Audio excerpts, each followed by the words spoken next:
The manhwa commenced with an adventurous party making their way into the dungeon. As one person supported an injured companion, he reassured, "You just need to hold on for a bit longer." However, the injured person collapsed, prompting another to exclaim, "How many people have collapsed at this point? The healers won't have enough mana at this rate. Won't we just die at this rate?" Undeterred, the injured person insisted, "It's fine, we have the Empire. Hero Burn is with us. Let's aim for 500 likes on this video. If you haven't subscribed already, consider subscribing." Burn reassured them, saying, "You guys must be still fine if I can hear your voice from here. Let's put in a bit more effort." Another party member echoed, "Yes, Hero." Burn revealed the challenges, stating, "My party members are starting to waver. When we first departed, we had 74 people in our subjugation party. But now, we only have 43 people left with me.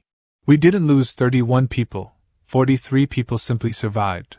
We were just unable to protect our 31 allies, even though everyone gave it their all. Because this place is one of the 7 malevolent dungeons, the core of the ancient." His thoughts were interrupted as someone pointed towards a large dark room, saying, "Sir Burn, look over there." Burn thought. Finally they had arrived. This was the end of the dungeon, the end of the core of the ancient. They had reached the finish line of their adventure after making so many sacrifices. Countless unimaginable treasures were stored here. If they were lucky, this place could also hold the greatest fruits of humanity, the 36 virtuous masterpieces. Not to mention, this was also the resting place of the dungeon's master. As they heard rumblings surround them, Burn commanded, "Everyone, get into formation. Swordsmen and those with shields to the front, magicians create light. We need to prioritize our vision." As the rumbling suddenly came to a stop, the magician said, "I'll shine a bit more light. Everyone, keep your guard up." As the magician's magic illuminated the area, they saw a huge monster in front of them, its gaze fixed on the intruders. Seeing the monster open its mouth as if to devour them, Burn shouted, "Run away! This is impossible!" A little later, a skeleton named Patrick asked, "So, to summarize the situation, humans entered in droves while you were asleep, and since you fought them despite your tired condition, you did plenty. Am I getting this right?" The boss monster, named Swallow, replied, "Yup. I faced 2 enemies at the same time, both humans and my exhaustion." On that note, Patrick, could you please calm down? Patrick exclaimed, "Calm down? Do you think I'd be able to calm down in a situation like this? How could someone who's supposed to be the boss monster doze off until humans were right in front of him? How does it make any logical sense for you to carelessly yawn in front of them? This is a matter of mindset." Patrick turned to Renee and asked, "What do you think?" Renee replied, "But he overwhelmed humans with just a yawn." "I am shocked by your grandeur once more, Lord Swallow." Patrick, irritated by Renee's remark, retorted, "Yeah, let's just give up on everything. This dungeon is screwed." Swallow advised, "Don't be like that." As he explained, apparently, worrying too much is bad for one's bones. This place is known as one of the 7 malevolent dungeons that humanity has deemed impossible to raid, referred to as the core of the ancient. Most dungeon raids end with humans as the victors because the relationship between the humans, who can attack whenever they please, and the monsters, who must be prepared to defend whenever, is not equal. This repetitive warfare only weakens the dungeons. However, during a period when countless dungeons were raided and created, there were exceptions. There were dungeons that humanity could not raid, which was an obvious fact. These dungeons were known as the malevolent dungeons, specifically the 7 malevolent dungeons. Humanity temporarily placed these 7 dungeons on hold and deemed them impossible to clear. Among these notorious dungeons, the core of the ancient was the most diabolical. It had numerous monsters defending the dungeon, along with the dungeon's guardians protecting the 3 different paths. The left path, known as the Red Path, was defended by a homunculus known as Blade Maid named Renee. The central blue path was defended by a Death Knight named Patrick. As for the path to the right, which was infested with filth, accurate information about it was yet to be discovered. It was guarded by an unknown number of tentacles. And ruling over this impenetrable dungeon was an ancient monster, known as Swallow, which held a prominent place in the Empire's myths. Renee closed the book and said, "So it's written? After spreading books like this to the humans as you ordered, Lord Swallow, the number of intruders has definitely increased."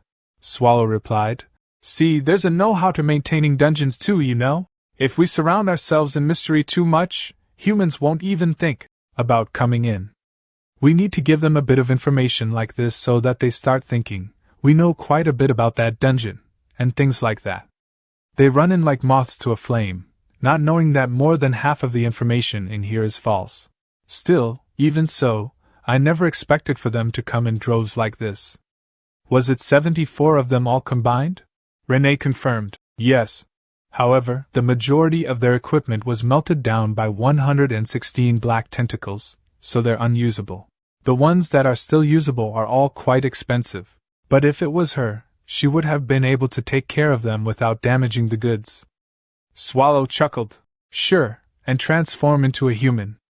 I'm sure that you would have been able to do it. Renee smiled. Meanwhile, Patrick stared at both of them from a distance and asked, Excuse me, we're gathered here for a meeting, aren't we? Did we just get together to play? So why are the two of you so excited? He started laughing and said, The mood here is so sweet that even being around you guys might give me a cavity. But I doubt it's just my teeth that would rot. I bet it would rot the rest of my skull too. Also, boss, if you're going to polymorph, why don't you do it properly? Did you even notice that you had 6 fingers when you patted Renee just now? Swallow acknowledged. You're right, he really do have 6. Patrick responded. Still, it's better than last time. You had more than 40 teeth then. When you smiled, I got chills all the way down my spine. Renee addressed Patrick. The sound of your jaw clacking is way too loud. Patrick thought to himself, I can't put up with this shit anymore. I should just quit being a fucking guardian. Renee then stated, Then we will get to the main points. She is sure that all of you already know, but humans have finally started going through the right path. The problem is that during that process, 116 black tentacles who defended the right path received huge injuries. It is in critical condition. However, her talk was interrupted as Swallow interjected. Well, don't worry so much. Tentacles regeneration is no joke. We can watch over it for a while and find another guardian if it doesn't look too good. Patrick said to Swallow, Boss, in that case, could you look for 2 guardians while you are at it? I want to quit too. Swallow asked, What are you talking about? You're my slave for life. Swallow continued. Regardless, humans will start taking only the right path now. Patrick voiced concern. They could be forming another subjugation party right now. Renee added, Humans these days use communication spells a lot to message each other, so the information about the right path being opened could have spread everywhere. Swallow agreed. Alright, then we should also create an appropriate counter-strategy. Listen carefully, we're going to be changing our assignments. Swallow instructed Renee. First, you have been guarding the red path up until now, right? I want you to take the infected path to the right now. The subjugation parties will swarm in there thinking that there's an opening, so I just need you to protect that. Renee said, I can defend against any number of humans, Lord Swallow. Swallow turned to Patrick and said, I want you to take care of the red path that Renee had been defending. Patrick asked, Me? Why? Swallow replied, When the humans realize that Renee is on the infected path, they will change their direction to the red path instead. You'll be there to defend that, Patrick. If we do this, we'll be able to defend against 2 attacks. Patrick exclaimed, Hold on, boss! What are you going to do if humans take the central blue path? Swallow sighed and said, We'll have no other choice. They'll just get a direct date with me. Patrick questioned, What kind of shitty plan is this? Renee chimed in, This is so perfect, Lord Swallow. It seems like the most pressing matter is taken care of. Now the only thing that's left is to handle what to do with that sword. Swallow asked, What sword? Patrick explained, She's referring to the sword that the leader of the subjugation party used. I can't believe he was using a sword like that. The humans that came this time were quite strong. Swallow asked again, Like I said, what sword? Patrick replied, I'm sure you've heard about it before too, boss. The 36 virtuous masterpieces. They are quite famous weapons among the humans. Some of them aren't really weapons though. Regardless, I think this was the 14th. And I think its name was Tanabella. Swallow recalled. I remember now. The 36 master chefs or whatever? I think we have a few more like them in the storage, Patrick mentioned. No masterpieces, just informed Swallow that Renee wields one of the 36 masterpieces. Swallow noted, the humans had formidable weapons this time, Patrick pondered. What to do with this? Giving it to a monster near the entrance is risky. Retrieving it from humans would be troublesome, right? Consequently, Patrick suggested, Swallow should handle this. Swallow, aware of Patrick's sword skills, suggested, Why not use it yourself? Patrick, surprised, asked, Really? Swallow confirmed, Yes. Patrick chuckled, conceding, Guess I have no choice then. Following Swallow's orders, I'll take care of it. In the core of the ancient, a domain with a formidable homunculus made, a death knight emitting deathly vibes, and a colossal ancient monster, Swallow quietly expressed. By giving Patrick the sword, I want him to discard that resignation letter hidden in his ribcage. Renee, a loyal sunflower solely focused on Swallow. Patrick, the dungeon's conscience and a boss grilling expert. Lord Swallow, an ancient monster embodying laziness. Renee asked Lord Swallow what they should do with the remaining profits. Lord Swallow replied that they should do what they usually do, using whatever they can and using anything that isn't useful as bait for the next adventurers. Renee assured Lord Swallow that she would take care of the distribution. Lord Swallow agreed. Renee then mentioned that the problem was that there weren't any monsters in particular who needed magic items. She suggested selling the mana stones instead, as it would bring in quite a bit of money. Lord Swallow questioned if that was the case and wondered if he should go to the human village.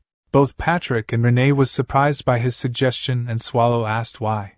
Patrick chimed in, suggesting that it would be better if Renee went instead, as Lord Swallow was clumsy at transforming into a human and his tail was showing.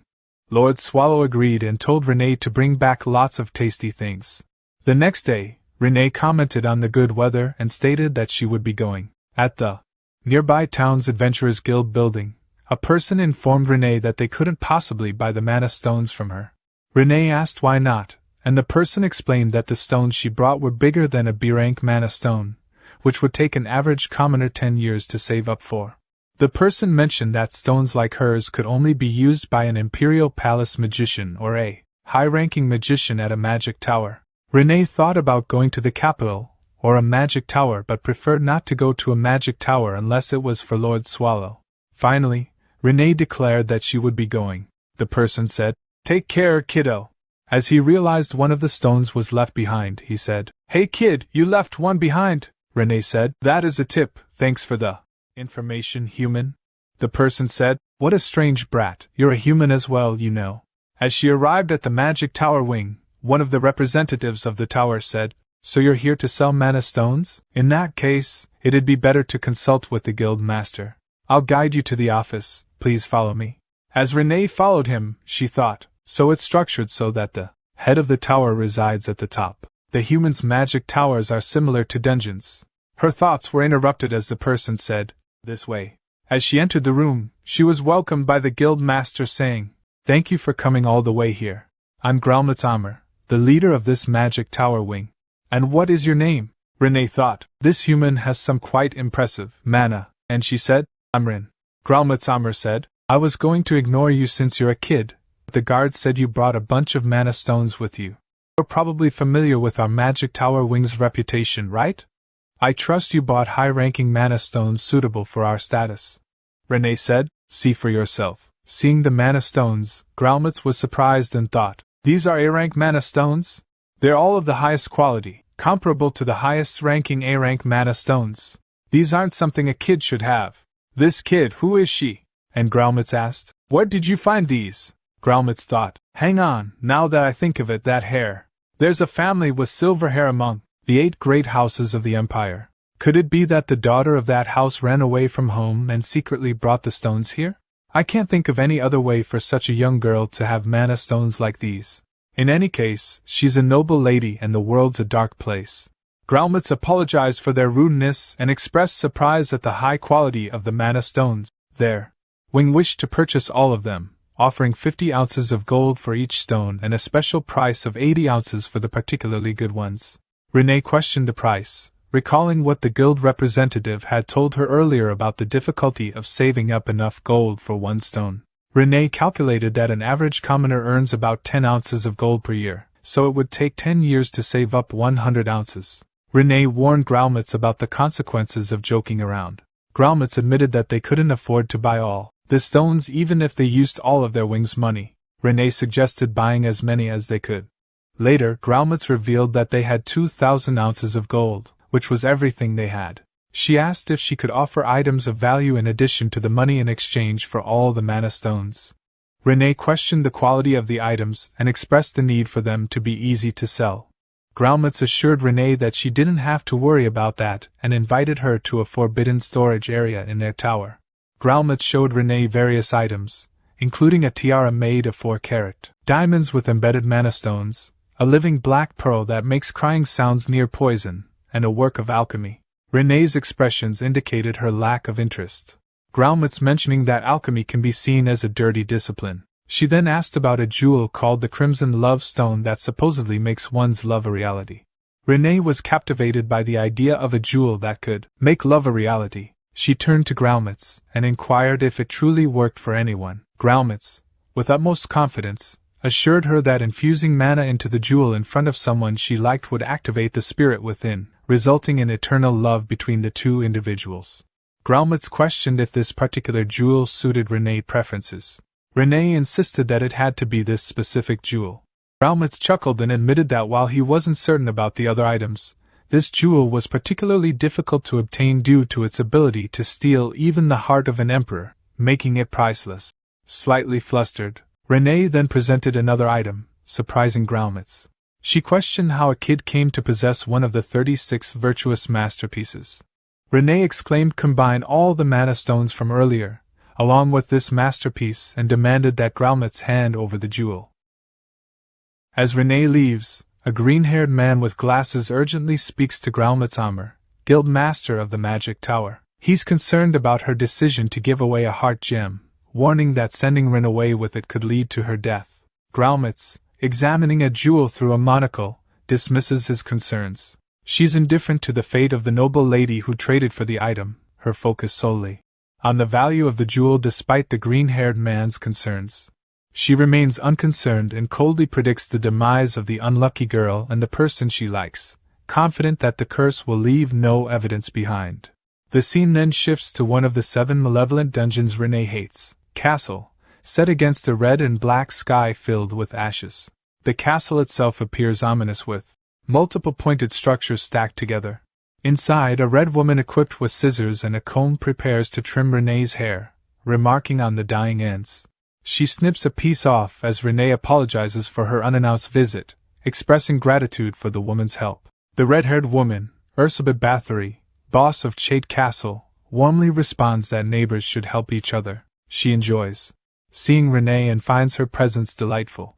Ursula compliments Renee's beauty, making Renee shy and blush. Picking up a comb, Ursula playfully envies the eternal youth of a homunculus as they look into the mirror. Ursula holds Renee close, admiring her unaging beauty. Renee, in turn, compliments Ursula's youthful appearance, noting her paler skin and gesturing toward the extensive beauty treatments and blood required to maintain her looks, evidenced by the backdrop filled with blood, skulls, and pots. Feeling bashful, Renee asks Ursula for her opinion on her current appearance. Ursula assures her that she's the most beautiful girl she's ever seen, ranking her as level A. This affirmation brings a smile to Renee's face, brightening her mood. Holding Renee's shoulder, Ursula gently pokes her face and confidently assures her that no one could resist her charms in her current state, eliciting giggles from Renee. Ursula curiously inquires about the reason behind Renee's meticulous grooming, playfully suggesting a love confession might be in order. Renee, reflecting quietly in the mirror and clutching a heart-shaped ruby, admits she plans to confess her feelings. Surprised and excited, Renee turns around, her smile revealing her eagerness to declare her love. Ursula, taken aback by this revelation, initially thinks Renee is joking. Upon pressing for more details, she's shocked to learn that Renee intends to confess to Lord Swallow. Skeptical and somewhat bewildered, Ursula can hardly believe Renee's serious demeanor. She wonders if Renee's nature as a homunculus might be influencing her peculiar sense of humor. Renee, firm in her resolve, assures Ursula that her intentions are genuine. Ursula, struggling to comprehend, asks what Renee finds appealing about Lord Swallow, picturing him as a repulsive nose-picking slob. However, in Renee's eyes, Lord Swallow is a majestic and powerful being. She fondly lists his strengths, and despite acknowledging his flaws like laziness, large build, gluttonous habits, and sloppiness, her affection remains unchanged. Meanwhile, Lord Swallow is seen sprawled on the floor, drooling and asleep, embodying the very traits Renee candidly admits to. Renee asserts that these shortcomings are inconsequential compared to her admiration for him. Ursabet, hearing all this, realizes with astonishment that Renee genuinely cherishes Lord Swallow despite his unappealing traits. Renee confirms her affection for Lord Swallow, and Elizabeth, placing a comforting hand on her shoulder, expresses hope for her success but also suggests that Renee deserves someone better. She playfully winks at Renee, offering her a comforting alternative should Lord Swallow reject her. Renee thanks Elizabeth, and clutching the red heart jewel to her chest, pledges to succeed in her confession. Meanwhile, at the Imperial Castle, Lee's eyes within the dungeon. Subjugation Coalition, a blonde-haired man reports the presumed annihilation of the hero Byrne and his Towel's subjugation party. This announcement causes a stir among those gathered around the table, with one member slamming their hand on the table expressing disbelief. Questions arise since the party had supposedly defeated the Guardian, and skepticism emerges as the bodies haven't been found yet. Despite some insisting that Sir Byrne couldn't have fallen to a monster, another member silently contemplates the reality, suggesting that within a day it would be clear if they were victorious or defeated. With 2 days past and no word from Byrne, he concludes that Byrne is likely dead, and his powerful weapon, one of the 36 virtuous masterpieces, is lost. The man smiles mischievously, pondering the whereabouts of Byrne's sword, Tambella. The blonde-haired man explains that their communication magic failed upon reaching the ancient heart's core, making it impossible to retrieve Tambella without returning to that area. The group considers their next move, debating whether to venture into the dungeon in search of the lost masterpiece. Discussion intensifies as another member advises against entering the dungeon, citing the failure of Byrne's team and the need to avoid further loss of life. Contrarily, another voice argues for persistence, speculating that if Byrne, heralded as a hero, engaged the boss monster, he must have inflicted significant damage. This person suggests mobilizing their main forces to take advantage of the dungeon's weakened state. An older man at the table, weighed down by the losses already incurred, including one of the Imperial family's prized heroes and a virtuous masterpiece, grapples with the gravity of the situation. He fears the repercussions of another failed mission or the backlash of an action from the Imperial family. Consumed by doubt, he ponders the possibility that Byrne failed to harm the ancient boss monster, raising the grim prospect that the dungeon might be insurmountable.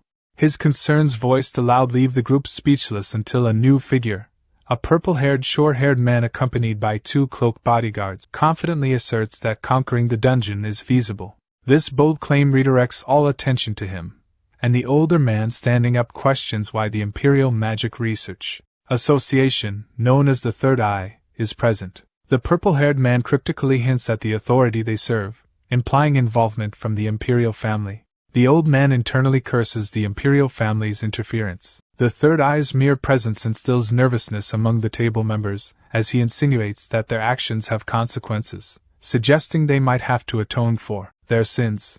The Third Eye, glaring with scorn and anger, berates the old man and his colleagues for their ineptitude, blaming them for the death of the revered hero Sir Byrne and the loss of one of the Emperor's valued virtuous masterpieces. The old men at the table, overwhelmed with fear, struggle to respond.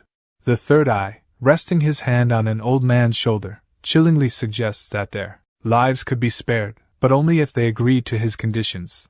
He leans in and declares that the Emperor demands another raid on the core of the ancients. The old man, skeptical and fearful, questions how they could succeed where Sir Byrne failed. The Third Eye interrupts, introducing Nifrim as the key to their success. This mention of Nifrim stirs whispers and disbelief among the group. One old man expresses doubt, recalling Nifrim as a hybrid with numerous problems. The Third Eye corrects him, asserting Nifrim's success and not a failure. He then challenges the group, asking why Sir Byrne and his team failed. The answer he reveals lies in a crucial element they lacked, something that Nifrim possesses. As a blonde-haired warrior with blue eyes observes the conversation, the Third Eye instructs the group to ensure the success of the upcoming raid. In a different scene, Lord Swallow sneezes, feeling an ominous premonition of an impending storm as dark energy emanates from him. He sneezes again, reverting to his original form. Worried about postponing his patrol duties and anticipating a reprimand from Patrick, he imagines the skeletal figure scolding him, and despite being just a skeleton, Patrick's presence instills fear in Lord Swallow. Dismissing his concerns, Lord Swallow, with some effort, rolls over and gets up, still half lying on the floor. He decides not to bother himself further and considers investigating the sewer pathway where the humans reportedly infiltrated. On his way to the sewers, he stumbles upon a scene of carnage. Several damaged tentacles scattered across the floor, the core of the ancient guardian. The 16 tentacles now slimed together with dark energy, and slowly healing from their recent battle. Lord Swallow realizes there's not much he can do but wait for their natural recovery. Next, he visits the 5th room administered by Anthropo and lands amid a group of mysterious plants. Recalling their regenerative abilities as long as the core body and sufficient nutrients are present, he climbs atop one to inspect it, spotting the intact core body. He's relieved to know that they'll recover without his intervention as the core body retracts into hibernation for further healing. Lord Swallow decides to leave the area and contemplates the damage in rooms 1 to 4. Realizing this situation warrants a discussion with Patrick, he imagines Patrick's likely exasperated reaction to yet more problems. Anticipating another scolding and yawning, he decides to put off further considerations for later, reasoning that he's only inspected the sewer path and room 5 so far. Resigned to addressing these issues later, he decides to take a rest for the time being, prioritizing his immediate need for relaxation over the dungeon problems. Reassured by the satisfactory condition of the areas he has patrolled, Lord Swallow believes Patrick will understand his decision to end the patrol early. Confident that things are under control, he prepares to leave, unaware of a bright sparkling light hidden deep within the cave. Just as he turns to leave, a weapon propelled with great force whizzes past his face and embeds itself in the wall. Startled, Swallow immediately radiates a surge of demonic energy, ready to confront any threat. But then he hears a voice filled with animosity towards humans. A figure steps forward, revealed to be a young girl wielding multiple knives, her hair pulsating with power. Swallow, ready for a confrontation, turns to face her. Upon recognizing the girl as Renee, he relaxes and retracts his dark energy. Renee apologizes to Lord Swallow, who dismisses the apology, noting instead that she seems to have dressed up. Blushing and striking a cute pose, Renee is pleasantly surprised that Lord Swallow noticed her change in appearance. She asks him how she looks, and Lord Swallow, momentarily taken aback, compliments her, suggesting she's dressed for a special occasion. Internally, he fears she might be resigning, especially since she's not in her usual maid uniform. Renee, playing with her hair, confirms that it is indeed a special occasion and asks Lord Swallow if he can spare some time for her. Swallow, fearing the worst, agrees silently, praying she's not about to hand in her resignation. Renee then leads Swallow to a secret spot she has prepared in the lair, complete with a table and 2 chairs. She invites him to sit, promising to bring something for him. Swallow, still anxious about the nature of her request, apprehensively takes a seat, waiting to see what Renee has in store. Overwhelmed with apprehension, Lord Swallow silently pleads for Renee not to resign. As they approach the table she set in their secret spot, Renee serves him smutty tea. Lord Swallow's nerves are palpable, his mind racing with thoughts of her potential resignation. Renee shares that the location was once her private haven, but now it's a secret they both hold. Lord Swallow responds nervously, his anxiety evident as he sips his tea, bracing for what he fears might be her resignation. However, Renee shifts the conversation to reflect on the past. She mentions it's been 8 years since Lord Swallow took her in, a fact that momentarily distracts him from his worries. He fondly remembers their first meeting amidst the chaos of dungeon subjugations and Renee's rise in status. He inquires about her right eye, showing genuine concern and feeling relieved she hasn't mentioned resigning. Renee, touched by his remembrance of her injury, expresses her joy at having been able to protect him all these years. But then Lord Swallow catches on to her phrasing, "was happy," and panics, interpreting it as a farewell. As Renee moves closer to him, his anxiety peaks, and he internally begs her not to resign. In this heightened state of worry, Renee softly confesses her feelings for him. The simplicity and sincerity of her confession catch Lord Swallow completely off guard, leaving him stunned and questioning her words, unable to process the unexpected turn of events. Renee reaffirms her feelings for Lord Swallow, revealing that she has harbored affection for him over the past 8 years. Swallow, overwhelmed by her declaration and the weight of their precarious existence on the edge of life and death, rises, his tail wagging nervously. He acknowledges her feelings but reminds her of the constant danger they face, hinting at the potential pain of loss and solitude that could follow from such a bond. Renee, visibly shaken by Swallow's response, admits she had feared this outcome but felt compelled to confess her feelings, unable to bear the burden of silence any longer. The thought of rejection terrifies her, driving her to a desperate act. She presents a heart-shaped gem that she got from the guild master of the magic tower as her solution to ensure Swallow's love. However, as she approaches him with the jewel, Swallow reacts with caution, asking her to calm down. As Renee explains the jewel's purpose, Swallow, recognizing the mana imbued in it, grows increasingly angry, suspecting malicious intent. Transforming into a shadow demonic figure, Swallow confronts Renee, accusing her of attempting to harm him. In fear, Renee drops the jewel, which shatters on the ground, releasing a terrifying curse. In the present, Patrick praises Lord Swallow, reaffirming his loyalty and admiration for him. Playfully teasing Swallow about his success in driving away the humans, Patrick highlights the respect and camaraderie that exists between them. However, Patrick, the skeleton warrior, expresses shock at Lord Swallow's uncharacteristic behavior, sarcastically questioning Swallow's conscience for driving Renee away and chastising him for biased actions. Patrick is astounded that even Renee, usually spared from Swallow's wrath, wasn't exempt this time. Lord Swallow, still in his demonic form, dismissively responds to Patrick's clanking teeth, seeking guidance on how to resolve the situation. Patrick points out that Swallow is responsible for the predicament. Examining the shattered pieces of the red ruby gem Renee brought, Patrick reflects that while not all the blame lies with Swallow, he did play a significant role in the current chaos. He smashes the gem in his skeletal hand, confronting Swallow about his part in the incident. Swallow, confused and anxious, denies remembering anything, leading Patrick to offer to help him recall the events. Flashback to the moment of Swallow's rage.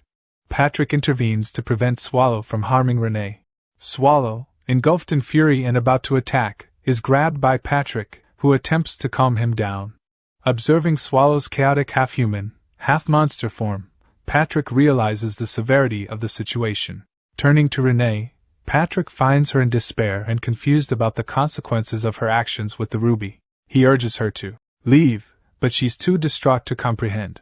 Recognizing she's a hindrance in her current state, Patrick reluctantly decides to use force. Drawing his sword, he propels Renee away, inflicting significant damage and rendering her unconscious. This drastic measure reflects the urgency and danger of the situation, with Patrick acting to protect both Renee and Swallow from further harm. He manages to create some distance by launching Renee away, then turns to confront the frenzied and chaotic Lord Swallow. Swallow, overwhelmed by his demonic transformation and confused, questions if Patrick is also trying to kill him. Flashback reveals the intense, chaotic events that transpired, leading to Swallow's current state of remorse and confusion. In the present, as Patrick recounts the story, Swallow cringes at the memory. Patrick questions if Swallow truly doesn't remember the incident, to which Swallow, burying his face in his hands, admits his guilt and confusion. Patrick, understanding Swallow's reaction, acknowledges the difficulty of the situation. Glancing at the broken ruby that sparked the chaos, they discuss the necessity of finding Renee, with Patrick emphasizing her crucial role in the dungeon's operation. Renee's responsibilities are extensive, ranging from managing the diet of monsters and Swallow, handling financial records, to overall management. Patrick stresses that losing her would be a greater loss to the dungeon than Swallow himself.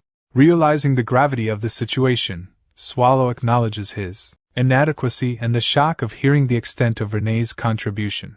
Patrick urges him to find Renee, advising him to humble himself, apologize, and persuade her to return.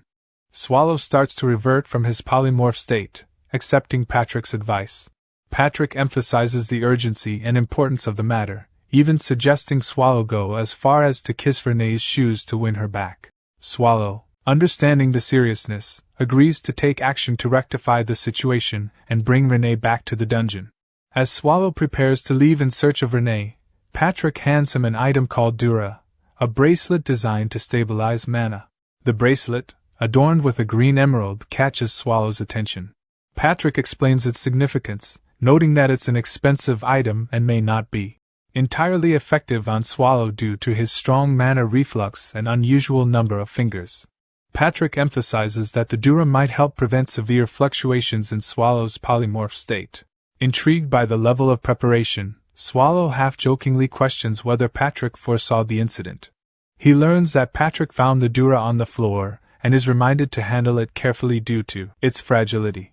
Swallow dons the bracelet, promising Patrick to take care of it and to manage the dungeon in his absence. Patrick, however, clarifies that Swallow isn't merely going for a stroll but must return within 5 days. Anticipating the human return, Patrick stresses the importance of Swallow's timely return, as he alone might not be able to fend off intruders while Swallow is away. He assures Swallow that the dungeon can be secured for at least 5 days. Swallow acknowledges this time frame and magically dons a human-like cloak with a hood, intending to blend in with humans if necessary. Patrick advises Swallow to avoid drawing attention if he ventures near a human village, as it could be problematic if a dungeon monster is spotted there. Swallow jokingly suggests causing chaos if things would not go right, but Patrick, focused on the seriousness of the situation, urges him to stop trying to act cool and to focus on the task at hand, finding and returning with Renee within the 5-day window. Patrick reflects on the escalating complexity of their situation. The revelation that Renee had unwittingly acquired a manstone containing a curse, which nearly led to her death at the hands of a berserk Lord Swallow, weighs heavily on him. He notices a flyer announcing the auction of the 34th of the 36 virtuous masterpieces, the beheading Fang. Patrick worries about the potential consequences if Lord Swallow learns of this auction. He envisions a catastrophic scenario where Swallow, in a fit of rage, could unleash an apocalypse, devouring humans and causing widespread chaos. As Patrick processes these thoughts, he stumbles upon another critical piece of information. The Dungeon Subjugation Coalition's plan to raid the core of the Ancients has been accelerated. Initially advising Swallow to return within 5 days, confident he could ensure the dungeon's safety during that period, the new flyer indicates the raid is now scheduled to occur in just 3 days. This unexpected change in the raid's timing leaves Patrick alarmed, realizing the potential danger it poses, especially with Swallow out and unaware of the revised schedule. Meanwhile, Lord Swallow is found in a desolate state, lying in a crater, seemingly oblivious to the urgent developments unfolding around him. The scene underscores the gravity of their predicament, highlighting the potential for disaster if Swallow doesn't return in time to confront the impending human invasion of their dungeon. Reclining and gazing skyward, Swallow finds himself in a huge crater, lamenting his accidental teleportation for the second time. He recalls his skeleton knight's warning about the chaotic nature of his mana and advises against using magic. Observing the magic seeping from his hand, he ponders if it's the cause of his teleportation mishaps, yet decides to give it another try. Lazily placing his hand on the ground, Swallow focuses on the location where Renee went to sell mana stones, channeling an intense surge of dark mana. His body begins to levitate, surrounded by a dark aura, and he swiftly vanishes. In a dramatic shift, the scene introduces a regal demonic queen with purple hair, horns, and wings perched on her throne. She addresses a human warrior who has managed to reach her, promising them a magnificent demise. The human warrior boldly steps forward, challenging the queen's arrogance. Brandishing his sword, he declares that his group, the Season Dawn Tiger Mercenary Party, the 32nd rank subjugation party in the Empire. His fellow warriors, equipped with a crossbow and a staff, confront the queen, vowing to unseat her and spread their fame across the continent. The queen, unimpressed, dismisses them as trivial foolish beings. Rising from her throne, she reveals her lineage as the 17th descendant of the Demon King, Asmodeus. Emitting an intense dark energy, her wings radiate a fearsome pinkish-green aura. She introduces herself as Melzdugli, and declares their doom for having the honor of hearing her name. The mercenary leader, smirking confidently, accepts her challenge, ready to confront the powerful demonic queen head-on in a momentous battle. The mercenary leader, filled with determination, confronts the demon queen head-on, boldly declaring, "Give them right back to you, Demon King!"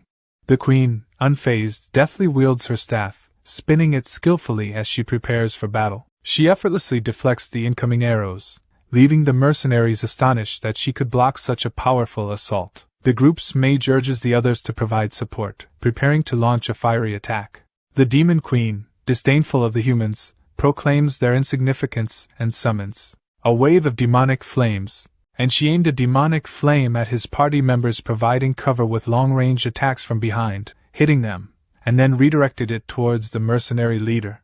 In response, the mercenary leader acts swiftly, stabbing his sword into the ground and raising a barrier of debris to shield himself from the flames at the last moment. Sensing the air growing colder, he turns to find ice shards. Looking up, he realizes the queen has already cast another spell, amassing a large cluster of ice above him ready to strike. Reacting quickly, the mercenary leader grabs a handful of rocks and hurls one at the queen to disrupt her balance. Seizing the moment, he leaps towards her to mount an offensive.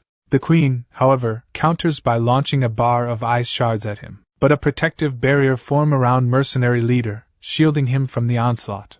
The queen, surprised, wonders who activated the barrier, having believed the party's mage to be incapacitated. In a moment of realization, she discovers that the mage and archer, though gravely wounded, are still alive. The mage, using his last reserves of magic, conjured a barrier to protect. The demon queen mustered her magical strength and lunged towards the mercenary leader. The leader, equally determined, charged towards her. At that instant, the ceiling of the demon castle shattered, causing someone to plummet to the floor, sending both combatants flying backward. Dazed by the unexpected interference, the leader bled from his mouth, and the demon queen was equally astonished, suspecting an unknown presence had intervened. A fellow mercenary rushed to check on their leader, who reassured them of his well-being. Curiosity arose among the group about the identity of this mysterious new arrival, as they hadn't anticipated any other subjugation parties in the area. Meanwhile, the demon queen, regaining her composure, speculated about the potential increase in the subjugation party's strength. She pondered the implications of another powerful entity capable of breaching the demon king's castle, indicating the situation might be more dire than anticipated. Amidst the clearing smoke, a figure emerged. This unexpected arrival nonchalantly inquired about the location of Harston, revealing himself to be none other than Swallow, the main character who had unwittingly stumbled into the midst of the ongoing conflict, puzzling both the mercenaries and the demon queen. The demon queen and the mercenary leader simultaneously asked, "What the hell did he barge in here to say?" The mercenary leader conveyed, "Their appearance seems human enough, but you better stay away from that demon king." Swallow, hearing about the demon king, turned around and pondered to himself, "That demon is a demon king? The vibes. Totally different from the other demon kings I've run into." Meanwhile, the demon queen declared, "Send however many trifling humans you want. It'll never be enough to take down someone like me. Lowly scum. You will pay in spades for damaging my castle." One of the party members informed, "Leader, the support squad has arrived." The mercenary leader eagerly responded, "Great. Let's take down that demon king together." However, Swallow interjected, "No, hang on, you guys. First, tell me what I asked for." Ignoring him, they continued their fight with the demon queen. Swallow, sitting down for a moment, thought, "I'm seriously fed up. I have to find Renee quickly, and now it looks like this lot will be impossible to talk to any later than this, and Patrick will chew me out. Just thinking about it is a pain." The mercenary group approached Swallow, and one member stated, "Get a move on and help us." Another person said, "That guy's probably scared stiff." Swallow retorted, "Shut up," as he transformed into his demonic form, causing the mercenary group to attempt to run away, but he consumed them all. The demon queen became frightened when she saw what the person had just done. Curious about him, she inquired, "What exactly did you just do? It was truly astonishing and powerful. With what I just saw, you may even be more powerful than me, my lord." With a sparkle in her eye, she asked, "My esteemed self is now very interested in you.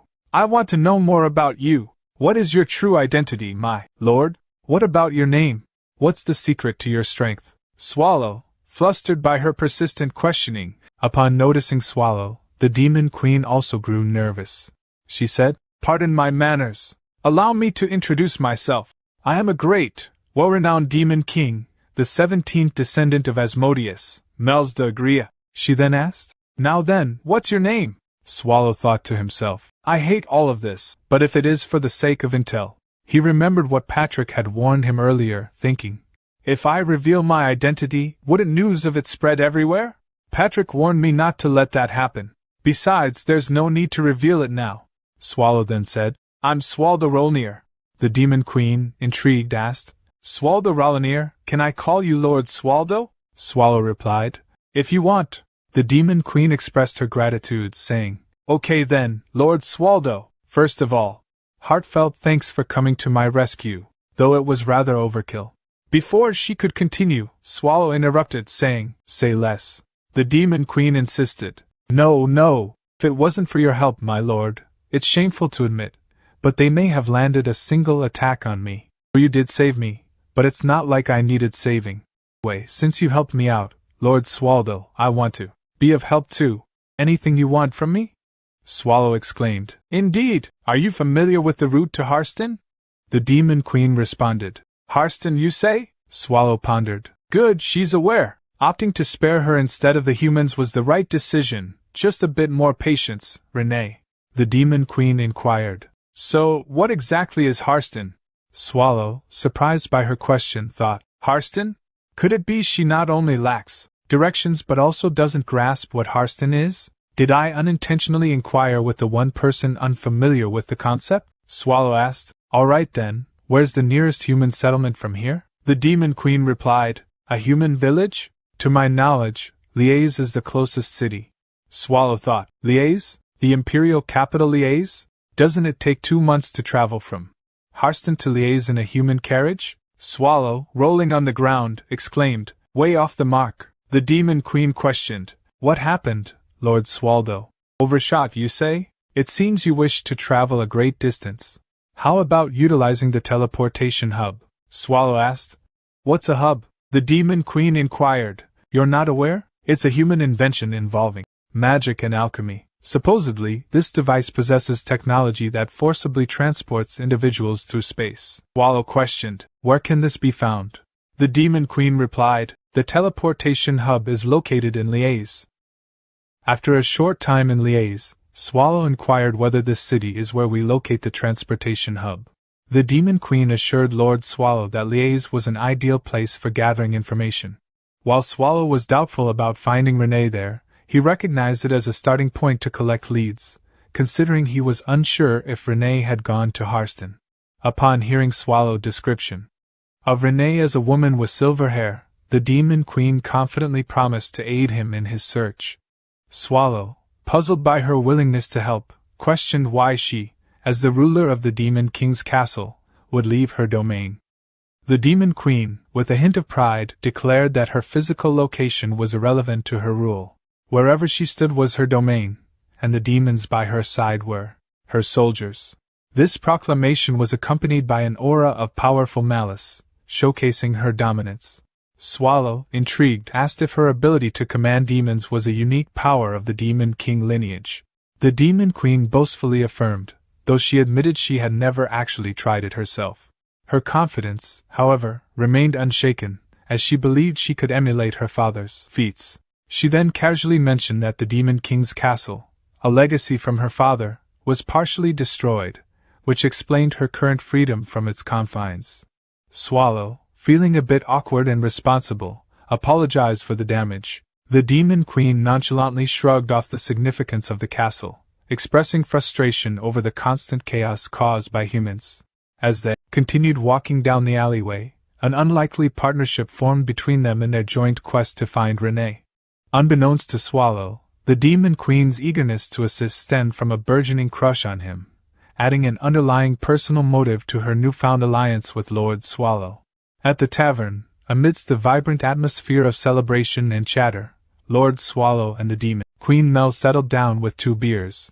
Swallow observed his brimming mug, contemplating their situation, while Mel savored her drink with evident pleasure, highlighting the refreshment it brought her. Swallow, somewhat perplexed, inquired about their purpose at the tavern given their quest. Mel's, wiping her lips after a satisfying gulp, explained the strategic importance of such places in human villages. Pubs, she noted, were hubs of information where adventurers and locals congregated, sharing news about everything from gossip and monster sightings to equipment and raid strategies.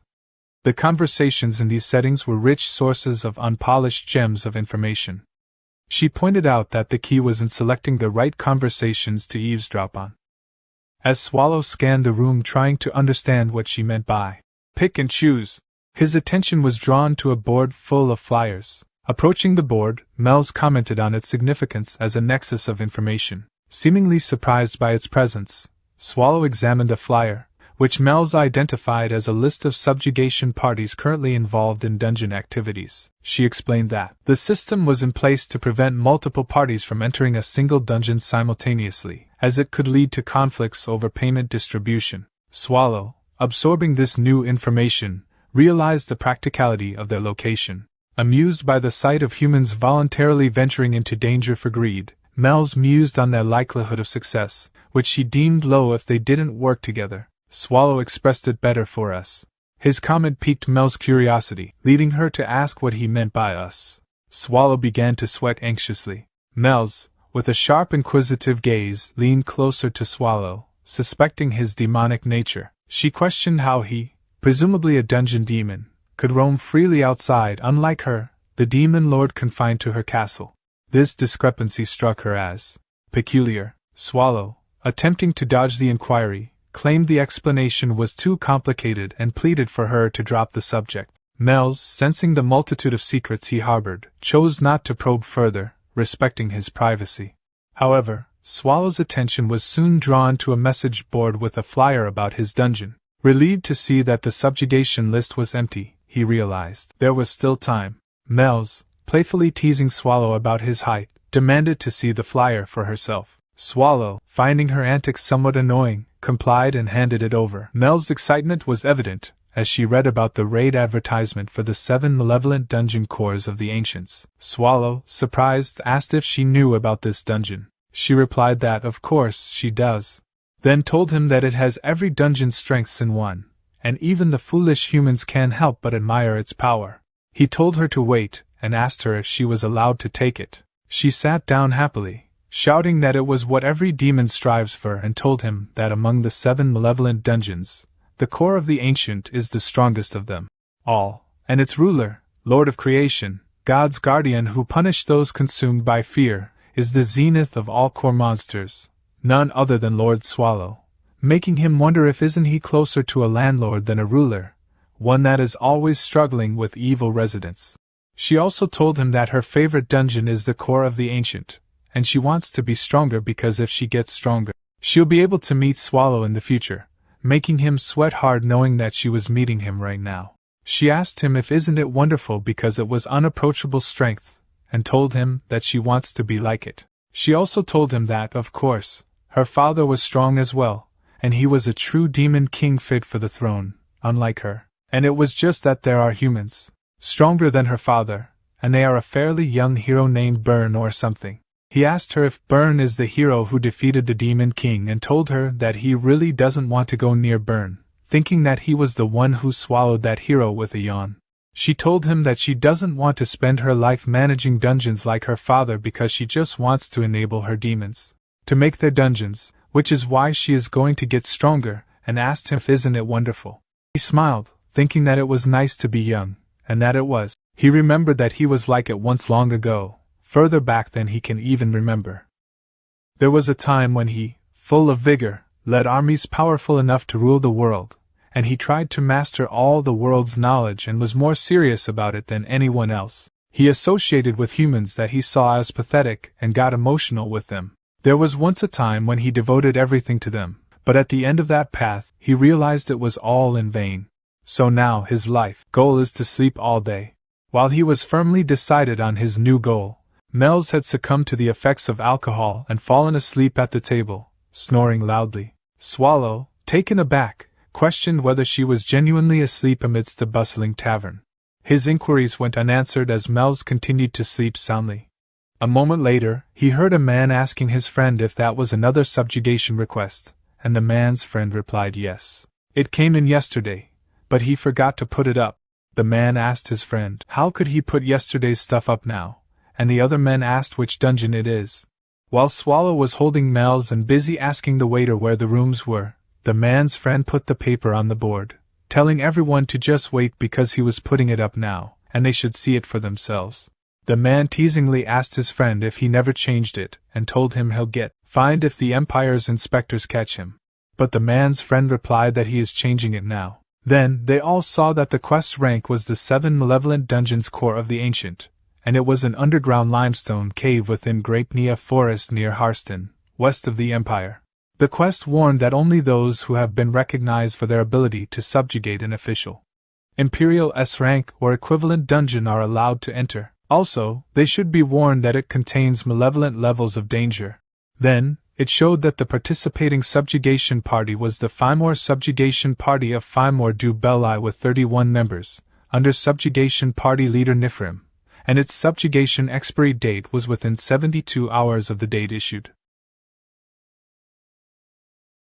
The next day, in some room, Mel's woke up with a headache and sat up, saying her head hurt. Yawning, only he asked her if she was awake, and she told him that she didn't have any memories. He told her that he guessed so, but he slammed into the ground in shock, making her ask him why he was so surprised. He just asked himself if his eyes were going bad and inquired why she looked like a little kid. She was shocked and stuttering, shouted that she was not a little kid. He asked her if it was rejuvenation, but she just continuously punched him while shouting, asking him if he thought it was too impolite. He asked her who told her to suddenly become so young and told her that he was surprised and it hurt. She still continuously punched him while replying that she didn't become younger. He covered his face and told her to stop already. Then she explained to him that her appearance yesterday was her version 2 so that the lowly humans do not look down on her, and her current appearance is version 1. He told her that what she was saying was that her real appearance isn't the one from yesterday but the current one in front of him. She replied yes and asked him why his face was like that and if he ate a midnight snack without telling her, making him just look at her in disbelief. She shouting told him that transformation magic is originally magic that projects the user's future appearance. So in other words, when she grows up, she will look like her splendid version 2 self, which he replied okay. Shouting only asked him if he understood.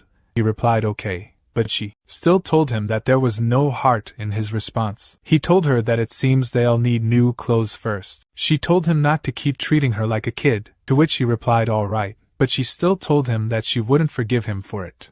The scene then transitions to the Harston earldom household, where a significant development was unfolding. A subjugation party from Liège, led by Nifrim, arrived at the gates, announcing their mission to suppress the core of the ancients. On the other hand, inside the mansion, someone asked who sent those official papers, and the butler replied that it was sent just yesterday under the name of the Third Eye. Lord of Harston, Earl Itark cursed, knowing that the Third Eyes are a damned association under direct imperial control and for dungeons B rank and above, one must first gain permission from the Lord of the territory before entering. But he decided to never mind the permission, and wondered if it wasn't a notice. Earl Itark also thinks since it was a command from the imperial family, he can't kick them out. Earl Itark asked his butler if she thinks that the subjugation party can completely suppress the core of the ancient, and the butler shook her head to respond no. Earl Itark told his butler that he thinks so too, and for a subjugation party aiming for the core of the ancient, it was far too weak. Also,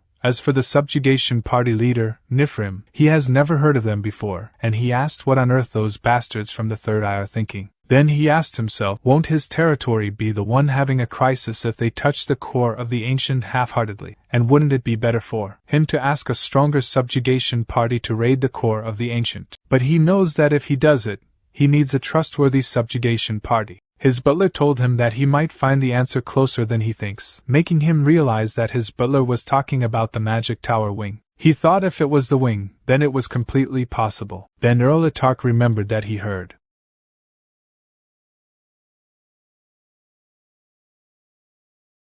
Even with the rapid growth, an A-rank magic tower attempting to suppress the core of the ancient is insane. But if the rumors he has heard are true, then he had a chance, making him smile. Earl Itark also knows that the only monster left on the right trail where even the Guardian has been defeated is the boss monster who confronted the hero Burn's subjugation party, Swallow. Then Earl Itark ordered his butler to send someone to the magic tower wing with a request right away, and in his name, he would promise a large sum and fame. She should tell them to first suppress the core of the ancient however possible. Suddenly, someone shouted that they couldn't go in there, but then at Earl Itark's office barged open, making him panicky. He asked who it was. Nifrim asked him if he was Lord Erlitarch, but he just asked Nifrim back who he was. He replied that his name is Nifrim and told Erlitarch that since he didn't open the gates, no matter how much they called, they let themselves in. Erlitarch asked Nifrim why he was there without any previous notification, and he sat down while asking Erlitarch if he didn't get the official papers from the imperial family, and if there is a reason they can't come. Erlitarch, shivering, replied no while feeling the bloodthirst from Nifrim.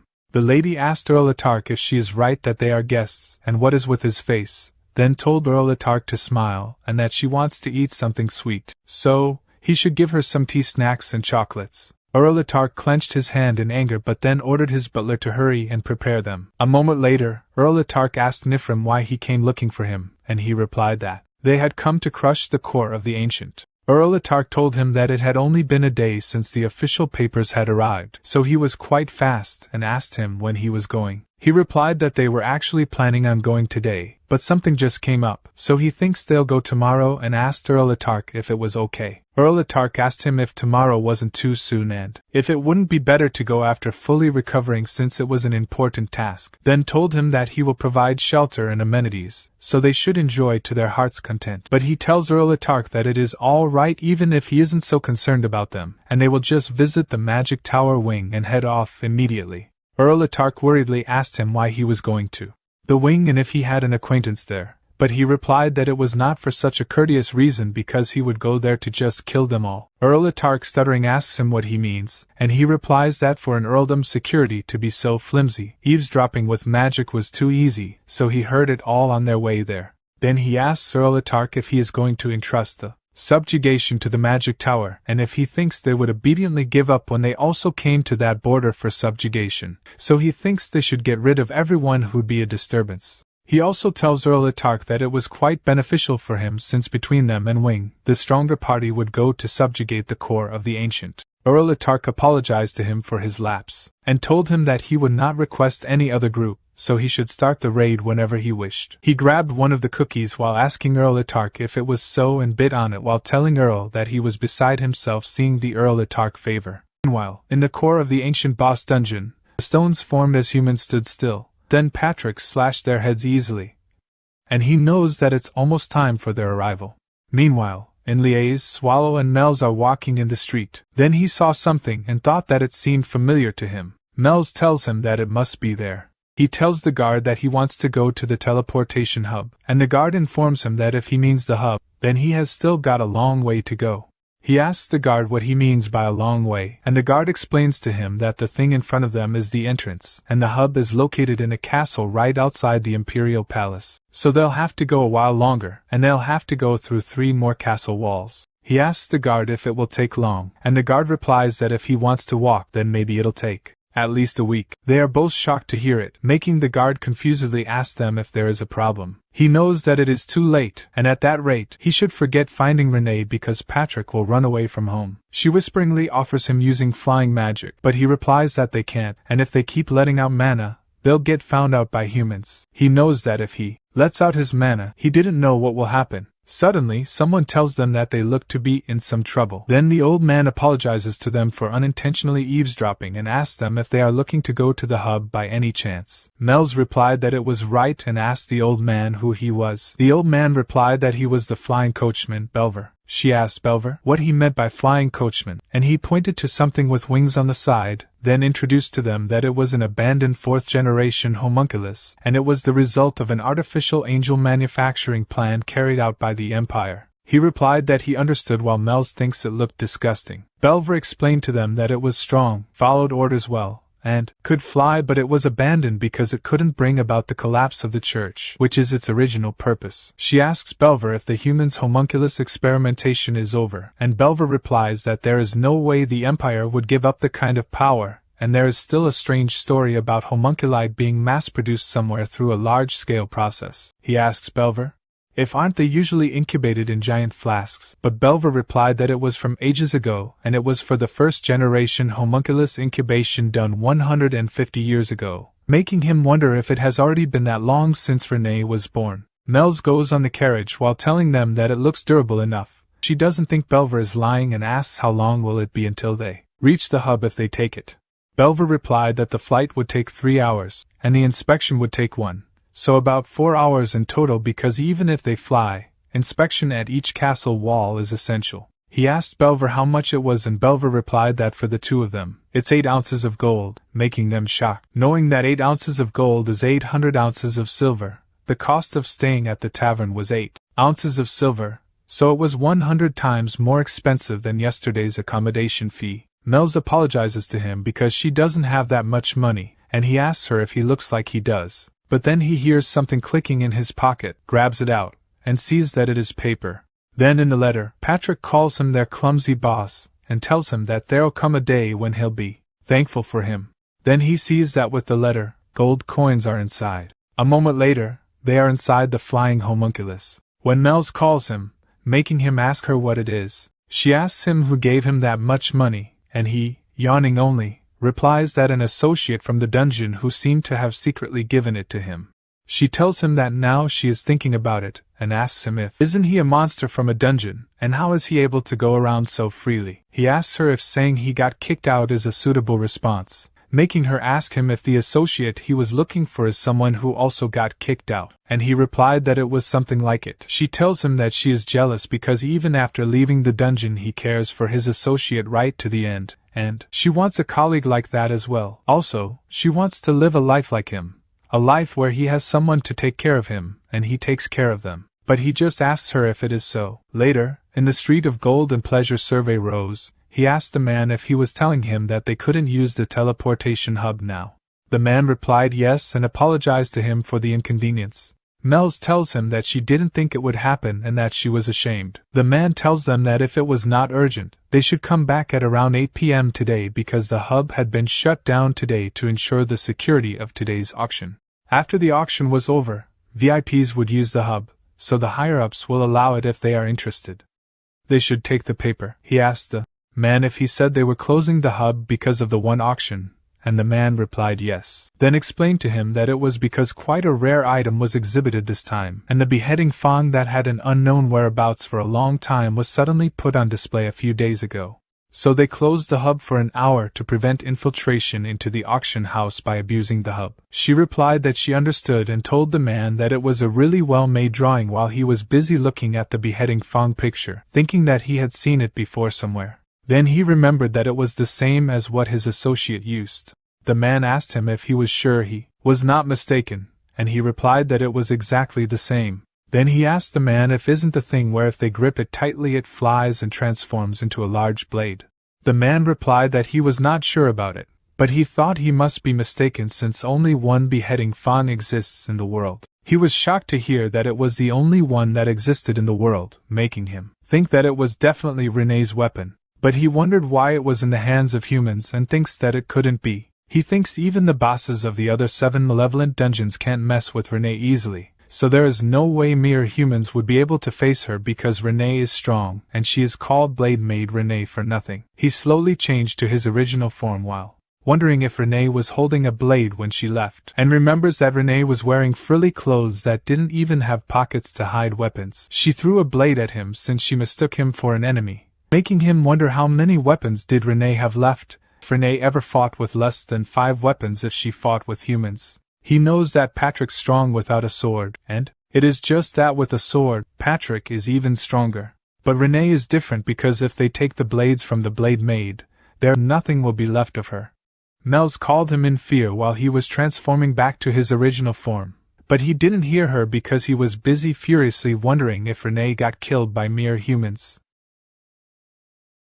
Then he thinks if Renee was killed by a mere human, then it would be right for him to kill the very last bastard there. Then he asked Renee if she wouldn't agree while Mel shouted for him to calm down. She grabbed his arm while shouting for him to snap out of it, and asked him what in the world happened. He seriously tells her that he will only ask her once and asks her if there is only one beheading Fang, one of the 36 virtuous masterpieces, there in the world.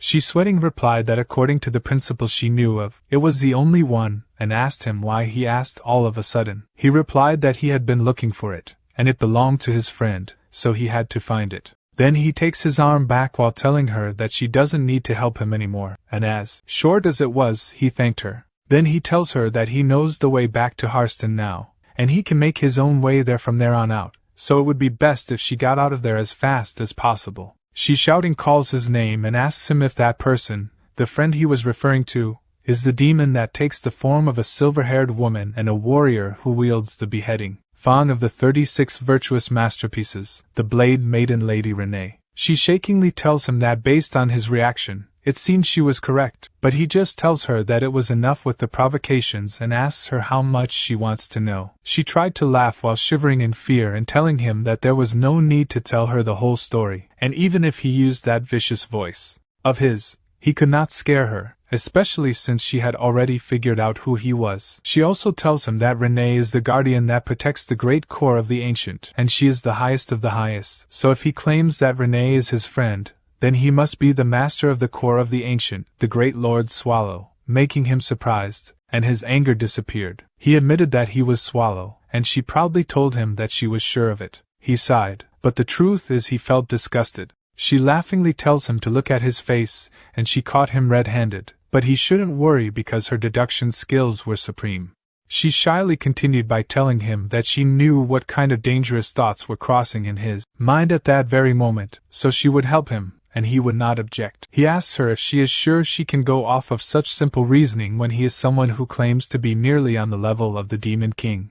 She replied that it was not the logical demon who became king but the Demon King who dictates logic, making him sigh thinking that it was taking a bit too far. Then she called him Swall that she knew and told him that he was super and duper scary just now. There were all those weird things shooting out of his back, but she was glad he was back to his normal self and told him that she shall assist him from now on so he shouldn't worry. She also tells him to promise her never to use that voice to say such things ever again. Later on the day of the auction, at the front entrance, the nobles arrived. On the other hand, at the same moment, at the back entrance, the guard expected it but he didn't see a single soul, making the guard ask himself what was the point in guarding a place like it. Suddenly someone said hello to the guard, and Mel's in her version 2 tells the guard that they were looking to join the auction and asked if they could come through that entrance.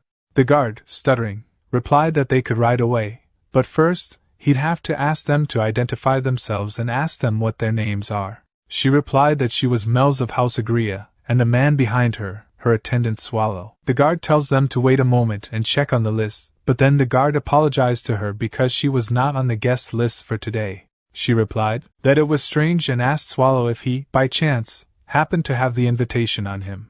The guard confusedly asked them what invitation, and he walked closer to the guard while saying that he had it there. But the guard tells them that there were no invitations sent out. Suddenly, he punched the guard in the face and told the guard that it was his invitation to the afterlife. Then he asked her if she couldn't wear something different, but she just asked him back why and if he was afraid he'd be charmed by her fabulous self. He tells her that she was a kid, so she should dress like one, making her pissed and shouting, telling him not to call her a kid. He tells her okay, and they should get going, but she still shouting tells him to take it back right that instant. Meanwhile in Chait Castle, Renee was lying on the bed, thinking that she could no longer return to the core of the ancient. The setting transitioned to 80 years ago depicting the Grape Nia forest ablaze. Swallow expressed remorse for the incident, apologizing to Grapenias and expressing disbelief that humans would commit such a bold act. Swallow wondered if the forest would recover quickly and if the forest's joy would return since they had returned the favor to the humans. As the owner of Grape Nia Forest, Earth's spirit, Grape Nia sat on the ground in anger with the head of the human leader who started the fire. Swallow think about the ancient core using the forest as a natural fortress and the need to make a good impression on Grapenias. He questioned if all the humans who started the fire were dead and speculated that Grapenia's anger would gradually subside. Swallow found himself intrigued by the situation, wondering if the creature called the homunculus, a non-human created by a human, should be killed to eliminate any witnesses. He then informed the homunculus that her master's final words were that she were free to leave if she wanted. However, he clarified that he would not assist in her escape, leaving the decision of dying trapped in the forest or outside to the homunculus, named Lello. Swallow mentioned that Lello's master had been searching for a maid named Lello, and since there were no other maids present, it must be her. His curiosity-driven mercy ended at that point. Lello was the name of a maid who served the head of her household, and a title used to address the most talented maid. The current Lello was a middle-aged head maid, and this homunculus had never been called nor addressed by that name. because objects like her didn't have names. However, because of that, she was experiencing something like that, and she said Lello. Back to present at Chait Castle, Rene was sitting on the rock outside thinking about his past memories. His thoughts were interrupted as Ursabet said, "Rene, I heard the subjugation party sent by the Empire is heading towards the core of the Ancient." Rene replied, "Even if Ursabet says that, she won't go back to the core of the Ancient." Ursabet said, "I'm not telling you to go back. I value Rene's happiness, but I prioritize choice and freedom more. Shouldn't you make sure you settle all your problems? If it's those two, they'll look for you everywhere. If they find out you were tricked by a human and ended up like this, what do you think Swallow and even Patrick will do afterward? If you're going to keep living in the shadows, erase all your tracks forever? It doesn't have to be perfect. Even if it's clumsy, Patrick will know your intentions and take care of it. Because of the subjugation party, the core of the Ancient will be busy with cleanup for a few days. If you plan to tie the knot, it has to be now." As Rene contemplated her next move, she turned to Ursabet and informed her that she was planning on going somewhere far away to get some fresh air. Ursabet expressed concern, noticing that Rene's right eye seemed to be getting blurry, and asked if it was okay for her to go alone. Rene reassured her, saying that she was fine and thanked Ursabet for her concern. She then inquired about the whereabouts of her blade. The scene then shifted to an auction house, where Swallow confronted Guard and asked them to divulge everything he knew about the beheading Fong. The guard, feeling pressured, revealed that it was submitted by the magic tower of Harston, specifically the wing. He pleaded ignorance regarding any further information and begged Swallow to believe him. Swallow think that it was indeed Harston, and confirmed with the guard that he had mentioned the magic tower of Harston's wing. Thanking the guard for telling the truth, he decided to spare his life. As Swallow and Melz began to leave, the guard whispered to himself, expressing frustration and anger at the situation. He questioned why he, a mere guard, had almost lost his life and cursed those responsible. Suddenly, Swallow appeared behind him, stating that he had done nothing wrong, startling the guard. Swallow clarified that the guard had indeed done nothing wrong, but had unfortunately caught his attention. He questioned the guard about the terms used when stepping into his territory, mentioning words like massacre or slaughter. Swallow pointed out that they often use fancy words like raid or subjugation, and questioned if the guard had ever felt sorry for the monsters he killed. He asked if the monsters had done anything wrong to deserve being killed. He then declared that the guard was just his enemy, which was why he was taking action. In the auction room, the auctioneer declared, "Someone has bid 35 billion ounces of gold." Following suit, participants chimed in with bids of 38.4 billion, 39.8 billion, 50 billion, 60 billion, and 70 billion. Afterward, the auctioneer proclaimed, "We have 70 billion on the table. Is there anyone else?" and repeated the inquiry. The girl with blue hair named Win Historia, an executive hero of the Black Tiger's Order, said, "I'm bored. Should we join the bidding too? We can do it just for fun and fool around a bit." The girl with red hair named Garrett, an executive tracker of the Black Tiger's Order, asked, "What? Get a grip, Ms. Win. We're here for auction security, not to participate." Win replied, "Yeah, she can't seem to joke around with her." Garrett reminded her, "You shouldn't forget our purpose. Anyway, let's finish this up and go get something delicious to eat." Win suggested, "Maybe a salmon sandwich or a pumpkin tart. I also want some pudding." The auctioneer inquired, "Does no one else wish to bid? I will make the third call and conclude this auction." In that instant, Swallow emerged on the stage questioning, "By whose permission?" Employing demonic power, he swiftly dispatched the auctioneer, declaring himself as the one to conclude the auction. Witnessing Swallow's formidable abilities, both Win and Garrett were paralyzed with fear. Simultaneously, Swallow addressed the gathering, asking, "Are all of you here to buy the beheading fawn?" In the Empire, there were 3 warriors known as the Warriors of the Empire. However, when one of them, Bern Hishtoltz, died while attacking a dungeon out of personal interest, public criticism arose. People questioned how a warrior, whose duty was to protect the Empire, could die in such a manner. Unable to blame the late Bern, the finger of blame was pointed towards the remaining 2 warriors. One of the 2 warriors believed that it was essential to instill trust in the people of the Empire. They wanted to suppress their survival instincts and ignite their fighting spirit. However, as Wun prepared to rush forward and attack, she was stopped by Garrett. Fear filled her eyes as she looked at Swallow and pleaded, "You can't go. Absolutely not. That thing is far too dangerous. With a sigh, Swallow responded. It was just a hunch, but it's actually real. I can feel Renee's traces emanating too strongly to call it a fake. As expected, Renee was done in by those human bastards, he continued. Though the situation is too complicated to explain in detail, this item actually has an owner already. So I'll be returning it back to its original owner. What a shame. It would have sold for a high price. Well, since you've gotten to see it. Before he could finish speaking, a person from the crowd interrupted, shouting, Guards, what are you doing? Stop that bastard, Swallow responded. Right, it looks like you have no intention of sending me off nicely. It's fine, I feel the same way. I'm going to rip you all to pieces and bury you with this blade. As Swallow said that, Wen rushed forward to attack, saying, You think I'd allow that? Swallow looked at her and thought, That's quite the fast-flying squirrel. He observed her decent movement paired with decent battle gear, but unfortunately noted that she had no talent for it, and no weapons other than those gauntlets. In that case, he decided to grab her hand and smash those gauntlets to pieces. However, he couldn't help but be impressed by her skills for a human. As she rushed again to attack with her crushing blow, he stayed still and tried to grab her gauntlet. Her attack hit Swallow's hand, surprising him with a display of formidable attack strength and causing him to crash into the wall behind him, creating destruction with the impact. She's a bit fatigued,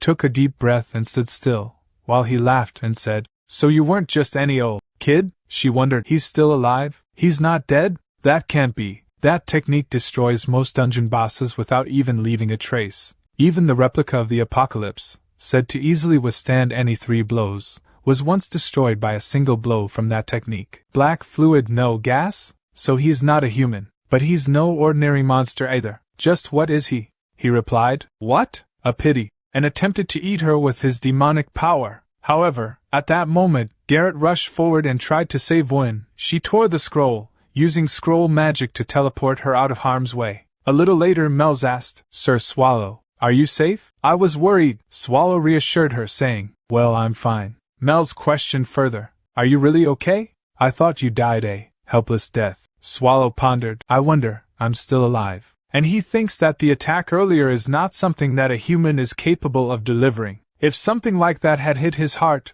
he might have been so surprised that it could have undone his polymorph. And if his polymorph got undone, then Patrick would have definitely. He doesn't even want to think about it. He'd probably take death over that. But more importantly, he missed them all. There weren't 1, but 2 flying squirrels, that redhead especially.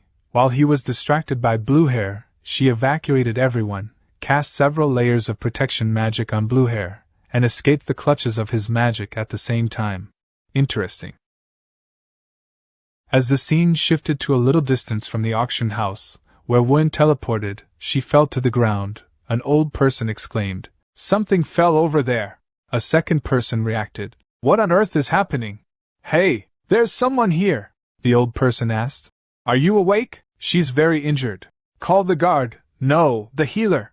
She thought, Even though I'm a warrior, I was defeated by an unknown monster with a single strike. Are the people in the auction house safe? What about Garrett? And she said, Garrett. In reply, Garrett asked, How can I hear you when you call so softly? This surprised her, and she said happily, You're alive, Garrett. Garrett said, Miss Wen, you should thank me quickly. If I wasn't there, preparations for her funeral would be underway. Then she noticed Garrett's severed arm, and Garrett reassured her, Don't fuss. It's no danger to my life. She, while crying, said, Sorry. Because of me, Garrett, I'm a failure as a hero. Garrett, I'm sorry. Her talk was interrupted as Garrett shouted, Wen Historia, get a hold of yourself. You are a hero. I'm sure everyone's going to love seeing a hero of the Empire cry their eyes out, yes? And she whispered, And if it's just 1 arm, it's nothing, alright? Do you not know who you were up against, Miss Wen? That monster was the core of the ancient swallow. In response, Wen asked, What? What are you talking about? Don't make fun of me. There's no way a monster like that would come here. Garrett replied, I don't know the reason either, but I'm certain. He really is Swallow. That black calamity is the ancient monster Swallow. On that monster's foot were traces of hero Bern Hishtalt's fresh tracks that looked to be less than a month old. It's more serious than we thought, Miss Wen. If this continues, the Empire might fall. Wen exclaimed, If it's really Swallow, we must make more efforts to stop him. This is the territory of the humans. We have the upper hand, Garrett interjected. Miss Wooen, this is not something we can figure out with our strength. You felt that immense power right in front of you. We have no chance of winning right now.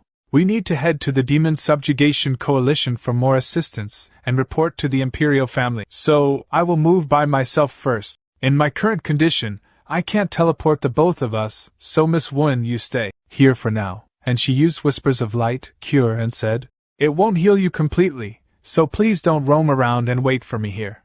Wooen asked. Wait, but we don't know when that monster will rampage again, Garrett pleaded. You should still wait, please, and use teleportation to disappear. Then the scene shifted to inside the auction house, where Swallow thought, so annoying, should I leave the ones who escaped and go to Harston? Or should I follow them and remove the risk factors? What should I do? Since I safely recovered the beheading Fang, let's just leave it at that. Moreover, I have a goal I must not forget. I should at least find Renee's body. Swallow turned to Mel's and said, let's prepare. She, looking gloomy, replied, okay. He asked, is something wrong? She responded, no, there's nothing wrong. He questioned, what is it? It doesn't look like it's nothing. She addressed him as Sir Swallow and continued, you truly are strong. She thought she knew it due to what she saw back at the Demon King's castle. But the more she learned, it seems you're stronger than she expected. Though you said you're one of Ms. Renee's friends, you're much stronger than she thinks she was. Am I wrong? Or is Ms. Renee much stronger than she realized? Please tell me, Sir Swallow. She then inquired, who actually are he? He lightly hit Mel's on the head and called her a brat, saying why she was depressed over something like that. He is just Sir Swallow. Once everything is taken care of, I will tell you the truth, okay? Mel's nodded in response. Swallow then said, now let's finish things. Show them a power of the Demon Kings. She cast aside her hooded cloak and transformed into her version 2, saying, alright, Sir Swallow. Then using reconstruct magic to cause a huge explosion. People witnessing the explosion exclaimed, what the hell is that? And what is that explosion? She thought that place is the direction of the auction house. Damn, to do such a thing in the middle of the capital. Do those damned creatures know how many people there are in the capital? What should I do? As she stood up, she recalled what Garrett had said earlier. So please don't roam around and wait for me here, please. Frustration was evident on her face as she thought about that. But her thoughts were interrupted when a child grabbed her hand and said, Miss, my dad is over there, while crying. She clenched her fist firmly and shouted, it's alright, don't worry everyone. I will take care of everything. Because I am the hero Win Historia. She thought to herself, I won't avoid a monster like that. Explosion have caused widespread destruction throughout the auction house. Swallow emerged from the rubble, calling out to Mel's. He asked her what the magic she had just used was called. In response, she replied that it was called reconstruction, a high-ranking magic that caused the ground to collapse. She then asked him if he thought everything was now tidy. He replied by asking if she really had nothing else she could have used in that situation. She defended herself by saying that he couldn't blame her for what had happened. He had started posing and said, let's finish things. So she had used the coolest and most stylish magic. She questioned why he was now complaining. She added that if he wanted her to use a specific magic, he should have told her beforehand. He said that he trusted her to use her best judgment. Nervously laughing, he thought to himself that things were getting complicated. He then asked her if she remembered the way to that hub or whatever it was called. She said she remember it well. He said then go there and take care of it, since the humans will definitely be flocking that way. And he will leave it to her to making arrangements so he can go to Harston as soon as he arrived there. She said got it. She asked, but Sir Swallow, he has been saying Harston for a while now. But where is Harston? He turned to her and asked, do you know where the core of the ancient is, right? She confidently said of course she does. She always says this. But her favorite dungeon is the core of the ancient. Her talk was interrupted as he said it's the town closest to there. She said to tell you the truth, she only know about the core of the ancient from books. He said it's fine, let's get going. As she walked away, she said you can leave the hub to her. She will protect it. He said sure, I'll follow soon. After a little walk he said they are already here. And he asked, how many people would that be? One of the individuals said they are of the Longlara House, one of the 9 pillars of the Empire, the Longlara Blue Crane subjugation team. He identified himself as the subjugation leader and asked, who is he? Swallow believed that the others were busy getting into formation, and he didn't understand why humans behaved in such a way. However, he was worried upon hearing that a large number of people had gathered around the auction house. only to discover that they were soldiers of someone inside. He questioned, "Do you want to know who is he? Must he tell them?" And he declared, "I am their enemy." At that moment, in the core of the ancient, Sylvia expressed concern. She warned Nifrim that entering the cave meant risking never returning alive and the possibility of his soul becoming corrupted and wandering the world indefinitely. She suggested turning back, stating that it was still not too late. An irritated Nifrim responded, telling Sylvia not to mess around. However, she persisted, asking what would happen if she did mess around and calling him boring. She pointed out the strangeness of finding a room full of monster corpses, but encountering a clean room. Nifrim's eyes widened in realization, and he turned to the other members of the party, asking for their thoughts. The other members began their discussion with each other. One of them wondered if the Hishtalt's subjugation team could have made progress while cleaning up the place. He questioned whether a highly intelligent monster could have been responsible for the cleaning. Another member interrupted and asked if the dungeon had been attacked up until room 5.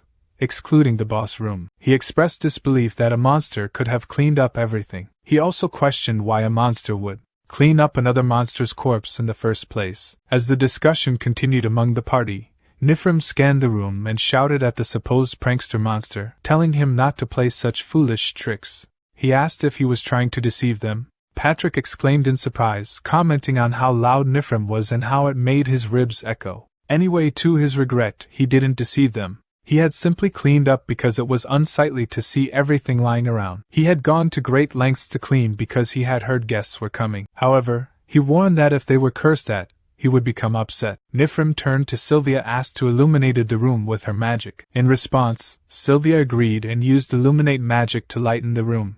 Patrick exclaimed, "Oh my, so bright." Well, in any case, they worked hard getting to such a rare place, even though he didn't call for them. He then greeted them saying welcome. He thought to himself, "Skeleton," and addressed him as the Death Knight Patrick. Irritated Patrick muttered, he even prepared an introduction for them, but it seems that was pointless. Now he can't even use the introduction. Dialogue he strenuously worked on all day to prepare. "Thanks a lot for that, you damned bastards." Continuing, Patrick said, "No, their reactions are too savage. Everyone, calm down for now and put away their weapons. Ms. Mage, can she put back her staff? And you over there, lower your fists." He then asked, "Did he say something weird?" At that moment, Nifrim rushed to attack him, but his attack was blocked. However, Nifrim exclaimed, "His bullshit ends here." Patrick criticized his lack of manners, stating, "He don't even give him time to breathe." As he distracted by him, Sylvia used Ice Bolt Shower to attack, surprising Patrick slightly. He commented,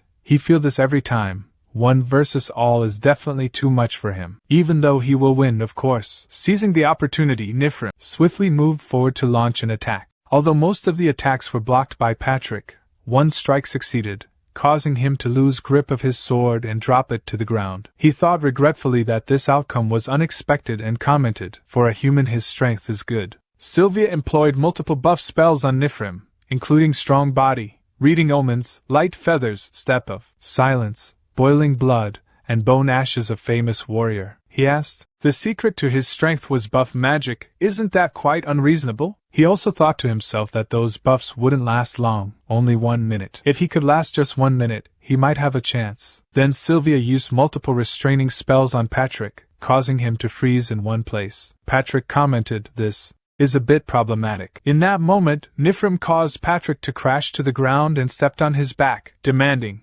"Say that again. Who'll beat who?" He laughed and said, "Impressive." He never thought they would use magic to drive him into a corner. Other members of the party began to murmur quietly, "What is it? Already over?" "The core of the Ancient's Guardian isn't all that much," Patrick said as expected. Should he have gotten rid of the green-haired mage first? Nifrim stepped on him forcefully, causing the ground to break, uttering, "Shut up," and tried to deliver a lethal strike, but Patrick effortlessly blocked it with 2 fingers. Patrick started laughing, stating that was fun this time. He was really immersed in his acting. "Sorry." This caused Nifrim to sweat nervously. Patrick continued by saying he didn't plan to mess around at first, but he had been bored for the past few years. Even if it was just acting, he wanted to experience the feeling of crisis once. He thanked everyone for playing along to his rhythm. A little later, Nifrim shouted in confusion as he woke up and asked, "What just happened?" Patrick, noticing Nifrim's awakening, asked, "Oh, you're awake?" He replied it only took him just a few seconds to wrap things up after he collapsed. He said to him that it would be quicker for him to see it by himself. Out of all the humans to have encountered him so far, not one has ever survived, not a single one. He believed he knew these details since he knew his name, but it seems all he knows is his name, and nothing else. He threw the girl toward him and said, "Oh, still, that green-haired magician was quite challenging to deal with. Using wide-range divine magic makes his bones itch just thinking about it." He continued, "Anyway, is he Nifrim, right?" That magician kept calling out that name, until the very end. She called for him so desperately. He said that he had hoped for a more emotionally charged reaction, but his response was quite boring. Nifrim was quite ruthless. He said that now it was time for a survivor question and answer session. Even if Fimor was a moron, he wouldn't have sent just 30 people. And honestly, he was sorry to say this, but this subjugation party was subpar. And he asked, "So tell me, what is he hiding?" He said that since he was a very kind and generous skeleton, he was going to offer him some choices. If he was willing to answer, he should raise his right hand. If not, he should raise his left, he said. A wise choice. If he tell him everything, he will grant him a clean and painless death. He can't believe he was cursed in this way too. He said that he would respect his decision, and asked him to please die slowly. He thrust his sword into his back, as he walked away saying, "When will he ever clean up all of these?" Still, he guesses it'll be easier than before? A little later, he wondered if he was gone. He looked closely at the dead body of Sylvia and apologized, but acknowledged that he had to continue living. He began to consume her lifeless body, causing unsettling crunching sounds to reverberate. Patrick, who was hiding nearby, heard these sounds and thought to himself, "What an unpleasant noise." He had suspected that there was something hidden beneath the surface. He questioned whether consuming corpses made him stronger, and aided in healing his wounds. Furthermore, he pondered if this ability accumulated with each meal and if it was limited to human corpses only. He also questioned the source of this ability, whether it was alchemy or magic. As Nifrim continued with the gruesome act of eating, Patrick persisted in his thoughts. Since there were plenty of corpses available, he believed he should take his time to test this ability. Nonetheless, he wondered where his boss was and what he was doing, hoping that he wasn't engaged in any strange activities in an unusual location. The scene shifted to Capital Liaise, where Swallow stood upon hundreds of lifeless bodies. One approached him and she asked, "What is this?" Turning toward her, he asked, "Is she here to die too?" She replied, "No, she is wooing Historia, the hero," he stated. He never asked who she is. Well, he like her spirit, but she can't defeat him. As she rushed forward, thinking, even if that's true, she have to stop him. She employed a crushing blow once again to attack him, but this time he effortlessly blocked her assault. With a sigh, he apologized and said, "But she will only get to land one attack on him." He tightened his grip on her gauntlet, and said, "Go on, try to escape again. If you can, that is." She thought to herself, she can't defeat him, but can she buy some time? As he slammed her to the ground,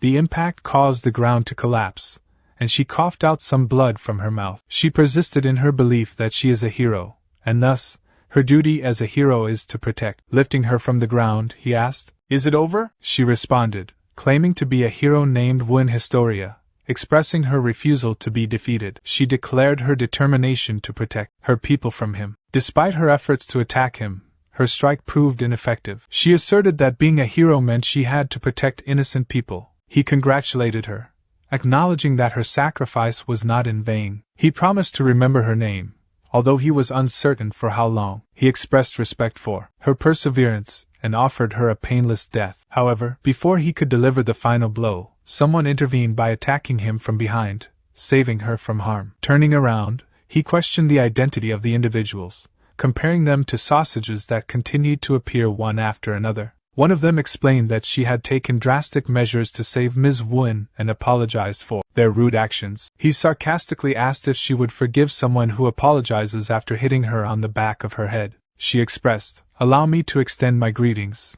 however belated they may be."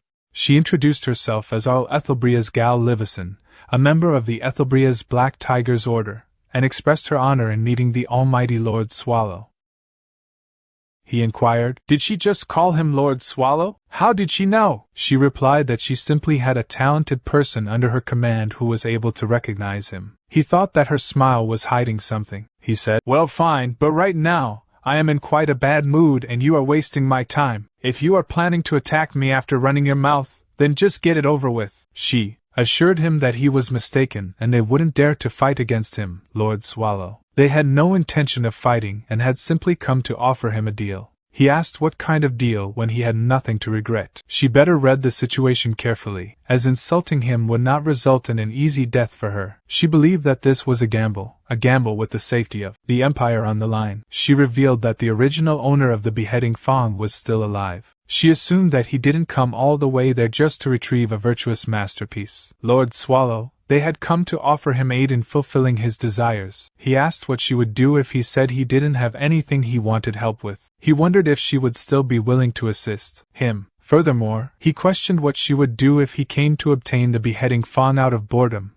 but in reality, his true intention was to exterminate all humans. He pondered how she would react in that situation. This caused her to nervously sweat as she asked if he planned to destroy everything in the end, implying that it might not be worth trying to help him. He confirmed that she wanted to avoid destruction and instructed her to immediately find out where the owner of the item was. She agreed to follow his command and asked Garrett to step forward. Garrett acknowledged her request, addressing him as Lord Arl. She mentioned that he might have met her once before. She explained that in order to locate someone, she needed to examine the traces they had left on objects. She asked for permission to inspect the beheading Fong, if he was okay with it. He warned her that if she did anything foolish, she wouldn't just lose one arm. She assured him that she understood. She sensed someone who had left an overwhelming amount of traces. They were too far away to determine their precise location, but the person was moving west, in the direction opposite of Lie's Imperial Palace. He thought, "West, that's towards Harston," and he said,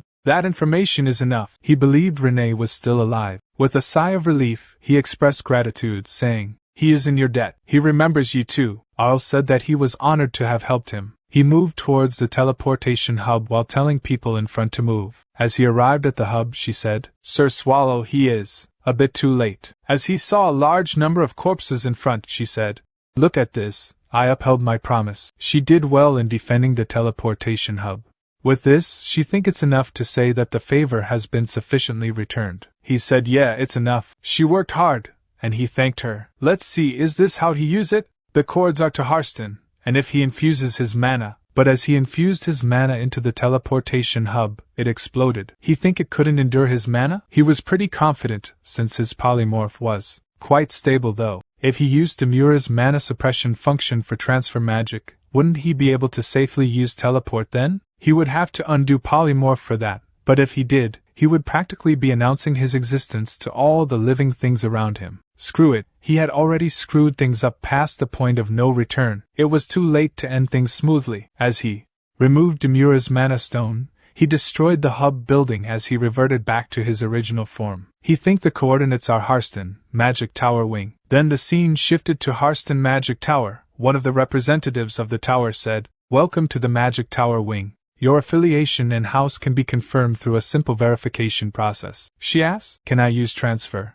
magic here?" He replied, "No, our magic tower has a resistor that surrounds the entire premises, so you cannot enter without going through the verification process." She said, "Then it looks like you can't escape death," and used her blade to kill him. She think, "When I first got here, I had a thought that the humans' magic towers are similar to dungeons." Sure enough, magic towers are basically dungeons made up of humans. They're just weak monsters. A little later, she continued with her thinking. She killed all the humans she could find on the first floor. All that was left was the top floor of the tower. Amr asked, "Oh my," she prepared quite a bit. "I wonder who the opponent was. But is it that noble young girl from before? So she wasn't a human?" She inquired about the location of the beheading Fong. Amr said that's already her property. She sees there's no point in telling her where it is, but she is curious about something. How is she still alive? As she assumed the stance to attack, Amr couldn't help but exclaim, "Oh my! She is carrying around a weapon that doesn't match her cute face?" As she employed a magic shield, she asked, "But does she really think she can face the Magic Tower Guild Master with nothing but a blade like that? What does she plan to do using a blade with no attributes?" Her thoughts were interrupted as her shield was broken apart by Renee's attack. She couldn't help but think, her defensive magic in one go. This brat, no, this monster. Just how strong is she? Even so, this was a magic tower erected atop a spring of mana. If she used all the mana flowing in this place, she could definitely win. Renee asked, "Where's the beheading Fong?" "Hurry up and tell me," she replied with disappointment. "What a shame. The Beheading Fong is no longer here. It's been a while since I put it up for auction. She used magic realm and think, she seems quite strong. So I will go all out from the start. She unleashed various spells, employing Lance of Longinus, Divide, Chase, Accelerate, and Depravity of Holy Light. Amr said try piercing through this. Following his words there was a sizable explosion as the spell took effect, resulting in destruction and a cloud of dust. As the dust settled, Amr saw Renee being pierced by multiple magic blades and coughing up a lot of blood on the floor. Amr said exactly this is what happens when a monster dares to pretend to be human. Amr thought this is top-class magic that not even most dungeon bosses can withstand. There's no way someone like her can handle it. However, Amr's thoughts were interrupted as Renee cut off both her hands, and she crashed to the floor in pain. She said it hurts. How did this happen? Renee continued, all I did was cut off her hands. Don't make such a fuss, human. She voiced her unwillingness to die, emphasizing her determination to live as she crawled on the ground and urgently pleaded, save me. She thinks it's over. Any trace of her has been erased. Now what is she supposed to do? What's left for her? She is tired if she falls asleep now. But her thoughts were interrupted as someone said, Leader? She turned around and saw a green-haired person named Hyam. Said, Leader. How did this happen? Get a hold of yourself. She said, it's Hyam, right? He said, just hold on. You have to. But his talk was interrupted as she said, it hurts. Hurry and treat. No, kill that bitch. He turned around to find Renee gravely wounded. He said, calm yourself, Leader. You have lost too much blood. And he asked, do you see what this is? She asked, what is it? I can't see it clearly. He said, oh my, you can't see it? It's a mana stone with high rank magic that allows you to escape from here. But I don't have enough mana to activate it. You have to imbue your own mana to activate it. She thinks that's the same thing that's in the love stone. How could she forget that unpleasant feeling? Amr said thanks, now she can live. As she imbues her mana into the stone, the curse activates and she starts screaming in pain. He says she has too many enemies. How bad must it be for Rin to come and seek revenge? Even in her own family, within the grommets. How bad must it have been for them to give the order to get rid of her the moment she acted suspiciously? Turning to Renee, he asks, isn't that right? He says he is grateful to her for doing his job for him. But at this rate, she might come after him this time. Isn't that right? So this is a form of insurance that'll buy him enough time to escape. Goodbye then, he says. Renee thinks she can't see out her right eye anymore. That's not an opponent she can beat with a completely battered body and without a proper weapon. But that's enough. Pathetic. She will pay the price here. She will erase any trace of herself forever. She said, still don't you dare try to cover Lord Swallow's scent with those dirty hands. Not even if I die. She leaped onto her adversary, driving her blade into her eye. In response, her adversary hit back, thinking, if he finds out she died, will Lord Swallow be sad? At that moment, Lord Swallow teleported there and caused the magic tower to collapse. He asked, is she okay? When she was first saved, it was a similar situation to this. Her body and mind were sapped of strength, and she couldn't find the meaning of life. The one who appeared before her was Lord Swallow. Renee looked at Lord Swallow with surprise on her face, wondering why he was there. After they landed, he released his grip on her, and she moved away from his arm to sit on the ground. Lord Swallow instructed her to wait for him there. She questioned if this was her delusion. Lord Swallow turned to face Amr, who was cursed, and approached her. He asked Amr how dare she do that and threatened to show her who she was messing with. Shifting into his combat form, Lord Swallow swiftly attacked, delivering a punch. He remarked that she didn't know her place, and using his demonic power, conjured multiple spears that penetrated her body, visibly traversing from the inside out.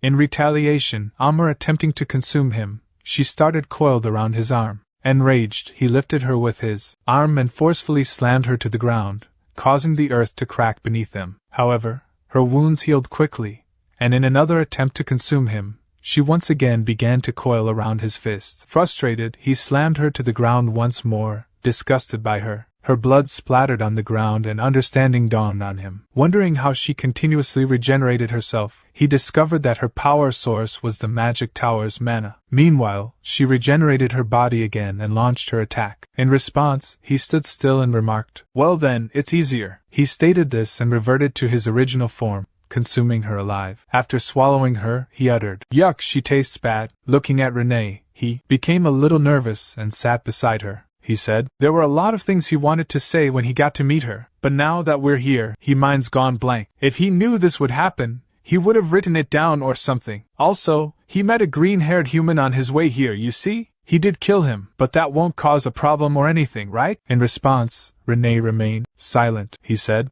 Renee, he is sorry for what he did a few days ago, Renee stated. No, there's nothing Lord Swallow should be sorry for. It's Renee who doesn't have the right to face Lord Swallow, he said. But the core of the ancient needs a guardian named Renee. To him she is also a necessity. Renee questioned, isn't Lord Swallow resentful of her? He stated he don't resent her. She questioned, does Lord Swallow hate her? He stated he don't hate her. Standing up, he said, oh yeah, he have something for her. It's the item she left behind. He handed her the beheading thong, and she tightly hugged it, starting to cry. While sobbing, she uttered she was scared of being abandoned and hated by him. He assured her that he wouldn't abandon her, and didn't hate her. Let's go back, Renee. Back to the core of the ancient. Renee reminisced about the past memory when Lord Swallow had taken her into the core of the ancient for the first time. Swallow exclaimed, that's a homunculus? He had met her during the previous arson case that had happened in Grape Nia. But then, he had encountered her again at the lab, so he had decided to bring her along since it seemed like fate. Patrick asked, then, that means this small body holds all the knowledge about homunculus research? Moreover, seeing how she was completely unfazed inside the room of the strongest boss in the core of the ancient, also known as the lair of demons due to the thick dark energy flowing in this dungeon, it implied she had the mental strength and physique to handle anything. Patrick inquired, boss, what is he going to do with this child? Swallow replied, well, he is going to let her live here. It seems like she has a lot of talent, so first, we're going to teach her how to fight. And if teaching doesn't seem to work, let's just let her live in peace. She has experience as a maid, so maybe we can have her cook or something? Patrick exclaimed. Wait a minute, boss! Is he being serious right now? Who's going to educate her? Swallow pointed towards him and said, you, so cheer up. Patrick asked. No, why him? Swallow replied. Don't play so hard to get. He was bored since he had nothing else to do, Patrick thought. Well, being a homunculus, her physical abilities will certainly be outstanding, and there may still be some lingering subconscious resentment toward humans. He then asked, so boss, what's the child's name? Swallow said, what was it? He believed he heard it before when they first met. Renee tried to speak and finally said, Lello. Patrick asked, is Lello her full name? Nothing more? Swallow asked, do he need more? Patrick asked, since boss is the master, why not make her a new one? Swallow thinks to himself, after a little thinking, what about Renee? Patrick replied, that's nice. Then it would be Renee Lello. And he's sleeping again, damn boss. He sat down and said, alright then, Renee, let's start by learning how to smile. Back to the present, Patrick asked, is he smiling in this situation? What on earth did he do at Harston to make the ground shake like this? Did he dance wildly in the middle of the village or something? Swallow responded, he know there's always an exception in a monster's life. Patrick pointed towards Mel's and asked, so what's that exception? Swallow replied, well, this is also quite a long story. Patrick interrupted, wait boss, did he just kidnap a child? Swallow scoffed, does he really think he bothered to do something that troublesome? Patrick questioned, anyway, where's Renee, and why did he bring this kid instead? Swallow explained, you see, he met Renee at a human village. Patrick exclaimed, so he did meet her, was she injured? Swallow replied, she looked tired, perhaps they were restricting and limiting Renee's life. Patrick added, no, if he had been rejected just say so. Why is he expressing it so poetically? Swallow stated, well, so from now on, he will have to wear a maid costume and manage the dungeon. In response, Patrick said his resignation letter is always ready, boss. He then asked, so what is he going to do now? Swallow sighed and said there's nothing else to do but wait here, he guess, since he don't know when she'll be back. Patrick said he understood, and he thought it was best to leave the boss alone when he was in this state. It may be tough and depressing, but after some time, seeing Renee, Patrick said, boss, she's here. Swallow asked, who? Patrick asked, who do he think? And said, the one he have been waiting for the most. At that moment Renee approached and asked, Lord Swallow, have you eaten yet? And said if not, would he like her to prepare it now? Seeing Renee's right eye, Patrick turned to Swallow in surprise and asked, boss, did he? He stopped midway in his question as he noticed one of Swallow's eyes was missing. Patrick thought, did he finally go insane to give her that? Or was he sincere enough to give it to her while being sane? The scene transitioned to the conclusion of Swallow's final battle at Harston. Swallow said her right eye, it's completely ruined. If she could see properly, would she have been able to tell it apart? Just like he said before, if she still has that heart, she doesn't care when, just look at it properly, and give him a original love stone next time. Back to the present, Renee happily said now, she will always be with Lord Swallow. The following day as Mel's woke up, she wondered where she was and what had happened while rubbing her eyes. Mel's was shocked as she saw Patrick in front of her sharpening a knife. Trembling, Mel's said she is dead and asked, is he the Grim Reaper? And is this hell? Patrick stated, excuse me, but this isn't that kind of place. This is the core of the ancient. Mel's questioned what? And she stated then he is not the Grim Reaper. But Patrick? In response, Patrick stated she is quick to catch on. As he stood up, he said, he don't know when he will wake up. He moved towards the nearby sleeping Swallow, and while hitting him stated, boss, wake up. Swallow questioned, he was just having a nice nap, what now? Observing Mel's wakefulness, he understood why Patrick had awakened him. Mel saw Swallow and became frightened, sweating, nervous. Kneeling before him, she stated, greeting to the owner of the core of the ancient and the embodiment of all things, the guardian of God who punishes those trembling in fear, the ancient beast that stands above all things, Lord Swallow. Mel's, said the king. No, that's not it. My apologies. Let me introduce myself. Swallow stated she is the 17th descendant of Demon Asmodeus, Mel's de Agria. He already memorized it. She questioned, how does Lord Swallow know her name? Did Swald tell him this? By the way, have he seen Swald? She definitely remember him punishing the humans in Liaise and retrieving the beheading fawn. But, Swallow said it, him. She asked Lord Swallow, what did he just say? Swallow stated he is Swald, making Mel's nervous again while Mel's thinks then, what disgrace have she shown toward Lord Swallow? As Patrick turned to Swallow, he questioned, boss, the words that Demon King Mel's stated about the topic of punishing the humans in Liaise. What have he not told him? Swallow became aware that Patrick was now interrogated him intensively. At that moment, at the border of Grapenia Forest and Harston territory, an individual chuckled and inquired, what's going on? They said not to enter, but nothing happened. This forest is teeming with herbs and mushrooms. Soon after, he spotted a person lying nearby, visibly wounded. As he drew closer, it was Nifrim in need. Attempting to aid him with herbal remedies, Nifrim unexpectedly attacked and started devouring him. The scene then shifted to Hastings Wall, a distance away, where a person in ragged attire laughed and casually stated that he had to go. At the core of the ancient dungeon, the battlefield was set. To survive in such a hostile environment, there were several virtues one must possess, and one of those virtues was maintaining a minimum level of tension. Renee sternly told Mel's if she truly consider herself a demon king, please stay still for a moment. She has mentioned multiple times that silence is a basic rule in Lord Swallow's room. Mel's defiantly replied no. She refused. She is a free dungeon monster. Furthermore, she lived here in the core of the ancient before becoming the Demon King. She came here to speak with Lord Swallow. Renee sighed and explained she already told her that Lord Swallow is resting right now. Mel's argued that is exactly why she is needed. Until Lord Swallow can comfortably fall asleep, she planned to stick close and share her warmth by Lord Swallow's side. Renee is too conservative in this aspect, too inflexible, like a boomer. An irritated Renee exclaimed, did she just call her a boomer? Renee chased after Mel's, shouting, just die. Meanwhile, Mel's laughed and ran away from her. Patrick, who had been observing the situation,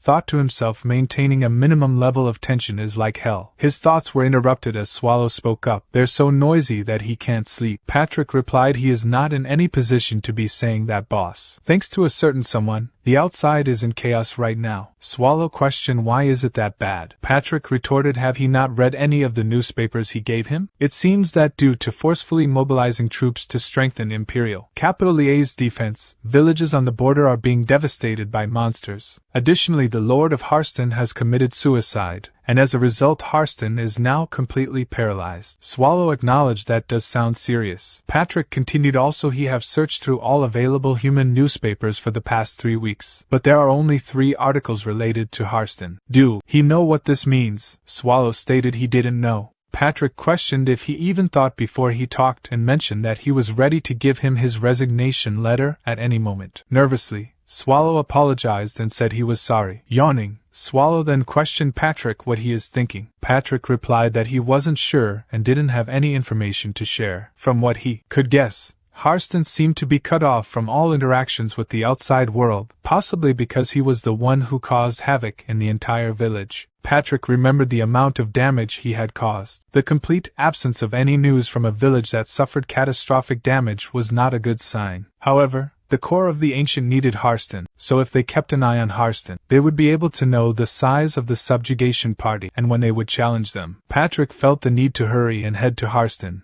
as he didn't know what might happen if he waited any longer. Swallow wished him a safe trip, and told him not to push himself too hard. He thinks, hoping that Patrick would go on his own. Patrick assured him that he would come back as soon as possible. Swallow was surprised by this, and waved his tail in excitement. He thought to himself that he just had to tell Patrick to go so that he could finally get some sleep. However, Patrick interrupted his thoughts by mentioning that he thought it would be tough for him to go alone. He suggested that it would be better if at least one person accompanied him. Swallow turned around to select a person to go with Patrick, but noticed that Renee and Mel's were fighting with each other. Swallow considered Mel's as a first candidate but realized that she was dangerous. He compared her to explosion magic, and if she used any of the magic she used back at the capital, the village would be destroyed forever. Then he turned to the second candidate, Renee, and thought about her nature. In his thoughts, he pondered she was good, and if she should stay here. He believed that Renee is far more dangerous than explosive magic, and staying still would be helpful. So he begged her to just stay still, please. His thoughts were interrupted by Patrick, who suggested that the boss accompany them on this mission since it was uncertain how long it would take. Swallow believed that he was already caught in Patrick's trap and couldn't escape. He felt like he was being dragged away. Realizing something, Swallow stated that it seemed like he was the best option for this situation, but unfortunately he couldn't use polymorph because he had broken the Daimalaira something bracelet. Patrick understood and said that if he didn't have the bracelet, he couldn't come with him. Swallow happily thought that it worked and he didn't have to go. Now he could finally get some sleep.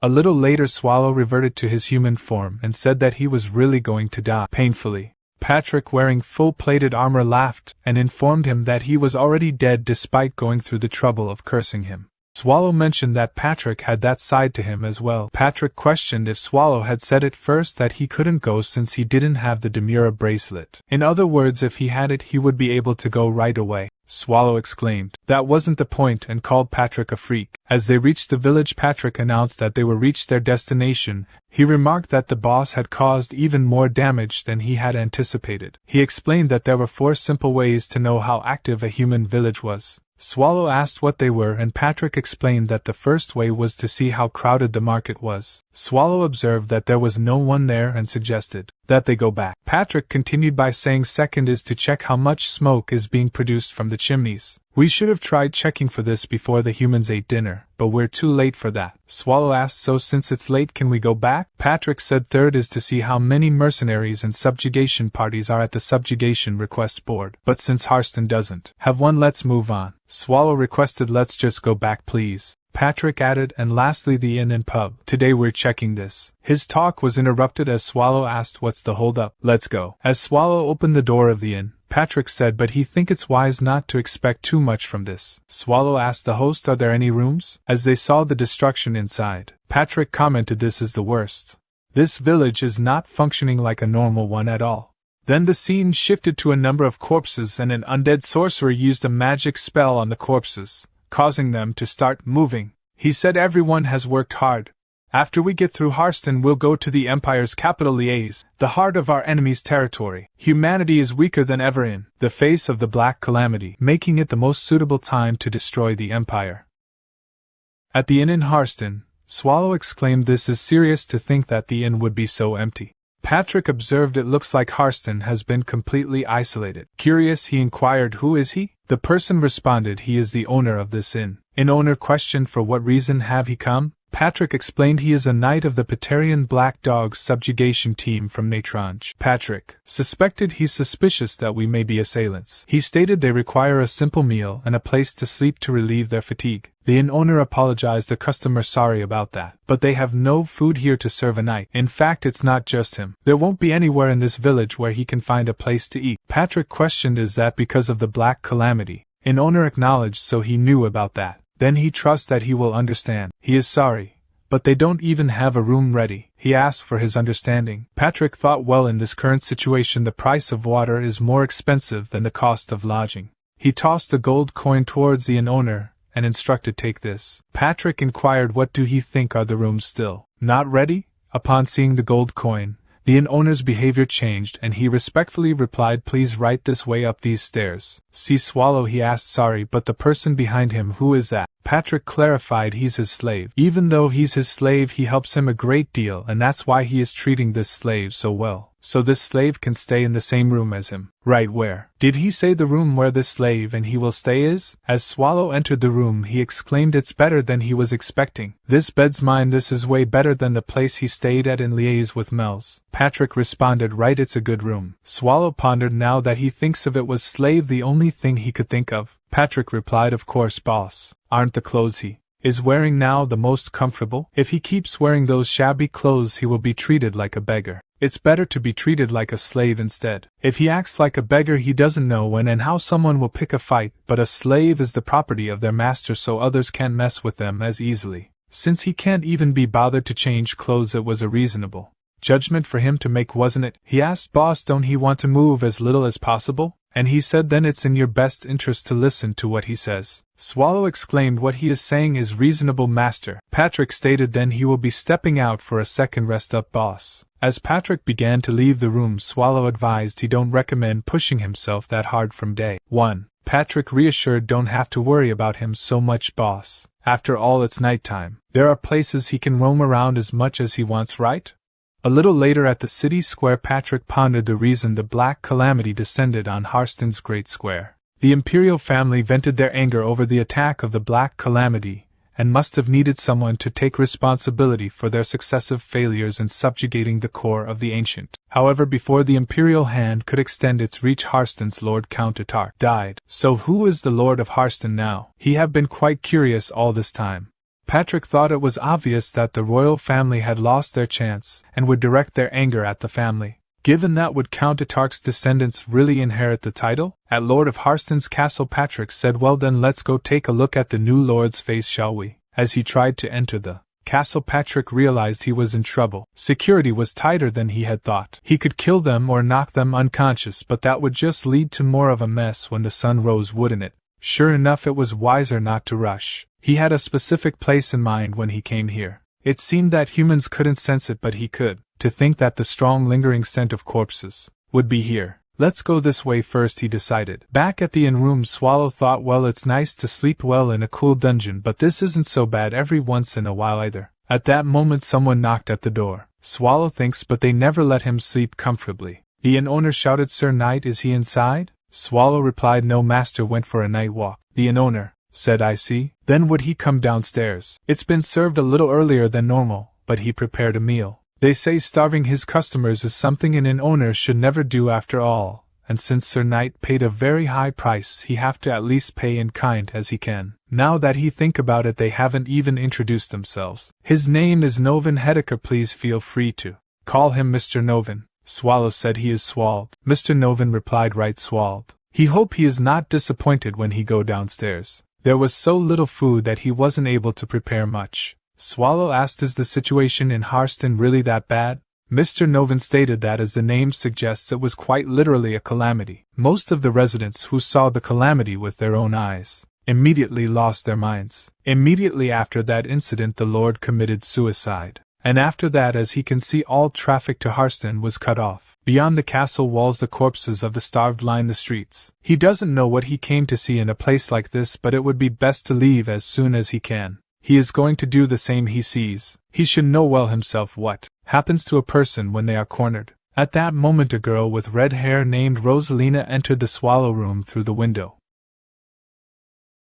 She thought to herself, observing the room, "They're definitely outsiders choosing to stay in this village despite its current state. And to top off it, they're staying in the most expensive room at the inn. They must have a lot of money," she mused. She mentioned that she needed to take anything she could sell for money. As she picked up the Swallow coat, a foul odor emanated from it, causing her to pinch her nose. "Disgusting," she muttered. She wondered if the customers here were not as wealthy. If she held on to the coat, she could use it instead of a bindle. She began searching through the room for any valuable items. After a while, she grew concerned when she found nothing. This isn't good. Did they take everything and leave? She questioned. Opening one of the drawers, she reassured herself that they wouldn't have taken everything. Her eyes nervously fell upon something Patrick had left behind. A little later, Patrick returned to the room and mentioned that he had gone for a quick peek at the Lord's castle. He questioned him what he had been up to. Exactly what he see him doing now, Swallow replied. He explained that he had planned on catching a glimpse of the new lord's face, but the security was tighter than he had anticipated, so he returned empty-handed. Boss, did he discover anything? He inquired. Swallow asked if he really expected that of him. Patrick clarified that he was just asking out of politeness. Apparently Harston has been cut off from the outside world. Even the owner doesn't know much, Swallow informed him. This revelation shocked Patrick. Curious, Swallow asked what was going on with him. Patrick confessed that he was shocked that he had actually done something.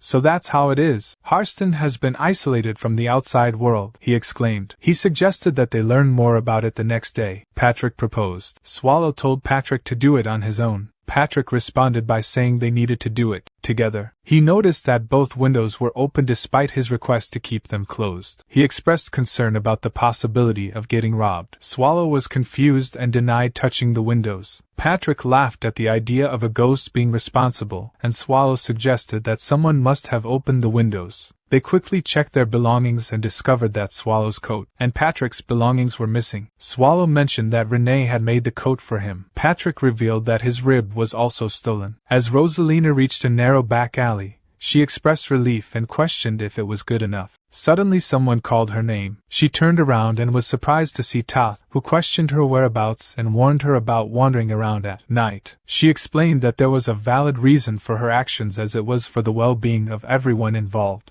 Toth disagreed, suggesting that it was pointless and only resulted in hunger.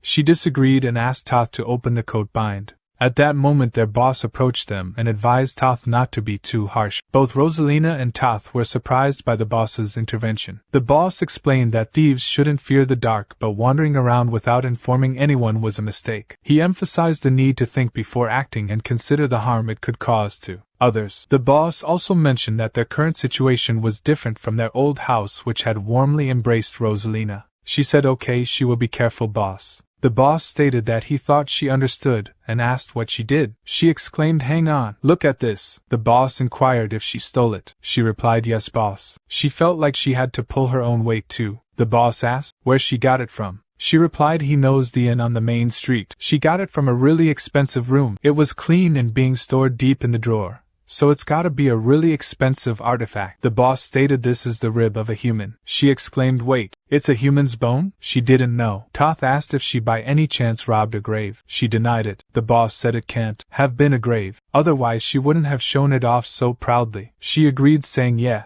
that's right." The boss explained this is a bone used either for someone's wicked hobby or for magic purposes. Toth asked if there is anyone that collects human ribs. The boss replied this world is overflowing with rotten trash that amputates the limbs of slaves to make ornaments out of them. He can't be sure. This could be a human's bone, or it could be the bone of someone who used to be human. The boss thought if by any chance it belongs to someone who studies necromancy or black magic, then it's even more dangerous. It's definitely suspicious, not to mention the clothes. Just looking at it, it seems like shabby clothes that a beggar would wear, but the fabric used is of the highest quality. As he lifted the coat, he heard a noise from the coat. The boss thought Brat she was so out of it that she didn't even check the pockets. He checked the pockets and found gold coins in them, making them surprised. She asked, "How much is that?" The boss scolded them, saying, "Fools, this isn't the time to be happy." She protested, but she went through so much trouble trying to find it. This time she went to the right place. The boss believed that customers staying at a luxury inn in a crumbling village should have been noticed sooner. A human's rib clothing made from luxury fabrics and a large quantity of gold coins were involved. There was a realization that they had messed with something they should never have trifled with. At that moment, Patrick remarked, "It seems his precious items are doing well." He made a declaration to the thieves, "Hello there, we've come to collect back our things." Patrick exclaimed while he really wanted to see them all. "Looks like everyone is safe." Swallow let out a sigh of relief and stated he is safe now. Patrick then inquired, "Those clothes were a present from Renee, right?" In his thoughts, Patrick considered the consequences of leaving another hole in Renee's heart, and concluded he have no idea what would happen, so that's good. Continuing the conversation, Patrick stated either way this is as far as they go. The captain commanded all of them to get back. Patrick inquired is he their leader? The captain questioned how did they find them? Patrick speculated the item must have been crying out for its owner. Swallow interjected expressing her fatigue and stated let's hurry and get back so he can rest. Patrick thinks he will let it go just for today boss since he have been running around for so long. Patrick then addressed the captain saying hey captain of the back alley, you chose the wrong item to steal. Do he still have no thoughts of returning it nicely? The captain retorted is there any guarantee that you guys would just leave if he were to return the item? Patrick conceded that he is right when he thinks about it. The captain sensed something was amiss and thinks even if Rosalina had left traces, they found them too quickly in the dark. It would be impossible unless they were some kind of monsters. Could it be and check the bone and continue with his thoughts that a dark magic? The captain then inquired are you guys ones who live in the dark? Patrick replied well he guessed the cave is pretty dark. In his thoughts the captain concluded they must be dark magicians. He then inquired this rib bone must be really important to you guys. Patrick affirmed that's a given. It is a part of his body. The captain stated so you treat it with as much importance as a part of his body. Patrick clarified nope, it is a part of my body. Stop stalling for time and return it. Then bones were thrown into the air by the captain and, as Rosalina and Toth were ordered to retreat with the people who couldn't move well first, Patrick swiftly moved towards the bones exclaiming my ribs. Patrick leaped forward at full stretch seizing the falling bones. In the shadows a hidden figure quickly positioned himself and struck at Patrick's head with such force that the weapon broke upon impact. Patrick turned his gaze towards the assailant, surprised him and the attacker believed he had caused no damage. On the other hand Swallow yawned and remarked was that a rock just now? The condition of this place must really be bad. Suddenly someone approached Swallow from behind and attacked with a dagger, which also broke upon impact with Swallow's body. He swiftly grabbed the attacker by the neck and lifted him into the air. He exclaimed whoa, he guessed they do have decent weapons. What should he do with this master? Patrick replied wouldn't it be fine if they dropped the act now boss? Swallow told the attacker hey stay still. Patrick suggested well how about they knock them all out first? Swallow questioned he want to let them all live. Patrick clarified he is not saying they should let them live but to treat all of them the same. Swallow shrugged and stated whatever. He is so tired that he's not sure if he can control his strength properly. Patrick proposed well wouldn't it be fine if he is just tried? Meanwhile in the core of the ancient dungeon Renee inquired do she think Mr. Swallow is doing well? Mel's replied confidently of course. Renee expressed concern stating it has already been over half a day since Mr. Swallow left. Mel's responded oh I see. It has only been half a day. Renee inquired if nothing should have gone wrong with Mr. Swallow, expressing her worry about whether it is right for just the two of them to enjoy a relaxing break when Mr. Swallow could be starving out there. Mel's replied telling Renee that she is overthinking it and questioning if there is a reason for such a great person to skip meals. Mel's thinks about how many times Renee has brought up this topic. Renee admitted that Mel's is right and she is worrying too much, stating that Mr. Swallow and Patrick are just at a human village and couldn't possibly run into any trouble. Mel's wishes for Renee to stop. Mel's pointed out that the ancient monster is the ruler of all things and the Death Knight responsible for death. Therefore why is she concerned? In the present at Harston Patrick expressed that the situation is more troublesome than he thought. Meanwhile Swallow was happy to have his clothes back. Patrick commented that it wasn't bad for a human to actually surprise him a bit, and mentioned that he was hoping they would have a map since they are thieves but they seem to be unlucky. He suggested that it might be better to hurry and end this rather than dragging it out. He turned towards Swallow to ask a question but became shocked and shouted at him not to lie down already. Swallow responded by suggesting that he should try lying down too, as it's cozier down there than he would think. Their conversation was interrupted by a trembling voice apologizing and confessing to being the one who stole. The voice pleaded them to not involve others and asked to be taken her instead. Then Toth approached and told her to get up, questioning if she think they will let them off with just that. She mentioned the captain but Toth warned her that they don't have the slightest intention to let them off. Swallow realized that they know and ordered Patrick to take care of it. Patrick agreed and started moving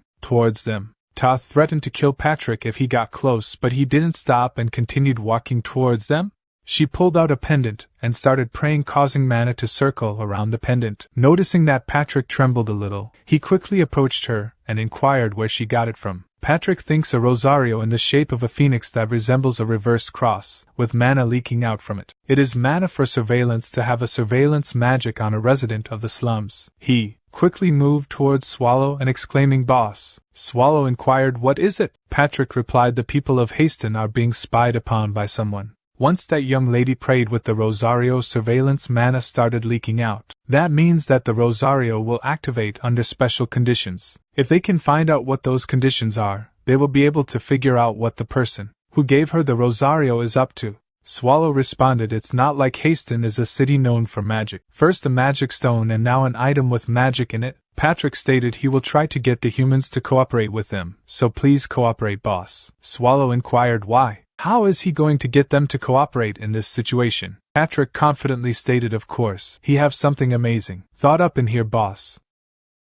Patrick apologized for before, stating that it wasn't because they had stolen their things. He explained that they had received a royal decree to not leave any traces of conflicts behind. Toth questioned the royal decree and asked who issued it. Patrick honestly replied that they were from a secret organization called the Fog of Roano and are called Shadow Knights, who took direct orders from the Empire's royalty. Nervously, Toth inquired about the Shadow Knights, to which Patrick laughed and assured him that they had no intention of causing harm. Toth then asked why they were in Haston, and Patrick explained that they were there to save the city. He went against the royal decree to keep everyone alive because he needed information to analyze the situation and send necessary supplies and manpower. He inquired for Toth's help in recovering peace in Haston. People around them started discussing, expressing their support for the royal knight and their relief that the king hadn't abandoned them. One person shouted that they should help Sir Knight, while another exclaimed that they were finally done with their current life. Patrick believed that the persuasion had been successful and commented on how easy it was to deal with humans. Swallow inquired if they were going back, but Patrick stated that they were just getting started, as he was starting to notice more and more strange points. Swallow thinks that although he appreciated Patrick's efforts, things had become more problematic because of him. Swallow mentioned the importance of being cautious of enemies around him.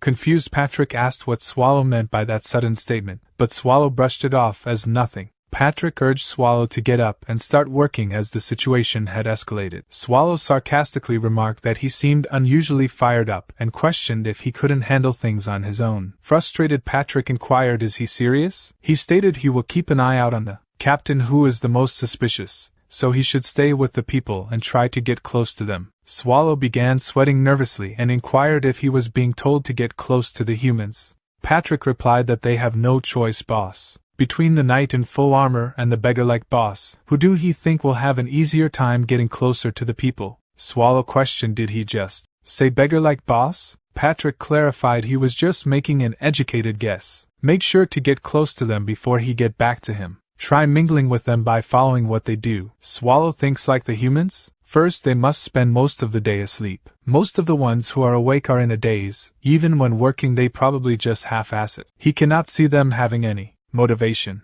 This is really good. He stated he just have to act as he have always done. Patrick responded he is not sure how he came to that conclusion, but it won't be that easy. Also, the religion that passed out the Rosarios needs to be investigated. Please don't forget that. In other words, he is asking him to suck out all the information from these humans. The faster they finish, the faster they go home and rest, right? Swallow replied, "Yes, master, of course." Patrick added, "Oh, and he is telling him this just in case. He have to keep his composure even if the humans are a bit rude. It won't be easy to get close to the humans." A little later, one person inquired, "Sir Knight, he said he were part of the Fog of Roano, right?" The second person questioned if he is a knight of the Empire's royal court, he must have come from Reyes, right? The third person asked, "I heard Reyes is a place full of milk and honey. Is that true?" The fourth person inquired, "Sir Knight, how come the other knight has full armor on but he isn't such clothes?" The second person replied, "You dummy, it's probably a disguise. Do he think he usually walks around like this?"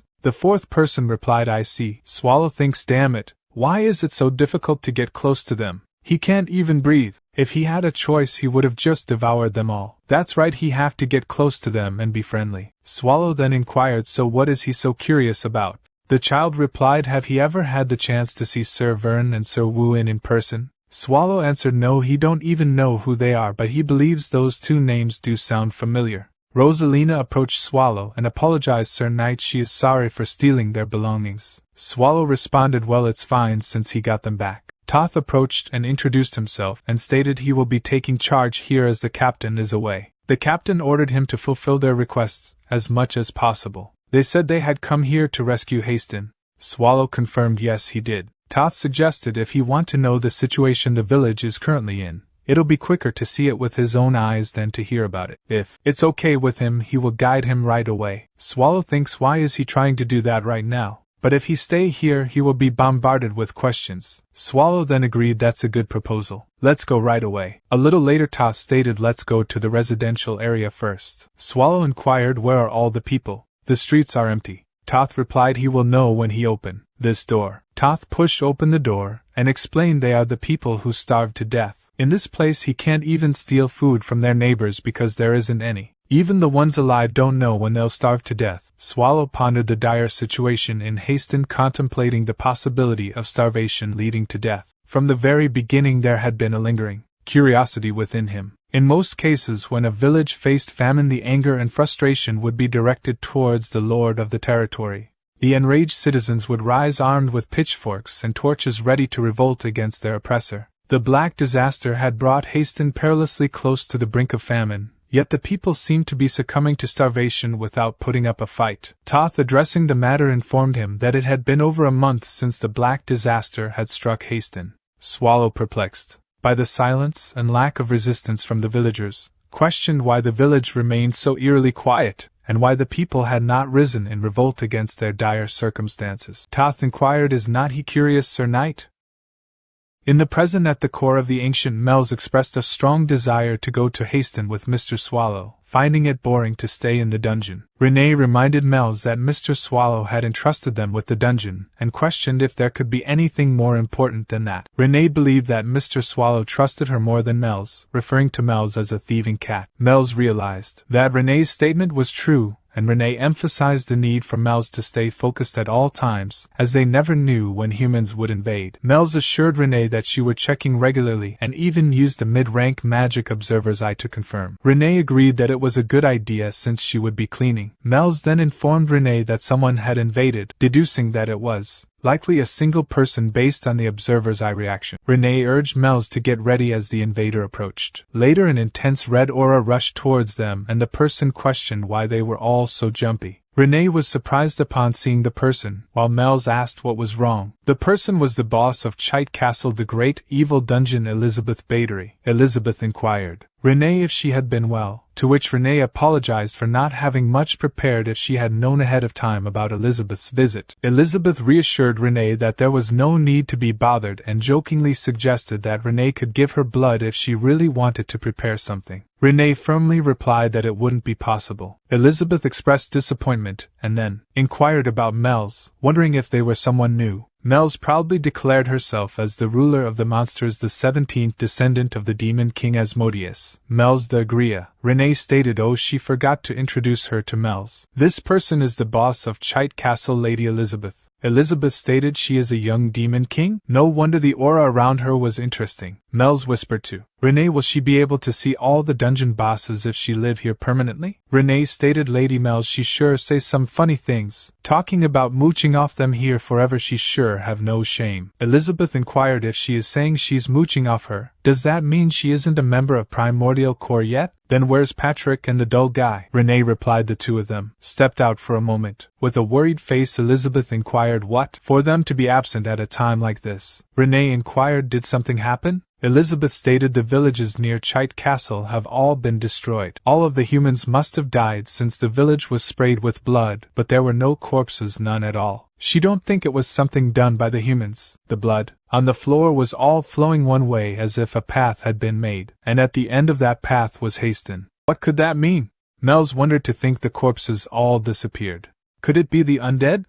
Elizabeth replied yeah, but there aren't many who could do something like this. Most undead do not have intelligence. The ones that do have the special title of Elder and are of a higher tier. The army of the dead moving together means that someone must be controlling them. The lord of the undead, immortal King Erivos. He's the most suspicious one. Trembling Mells exclaimed the name Erivos while covering her mouth with her hand. Elizabeth stated she don't have concrete evidence but she need to notify that dull guy. Do she have any monsters that can send messages? Renee replied no, the dungeon is currently empty. Elizabeth inquired if there should be some form of communication available. Renee responded by saying that there wasn't but she believed in Mr. Swallow's decisions. Elizabeth privately thought that believing in such a person was unfortunate and commented that it was a good thing Patrick was resourceful. She expressed concern and stated that someone needed to inform him. Renee inquired what they should do, to which Mel's agreed and suggested that it was time for this great one to step up. She concluded that it couldn't be helped. Meanwhile at Harston, Toth explained that the Black Disaster was the catalyst for all the troubles. Shortly after the disaster, someone set fire to the fields, destroying all the crops that were ready for harvest. The fire spread rapidly, reducing everything to ashes. During this time, a rumor began circulating that the crops in the area affected by the Black Disaster were contaminated, and consuming them would result in painful consequences. As a result, Harston became a cursed land. When news spread that even the Emperor had given up on Harston, the people fell into despair. However, within that despair there was a glimmer of hope. A wealthy commoner couple stepped forward and generously distributed their unaffected crops to the residents. Some individuals even proposed that they should unite under the couple's leadership. Just as everyone was starting to feel hopeful and believe in a better future, the couple was found brutally murdered in their home. It was assumed that someone with a greed for food had killed them. After that incident, trust among the residents vanished. With no trust, there was no cooperation, and everyone fought to protect their own food, ultimately starving to death. The inhabitants of the back alleys managed to survive thanks to the rumors of contaminated crops. Swallow stated unlike the rumors, they were fine even after eating the crops, right? Toth replied so far yes. Swallow thinks there's no way the crops that haven't even touched his body would be contaminated. Someone must have spread those lies with bad intentions. Toth stated then let's go to the next place. A little later Toth stated at first everyone thought that they would be able to overcome this disaster quickly. And this is the result of being self-assured, since bugs would gather if the corpses were left on the streets. They dug holes and started piling them up like this. Swallow inquired they don't burn them. Toth stated of the people who lost their family there are many who are still unable to let go. It's more about nobody wanting to assume such a troublesome role. Swallow inquired can't they do it? Toth stated he didn't tell him earlier but the couple that was killed had a daughter. Swallow inquired what about it? Toth stated he is saying that Rosalina's parents are also somewhere in that pile of corpses. Swallow stated I see and inquired do those soldiers always stand guard there? Toth stated yes, they guard in 2 shifts. They aren't really protecting but controlling it. Swallow thinks soldiers controlling the gates in a situation like this. They must be following the Lord's orders, right? Yeah, the Lord of this place is suspicious. Meanwhile the scene shifted to Patrick, who thinks there isn't a better way than to directly meet him in such a situation. They won't be able to see through his plans with normal means. For that reason he stole a harpy egg. The harpies should come after this egg, right? That's when he will appear and to get rid of them, allowing him to meet the Lord. It's a brilliant plan. He must be a genius. A little later Patrick stated that was the plan, but damn it, he didn't expect so many of them to come. The scene shifts to a girl exclaiming no, it can't be happening, as she sees her brother who committed suicide. Then his brother stated Lala, she has to survive. Don't forget she has to live. Frightened, she wakes up from her dream. Her maid questions, did she have a bad dream again, my lady? She the Lord of Haston Lalison of Veritark, and replies no, it's nothing. The maid inquires, do she want to sleep more? Lalison of Ver states that she will go and get some fresh air. She thinks it has been a couple of weeks since she obtained this position. She can still recall the day his brother died. His family members ran away with the family's money without restoring Haston. In such a situation there is only one way for her to survive, to restore Haston. A little later in the throne room she inquires about the promised salvation. The person named Uhumo replies that's right. Lalisanavir shouts just take a look outside. Is this the salvation he spoke of? He stated he do not break his promises. Soon he will put to sleep all the problems that the people of Haston are facing, so she shouldn't worry so much. She thinks this person never speaks in detail about his plans, but right now she have no choice but to believe this person. He stated everything is going according to plan, so my lady just keep living her comfortable life like she have been, and he thinks soon all the problems will disappear. She stated fine. She will believe her for a bit longer and wait. The maid enters the room and stated my lady, she have something to report in regard to the security of Haston. Lalisanavir questioned, what is it? The maid stated according to the guards there was an assault by a group of harpies, but a knight appeared out of nowhere and took care of it in one hit. Surprised, she questioned, in just one hit? Who is he and which knight order does he belong to? The maid replied the Northern Gates guard asked but was met with silence. Lalisanavir stated she will ask him herself. Where is that knight right now? The maid replied she have guided him to the reception room in the castle, my lady. Hummel interviewed, warning, my lady, please reconsider her choices. She can't rule out the possibility that he could be an assassin disguised as a knight. She stated him being a suspicious person doesn't negate the achievement of saving Haston.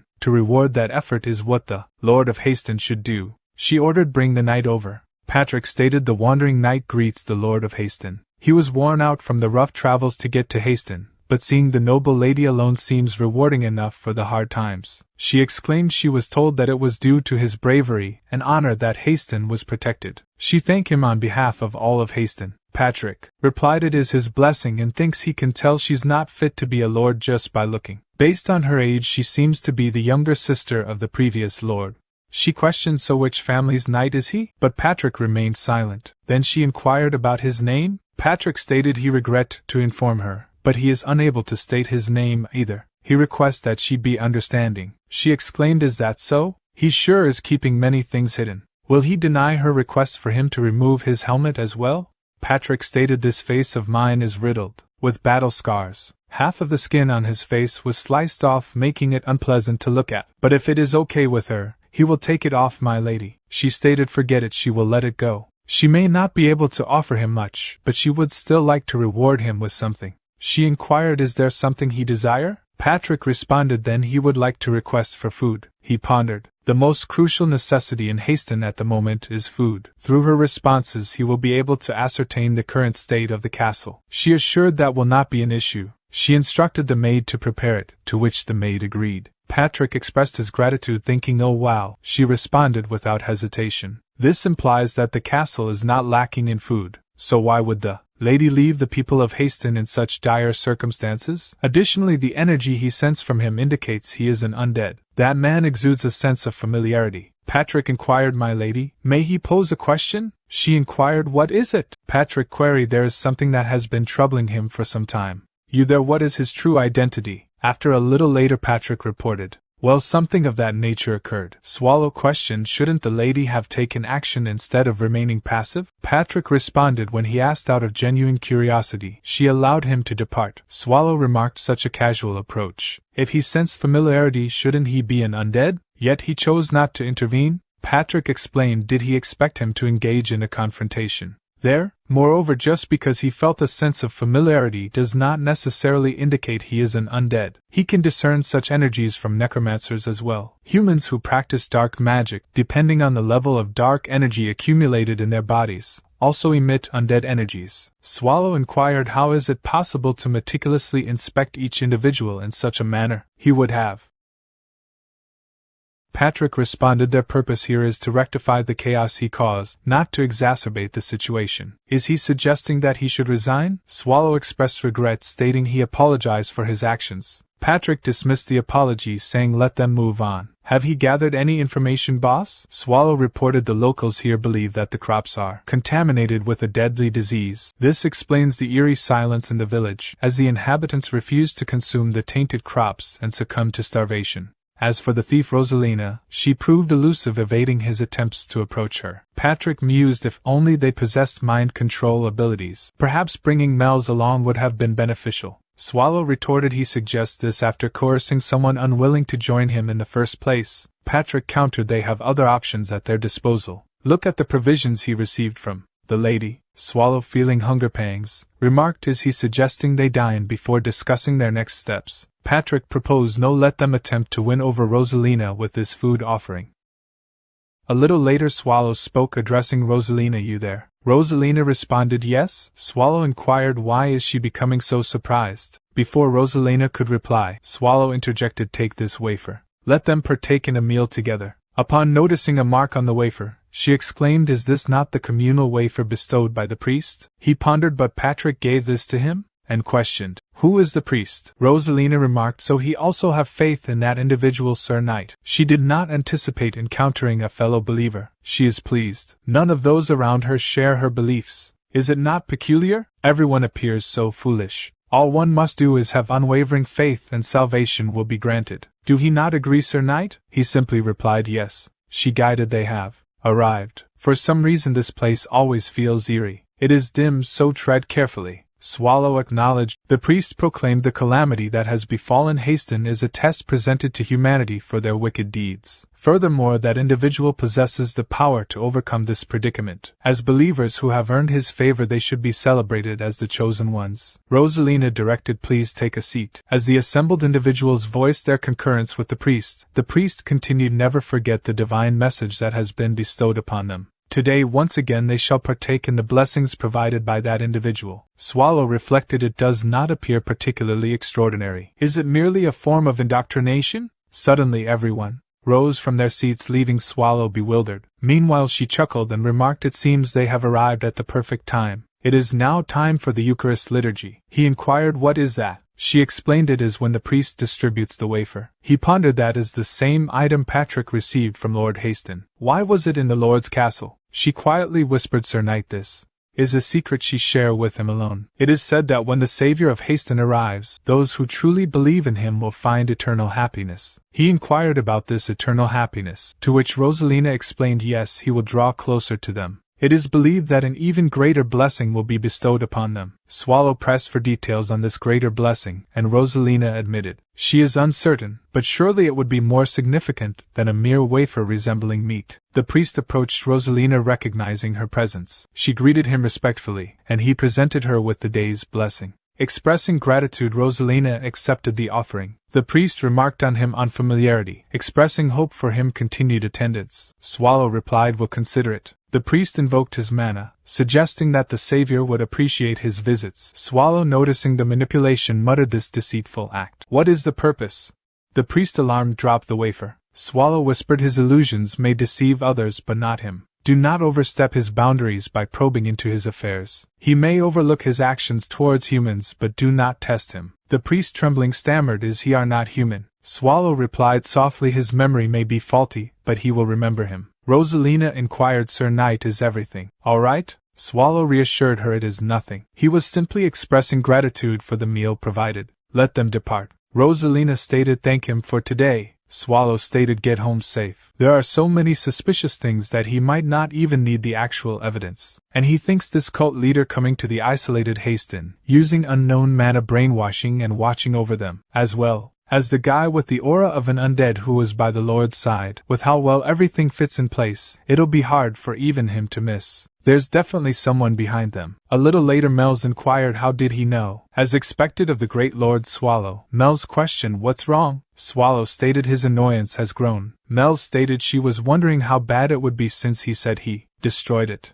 "While the view from here isn't that bad." Swallow stated she didn't actually come here because she was curious about that. "Why did she come?" Mel stated Lady Ursabet stopped by Primordial Core. She said that Haston would face the undead soon. Swallow inquired, "Ursabet said that?" Mel stated that's right. She said that she had found traces of abnormal phenomena around Chite Castle, moving in the direction of Haston. Swallow exclaimed, "So that's how it is." Mel stated she also added that the person most likely to be responsible for this is Erivos. Swallow questioned, "Erivos is the most likely culprit. But even that is just a guess, isn't it?" Mel's exclaimed, "She have thought about it a lot. Isn't it normal for a place taken over by the undead to be overwhelmed by their numbers?" Swallow replied, "Probably." Mel's exclaimed, "It's not like Haston is in a good state." Swallow questioned, "So what?" Mel stated, "Isn't he curious why he didn't choose that method instead? If her guess is right, he should have used the flow of mana." And she used low-class magic mana detection. She stated she knew it. It was as she had guessed.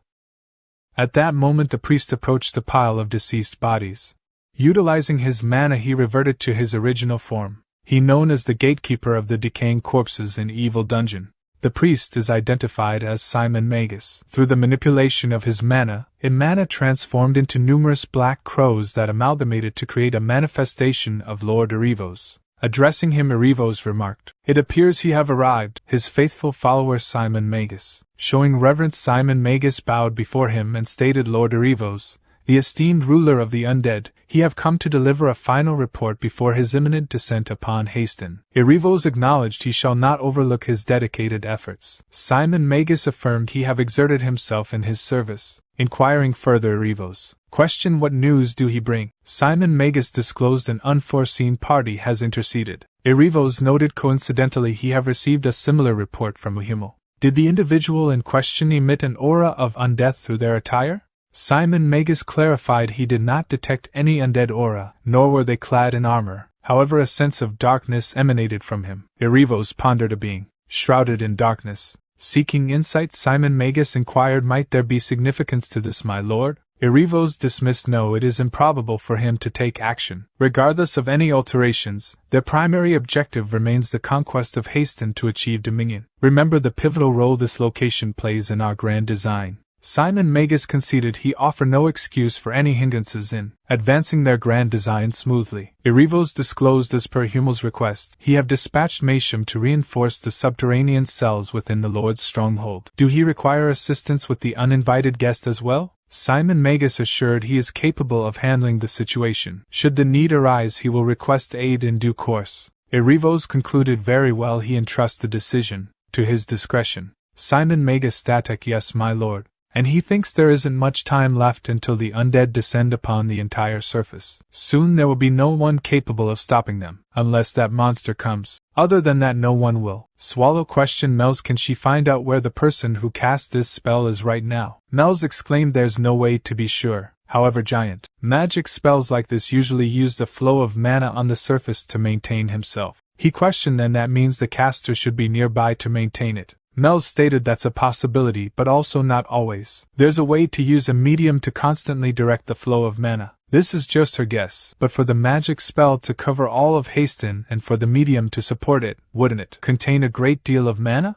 A medium that can forcefully redirect the flow of mana shouldn't be something that can just be buried in the ground. What she's trying to say is, the most likely place for it to be hidden in would be there. That place is the most suspicious, the Lord's castle. Of course, she's not 100% sure. It's just a guess. He thinks he don't know what they're up to, but he is sure they'll come running out if he just turn this place upside down. And Swallow stated since Patrick should be over on that side, and inquired her, she is not busy at the moment, right? She exclaimed, of course not. Swallow stated, then let's go to the castle together. Mel's questioned, but why? As she laid eyes on Swallow, she started trembling. Swallow stated, isn't it about time for one of the 7 evil dungeons to be replaced? Meanwhile, Patrick pondered, this location appears to be the most suspicious. The stench of decaying bodies emanating from below has intensified significantly. It is quite dubious, this odor. Furthermore, this underground prison serves no purpose in these circumstances. The noises emanating from the innermost chambers only add to the unsettling atmosphere. It is not surprising that a foul smell lingers. It has been some time since he have encountered a cleaver.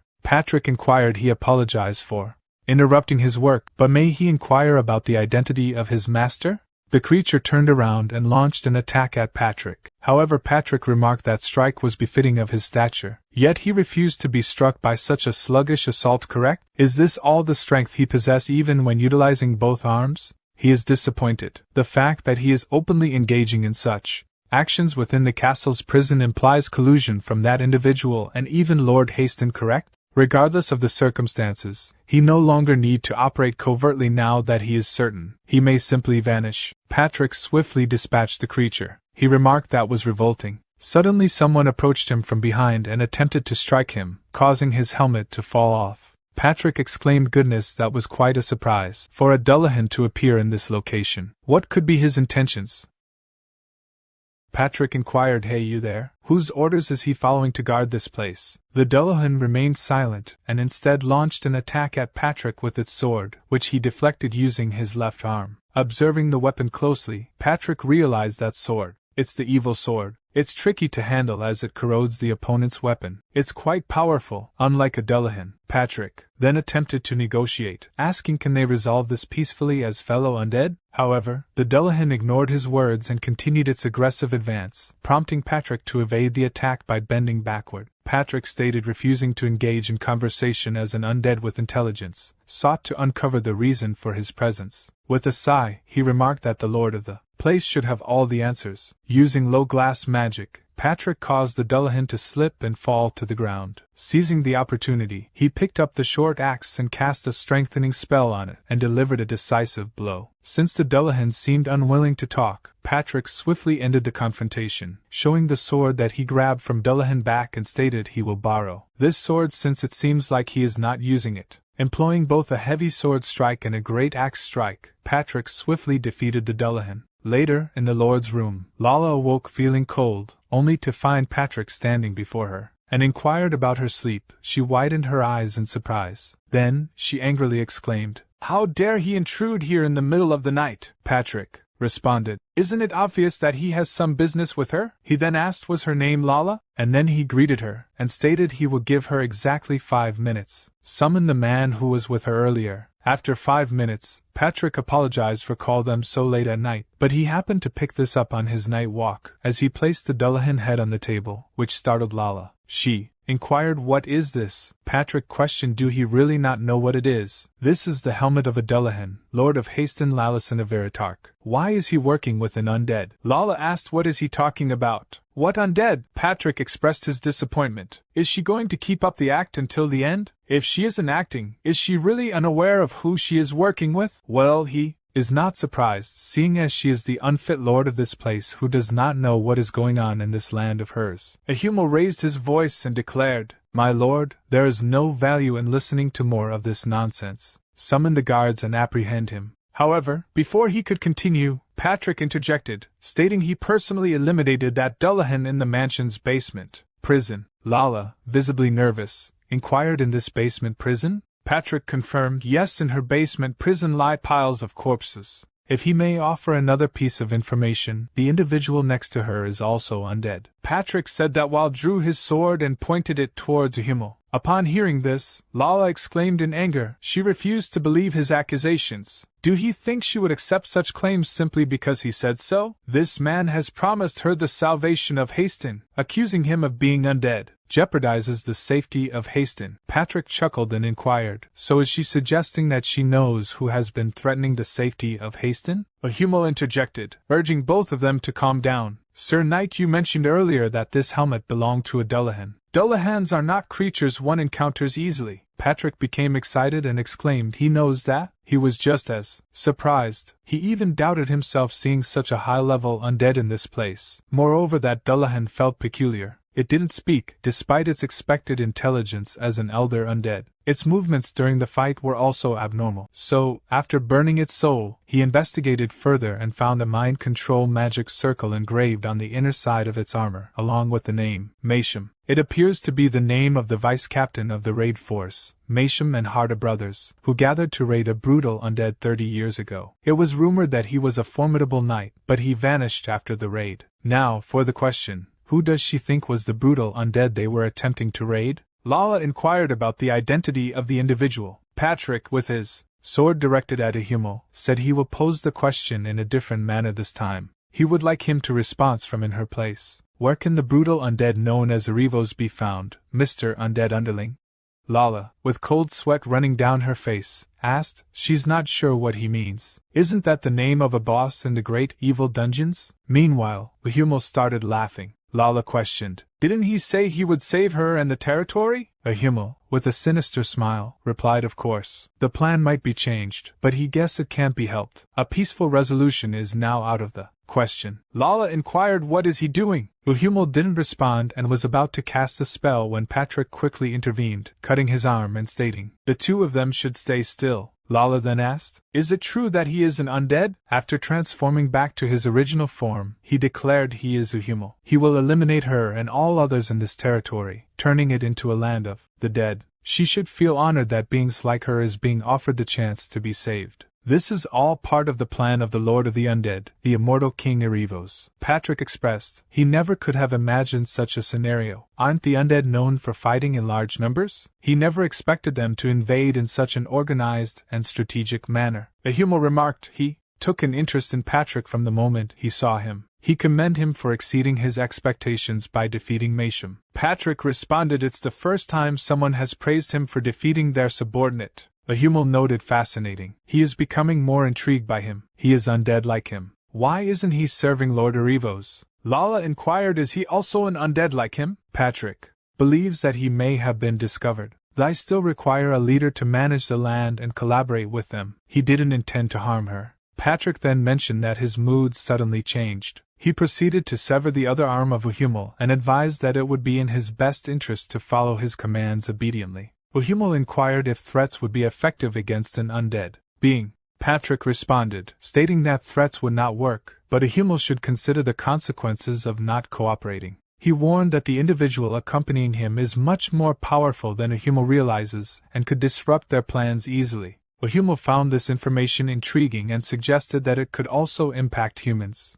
Patrick clarified that they are not aligned with humans, and urged Yahello to divulge information instead of wasting time. Additionally, Patrick requested details about Yahello's superior, Erevos. Yahello agreed to provide an answer and posed a question about the origins of an elder. Patrick emphasized the importance of continuous dialogue without questioning. Yahello elaborated on the rare phenomenon of becoming an elder, which requires either a supernatural occurrence or a significant amount of hatred. Elders possess the ability to single-handedly combat 1,000 zombies, and Lord Erevos can create them using his magic. The isolation of Hasten and the establishment of a religion serve the purpose of creating elders. Humans with weak souls are sought after to gather fellow undead, with isolation and weakening of resolve being key tactics. The creation of the religion serves a similar purpose in this context. Patrick exclaimed, he finally understands. But why are there so many corpses in the underground jail? Yahello replied, it's to create more elders. They are planning to destroy the Empire. Patrick expressed concern, thinking that's not right. If the Empire is destroyed and all humans turn into undead, Erevos will gain great power, targeting the 7 great evil dungeons. Yahello stated realization often comes too late. As he began casting a powerful dark curse spell, he asked did he think cutting off his arms would stop him from casting magic? How foolish of him. Patrick laughed and complimented Yahello, saying he is quite skilled. He can cast spells with just words. Yahello retorted, did he really think he would tell him the truth? No being can oppose Lord Erevos. The only one who could is an ancient monster who slumbers for years after moving. Nothing can thwart his lord's plans.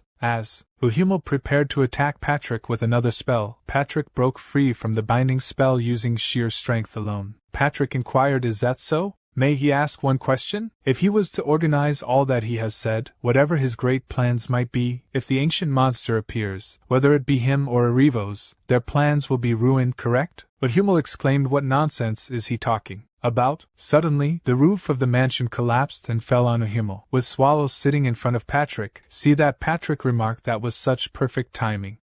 As the dust settled, Lala observed Mel's whining and Swallow sitting on the rubble of the collapsed mansion. Patrick remarked on Swallow's impeccable timing. Swallow modestly replied that it was nothing and inquired about Patrick's findings. Patrick responded that he had discovered nearly everything. Confused, Lala looked toward Swallow, who sighed and gazed upwards. Suddenly, Yahello launched a spell at Swallow, but he effortlessly deflected it and swiftly captured Yahello using his power. Yahello, witnessing Swallow's strength, was shocked and pondered on the source of his power. Patrick interrupted Yahello's thoughts by reminding him of their companion's underestimated strength. Yahello, surprised by the turn of events, questioned how the ancient monster had appeared and why he couldn't sense the crystal's energy upstairs. Determining that Mel's was a demon king based on her energy, Yahello resolved to delay and inform Lord Erevos. Yahello then questioned the ancient monster's presence, recalling rumors of her hiding after the incident at Liège, as he said that he was struck by an attack that caused an explosion on impact. As the dust settles, Yahello lay on the floor coughing and declared, you guys are already too late. Mel's retorted, he sure talk a lot, and cast a spell at Yahello to erase his soul. Swallow remarked, would you look at that? He's still laughing? Mel's explained, maybe it's because he's undead, but he's pretty persistent. Just before Yahello's soul vanished, he cried out, worship him. Their lord has descended upon this land. Patrick inquired, boss, does he know what that meant? Swallow replied, yes, he see it. He sure is putting a lot into his entrance. Meanwhile, outdoors, some people playing chess noticed a peculiar sky. One of them asked, look, doesn't the sky seem a bit weird? The other person questioned, how so? At that moment, Rosalina was running while glancing backward. Thoth called out her name, and Rosalina asked he was awake. Thoth responded that's what he should be asking her. Where has she been? Rosalina mentioned that she went for a walk at Jarbet Plaza to clear her head, but then regretted mentioning a place affected by pollution. She apologized in advance, expecting him to be angry with her. Thoth, surprisingly, did not get mad and mentioned that the captain and others decided to leave Haston the next night. The captain doesn't trust the knights, and Thoth offered to explain more on the way. Later, at a place with piled-up dead bodies, Thoth thought about Rosalina's parents buried there and mentioned they wouldn't be able to return once they leave. He left the choice up to Rosalina on what to do next. She mentioned he should know that, but she didn't understand why the captain wanted to leave Haston. She questioned if Haston could still be saved and suggested waiting a bit longer. He responded by saying he wouldn't try to convince her about religion being a personal choice. He pointed out the uncertainty of waiting for salvation while her parents were in a difficult situation. He emphasized that actions, not just belief in a specific God, could bring salvation. This made her question how she could contribute to salvation and strengthened her determination. She agreed with Thoth's perspective, took his torch, and confidently moved towards the dead bodies to set them on fire. However, she was interrupted by Simon Magus, a priest they knew, who inquired about her activities in that late-night setting. Thoth asked for his identity, but Simon focused on questioning Rosalina's intentions. Rosalina inquired about Simon Magus's presence, but he remained silent. She then urged him to stop, but the torch accidentally set fire to his clothes. Thoth, concerned, advised Simon Magus to let go, while Rosalina suggested he put out the fire. Ignoring their pleas, Simon Magus pushed Rosalina, causing Thoth to catch her before they both fell to the ground. As the fire consumed Simon Magus, revealing his undead nature, Thoth and Rosalina were shocked. Thoth identified him as undead, but Simon Magus silenced them, and he used his spell to make dead bodies start moving. Confused, Rosalina asked what was happening, prompting Thoth to urge her to run to safety. Shortly after barricading the entrance, Thoth remarked, "This should buy them some time." However, Rosalina suddenly fell to the ground, stating she can't move anymore. Thoth turned to her and acknowledged they don't have a choice. While staying inside may be safer than venturing outside, the first floor isn't secure either. Let's head to the second floor. Rosalina agreed, but expressed difficulty in moving her legs. Thoth then offered her to climb onto his back. They need to move quickly. Grateful, Rosalina thanked him, noting his potential fatigue. As Thoth glanced out the window, he pondered, "Can they both make it out alive?" Before he could dwell further, Rosalina remarked on the foul smell in the room, questioning if it was due to the corpses. Concerned about their safety, she asked, "Are they safe now?" Thoth responded, "No, it's still dangerous here. Stay focused if she wants to survive." Rosalina inquired, "What does he mean?" However, Thoth remained silent and proceeded to approach a nearby corpse, soaking his scarves in its blood. Rosalina then asked, "What is he doing?" Thoth continued without responding, advancing towards her with a weapon that he'd taken from the corpse. He swung at her, prompting her to shut her eyes. Upon reopening them, Rosalina witnessed Thoth clutching his pendant, and declaring, he is only telling her this now. But this thing has been bothering him for a while. She should believe in something more believable from now on. Rosalina questioned, why didn't he warn her? That scared her. Suddenly, the sound of a door breaking open was heard, leading Thoth to remark, the door must have given in. Rosalina inquired what should they do. Thoth responded, what else can they do? Rosalina decided that she needed to find an object that could also be used as a weapon. Thoth didn't respond and headed towards the door. Seeing this, she asked, where is he going? Thoth smiled at her as he looked towards her, then left the room and he used his scarf that he dipped in the blood of the corpse to close the door. He thought if he do this, they won't be able to find Rosalina due to the smell. Rosalina, scared, stated, what is he doing? Don't leave her. Please don't. Leave her here. Thoth replied, for how long will she depend on others? She has been a burden long enough. Listen well, don't make any noise, no matter what you hear. Don't make a sound and don't move without thinking. She immediately covered her mouth. Thoth stated she is finally listening, that's good. He thought it's better to do this than to die together. He charged towards the incoming zombies, apologizing for picking on her all this time, followed by a bone-shattering sound. Simon Magus ordered his minions to attack. On the other hand, the people of Haston gathered together and marched towards Lord Mansion by saying that's an eerie red sky. This must all be because of that new lord. They knew something was weird. She hasn't even shown her face once in the past few weeks. The heavens must be angry. In that instance, they heard the screams of person who walk up to them, saying it's dangerous. But people don't heard his mumbling and ask what's wrong with him. Is he hurt? Then a person with blue hair came forward and he will take a look at his wounds. The person next him asked, you guys are from the Magic Tower? The person with blue hair replied yes, he was a trainee at the Magic Tower's Wing Guild. Then trainee used his healing spell, but he immediately remarked he isn't bleeding from his wounds. Seems like this blood's someone else's. The person that is in the front stated, hey guys, there are more coming. This person behind him asked everyone who can still move should have already gathered. Who could it be? At the moment, the person that is treated by trainee mage of tower stated, shouting, the undead are coming. The persons that are in front become nervous as see an undead. They started asking what is that? But the undead instantly rushed towards them to attack, but a knight appeared and immediately defeat the undead. Then the knight turned towards the gathered people and stated, undead aren't as strong as they seem. So choose, are they going to run, or are they going to stand together and fight? Trainee mage immediately agreed that he and his party will fight. The knight asked, who are you guys? Trainee explained they were once trainees of the Magic Tower's Wing Guild. On the day of the Black Disaster, they were out on assignment and were able to survive. They would like to be of some help, even if it's late. The other persons started to agree one after another to fight the undead. Then knight ordered all those who have the strength to pick up a weapon to the front lines. Everyone else should work on setting up a perimeter defense. They will defend Hasten till the last man. A while later, knight hearing the sound of footsteps and stated they're coming, and order the mages to ready their magic. As the mages attack with their spells, an explosion occurs. Hearing that, Novan thinks, damn it, what is going on out there? Thoth and Rosalina, where could you guys have gone off to at such a time? At the moment, he saw Rosalina sitting nearby with the support of wall. He quickly approached her, asked is she okay, and asked what happened to her.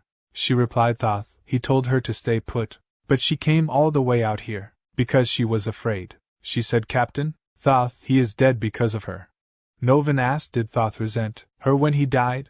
And he stated no, he's not the type of person to do that. So, Rosalina, it isn't because of her, it's thanks to Thoth that she was able to live. She note, Captain, those weren't normal undead, they need help. Novan asked, what is he saying? They need the help of those knights. Novan remarked, those guys are probably in the Lord's castle. She asked, Captain, what is he doing? He replied, she probably don't even have the strength to walk, drink this, and make the trip.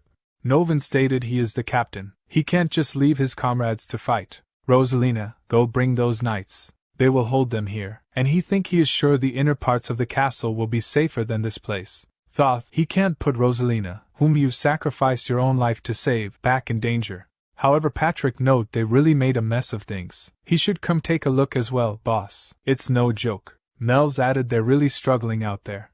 Swallow replied, why would he take a look when it doesn't have anything to do with them? Patrick stated it does have to do with them, and he is already lying down. There goes his habit of giving up just because things got a bit troublesome. Patrick note, looks like the humans are at an advantage at the moment. They aren't doing bad? While yawning, Swallow asked, how long do he think it'll take? Patrick replied, it won't be long. They have plenty of arms, and the perimeter defense is pretty good for something put together in a rush. However, if that's all they have, they will quickly tire out and be run over by the thousands of undead. On top of that, according to Hummel's words, there should be an elder mixed in with the undead.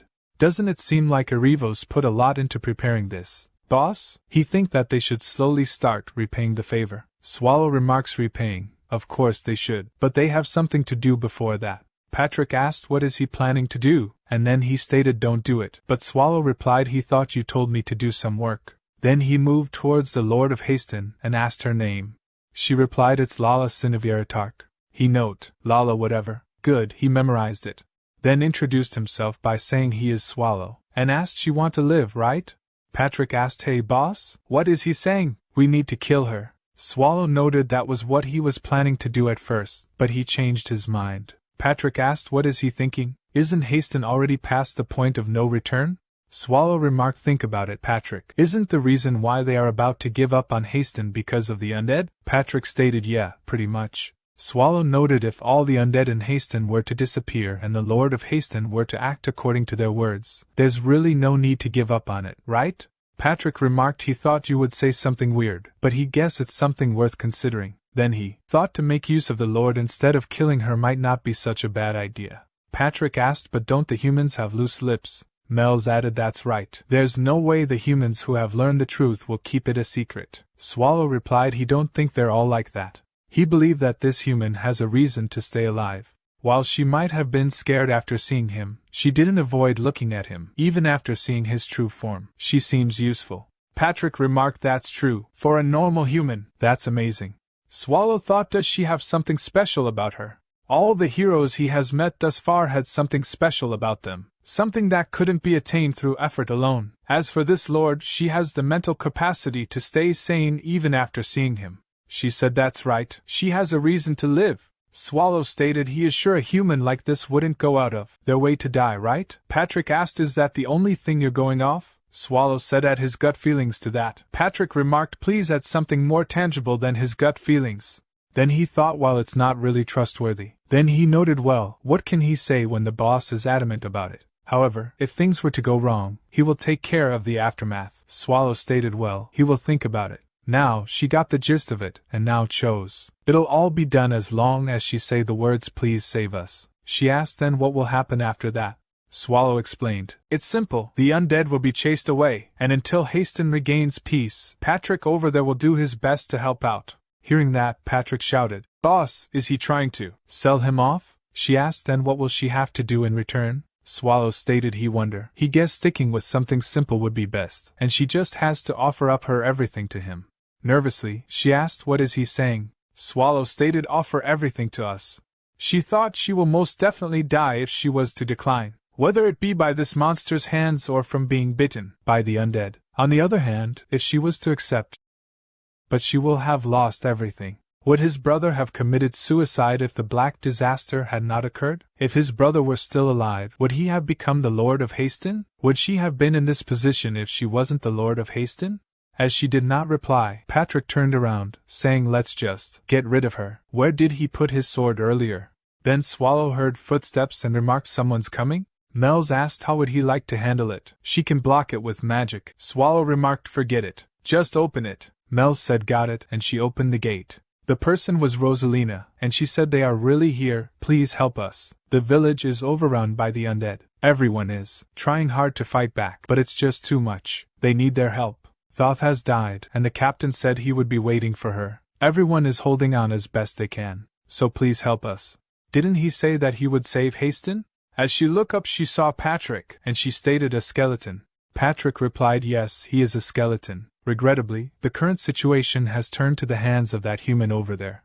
Rosalina turned around to see the person that Patrick was talking about. Meanwhile, Lala asked, are the people of Haston dying?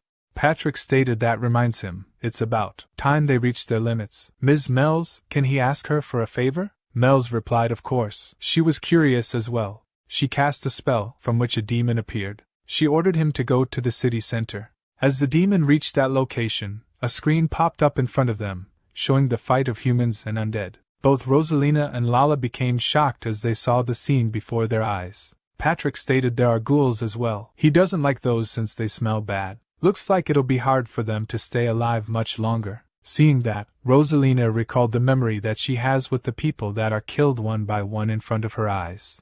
She started crying while saying, how could they stand by when they have the power to stop this? Aren't they strong? Please kill them all. Please save us.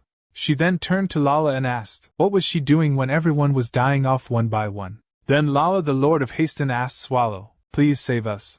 Those who are still alive in Haston, please save them. Then Swallow moved forward while saying, fine. It's not like it's something hard to do, why not? And he ordered others to let's go. As one of the people fighting the undead fell to the floor, he thought, damn it, who said they were weak monsters? To think that they would all fall so easily. Is this the end for him? As an undead tried to kill him, Mel's landed on the head of undead instantly, killing it. But she said it's so nasty, she should have landed on the roof. Seeing her a large number of undead that are nearby trying to attack her, she cast a spell that burned them in an instant. Seeing her in action, the person remarked, she is an angel. Hearing that, she became angry, and she kicked him away, saying, you worthless human, what nonsense is he saying? Get lost if he value his life. As the person ran for his life, she noted how dare he compare her to an angel, damn human. To think she would end up helping the humans. At that moment, Simon Magus appeared behind her, remarking that she isn't a human but a demon? Using a human form and possessing such large amounts of mana, she should be either a demon king or a dragon. But why is she siding with the humans? Mel's replied she is just doing what she feels like doing. An undead like him shouldn't question a king. Simon Magus laughed and exclaimed, he will figure out the truth after he rip off her flesh. She is a fool who overestimates her own strength. Throw away her humanity and become an undead. What does she think? He is sure she will turn into a strong variant. She replied she is not sure what his is talking about, but she does know that he is the most talkative undead she has seen. That's so annoying. He stated he is the one serving the commander of the undead, darkness of the 10 evils. How would he, Simon Magus, lose to the likes of a demon king like her? She replied she is not sure what he is talking about. She is not the one that will be facing him. At that moment, he noticed the presence of Swallow from behind. Swallow grabbed him by the shoulder, saying he found him, you bastard, and swung him towards himself, punching him hard and causing him to crash to the ground. Then he said he told him that he did make sure to remember him. That wasn't a bad feeling. He think if his guess is correct, the one over there should be the gatekeeper of the undead army, meaning he should be a gatekeeper of the 7 great dungeons.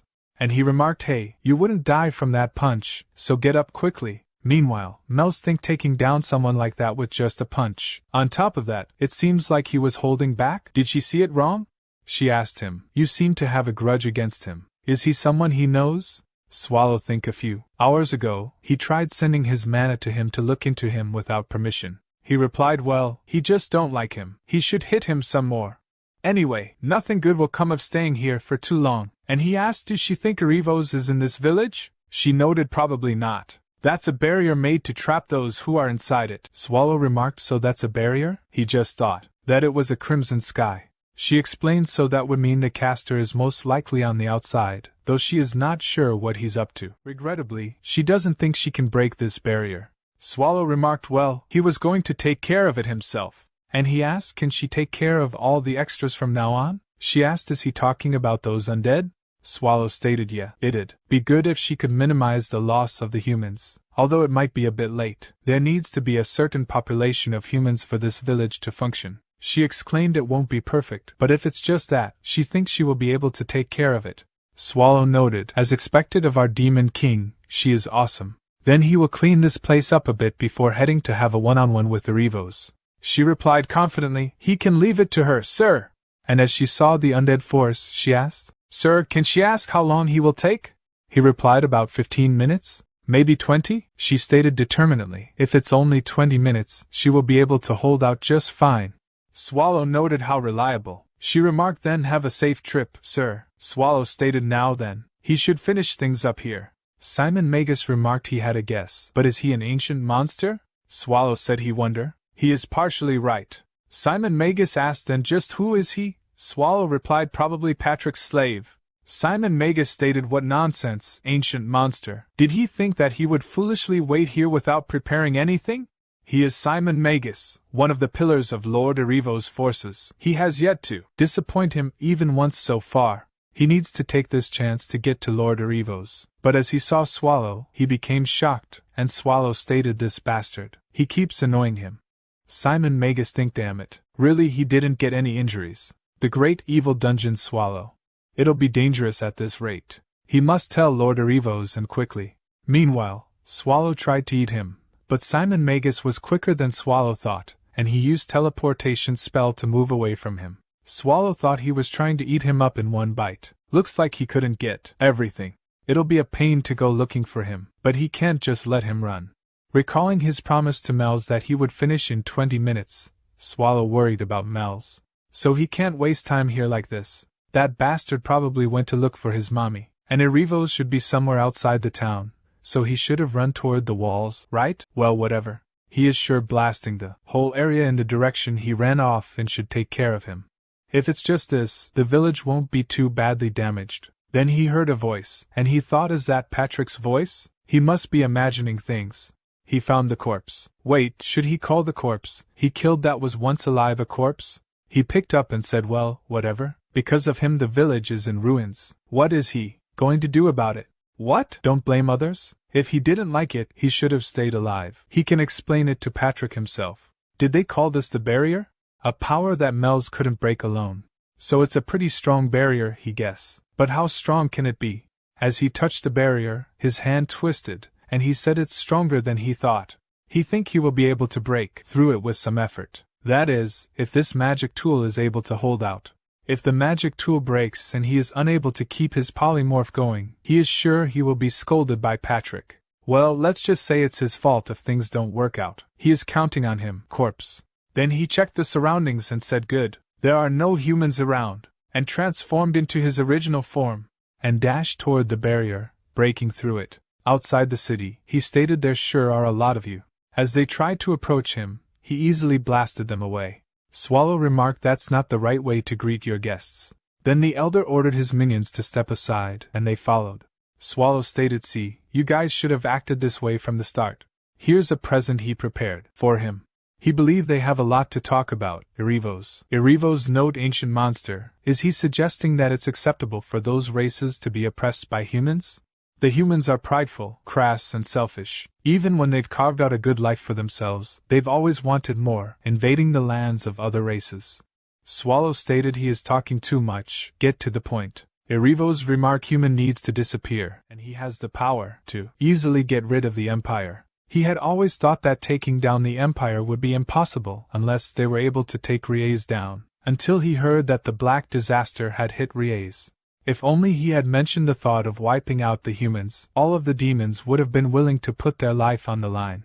Swallow asked why do he talk so much? Keep it precise and get to the point. Erivos stated I'm saying that if you weren't so hands-off, so many demons wouldn't have had to die. We could have even wiped out the lowly humans. Swallow notes so you're saying, you doing all this because is all my fault? Erivos remarked that's right. You are the root cause of all of this. Swallow stated he is going to wipe out the humans, so don't get in his way, is what he is saying, right? Erivos remarked that's disappointing. He cast a spell, summoned forth the rotten taper. From the abyss, emerge a colossal undead beast to assail on Swallow with relentless fury. On the other hand, Mel's think there are so many. She enchant with the flames of retaliation, igniting those who dare rush forth to assail her. And she continue with her thoughts, with them spread out like this, she guessed she has no choice but to move busily. The barrier that is covering the sky is close to God-class magic. As expected of Sir Swallow, it hasn't even been 3 minutes since he left saying that he will go have a one-on-one with Erivos real quick. At the moment, someone approached her from behind. The person is none other than Captain Novin, and he stated, Miss Mage, is everyone else safe? Mel's replied if he is talking about the other humans, they're burning in the fire over there? He asked is she a companion of the knights? She asked what knights he is talking about. He explained the one who wears a giant suit of armor, and the one who's dressed in black like a beggar. No, he mean, like a wanderer. She replied, companion, how could she be? She is just a servant. She can't be compared to their greatness. He remark is that so, and think seeing as how she knows those knights, he is sure she's with them. That's good Rosalina, she made it in time. At least Thoth didn't have to die in vain and Haston will be saved. He then note he will soon turn into an undead. He knows he is not in a position to, but can he ask for a favor?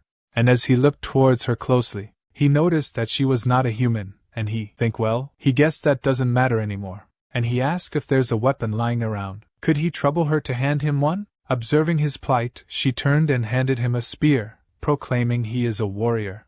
Novin, in an act of defiance, wielded the spear to end his own life before succumbing to the curse of undeath. At the moment, she felt an ominous aura. On the other hand, Swallow remarked another weird corpse, as he turned back to his original form. Erivos think as expected, such strength is befitting of the title, Ancient Monster. That thing is an undead with an ancient sim as its core? As the undead attacked Swallow, and restricted his movement, Erivos cast God-class magic, Fangs of Evil. And he think that the strongest God-class magic, even an ancient monster wouldn't be able to withstand it. The assault struck Swallow directly, resulting in a massive explosion. Once the dust clears, Swallow is impaled by 4 ominous black magic fangs. Observing this, Erivos think finally he will kill that ancient monster. Now he can fill this land with undead, and become a transcendent being that truly rules over the dead. Then Erivos again used God-class magic, Fangs of Evil, to finish Swallow, while stating he should feel blessed to be able to die, after his thousands of years of wandering.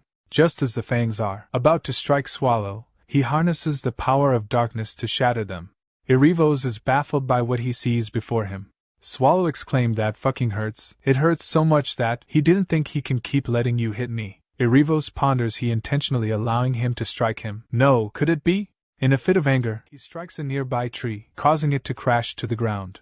Observing that, Swallow asks why he was take it out on a tree. Anyway, is this his strongest magic? He don't have anything stronger, do he? Now only 2 remain. Meanwhile Erivos think, did he let me hit him to test the power of the god class magic? He don't have a chance. He should retreat. He was too hasty. He needs to create some space and run. Swallow interrupts his thoughts, saying he is talking to you, Erivos. Don't get any weird ideas. Use something stronger if he has got it. Why is he being so quiet? He can take it that he doesn't have anything stronger, right? As Swallow effortlessly deflects the remaining 2 fangs, Erivos, seizing the distraction, swiftly restricted Swallow with chains using another spell. Swallow stated why to all of them act the same, like they are all reading from the same script. He really hate this kind of spell. Is this another one of those god class whatevers? Why is this thing so sturdy? As a large monster launches an attack at Swallow, he quickly transforms into his polymorphic form, avoiding any damage. Swallow exclaims, it's so nasty. Since it's this big, well, he guess he can get a little serious. Swallow then reverts to his original form and devours the monster in one swift motion. As Erivos is shocked by Swallow power, Swallow remark he guess it's about time to replace one of the 7 great evil dungeons. Meanwhile at Lord Castle, Patrick muses aloud, just what is he thinking, boss? Just how excited are you? Please do not forget that he is a disaster. Or is it because he can't comprehend that? The reason why he is the boss. Still, wouldn't it be nice if he could take it down a notch? It's not like he can beat him up. He is sure he'll have him take care of the aftermath. Should he start writing him letter of resignation? Erivos, that damned skeleton. Oh right, he is a skeleton as well. She asked what is happening out there.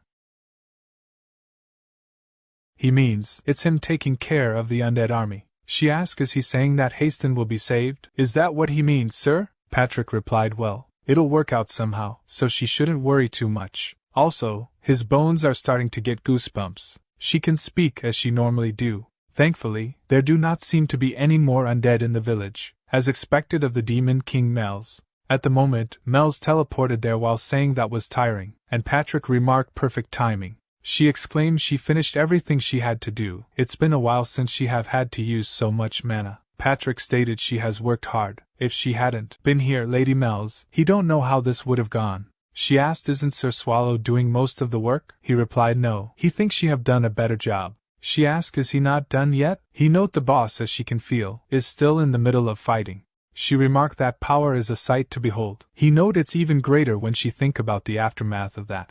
Also, there's the fact that he always ends up causing more work whenever he goes out to fix things. There will be a lot of work for him after this for sure. All he has to do is stomp on them a couple of times. Why is he dragging things out like this? He really has no consideration for him, the one who has to clean up after him. Then he turned around and asked her for name. Is she Rosalina? She replied yes. He stated the territory lord was the only one they promised to keep alive, so he should clean things up here first. He stated there's no point in keeping anyone alive other than the lord of this place. Lala remarked, wait, Sir Patrick, this one is also one of her subjects. He stated, of course, that's no reason to kill her off. He is just joking.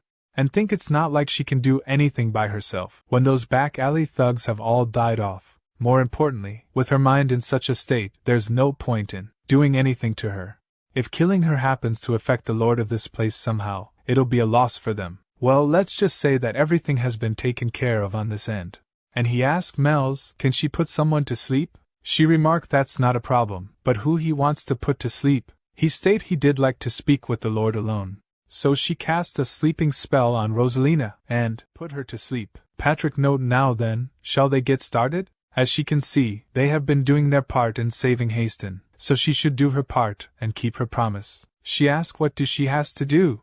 He remarked she can't leak anything she has seen so far. Well, he believes she would know that even without him having to tell her. He will be telling her a story now, so listen carefully. It is a story about a heroic territory lord, who took on all the insults to protect her territory. The Lord, who realized that the undead were going to overrun her territory, made up her mind to protect the territory and its citizens. But she was in a situation where she was being watched by the undead, and there weren't enough soldiers in the territory. However, even before help could arrive, the people of the territory started insulting her in rage, faulting the Lord. As the people were dying to the undead while waiting for reinforcements, the Lord had no choice but to hold steadfast. After what seemed like a century, the reinforcements from the Empire came, drove the undead away, and saved the territory. She is not a scaredy cat of a lord who was in hiding. She is a lord who sacrificed herself to save the subjects of her territory. She asked, is he telling her to lie to his subjects? He replied, didn't she say that she wanted to live? Go and hand out all the supplies in the castle to help the subjects that are still alive. Soon after, aid from other cities will come. She asked, how is he so sure that the aid will come? He note, not that he is sure of it. He will make it happen, since they will be taking care of making the young Lord of Haston a hero. If it's so quiet, the boss must be done with everything. They should start heading towards the boss. Lady Mel's a teleport would be appreciated. She replied she don't think she can use a teleport because her mana has bottomed out. Lala inquire, can she ask him something? Why is he going so far to save Haston? And she think they are dungeon monsters. There's no way that it's for the people's lives. He note, didn't she say that you wanted to live? Then know her place and don't try to find out too much. Meanwhile, Swallow stated, well, it was about time to replace one of the 7 great even dungeons. He feels sorry for him. He would have avoided all this if he had just kept quiet somewhere, right? Whether it be this guy or others guy, why can't they just leave him alone? He has been stabbed so much that his back is itching. Erivo's remark, ancient monster, he is once again shocked by his strength. Swallow replied, no, he don't really care about that. Let me ask you something. Why did it have to be Haston? Had he not attacked this place, he wouldn't have had to make his way here. Erivo stated Haston is the most effective location to invade the Empire from. Swallow replied, no, he is not talking about things like that. And he think that means this bastard came here knowing that it was his territory. Erivos laughed and asked what do he think the reason is. And as he tried to cast a spell, Swallow immediately restricted with his darkness, but that caused the explosion, and undead immortal king, Erivos, head fall to the ground. Swallow think, what's this? So he wasn't trying to use transfer magic? Well, he guessed it doesn't matter. He was going to die anyway. Let's see, what should he do about this? This place will be unusable unless it gets fixed up. At that moment, he heard Patrick's voice calling his name. As he nervously turned around, Patrick stated, stop right there. Do not move. He come here to find him. He really missed him. You miss me too, right? Swallow think he is in trouble. Then the scene shifted to Rosalina, taking cover from rain, and thought about her fellows who had died. She exclaimed, there's nothing left. What kind of help is this? She is the only one left. Whose fault is it? Who's the one that killed everyone? Meanwhile, as Swallow and others returned to the dungeon, Renee welcomed them.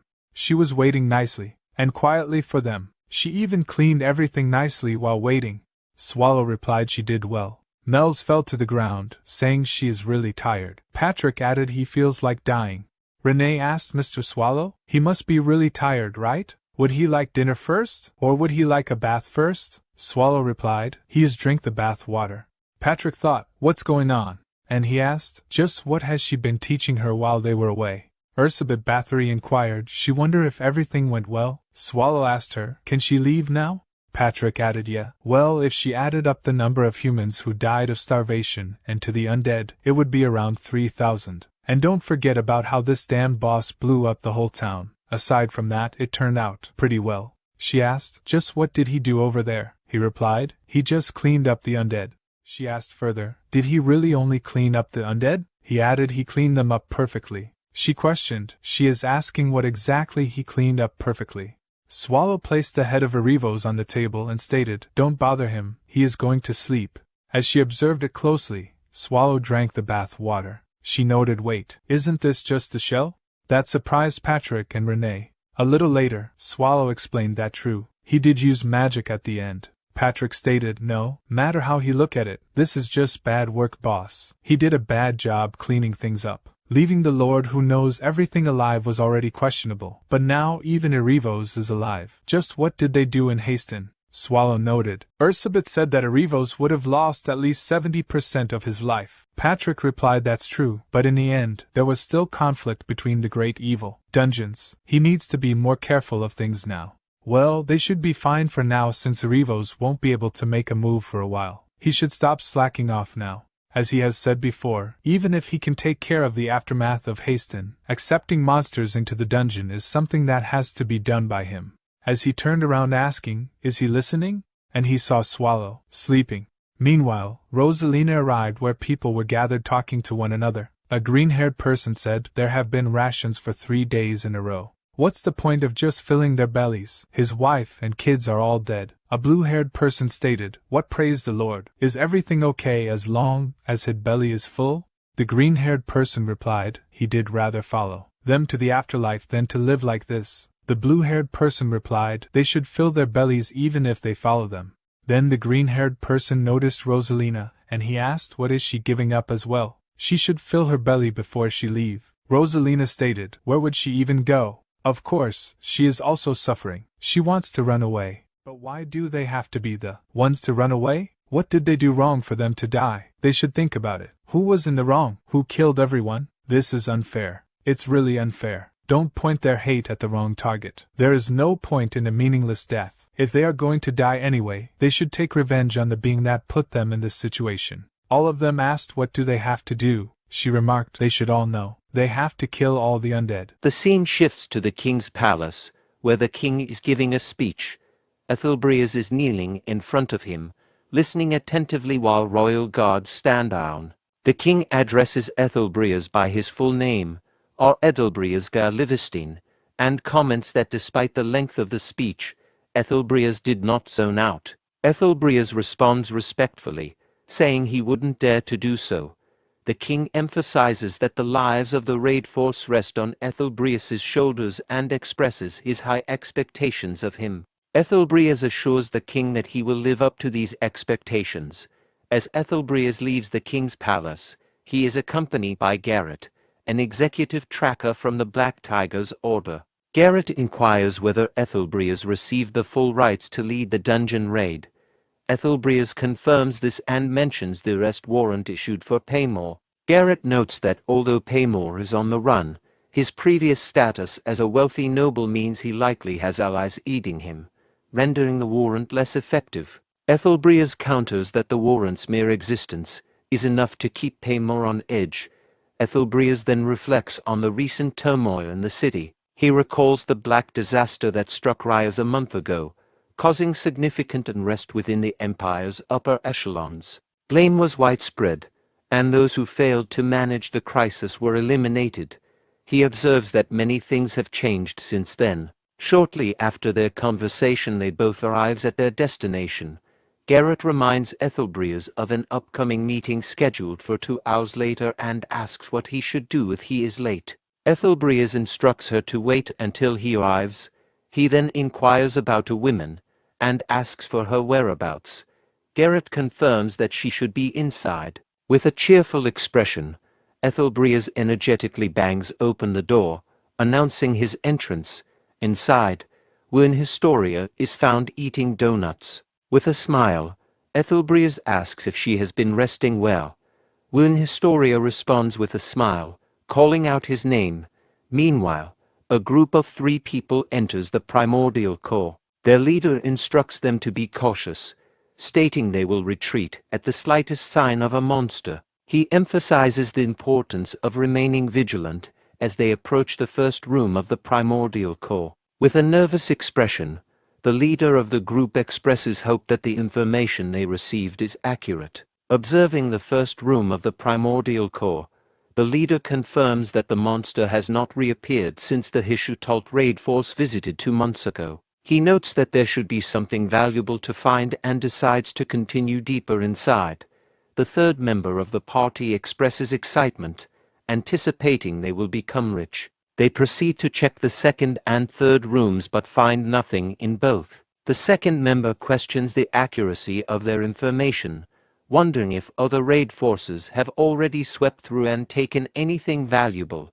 The third member insists that it is not possible. The second member doubts whether they are truly in the primordial core, given they have found nothing despite venturing so deep, suggesting there might indeed be nothing left to find. The leader points toward the next room and explains that the fifth room contains an ancient plant monster called the anthropophago, known for its thorny leaves and vines. According to rumors, if its body is treated with a special method and forged, it becomes as hard as ore, making its body parts highly valuable. The leader suggests that retrieving the anthropophago alone would allow them to break even.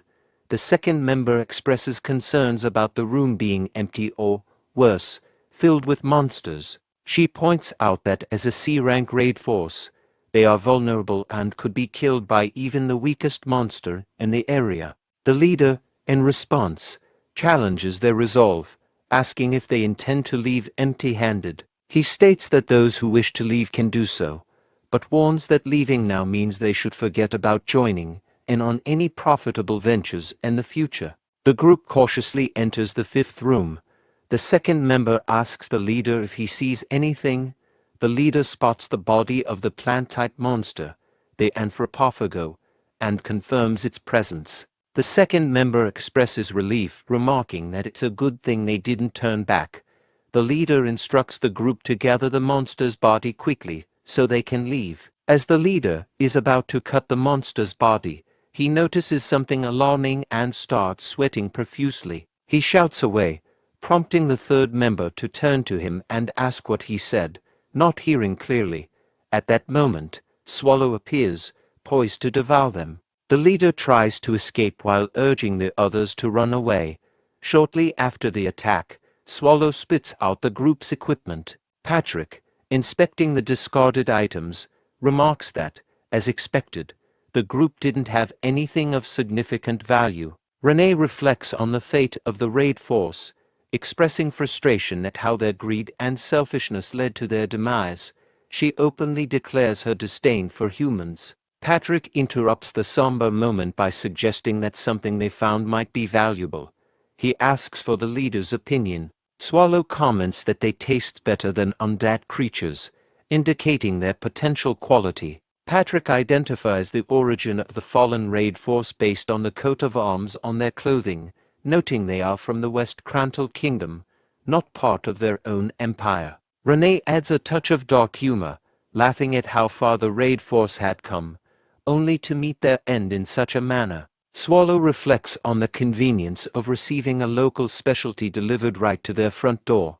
Patrick questions how Swallow concluded the origin of the fallen raid force. He emphasizes the urgency of reinforcing the dungeon, indicating a concern that rumors about the dungeon being safe are spreading too quickly. Privately, Patrick reflects on his own feelings of detachment towards the dungeon's issues. He directs his frustration at Swallow, who seems indifferent despite it being his own dungeon. Patrick threatens to resign if Swallow doesn't take the matter seriously. Swallow, feeling nervous, agrees to prioritize the dungeon's security. Patrick shifts the conversation, acknowledging Lady Mel's role in using detection magic to quickly identify intruders. Mel's responds with laughter, and Swallow agrees that her detection magic is reliable. Renee, overhearing their praise of magic, becomes angry and asserts her own ability to use magic. Swallow praises Renee for her abilities, calling her awesome and amazing. Patrick, however, sighs in response to Swallow's enthusiastic praise. Mel's acknowledges her role in assisting the primordial core. Patrick expresses gratitude to Mel's, stating that her help has saved them from a lot of trouble. Meanwhile, Mel's queries about how long she will need to stay as a guest. At the same time, a three-eyed monster addresses Yuba, referring to him as Majesty. The monster states that preparations are complete and suggests heading towards Judecca. Mel sits on a rock outside during the night, contemplating her future as a demon king. She feels despondent about her lack of wealth and a stable home. She realizes she needs to make a decision soon, especially with an upcoming gathering for demon kings in a couple of days. As she ponders, Patrick approaches and comments on the refreshing night air. Mels asks if he's also outside for fresh air, to which Patrick jokingly responds that's an undead joke. Mel's doesn't find the humor amusing. Patrick then asks Mel's why she's there. She explains she's simply getting some fresh air and inquires about his reason for being outside. Patrick reveals that he doesn't require sleep and spends his time training during such moments.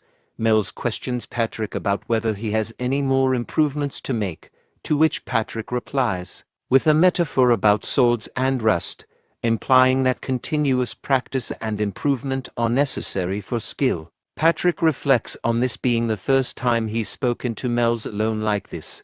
Patrick informs Mel's that Mr. Tentacles has nearly finished recovering. He suggests they go together to see him. Upon arriving, Mel's comments that Mr. Tentacles doesn't appear fully healed. Patrick explains that his current state is likely the best recovery possible, considering it a miraculous improvement. Renee interrupts, counted up to 68 tentacles, then jumped down, and noting that while Mr. Tentacle's recovery is ongoing, the rate is slow, she expresses doubt that he will regrow more than 5. Mel's asks Patrick if Mr. Tentacles fought against the Hishutal trade union. Patrick confirms that Lady Mel's, who had a Demon King castle near Rios, was indeed involved with them. Mel's acknowledges this, expressing her awareness of the raid force that killed her father, making her relationship with them fraught with personal history. Mel's reflects on Mr. Tentacle's strength in surviving such formidable enemies, contrasting it with her own doubts and dreams of staying in Primordial Core. Patrick shifts the conversation, suggesting that now that Mr. Tentacles is almost recovered, they should consider recruiting more monsters for their cause. Renee interjects with a suggestion to recruit only male monsters, specifically referencing golems that protected a certain room. However, Mel's interrupts their discussion, calling their attention. She announces her decision to leave for Judeca. Garrett checks on Wound Historia's wounds, advising her to act like she's still recovering to avoid suspicion from others. Wound Historia agrees reluctantly. Meanwhile, Ethelbrias checks the cupboard, suggesting tea since they have snacks available. Wound Historia declines, stating she's getting ready for the upcoming meeting. Ethelbrias remembers the meeting and asks Wound Historia if the maid has been around today. She's unsure since she went out to buy snacks. Ethelbrias instructs Garrett and Wound Historia to head to the meeting room first while he takes care of some remaining paperwork, assuring them he will join shortly. Garrett urges Ethelbrias to hurry up, emphasizing the importance of his presence. As they leave the room, Ethelbrias asks about the maids who clean the tea set. A person with red eyes emerges from the shadows, stating they will find out promptly. Ethelbrias instructs them not to report on their progress, indicating secrecy in their actions. He privately reflects on the thousands of confidential files in his office, concerned that someone may have tampered with them while cleaning the tea set. Ethelbrias decides that the maids involved should be located and removed precisely 4 days from now. Later, at the meeting room, Ethelbrias addresses the attendees, thanking them for their attendance despite their busy schedules. He introduces the purpose of the meeting, to discuss the Black Disaster, a threat jeopardizing the Empire's peace. Squad leader Cart challenges Ethelbrias, stating that the royal courts have announced that the Black Disaster is not Swallow.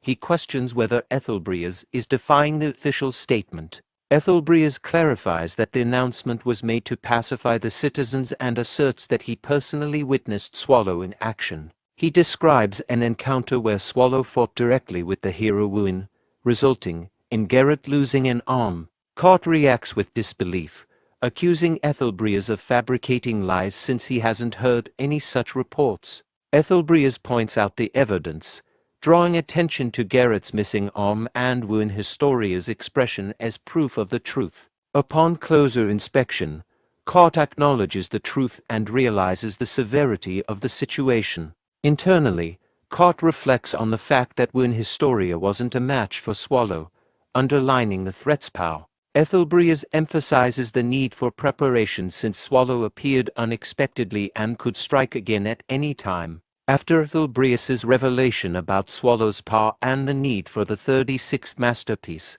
A moment of silence ensues as everyone contemplates the gravity of the situation. Duke Rolthers breaks the silence, questioning the plan to stop Swallow and expressing skepticism about the effectiveness of current defenses, given Swallow's overwhelming strength. Ethelbreas acknowledges the futility of conventional defenses against Swallow and reiterates the importance of the 36th masterpiece. Duke Rolthers notes that efforts to find the 36th masterpiece have been ongoing without success. Ethelbreas privately reflects on the difficulty of finding the 36th masterpiece, citing past failures where even valuable artifacts ended up in Swallow's possession. He emphasizes the disparity in power between Swallow and the assembled talents of the Empire, noting that without the 36th masterpiece, they cannot hope to challenge Swallow effectively. He underscores the necessity of the 36th masterpiece to bridge the overwhelming power gap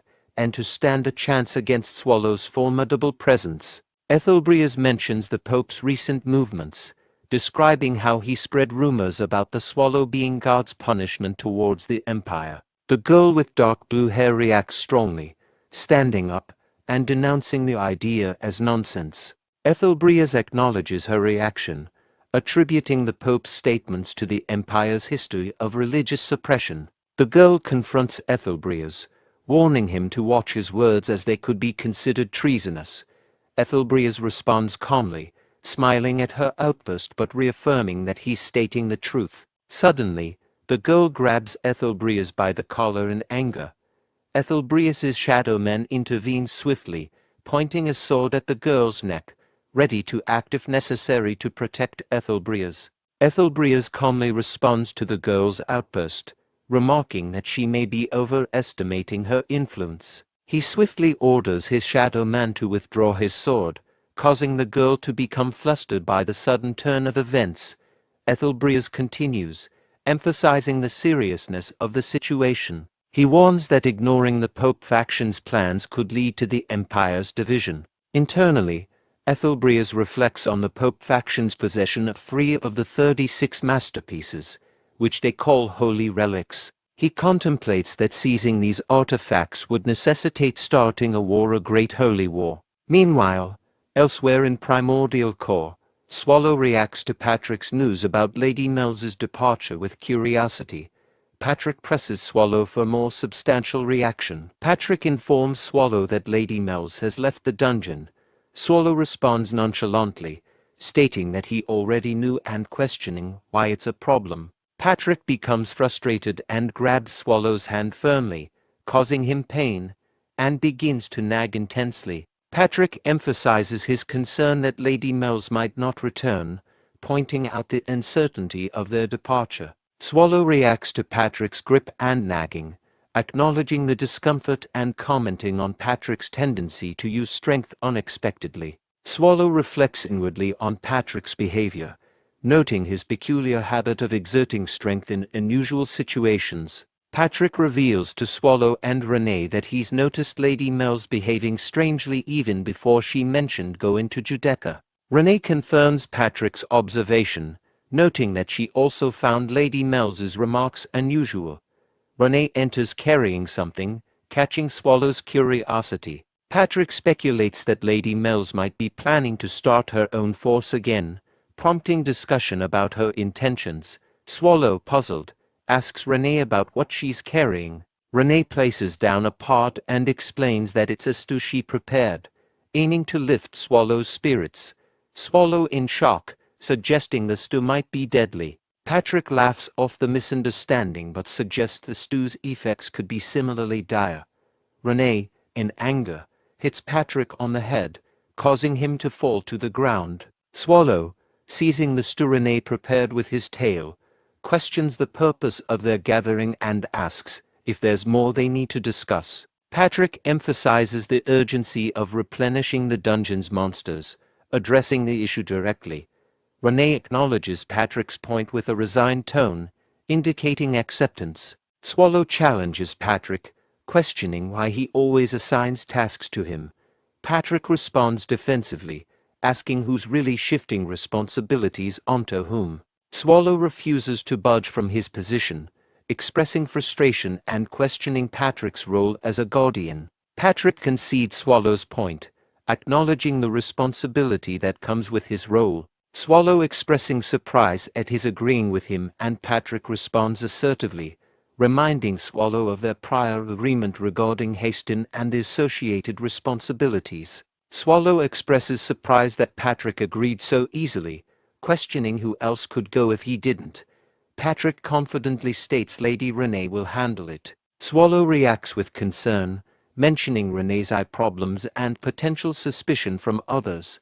Patrick dismisses the concerns, reassuring Swallow to leave it to Renee. Swallow, feeling outmaneuvered, hears Patrick mention Lady Mel's possibly returning, raising further questions or concerns. Mel's arrives at Mercenary City Nehet, and as she come out of the carriage, coachman remarks on her young age and advises her to take care. Mel's reflects on her journey to such a place, noting its dangerous reputation. Nehet, situated between the Empire and the Kingdom Alliance, is known for its lack of affiliation with any major force and its focus on dungeon raids. Mel's observes the city's unfriendliness and decides to rely on the stars to navigate her way to Judeca, indicating her unfamiliarity and the challenging nature of her surroundings. Mel's arrives at a large building in Mercenary City Nehet, comparing its size to the Demon King's castle. She senses dense mana inside, indicating the presence of about 10 individuals with mage-level strength similar to those she encountered in Rios. The building seems to be a hub for raid requests and information. As another person tries to enter, they show a brown plate to the door guard, who permits them entry. Mel's observes this and wonders if the plate is proof of participation in raids. She realizes that gathering information won't be easy without such proof, implying the strict access control to the building. Mel's follows the trail of demonic mana and arrives at a location where numerous demonic monsters are roaring inside cages. She wonders if these monsters have been captured. Suddenly, a person approaches her and remarks on her presence in such a place, commenting on her appearance as a pretty young lady. He inquires about her reason for being there. Pun from Albright Merchants introduces himself to Mel's and asks if she is looking for something specific. He quickly realizes she might not be a typical noble child due to her presence in such a place alone, deciding not to risk offending her. Mel's introduces herself as Mel's of the Agria family and asks about the purpose of the place. Pun explains that the location is essentially a storage warehouse for dungeon items. These items are typically used as materials for equipment or decorations, and he sells them as they are. This sets the stage for Mel's to learn more about the warehouse and potentially engage in further conversation or activities related to dungeon items and their trade. Mel's decides to explore the warehouse, as she plans to recruit for her army once her castle is rebuilt. Pun invites her to browse their wide selection of items. Mel's notices a lycanthrope in a nearby cage, recognizing it as a strong demonic being that fought bravely as an army commander in a war. She expresses interest in purchasing it. Pun, nervously surprised by her interest, warns her about the danger of such creatures. He mentions that it took sacrificing for B-class raid members to capture this particular lycanthrope, implying both its strength and the risks involved in handling it. Mel's, determined to recruit for her army, expresses interest in purchasing the lycanthrope despite its high price of 250 ons. However, she hesitates, considering the expense. She remembers receiving 500 ons from Lady Renee as a gesture of gratitude for helping Mr. Swallow. Mel's acknowledges that spending half of her current wealth before even rebuilding her castle isn't prudent. Mel's decides to look at other creatures in the warehouse. After considering the high price of the lycanthrope, she notices something in a cage and asks Pun about it. Pun explains that it's a creature they found after a raid cleanup, unable to locate its mother. Despite its appearance, it hasn't shown aggression, being seen more like a large dog. Mel's empathizes with the creature's situation, likening it to a lost child. Mel's disregards the potential danger and extends her arm into the cage towards the creature, prompting a shocked reaction from Pun, who warns her about its demonic nature. Despite this, the creature doesn't react aggressively. Mel's reassures Pun that she won't hold him responsible for any harm that might occur. Pun expresses relief but also warns her about the risk of being bitten. Mel's continues to interact with the creature, playing with its face, and eventually decides to purchase it. She remarks that the creature is larger than she initially perceived, attributing it to the dim lighting that concealed its size. Mel's affectionately names the creature Two Ons. After adopting the creature and naming it Two Ons, Mel's notices that night is falling earlier in Nehit than elsewhere. She reminisces about the beautiful sky in the primordial core but quickly refocuses on her mission to reach Judecca. Mel's and Two Ons start moving towards their destination. Along the way, they encounter a large deer. Mel's perceives this as a sign that they are headed in the right direction and addresses the deer.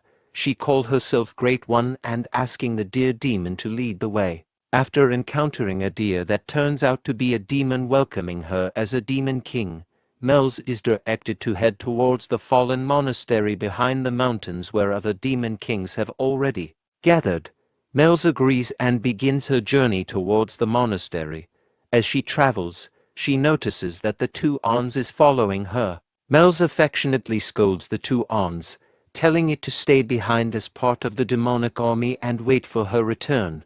She worries about the Two Ons' safety among humans due to strict scrutiny. Despite her thoughts on the name Two Ons, Mel's decides to rename the Two Ons to something more fitting. Upon deeper reflection, she decides to name the Two Ons Sodevd, finding a resemblance to Swallow in its features. Mel's forms a pair of wings on her back and tells Sodev to wait quietly while she goes on her mission. She reflects on using Swallow's name for the Two Ons, hoping he will forgive her since she won't see him again soon. Meanwhile, Swallow expresses anger towards Patrick, stating he won't forgive him and wishing he wouldn't die a peaceful death. Patrick responds, noting Swallow's long-standing curse and joking about it lasting over 100 years. Swallow retorts with a humorous curse, wishing Patrick gets osteoporosis. Patrick responds casually to Swallow's curse, suggesting Swallow view their situation as more of a leisurely activity than a mission. He then tosses something to Swallow. Swallow catches the object, which turns out to be a bracelet designed to suppress his darkness and help him maintain his human form. Swallow questions Patrick about how many of these bracelets he has. Patrick admits to having around 30 of these bracelets left, prompting Swallow to inquire whether Patrick spent all of their dungeon funds on them, given their previous discussion about their expense. Patrick dismisses Swallow's concern about the cost of the bracelet, claiming it's a cheap item. There's a moment of silence, after which Swallow questions whether Patrick was lying about the bracelet's value. Patrick clarifies that he meant Swallow should use the bracelet with care. Before further discussion, Renee arrives and addresses Swallow enthusiastically, likening their upcoming activity to a honeymoon and expressing her anticipation. She looks forward to spending time alone with Swallow, emphasizing shared meals and intimate moments together. Swallow agrees to Renee's suggestion to proceed with their plans the next day. However, Patrick stops him abruptly by grabbing his hair and reminding them both not to stray from their purpose. He emphasizes the importance of returning without causing trouble. Later, as Swallow and Renee leave the primordial core, Swallow asks Renee about their destination. Renee replies that they are heading to Nehit, a mercenary city known for its abundance of information. Swallow acknowledges their destination, Nehit, while Patrick watches them leave. Patrick reflects on his decision to send Swallow and Renee, wondering if it was a mistake and anticipating potential problems. Despite his concerns, he hopes that as long as they use their heads, everything should be fine. Mel's enters the fallen monastery for a meeting of the demon kings and feels a sense of nervousness, having not attended in a while. Upon her entry, the other demon kings mock her, exacerbating her feelings of irrelevance compared to when she attended with her father and was the center of attention. While trying to drink, someone bumps into her, causing her drink to splash onto her face. Angered, Mel's turns to confront the person, noting that he is not a demon king. Enraged by the disrespect, she prepares to attack, determined to make an example of him for daring to bump into a demon king. Mel's initially prepares to attack the person who bumped into her, but she holds back her anger when she notices him smiling before he moves away. This incident prompts the other demon kings to mock her, questioning her status as a demon king. Feeling humiliated and aware of her current inability to retaliate, Mels resolves to endure the mockery and focus on building a powerful army to regain her standing. Her determination is interrupted when someone grabs her shoulder. Assuming they are trying to provoke her again, she turns on angrily, demanding to know who dares to touch her. Mels is approached by Marmolia, who introduces herself and confirms Mels's identity. Marmolia, overjoyed, immediately hugs Mels and expresses relief that she is alive, reminiscing about their childhood together. Mels, initially taken aback, tells Marmolia to let go and criticizes her for being indignified for a demon king. Marmolia responds playfully, reminding Mels of their close friendship and informality. Noticing the attention from other demon kings, Marmolia suggests they move to a different location to talk. Meanwhile, Swallow and Renee arrive at Mercenary City Nehet. Swallow hands over to Ons and requests the best room available. Upon seeing Swallow and Renee, the guide becomes nervous and quickly leads them to their room. Swallow immediately drops onto the bed, expressing his desire to rest. The guide, after giving a brief tour of the room, wishes them a good rest and offers assistance if needed. Swallow enjoys the comfort of the bed, but Renee urges him to get up, reminding him that they need to visit a nearby dungeon store to pick out some monsters. She encourages him by emphasizing that if he accompanies her, they can finish their task quickly. As Swallow remains on the bed, Renee considers the need to get moving despite his exhaustion. She recalls a conversation with Patrick from earlier, when she was making stew for Swallow. Patrick had suggested that Renee take the opportunity to spend some quality time alone with Swallow. Surprised, Renee had responded by asking if it would be like a date. Patrick clarified that instead of calling it a date, she could simply tell Swallow that she would be going alone a few times. Renee had then excitedly asked if that meant they could go on a honeymoon, to which Patrick affirmed, playfully noting her shift in terminology from date to honeymoon. Swallow, reluctantly getting up, expresses his frustration about not being able to rest properly and agrees to get the task over with. Meanwhile, Renee internally celebrates, feeling validated by Swallow's willingness to accompany her and believing it demonstrates her importance to him. She resolves to accomplish their tasks quickly so they can proceed with what she envisions as their perfect honeymoon, feeling confident and clever for following Patrick's advice. Swallow, noticing Renee's sudden laughter, becomes nervous and starts to sweat, unsure of her thoughts and plans. At the fallen monastery, Marmolia tells Mels that her castle's location has been taken over by humans. Despite sending monsters to investigate, they confirm that the area is now human territory. Mels acknowledges this transformation, expressing resignation. Marmolia then inquires about Mels's whereabouts during the past 2 months, noting that everyone had presumed her dead. Mels vaguely responds that she was wandering, while internally deciding not to mention her time at the primordial core.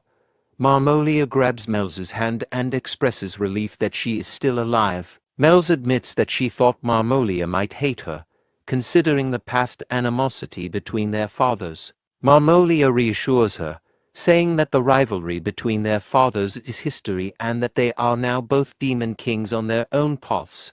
Mels agrees, acknowledging the truth in Marmolia's words. Marmolia then brings up the reason for Mels's visit, suggesting that Mels came to Judeca to seek help. Mels realizes that Marmolia already knew about her situation. Marmolia offers her help, emphasizing that she is doing so as a friend rather than a demon king. She encourages Mels, expressing confidence that Mels can succeed if she puts in the effort. Mels reflects on how Marmolia has matured, feeling a contrast with herself. Marmolia then suggests they return, and Mels thanks her for the support, vowing to rebuild her castle. Marmolia reassures her with a smile, affirming that Mel's will be able to achieve her goal. The scene shifts to Mel's childhood when her father was alive. During this time, Mel's told Marmolia that her father was stronger and the true descendant of Asmodeus. Marmolia retorted that her father was stronger because he had a cooler-looking horn. Mel's reflects that even as children, they were always fighting, not because of differing personalities or outlooks, but perhaps due to their father's influence. Their fathers were always on bad terms, yet they could still be considered friends in some way. Meanwhile, during a significant moment in their childhood, Mel's used her magic for the first time, accidentally blowing away a wall of the castle. This event astonished everyone who witnessed her power. Mel's believes that this incident marked the beginning of a change in their relationship. Returning to the present moment, Marmolia directs Mel's, urging her to follow along. Mel's, sweating nervously, admitted to feeling childish. Marmolia, puzzled, asked why she said that. Mel's dismissed it and asked about their destination. Marmolia explained that rebuilding Mel's forces was too difficult alone, but some demon kings shared their goals. As they entered a room, Mel's expression turned sad, seeing numerous angry demon kings. Before Mel's could question Marmolia, Marmolia bowed to the demon kings, announcing she had brought Mel's. Mel's thought to herself that she was still too young and Marmolia hadn't changed. Marmolia, smiling, called her a loser. Later, Mel sat in the center of a throne room, with Huber on his throne, addressing her by her full name, Mel's de Lymphagria, and expressing disappointment. Marmolia, standing next to Mel's, mocked her, asking if she truly believed a defeated demon king would be welcomed in Judeca. Mel's realized she expected poor treatment but hadn't anticipated such harshness. Huber addressed Mel's as a descendant of Asmodeus, offering her a chance to explain herself. Mel's insisted it was a misunderstanding, claiming she hadn't lost to the humans and was telling the truth. One demon king questioned if being the sole survivor could be considered a victory. Another suggested killing her. The first demon king pointed out her dire situation, challenging her assertion of not having lost. Mel's, realizing she had no rebuttal and that the loss of the army was indeed her fault, admitted it was all her fault. One demon king condemned Mel's as the disgrace of their race, while another criticized her audacity in coming to Judeca. They agreed she should be stripped of her demon king title to prevent further shame. All the demon kings present decided unanimously to kill her, fearing she would tarnish Judeca's reputation. Huber intervened, deciding to defer judgment until the last day of Judeca, ordering Mel's to be imprisoned until then. Meanwhile, Swallow and Renee attempted to enter the massive building Mel's likened to a demon castle. The guard initially stopped Swallow and Renee, citing the area as restricted and requiring an insignia for entry. Swallow asked Renee if she had one. Meanwhile, the guard dismissed them, commenting on their appearance as Swallow resembling a beggar and Renee a maid who seemed unsteady. However, Renee picked out a golden-colored insignia for her bag, which the guard recognized as belonging to a class raid member. Immediately changing his tone, the guard welcomed them inside the dungeon store, expressing gratitude for their efforts in safeguarding humanity. As they entered further, Swallow asked Renee when she had prepared such things. Renee explained that she had kept the clean ones while cleaning the corpses of raiders who ventured into the primordial core.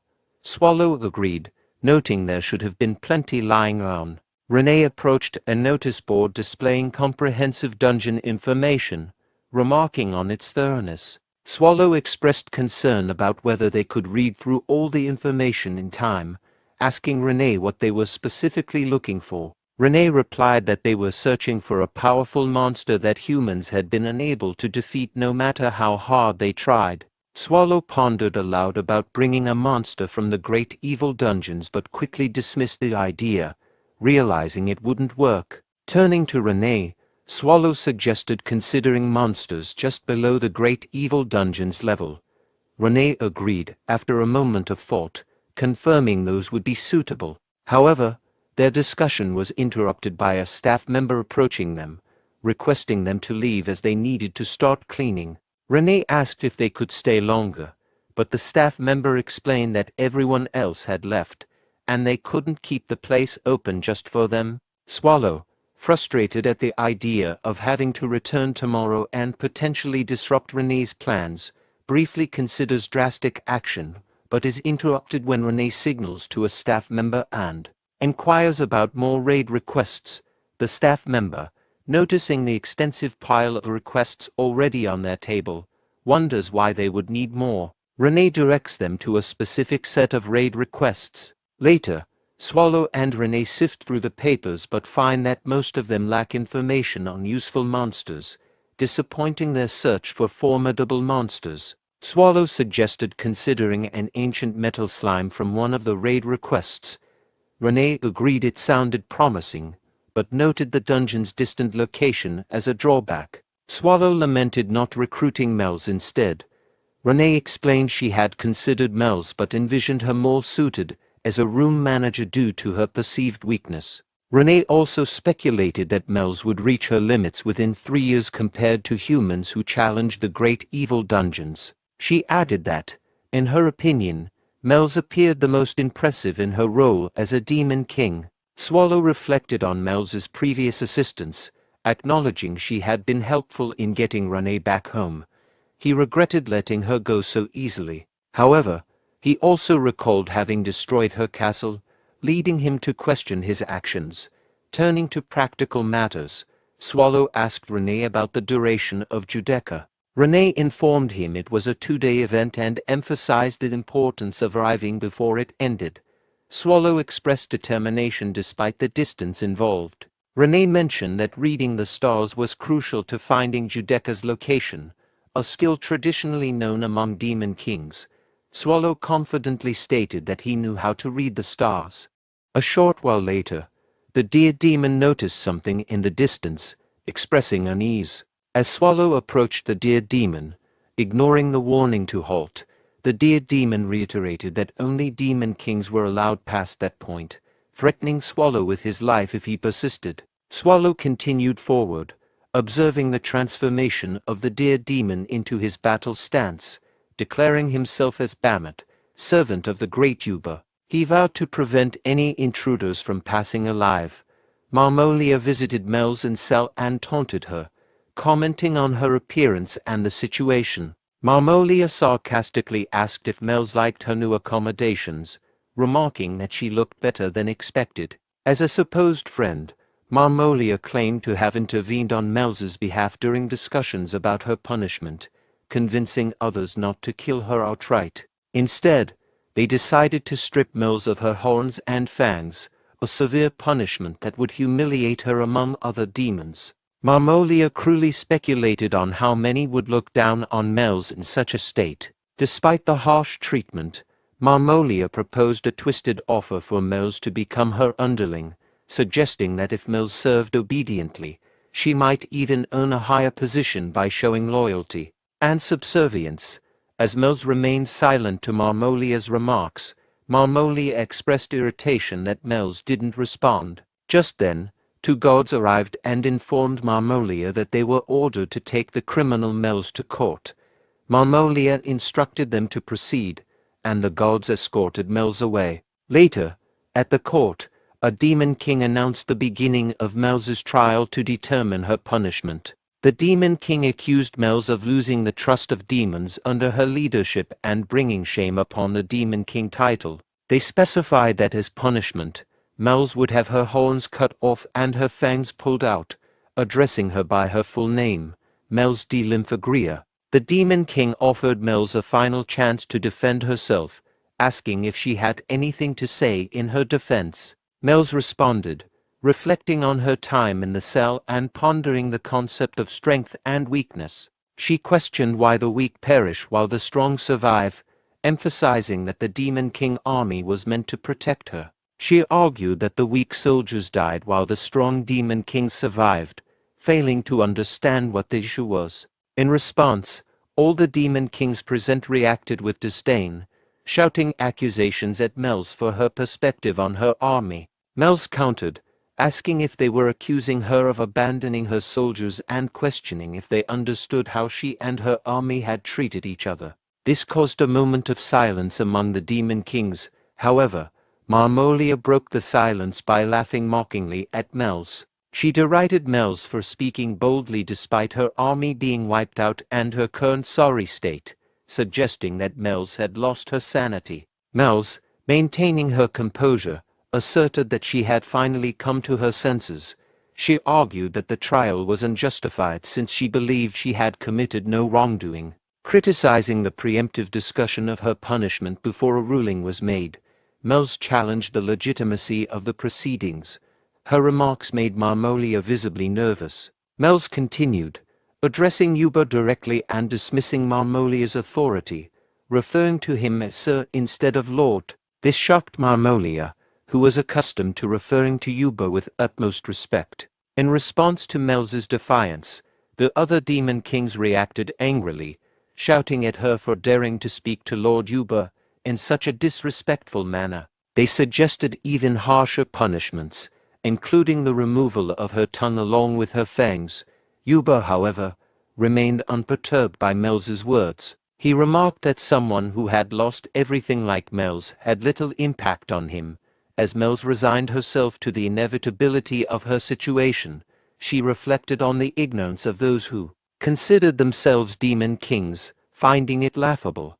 Despite the impending punishment, she felt a strange sense of relief. Just as a demon king announced the commencement of Mel's punishment for insolence, another demon approached to cut off her horn. Laughing cruelly, he taunted Mel's about the pain she was about to endure, sarcastically inviting her to enjoy it to the fullest. Suddenly, amidst the tense atmosphere, they heard a loud noise of dogs barking.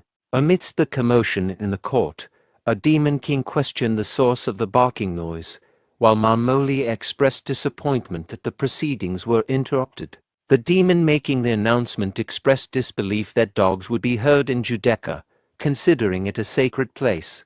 Meanwhile, Mel's wondered if Swallow had indeed come all the way to Judeca. She doubted it but found the thought comforting amidst her turmoil. She hesitated to believe he was there but couldn't shake the hope. As she turned around, her eyes welled with tears. Then, unexpectedly, Swallow addressed Mel's, noticing her distress and asking if she was having a tough time. The scene shifts back to 900 years ago, where Swallow has defeated all the demon kings gathered before him. Swallow, surveying the defeated enemies, expresses disdain for them, dismissing them as insignificant despite their titles. He notices one demon king is still alive and approaches him, commenting on the demon king's horn and age, which is difficult to gauge compared to humans. Swallow demands the survivor lift his head and, after doing so, admires the horn and inquires about his name.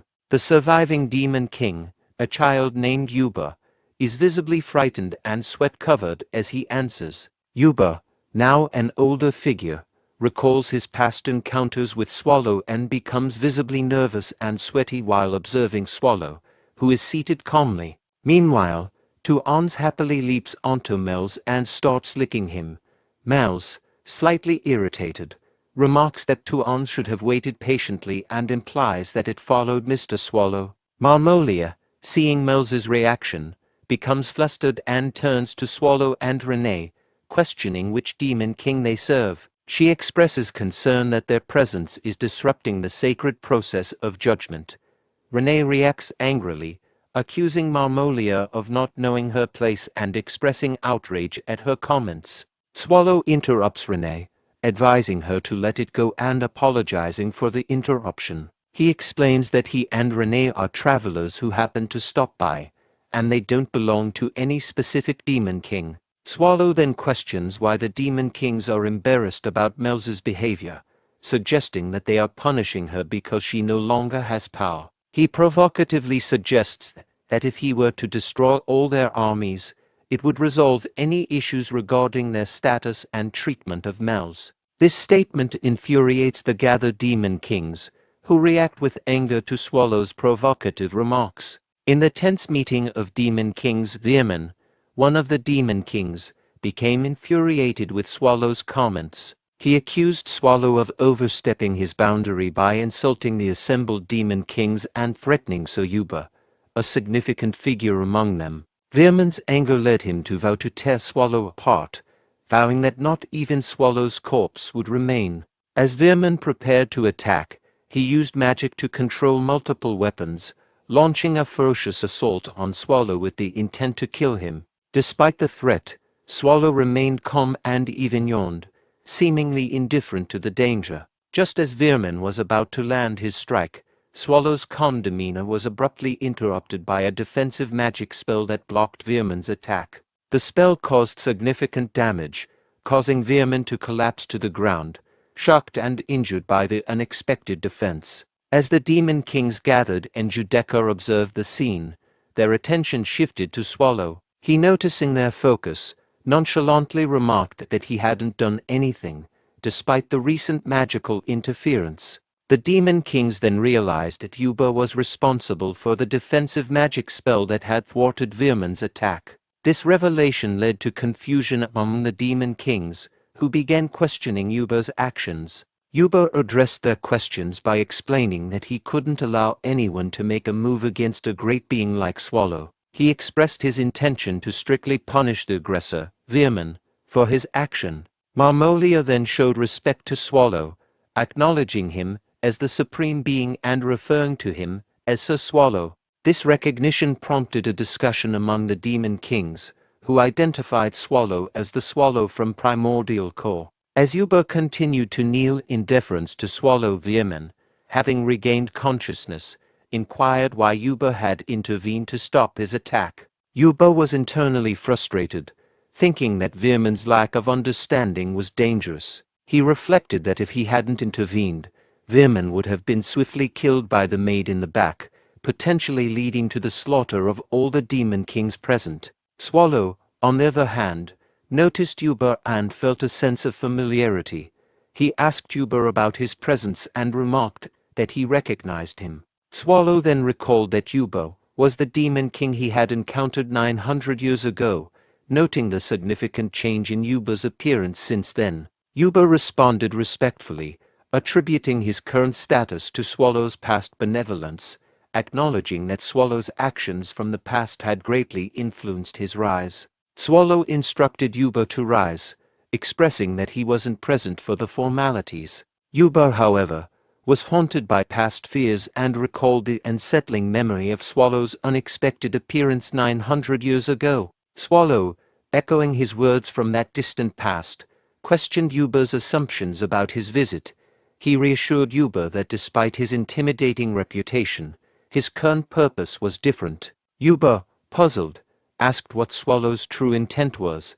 Swallow revealed that his visit was actually to see Mel's, prompting Mel's to inquire about the reason for his visit. Renee informed Mel's that after discussing with Swallow, they had concluded that Mel's was needed in Primordial Core. Renee extended an offer for Mel's to become a member of Primordial Core. Mel's, surprised, asked if this meant her. Renee explained that as part of Primordial Core, Mel's would be appointed as a manager of one of its rooms. This role would involve overseeing demonic beings assigned to that room, who would also be part of her Demon King army. Mel's was taken aback, clarifying her role as a room manager. Renee explained that, aside from Swallow, Primordial Core would do its best to ensure Mel's army consists of demonic beings suited to her. Swallow confirmed that this was the main reason for their visit and made a formal request to Mel's. Mel's, moved to tears, agreed to the request. However, Marmolia angrily protested, questioning how someone who failed to manage her own castle could become a manager in Primordial Core. Swallow, puzzled by Marmolia's outburst, asked for clarification on her reaction. Marmolia, frustrated by being compared unfavorably to Mel's, expressed her anger at the opportunity being given to Mel's instead of her. She approached Swallow, claiming that Mel's was unworthy and that she, Marmolia, with her ancient bloodline, was a more legitimate candidate. Marmolia offered her loyalty and service to Swallow, hoping to be chosen instead. As she attempted to touch Swallow, Renee intervened by cutting off Marmolia's fingers, admonishing her for trying to touch Swallow with dirty hands. Marmolia, in pain, cried out about her injured fingers. Yuba apologized for the offense and assured Swallow that he would handle the situation. Yuba then ordered his servants to imprison Marmolia. As Marmolia was forcibly taken away, she shouted threats against Mel's. Swallow, uninterested, yawned at the commotion. Renee then approached Mel's, questioning if she regretted not asking for the Demon Kings to be punished. Renee noted that had Mills made such a request, Swallow would have likely eradicated all the Demon Kings present. Mel's reasoned that eliminating all the Demon Kings would not benefit Primordial Core and acknowledged that her decision was strategic rather than altruistic. She preferred to keep them alive to potentially use them in the future. Mel's then inquired how Renee and Swallow had located Judecca. Renee explained that Sir Swallow could read the stars, which guided them to the location. Although they encountered some difficulties due to the gatekeeper's refusal to assist, they eventually followed a demonic being carrying Mel's scent to find Judecca. Mel's embraced two ons, expressing her gratitude and commitment to fulfilling her role as a member of Primordial Core. Despite her concerns about her qualifications, she acknowledged that previous managers were likely much stronger and worried about her ability to meet the expectations. Renee candidly responded that Mel's might not meet the high standards of Primordial Core and doubted she would last 3 years, suggesting she could even face a raid soon. Mel's acknowledged the harsh reality of her situation, but was motivated by Renee's comments to work hard and not disappoint Sir Swallow, who had specifically chosen her for the role. Renee advised her to remember that she had received permission to confess her intentions to Sir Swallow and to keep this in mind. Mel's agreed and then inquired about Sir Swallow's whereabouts. Meanwhile, at the gathering of Demon Kings, Yuba was seated on ground after Sir Swallow had departed from the room. Veerman, representing the Northern Demon Kings, approached Yuba to express concern. He acknowledged Swallow's formidable power and status as an ancient beast from the great evil dungeons but questioned whether Yuba's actions had been excessive and possibly brought shame to the title of Demon King. Yuba, standing, reassured Veerman, acknowledging the concern and indicating he took such matters seriously, suggesting that he understood the gravity of the situation and the importance of maintaining the Demon King's honor. The other Demon Kings attempted to clarify Veerman's intentions, but Veerman continued to voice his concerns. His remarks were abruptly interrupted when Yuba, enraged, used his giant hand to lift Veerman into the air. Yuba accused Veerman of insolence, questioning whether he saw an opportunity to challenge his authority. Despite pleas from the other Demon Kings for Yuba to spare Veerman, Yuba continued to tighten his grip and ultimately killed Veerman, showing his unforgiving nature and absolute control over the Demon Kings. After killing Veerman, Yuba addressed the remaining Demon Kings, challenging anyone who thought he had shown weakness. All the Demon Kings kneeled and pleaded for forgiveness, which Yuba acknowledged, dismissing them. He thought to himself that the incident served as a sufficient warning to the others. He then wondered about the connection between the child from the Agria family and the ancient monster. At that moment, Swallow entered the room, prompting Yuba to turn and ask if there was something Swallow needed. Swallow expressed his dissatisfaction, noting he had forgotten something earlier. Yuba, already feeling he had done enough to appease Swallow, resigned himself to whatever might come next for the sake of his subordinates. Swallow questioned why the Demon Kings were so frightened and revealed a raid request, which Yuba immediately recognized. Later, outside the fallen monastery, Renee commented on the unexpected nature of the meeting, and Swallow remarked on the surprising extent of the Demon King's reactions, noting their friendliness was more extreme than he anticipated. Renee expressed surprise and happiness at Swallow's proactive role, to which Swallow responded that if Renee's happiness was secure, she needn't worry about it in the future. Swallow thought to himself that letting the Demon Kings handle certain matters was a smart approach. Mel's then approached Renee and Swallow, confirming that her business was complete, and offering to help carry luggage now that she was a member of Primordial Corps. She asked if any assistance was still needed. Renee reassured Mels that there was no need for further help and inquired if she needed anything else from the current location. Mels responded that she had obtained everything she needed and was committed to becoming a strong demon king upon returning to Primordial Corps. Mels then asked if their next destination was Nehit, to which Renee replied that they only needed to make one final stop. Swallow expressed his desire to rest. A few days later, a servant of Marmolia asked if she was feeling better. Marmolia, examining her hand and horns, realized her hand had been magically reattached and her horns were cut off, confirming that it wasn't a dream. A servant informed her that she had been asleep for over a day and asked if she was okay.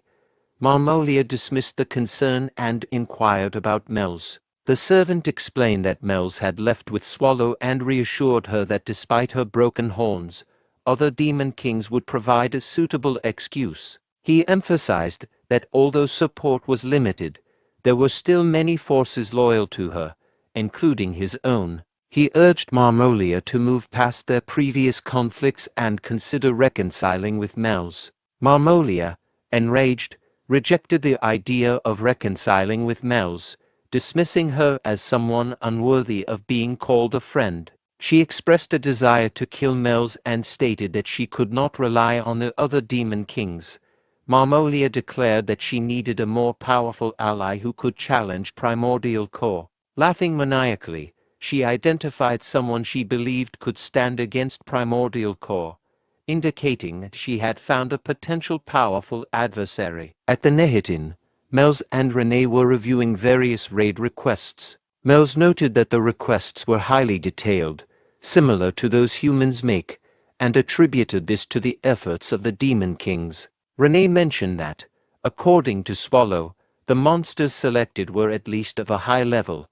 Mels acknowledged this as a testament to Swallow's influence. However, Renee was not satisfied with a particular monster, the succubus Queen Elizabeth, whom she dismissed as unsuitable based on her race and profile. Renee tore up the raid request page, expressing her dissatisfaction. Mels and Renee continued reviewing raid requests. Mels suggested considering the Undermountain's giant lamia, but Renee dismissed it because the notes described the lamia's skin as really beautiful, which she deemed a flaw. Renee expressed frustration with the overall quality of the monsters listed. Mels speculated that Renee's earlier comment about the monsters not meeting the standard might have been influenced by her own beauty, but her thoughts were interrupted when Renee insisted they keep looking. Mels agreed to assist in the search, while Swallow remained asleep on the bed, snoring. Ethelbrias, at home, is searching through various books, frustrated by not finding what he needs. His thoughts drift to a previous conversation with Swallow, where Swallow questioned how Ethelbrias planned to handle the aftermath of a situation. Ethelbrias reflects that he must deal with Swallow for the sake of the Empire. However, his contemplation is interrupted when Garrett knocks on the door and informs him that it is ready. Ethelbrias responds with a request for tea before discussing further details with Garrett. Garrett uses her magic to pour and serve tea to Ethelbrias, then asks if the tea is satisfactory. Ethelbrias sighs and explains that the only somewhat credible information he found in the books was about the Primordial Corps, which was already known. However, as he delved deeper, he encountered troubling details that began to concern him. Garrett, curious, asks for clarification on what exactly is bothering him. Ethelbrias tells Garrett that what troubles him are the identities of the gatekeepers and the purpose of the dungeon. While they can disregard the tentacles since their origins are unknown, he has found no records about the gatekeepers or the dungeon's purpose despite extensive searching. He reflects privately that, considering many variables, the situation remains puzzling. Unlike other major evil dungeons that typically focus on expanding their forces, the Primordial Corps shows no indication of such activity. Ethelbrias expresses that the most critical issue is Swallow's unknown goal. Garrett interrupts, saying she has important information to share and advises Ethelbrias to listen first. Ethelbrias, eager, asks what the matter is. Garrett informs him that the Third Eye has sent an emergency message. Demon King Marmolia has requested a meeting with him. A few days later, Third Eye thanks Ethelbrias for agreeing to the sudden meeting. Ethelbrias inquires about the meeting with the Demon King, noting that it was arranged by Marmolia's side and that there was a sense of urgency, which made the Third Eye hesitant to recommend it to perceive danger.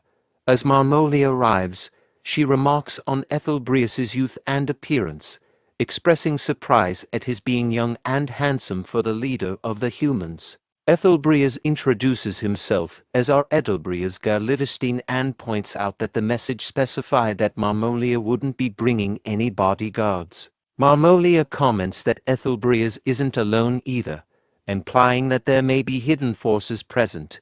The Third Eye suggests they sit down to discuss matters. Once seated, Ethelbrias proposes getting straight to the point. Marmolia, acknowledging Ethelbrias's impatience, warns that if the negotiations fail or if any deceit occurs, she will destroy a nearby village of 400 humans called Rosoid. Ethelbrias counters that Marmolia is the more suspicious party. Ethelbrias and Garrett then notices something odd in the teacup and destroys it. Ethelbrias declines the tea, expressing hope that there won't be any more tricks. Marmolia praises Ethelbrias for his carefulness, revealing that she tested him because she didn't sense any aura or mana from him, but she acknowledges his skills. Ethelbrias, eager to focus on the main issue, pushes for the discussion to proceed. Marmolia then requests that Ethelbrias assassinate a demon king named Mels, who will soon be leaving Nehet. She promises a handsome reward if Ethelbrias succeeds, suggesting that the demonic beings the robed figure needs for a living experiment should be sufficient motivation. Ethelbrias, however, declines the offer. Marmolia laughs at Ethelbrias's refusal, questioning if the issue is with the payment. Ethelbrias clarifies that payment isn't the problem. Marmolia then inquires if there's another reason, suggesting that as the leader of the humans, Ethelbrias must have his own agenda for attending the meeting. Ethelbrias responds that Marmolia seems to be in a hurry, noting her cut horns and lack of menacing presence. He perceives her demeanor as if she's being pursued by something, leading him to suspect that her sudden and unusual request for a meeting could be either a trap or indicative of a serious situation. Marmolia, standing up angrily, accuses Ethelbrias of looking down on her. Ethelbrias, taken aback, responds that it seems she is the one concealing information. He questions whether Mels, the demon king she wants him to assassinate, has any powerful allies. Ethelbrias then stands and decides to leave, concluding that he has no interest in involving himself in the internal conflicts of the demon kings. He tells Garrett to prepare to leave, and she agrees, responding with a simple, "Yes, Captain." Marmolia shouts for Ethelbrias to wait, confirming that there is indeed someone behind Mels, as Ethelbrias suspected. Ethelbrias responds that if that's the case, they can consider the meeting over. Marmolia reveals that the entity behind Mels is the ancient monster from the primordial core, Swallow. Ethelbrias, surprised, immediately turns down. Marmolia then suggests that there must be a way to evade Swallow's notice and kill Mels. Ethelbrias agrees to take on the task, stating he will accept Marmolia's offer and will indeed kill Demon King Mels, specifically mentioning Mels's full name, Lymphagria. Marmolia is confused by Ethelbrias's sudden agreement and asks for clarification. Marmolia is surprised that Ethelbrias knows Mels's full name, questioning if he was already aware of the Demon King. Ethelbrias responds that it's impossible not to know of Mels, given the Demon King's presence near Ryas.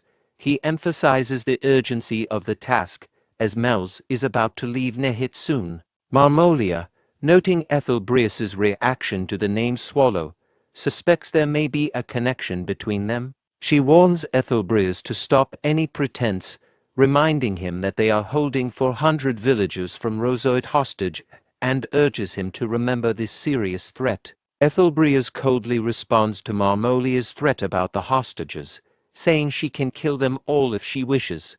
Marmolia is taken aback by his reaction. Ethelbreas explains that death in such a grand cause would be a glorious sacrifice for the revival of the great empire. Marmolia, outraged, protests Ethelbreas's callousness. Ethelbreas then demands the promised payment, asserting that, since the negotiations are complete, Marmolia must provide a demonic being for experimentation. He points out that the perfect subject for this purpose is already present, the Demon King herself. Marmolia's servant steps in front of her, angrily demanding that Ethelbreas show respect and Marmolia to get behind them. Marmolia expressed frustration, feeling that people are intentionally irritating her. She was offended by a human's attempt to demean her and responded with a ruthless command to eliminate everyone involved. The scene then shifts to Renee, who is attempting to wake up Swallow, saying it's morning. Swallow responds groggily, asking for just 5 more minutes. Renee points out that Swallow made the same request 3 hours ago. Swallow questions the importance of morning, implying that time of day is irrelevant to them. Renee, frustrated, turns to Mel's and suggests using a powerful and forbidden spell to resolve their situation. Mel's acknowledges the spell's destructive potential and begins to cast it, causing a bright light to shine from her staff. Swallow, now fully awake, asks her to stop the spell, expressing surprise and confusion about the use of holy magic by Demon. Mel's clarifies that the spell she is casting, called Genocide, is radiant magic, not holy magic. Swallow acknowledges this, but is still surprised. Renee then offers Swallow breakfast, consisting of roasted goat meat and steamed vegetables, which prompts Swallow to comment on the pot's strange appearance, likening it to a homunculus. Renee, puzzled, asks for clarification, but Swallow dismisses it. Renee then informs Swallow that they have received a reply from Mr. Patrick to the messenger pigeon sent on the day they returned from Judeca. Swallow inquires about Patrick's reply, and Renee presents a piece of glass included in the letter. Swallow is puzzled, wondering if it is a mirror for checking appearances. Mel's, observing the glass, explains that it is actually a magical communication tool. She demonstrates how to activate it by pouring mana into it.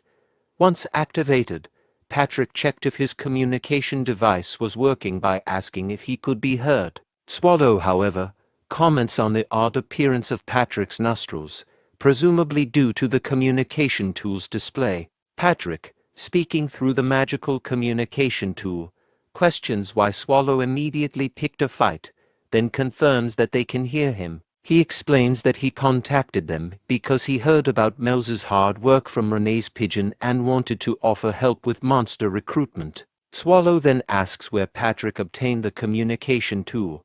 Patrick reveals that he borrowed it from a mirror in Miss Bathory's room and that the glass is a fragment of that mirror. Swallow expresses surprise that Ursabet Bathory lent it to Patrick so willingly. Patrick explains that Miss Ursabet Bathory demanded blood as part of their deal, but since he is a Death Knight without blood, he offered to provide her with Renee's blood instead. He then nervously asks if Renee is present. Renee, angered, responds that she is indeed there. The communication briefly cuts off, then reconnects with Patrick, introducing himself as the real Patrick. However, before he can continue his message about Mel's, Renee interrupts, declaring that it is too late for negotiations, as she has already prepared her blade to deal with him. Mel's agrees with Renee that it might be too late for Patrick, implying that the situation is dire. Patrick then shifts to the main topic, stating that he reviewed the extermination request Renee sent and agrees that it does not list any particularly noteworthy monsters. He mentions that he compiled additional information on monsters he has prepared and sent it. Renee is surprised, as she doesn't recall seeing such information. Mel's points out that there is something attached to the back of the letter. Upon reviewing it, Renee finds that the attached information includes details about monsters not listed in the original extermination request. Patrick explains that compiling the information on the monsters took him some time. He acknowledges that while the monsters may seem unimpressive individually, they are strong as a group and can use the cave terrain to their advantage. He adds that he has been monitoring them for a long time, then starts laughing. Swallow questions whether Patrick's long time refers to the period before he and Renee began recruiting monsters. Realizing that Swallow might be onto him, Patrick quickly cuts off the communication. Meanwhile, Swallow's frustration and anger become evident. Mel's concludes that Patrick has genuinely disconnected this time. Renee agrees with her assessment. Swallow, determined not to let Patrick evade responsibility, expresses his anger. Meanwhile, Third Eye Organization remarks on the untrustworthiness of demons, noting the large number of soldiers prepared by them. He asks Sir Ethelbreas if he can have a monster that appears to still be alive. Ethelbreas grants permission and then demands compensation from Demon King Marmolia. Marmolia responds with a threat, warning that any harm inflicted on her will provoke retaliation from other demon kings. Ethelbreas dismisses Marmolia's threat and expresses gratitude, stating that their current situation gives them a chance to eliminate Swallow. Marmolia finds this claim amusing and laughs, confusing Ethelbreas. When he asks what's funny, Marmolia responds that she finds the idea of eliminating Swallow absurd. She asserts that it is impossible and implies that Ethelbreas does not fully grasp the threat posed by the ancient monster, Swallow. Third Eye tells Ethelbreas that Marmolia is not worth further attention and expresses gratitude for the valuable material they have. Ethelbreas questions whether it's truly possible to use this material effectively. The Third Eye assures him that they will meet Ethelbreas's demand by creating the ultimate homunculus, based on a demon king. The scene shifts to a mountain range where Swallow, Renee, and Mels are riding on a one-eyed demon summoned by Mels's magic. Swallow reflects on the recent events, realizing they had an enemy within their ranks. He recalls Patrick's advice about the importance of trust between a lord and their vassals, and how he should personally handle recruitment to ensure loyalty. Swallow sighs, feeling deceived by Patrick's manipulation. Mels informs Swallow that they have arrived at their destination. Swallow agrees that it is about time. Earlier, Patrick had indicated that their top recruitment priority is the Guardian Golem protecting Nehet. The golem's ability to quickly gather and regenerate stones after destruction makes it ideal for a dungeon. Mels identifies the location they have reached as the place where this Guardian Golem is likely found. Renee asks if the golem they are looking at is the one Patrick mentioned. Mels explains that the golem endlessly regenerates, and if it is a magic stone golem, its regeneration is dependent on the core magic stone remaining intact. Swallow suggests that finding and taking the magic stone should solve the problem.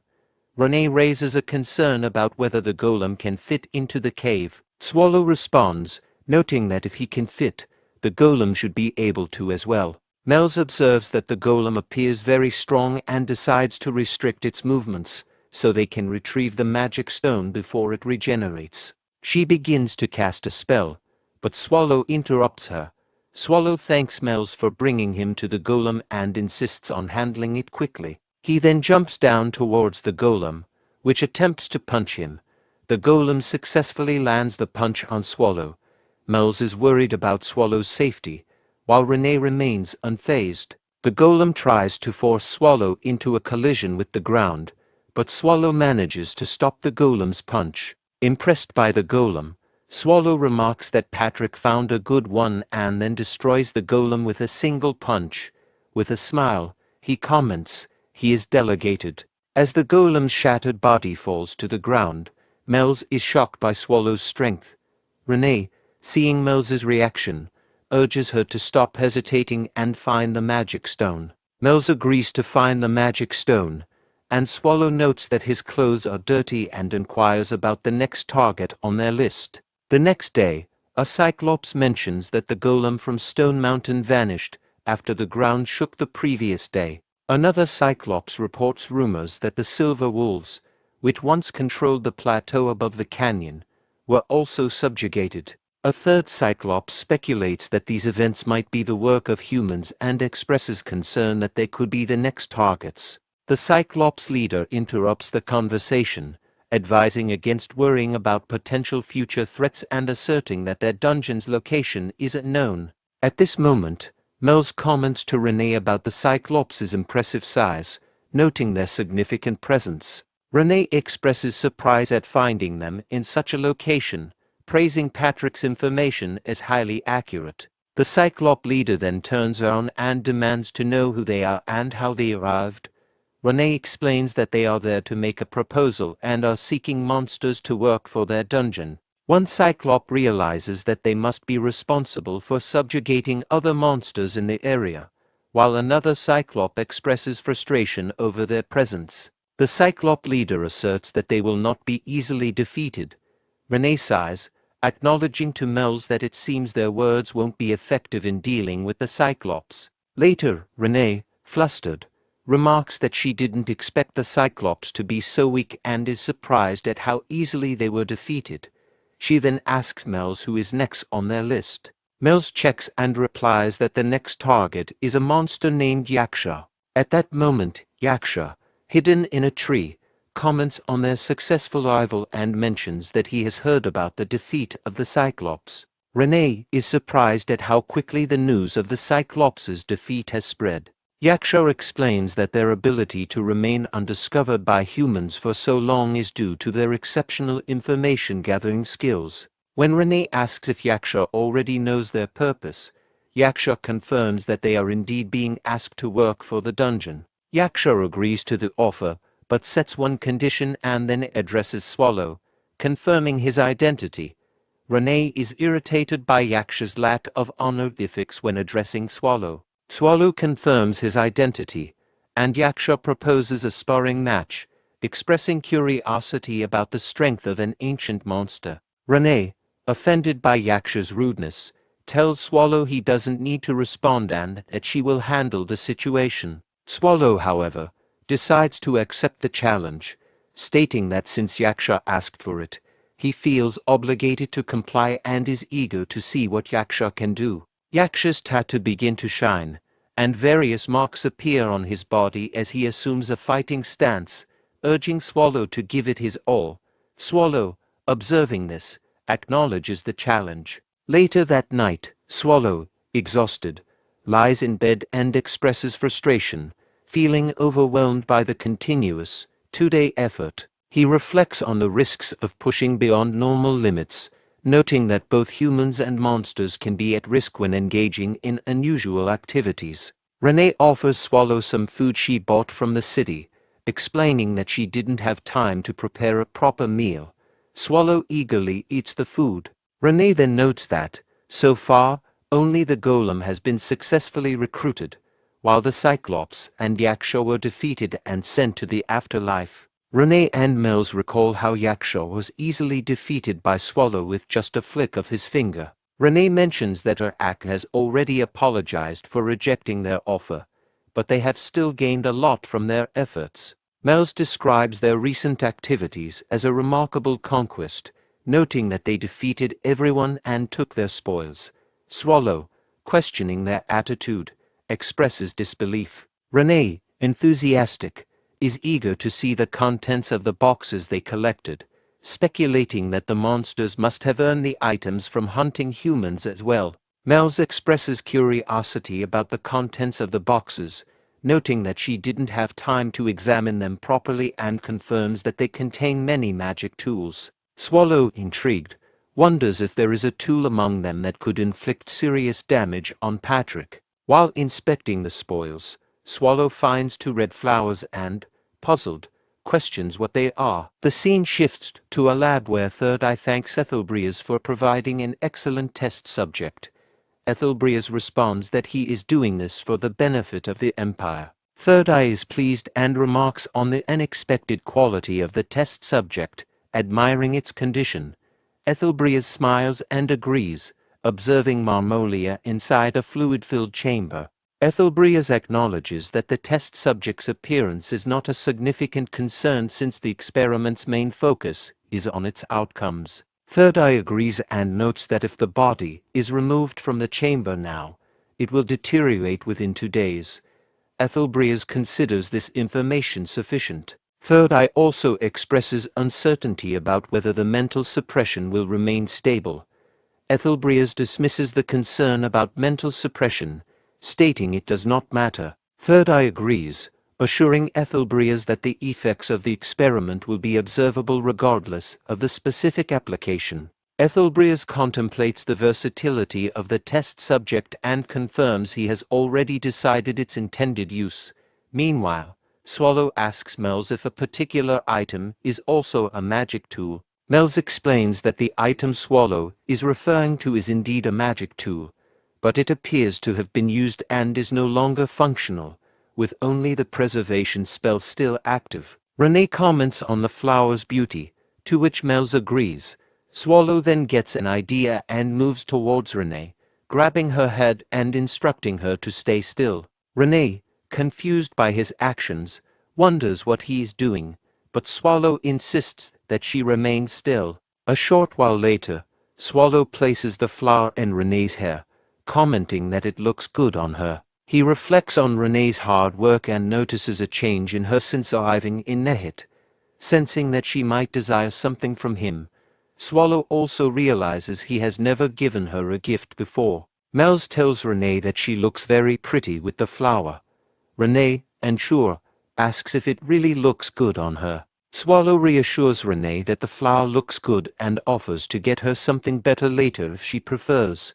Renee expresses that she is really happy with the flower. Swallow, thinking their work is complete, suggests that they can now rest. Renee informs him that they still need to visit to more places.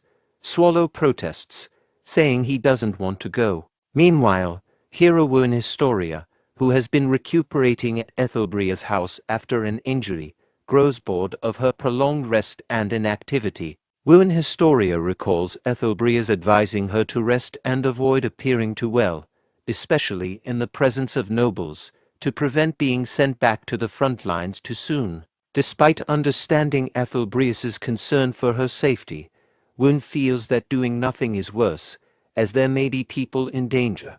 She wants to ensure that Rios is peaceful. Deciding to act, she prepares to sneak out of the balcony, convincing herself that it should be fine to leave briefly. At that moment, Ethelbreas appears behind Wern Historia, startling her. He asks where she thinks she is going and requests to talk.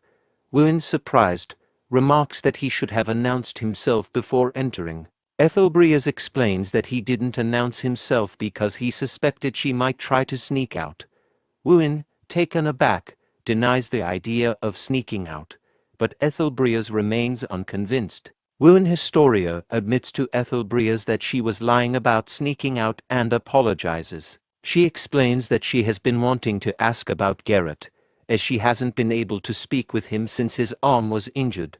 She expresses guilt, feeling responsible for the loss of his arm. Ethelbreas reassures Wern Historia that she shouldn't feel like she has to bear all the burdens of the Empire alone. He acknowledges her noble mindset as a hero but reminds her that everyone in the Black Wolf Knights, including Garrett, is willing to sacrifice themselves for the Empire. Ethelbreas explains that Garrett sacrificed his arm for the Empire, but is not overly troubled by it, suggesting that his concern for her is why he hasn't expressed much distress. He advises her not to feel too guilty. Wern Historia agrees with his perspective. Ethelbreas requests a favor from Wern Historia, asking if she can assist with a matter involving artificial creatures previously studied by the Empire. He mentions that there have been recent reports of incidents at a research facility. Wern Historia asks for more details about these incidents. Ethelbreas explains that the artificial beings and the facility escaped, but since the facility was remote, no one was harmed. Wern Historia suggests that they need to inform everyone about the situation. She then realizes that this incident is something Ethelbreas likely needs to handle discreetly. Ethelbreas explains that the situation must be managed secretly and with minimal personnel involved. He adds that Wern Historia cannot go to the front lines at the moment because it would raise suspicion among the imperial family and their close associates. Wern Historia asks Ethelbreas what he wants her to do in light of these constraints. Ethelbreas informs Wern Historia that he has already arranged with the security at the palace's Westgate teleportation hub and has provided them with the coordinates. He instructs her to arrive exactly in 3 hours. Woon Historia agrees and says she will prepare immediately. Ethelbreas reiterates the importance of arriving precisely in 3 hours. Ethelbreas quickly finished his tea and realized he needed to hurry as 3 hours is a short time. When he opened the door, he was unexpectedly greeted by Pope Euronisia, who warmly remarked on how nice it was for Ethelbreas to open the door and noted that it had been a long time since they last saw each other. Pope Euronisia greets Ethelbreas with a sly remark, asking if he should now address him as officer. Ethelbreas, unimpressed, questions why the Pope has come to visit, pointing out that Euronisia serves not the emperor but someone else. The Pope laughs, acknowledging Ethelbreas' sharp words, and claims he simply wanted to check on the hero of the empire. Ethelbreas retorts that the imperial hero, Woon Historia, has never met the Pope, making the claim of concern for her well-being seem dubious. Declining the conversation, Ethelbreas attempts to leave. However, Euronisia stops him, asking for a moment of his time and implying that his visit was actually to see Ethelbreas. Later, after their meeting, Ethelbreas reflects on the encounter, puzzled by Euronisia's proposal and the suspicious timing. He wonders about the Pope's underlying motives, sensing a scheme at play. As he contemplates, Ethelbreas observes a celebration in honor of the return of the Diana Silver Deer Raid Squad. Nihit, the mercenary city where the celebration takes place, has a significant portion of its population registered in raid squads. Ethelbreas knows that the ancient monster, the swallow, is hiding somewhere in the city. Determined to eliminate the creature, Ethelbreas concludes that he will need more information and must take a risky approach to achieve his goal. As Ethelbreas reflects on his plan, he is approached by Stormen, who informs him that the preparations are complete and they are awaiting his orders. Ethelbreas thanks him, and another person, referred to as the Third Eye, arrives, also confirming their readiness. The Third Eye inquires about Ethelbreas' strategy to locate the Demon King, rumored to be hiding in the city. Ethelbreas explains that as an ordinary human, he has no unique method for such a task. This surprises the Third Eye, who presses for more details. Ethelbreas reveals that someone else is already searching for the Demon King more desperately than they are, and he plans to use that person's efforts to their advantage. He then asks Stormen how much time remains before the hero arrives. Stormen reports that there are 78 minutes left. Ethelbreas decides to start their operation early, giving the order to proceed. As they move forward, Ethelbreas reflects on the Demon King's ability to summon other Demon Kings, believing this will lead them to their target, Mel's, and ultimately to Swallow. He hints to his companions that they are about to witness a rare and extraordinary event. While the members of the Diana Silver Deer Raid Squad celebrate their successful mission in a pub, they enjoy drinks and share stories of the day's adventures. One member remarks on the dangers they faced in the dungeon, expressing gratitude for the miracle that everyone returned safely without casualties. Amid the revelry, Barchis, another squad member, excuses himself to go outside for a moment. As Barchis steps out, he reflects on how he feels nauseated, regretting how much he drank that night. Suddenly, he hears a commotion nearby, leading him to wonder if someone else is also feeling the effects of too much alcohol. Curious, he approaches the source of the noise, but quickly covers his nose due to a foul odor. Upon closer inspection, he discovers a monstrous creature devouring a person.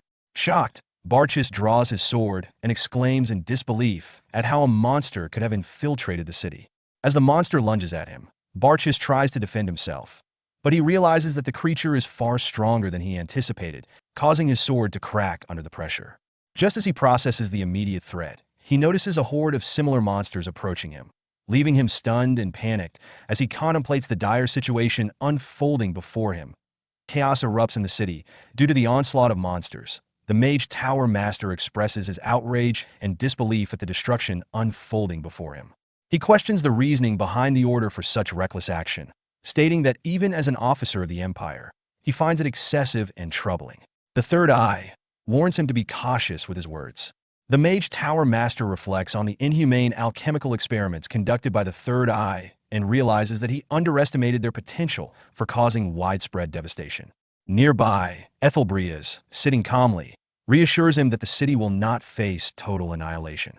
Confused, the Tower Master asks for clarification, but before Ethelbreas can respond, the sound of a collapsing building draws their attention. Ethelbreas rises from his seat, declaring that a significant entity has finally arrived. The Tower Master, upon seeing a massive, rampaging homunculus in the streets, panics and questions Ethelbrea's earlier claim that the city would remain intact. He fears for the safety of the residents, suspecting that this devastation may have been part of a larger plan. Ethelbreas coolly responds that the chaos is merely a small sacrifice. He contemplates that the ancient monster, known as the Swallow, does not aim to destroy Nihit entirely. Instead, its restraint from causing further destruction suggests a different motive, possibly leading it to confront the homunculus threatening the city. As the Tower Master watches the mayhem, he realizes the depths of Ethelbrea's madness, concluding that the officer is completely insane for finding beauty in the suffering and sacrifice of the Empire's citizens for the sake of their nation's development. In a nearby forest, Mels marvels at the size of a tree, comparing it to the renowned Graphenia forest, noting its age. Swallow, feeling weary, expresses his desire to rest now that they have finished recruiting monsters. Renee playfully agrees, suggesting they return and have a good rest. Suddenly, two awns begins to bark, alerting Mels to something amiss. A strong wind sweeps through the area, and the group notices that the city is ablaze. Renee realizes that the fire is near their inn, prompting panic from Swallow, who exclaims that he is worried about his bed. Renee reassures him, offering her lap for him to rest on instead. As the chaos unfolds, Mels detects a powerful demonic energy and wonders if it belongs to Marmolia. Swallow dismisses the disturbance as someone foolishly scattering their mana. Mels then expresses her desire to investigate the situation, asking for permission to see what is happening. Meanwhile, in the city, chaos reigns as monsters attack civilians. Barchus, a member of the Diana Silver Deer Raid Squad, intervenes heroically, slaying one of the monsters threatening a civilian life. Barchus urges that civilian to hurry and find a hiding spot, receiving a grateful response before the person flees.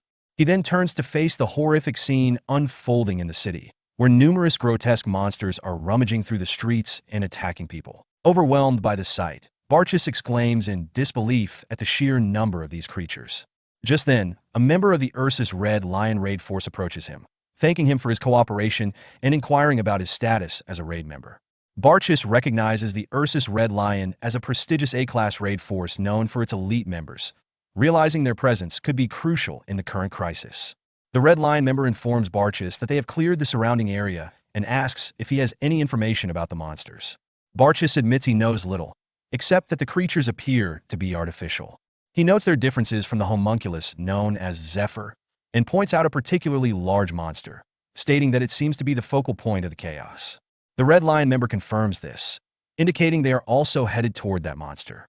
Barchus insists he will follow them, asserting his status as an A-class member despite his earlier hesitation. However, the Red Lion member warns him against this, stating that they would likely die if they got too close to the monster. He emphasizes the danger, mentioning that he heard a voice searching for Barchus on his way there. As he places a hand on Barchus's shoulder, Barchus notices the member's apparent fear and realizes he is the one who is shaking from the overwhelming situation, not the Red Lion member. The member of the Ursus Red Lion Raid Force advises Barchus to prioritize his own safety and that of those around him, suggesting he leave the situation to their elite team. Barchus, recognizing the urgency, agrees and hands over the responsibility, allowing the Red Lion squad to take charge. The squad member smiles in acknowledgement and rushes towards the large monster wreaking havoc in the city. Once they depart, Barchus falls to his knees, overwhelmed and sighing at the gravity of the situation. Meanwhile, the Ursus Red Lion Raid Force gathers in front of the massive monster, preparing for battle. One member complains about the noise, stating that his ears are ringing, while an older member expresses concern over a strange sensation in his eardrums, suspecting it may be magic. As the members assess the situation, they collectively wonder about the nature of the monstrous creature before them, with the older member pointing out that it is responsible for the chaos in the city. He warns them that the amount of mana emanating from the monster is substantial, indicating they cannot afford to underestimate it based on its appearance alone. Suddenly, multiple magic circles form around the creature, prompting the older member to instruct everyone to take a step back. A high mage from their ranks clarifies that the circles indicate a simple detection magic reaction, not an offensive spell. The older member queries whether the monster is searching for something, to which the high mage responds that if they intend to eliminate it, they should do so quickly and decisively. The high mage, along with other mages from the squad, begins casting various spells aimed at the monster. As the spells make contact, the creature emits a piercing scream, The High Mage of the Ursus Red Lion Raid Force confidently declares that their attacks are effective and urges his team to continue their assault on the monster. However, the older member, sensing something amiss, realizes that their attacks aren't having the intended effect. Before he can warn the others to retreat from the monster's range, a squad member rushes forward, sword drawn, and strikes the creature. This reckless action provokes the monster, which redirects its focus towards the Ursus Red Lion team and retaliates with a devastating attack. The force of the attack caught them off guard, resulting in casualties and injuries across the entire squad with a single blow. As the dust settles, the injured old man lies on the ground, coughing blood and recognizing the monster's overwhelming power. He grimly concludes that such a creature is beyond human capability to handle. At that moment, Mel's arrives at the scene, calling out to the monster by its name, Marmolia. The old man, witnessing her, marvels at her presence and momentarily thinks of her as an angel. Marmolia, now aware of Mel's presence, shifts its attention towards her. Mel's assesses the situation and comments on the monster's disheveled state, implying a shared history of resentment. Determined to resolve their conflict, she prepares to cast a high-level magic spell known as the Black Annihilation. The scene shifts to a flashback of Mel's flying towards the demonic energy she sensed earlier. She reflects on the recent events following the end of Jadika, noting that there shouldn't be a reason for Marmolia to remain in Nihit after what happened to her. However, the demonic power she detects unmistakably belongs to Marmolia, compelling her to investigate. Returning to the present, Mel's confronts Marmolia, stating that she is aware of the turmoil the demon has faced, but will not offer pity. She then casts a high-level spell known as the Black Annihilation, directing its destructive force at Marmolia. Observing this, the High Mage of the Ursus Red Lion Raid Force expresses surprise at a Demon King attacking the monster, questioning why a Demon King would target it. He notes that, fortunately, Mel's appears uninterested in the raid force, suggesting a tactical retreat as they are not in a position to fight. Meanwhile, Mel's begins to doubt the effectiveness of her magic, pondering whether such a powerful spell would be sufficient to kill Marmolia, especially given that the A-class raid members had only just retreated from the earlier confrontation. Suddenly, the body of the monster stirs, catching the attention of the High Mage. As mana begins to emanate from the corpse, he realizes that the properties of the mana are changing. In a startling revelation, Marmolia emerges from the dead monster's body in her homunculus form. The High Mage from the Ursus Red Lion Raid Force halted his comrades' retreat, realizing that the massive monster they thought was dead was still alive. As Marmolia emerged from the monster's body, she wasted no time using her mid-class magic, Mute Dagger, which struck and killed several members of the raid force. Before they could respond, she closed the distance and unleashed a powerful magic explosion, obliterating all remaining members. With the chaos settling, Mel's approached Marmolia, who was in agony, claiming her body was melting and that she felt she might die, yet was still determined to kill Mel's before succumbing to her pain. Marmolia laughed maniacally, embodying her chaotic state. In response, Mel's cast Whim Piercing Ground, summoning sharp structures from the earth to impede Marmolia, but Marmolia was unfazed and smashed through them, rushing towards Mel's. When Mel's attempted to cast another spell, it failed to impact Marmolia, who leaped into the air, seized Mel's wand, and remarked that Mel's finally appeared to embody a true Demon King. Their fierce battle continued, watched from a distance by Ethelbrias and the Third Eye. The Third Eye asked Ethelbrias if he was satisfied, to which Ethelbrias affirmed that he could now understand the Third Eye's confidence. The Third Eye teased that an even more captivating spectacle was yet to come. Ethelbrias watched the battle between Mel's and Marmolia with anticipation, thinking everything was unfolding according to his plan. Meanwhile, Mel's and Marmolia continued their intense confrontation. Mel's, feeling her mana dwindling, attempted to freeze Marmolia's feet in hopes of gaining an advantage. She believed that if she could just hold her ground a little longer, she could secure victory, as Marmolia's body was on the verge of failure. However, to Mel's shock, Marmolia managed to extend her arm from the frozen spot and pierced Mel's stomach. This sudden attack caused Mel's to lose focus and release her frost spell, allowing Marmolia to quickly close in and seize her by the neck. With a sinister laugh, Marmolia declared, "My dear Mel's, this one will hurt," before unleashing the spell Sylphid's Rejection. The spell sent Mel's flying backward, crashing to the ground in agony. As Mel's coughed up blood, she reflected on her dire situation, recalling a previous time when she had similarly fallen after trying to protect a teleportation hub under Mr. Swallow's orders. With her strength fading, She placed a hand on her bleeding wound and lamented the thought of dying, expressing regret that she hadn't yet completed the task entrusted to her by Mr. Swallow. She whispered an apology before succumbing to the ground. Meanwhile, Renee sensed Mel's presence fading and asked Swallow if Mel's would be all right. Swallow reassured her, saying Mel's was stronger than she appeared. Renee expressed concern over the demonic power that had just been unleashed, but Swallow cut her off, insisting Mel's was a very capable demon king, even if she wasn't fully aware of her own strength. Ethelbreas reflected on the situation, noting that they had successfully captured the demon king. The third eye commented on the effectiveness of changing the combination formula in their experiments. Curious, Ethelbreas inquired about the specific changes made to the formula. The third eye explained that, until now, his research had focused on obtaining powerful strength while minimizing side effects, similar to their work with Nifrim. However, the latest experiment disregarded side effects entirely in favor of maximizing power, resulting in an unstable yet substantial increase in strength. Ethelbreas recognized this power was crucial for the imminent subjugation, intended to measure Swallow's capabilities.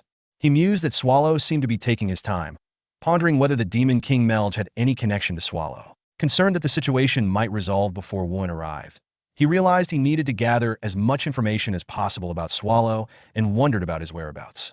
Just then, Stormin interrupted his thoughts, urging Ethelbreas to look towards the battlefield. Ethelbreas turned his attention to the scene unfolding where Melge had regained consciousness. To her surprise, she found herself surrounded by a swirling black mana that resembled Swallow's energy.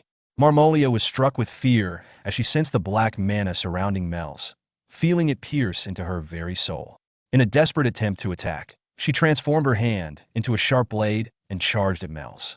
Just as she was about to strike, Melge countered with a spell called Frozen Spear. However, the sheer power of her attack surprised Melge, causing her to drop her wand in shock. She was puzzled, wondering how she could produce such a potent spell despite being on the brink of mana depletion and blood loss. Reflecting on her situation, Melge realized that Mr. Swallow's mana still lingered within her, healing her wounds and replenishing her strength. This led her to suspect that Swallow had intervened in some way during her previous encounter in Rie's. Before leaving, she decided to check if Marmolia was truly dead. Using a life detection spell on Marmolia's frozen body, she found no signs of life, declaring it finally over. However, she started to cough up blood from her earlier exertion. Melge acknowledged that overusing Swallow's black mana had nearly cost her life. Recognizing the urgency, she resolved to return to Swallow and seek answers about the mana's effects on her. Just as she was about to leave, she heard a voice from behind and turned to find nothing, dismissing it as a figment of her exhausted mind. Suddenly, something emerged from Marmolia's frozen body, catching Melge's attention. Alarmed, she realized it was absorbing Marmolia's mana. Though concerned, she quickly reassured herself that she had fulfilled her duty to Marmolia as a friend and had no obligation to deal with this new threat. Melge planned to divert its attention with a simple attack before using teleportation magic to escape the chaotic scene. Melge found herself in dire straits as she suddenly coughed up blood and collapsed to the ground, realizing that the unfamiliar mana had taken a toll on her body. Desperately thinking that she needed to get up and flee before the monster could absorb Marmolia's mana and come after her, she understood the urgency of her situation. Just as the monster attacked, Renee swooped in to save Melge, using wire to pull her away and throw her towards Tuons, who caught her safely. Overjoyed to see Tuons, Melge felt a sense of relief. Renee expressed concern about the delay, admitting she had no idea Melge would be facing such a formidable foe. Melge offered her apologies to Renee, her mind racing at the implication that the presence of Tuons and Renee likely meant Mr. Swallow was nearby as well. At that moment, Swallow arrived, yawning and casually remarking on Melge's tardiness, almost falling asleep waiting for her. Turning his attention to Renee, Swallow inquired about her wire maneuver, asking if he could do something similar. Renee warned him that an inexperienced person might end up causing more harm than good, but she believed in his abilities. Swallow, now feeling nervous about trying, shifted his focus to the monster, expressing concern about its increasing size and calling it a bother. Renee declared her intent to end the conflict quickly, but Swallow interjected with a serious tone, insisting that he would take care of the situation himself. The scene intensified as the monster lunged at Swallow, attempting to strike him with a powerful attack using its tentacle. However, Swallow effortlessly blocked the attack with one hand, causing a strong gust of wind that blew debris away from the site. He sarcastically asked if he was looking for a handshake. Feeling the power of the Swallow, the monster began to shake. Meanwhile, Renee turned to Mel's and unexpectedly asked if she would like a cup of tea. Renee explained that such levels of preparation were essential for a maid. Mel's acknowledged this, though her focus remained on the battle. Swallow, undeterred by the creature's size or ferocity, grabbed one of its tentacles, lifted it high into the air, and then slammed it into the ground with immense force, causing the earth to crack beneath the impact. As he continued to smash the monster down, Mel's voiced her concern to Renee, questioning whether such treatment was acceptable. Renee reassured her, stating, "Don't worry. It's Mr. Swallow, after all." Despite Swallow's overwhelming strength, the monster's tentacles shattered under the assault, prompting him to toss them aside as he approached the monster's main body. In an attempt to overpower it further, he touched the monster and channeled a large amount of his mana into it.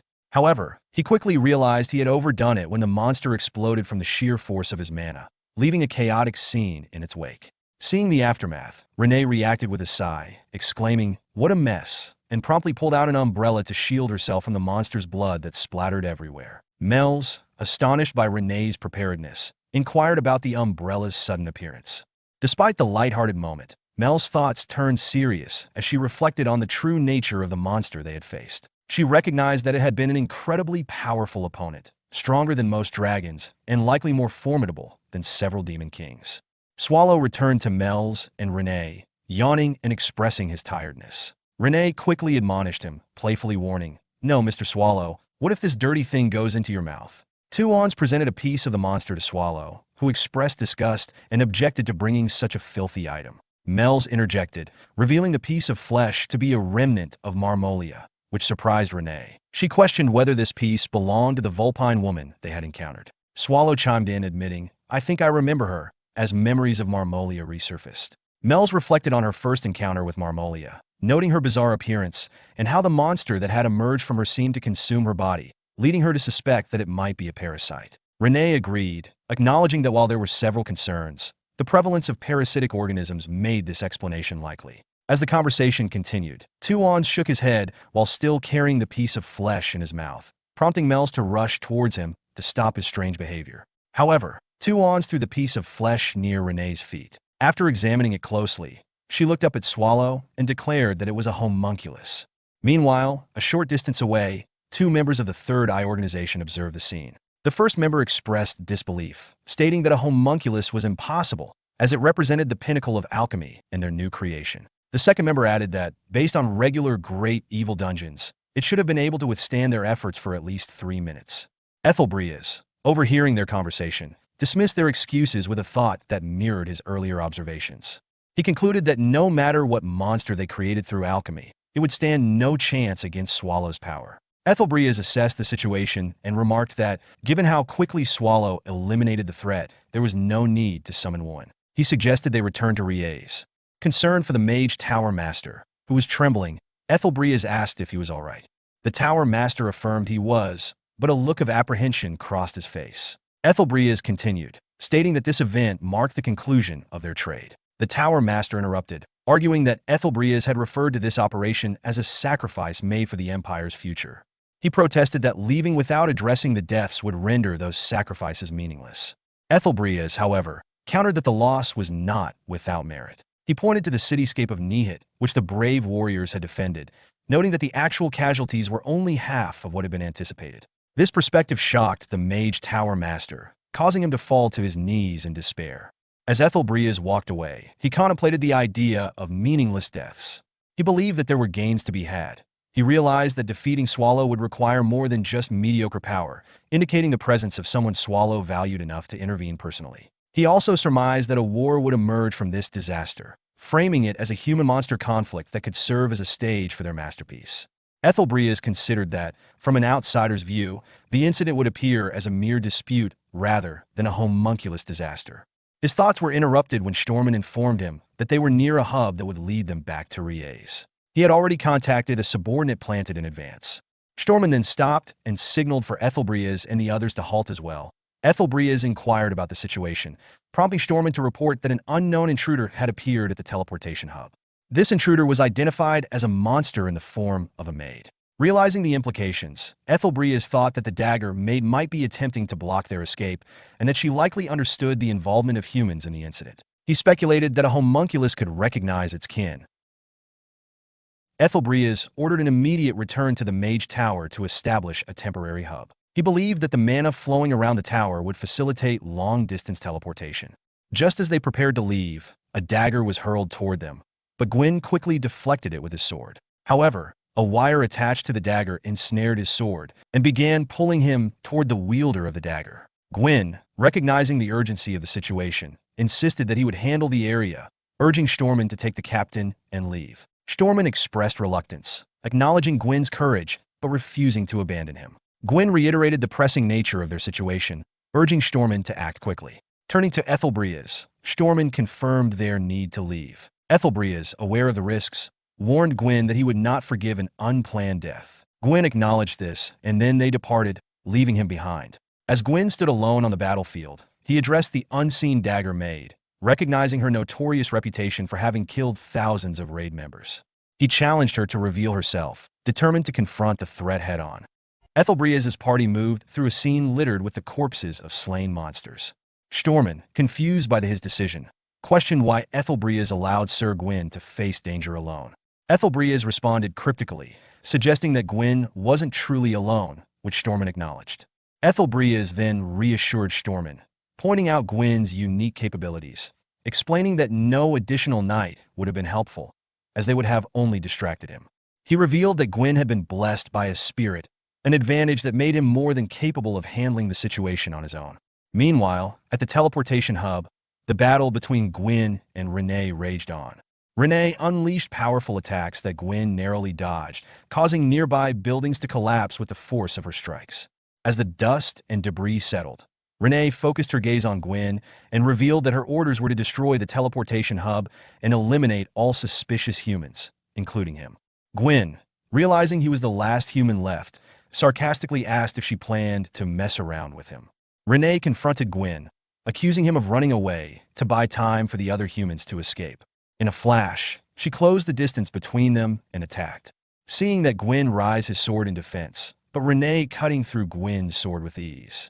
She complimented him on his efforts despite being alone, but Gwyn's response was a sinister smile. He then summoned powerful greenish mana, prompting Renee to step back, realizing that Gwyn was no ordinary swordsman. As he gathered the mana, he summoned two spirits, one fiery and rock-based, the other elf-like, enveloped in blue mana. The rock and fire spirit launched an attack, forcing Renee to dodge, while the water spirit redirected the rocks toward her. Though she skillfully cut through the smaller projectiles as she was doing that, a large rock was hurled toward her, and before she could react or slice through it, it struck her, sending her crashing to the ground. Despite the blow, Renee emerged unharmed, only to find Gwyn's spirits preparing another attack, a wall of wind and stone closing in. Gwyn, determined to show his strength, thought to himself that this was revenge for underestimating humans. Renee recognized the immense mana controlling the storm, realizing that Gwyn had cast a high-level spell to seal off the area. Acknowledging his skill in manipulating two high-level spirits simultaneously, she prepared for the next round of combat, tightening her grip on her weapons. At Nihit's temporary shelter, Barchis entered the tent of the Diana Silver Deer raid squad, visibly frustrated. A girl confronted him, reminding him that the Ursus raid force was wrong in their actions. Barchis, determined, asked if that meant he should do nothing, expressing his desire to take action and check the city himself. The girl questioned what he could do alone, but Barchis insisted that he couldn't just sit still. His resolve was interrupted when he noticed the captain of the squad. The girl turned to the captain, urging him to stop Barchis, as he wasn't fully healed yet. Barchis, however, remained adamant, claiming he was fine. The captain, however, overruled him, stating that they couldn't risk it and explaining their plan. Since there might be survivors, the squad would head to the raid location and the magic tower to clear a path for people and push back the monsters that had destroyed the city. At that moment, one of the squad members noticed the arrival of the Guardian and pointed it out. It was the Guardian Golem from the Nihit mountain range, likely brought by the raid force to assist in saving the city. The girl, seeing the massive golem, saw it as a powerful asset to their efforts. Barchis, upon seeing the Guardian Golem arrive, gritted his teeth in frustration, exclaiming, "Why is that thing here?" The girl, puzzled, asked what was wrong, but Barchis, recognizing the danger, urgently shouted to his team to run away. Just as he spoke, the guardian golem launched a devastating attack, causing massive destruction. Meanwhile, earlier, Swallow had given a brief account of recent events. Patrick, speaking through a communication glass, questioned Swallow's story, suggesting that he might have fabricated it to cover up his inability to control the situation. Swallow, annoyed, retorted in defense. Patrick speculated that the only group capable of creating a homunculus of that scale would be the Imperial Alchemical Society, and he believed the Empire was involved. He theorized that the demon King Marmolia had made contact with a human, leading to a conflict and ultimately the demon king's defeat. Swallow, uninterested, yawned, dismissing the lengthy explanation. Patrick, however, continued, pointing out that when a human defeats a demon king, the head is either sent to the demon king's army or displayed in a public area, often as a morale-boosting symbol, though it was cruel. Swallow asked why this was done, and Patrick suggested that if the Empire had abandoned the demon king's head to create a homunculus, something more sinister must be happening. Swallow agreed with the suspicion, recalling his encounter with a flying homunculus during his search for Renee. He noted that the homunculus he saw was vastly different from others and that the research data should be destroyed, as he had previously destroyed the materials associated with it. Patrick, observing the situation, pointed out that if the Empire's homunculus research continued, they could produce beings on the level of Renee within a few years, which he found concerning. Swallow, feeling the weight of the situation, admitted that it was scary, then placed the communication glass down in exhaustion, expressing his desire to give up on the search and destroy the village instead. Patrick, unexpectedly agreeing with Swallow's suggestion, affirmed that destroying the village was the best course of action. Swallow, surprised, asked if Patrick was serious, and Patrick confirmed that the human's use of the Demon King's head for experiments required a response. He speculated that the Empire was likely watching them and would do nothing as the situation escalated. Swallow then questioned whether the Empire had noticed him as well. Patrick responded that they had likely seen him while he was involved with Mel's and left the task of disposing of the homunculus experiment to him. He remarked on how far the Empire was going in their manipulations. Swallow, now resigned, reluctantly agreed to take action, warning Patrick not to regret pushing him into it. Patrick, closing the conversation, agreed, stating that if necessary, they would destroy the entire city to deal with the situation. Swallow announced that Patrick had given them permission to destroy everything, which led to a loud noise drawing their attention. They saw the golem rampaging, and Swallow noted that the humans had gathered in that area, making it easier to track their movements. At that moment, a massive wave of mana surged, prompting Swallow to turn toward it. He saw a storm caused by two spirits and deduced that it was likely a teleportation hub. Sensing two powerful spirits in the area, Swallow realized that Renee was engaged in a fight with a strong opponent, implying that the Empire's top brass was still hiding somewhere. Mel's, having already healed, reassured Swallow that he was keeping an eye on the main gate of the city using shared vision and was ready to take action there. Swallow, noting that the main gate was on the opposite side, began surveying the area. He spotted a large bell under the rubble and, with one hand, lifted it into the air. Deciding to take action himself, he threw the bell at a nearby tower, causing it to collapse. Meanwhile, Ethelbria's party gathered around a large blue crystal, was perplexed by its sudden appearance, wondering if it was the work of an ancient monster. Before they could think further, the tower began to lean in their direction, signaling impending danger. As the tower collapsed, the Third Eye mages quickly formed a protective shield around Ethelbria's party, preventing any harm. One of the mages informed Ethelbria's that they needed to accumulate mana in the temporary hub, similar to how the main hub gathered it into the crystal. But with the tower's collapse, it would take an additional 10 minutes to stabilize the system. Ethelbria's asked Stormen how much time was left until Wuin's arrival. Stormen replied that it would take about 5 more minutes. Ethelbria's, deep in thought, recalled the destroyed hub, realizing that the coordinates to Nihit might still be intact despite the device's ruin. He feared that if Wuin encountered the dagger made and faced the eve of the Swallow without the completed apocalypse, they would all be doomed. Stormen interrupted his thoughts, asking for permission to return to the teleportation hub, assuring Ethelbria's that he would bring Wuin Historia back. Meanwhile, at the teleportation hub, Gwyn contemplated his situation. He knew the spirit's power was not limitless, and summoning them took a significant amount of time and mana. The longer the battle dragged on, the more disadvantageous it would become for him. However, as long as the storm he had summoned continued, he still held the upper hand. He could block Renee's path with the Earth Spirit if she broke through. Gwyn's objective was not victory, but to hold out for 3 more minutes until his mana was fully drained. Suddenly, Gwyn began to fall, and before he could react, he saw Renee's weapon hovering above him. He reflected on the story he had read as a child, where he had once admired the herd. He recalled that the blade, initially small in the sky, grew larger as it descended, resembling a guillotine. Confused and alarmed, he wondered why a monster possessed one of the 36 masterpieces, the fangs of the guillotine. In a split second, the weapon struck him, cutting him in half. Severely injured and on the brink of death, Gwyn collapsed to the ground as the spirits he had summoned faded away. Before he could comprehend what had happened, Renee spoke, revealing the power of her weapon.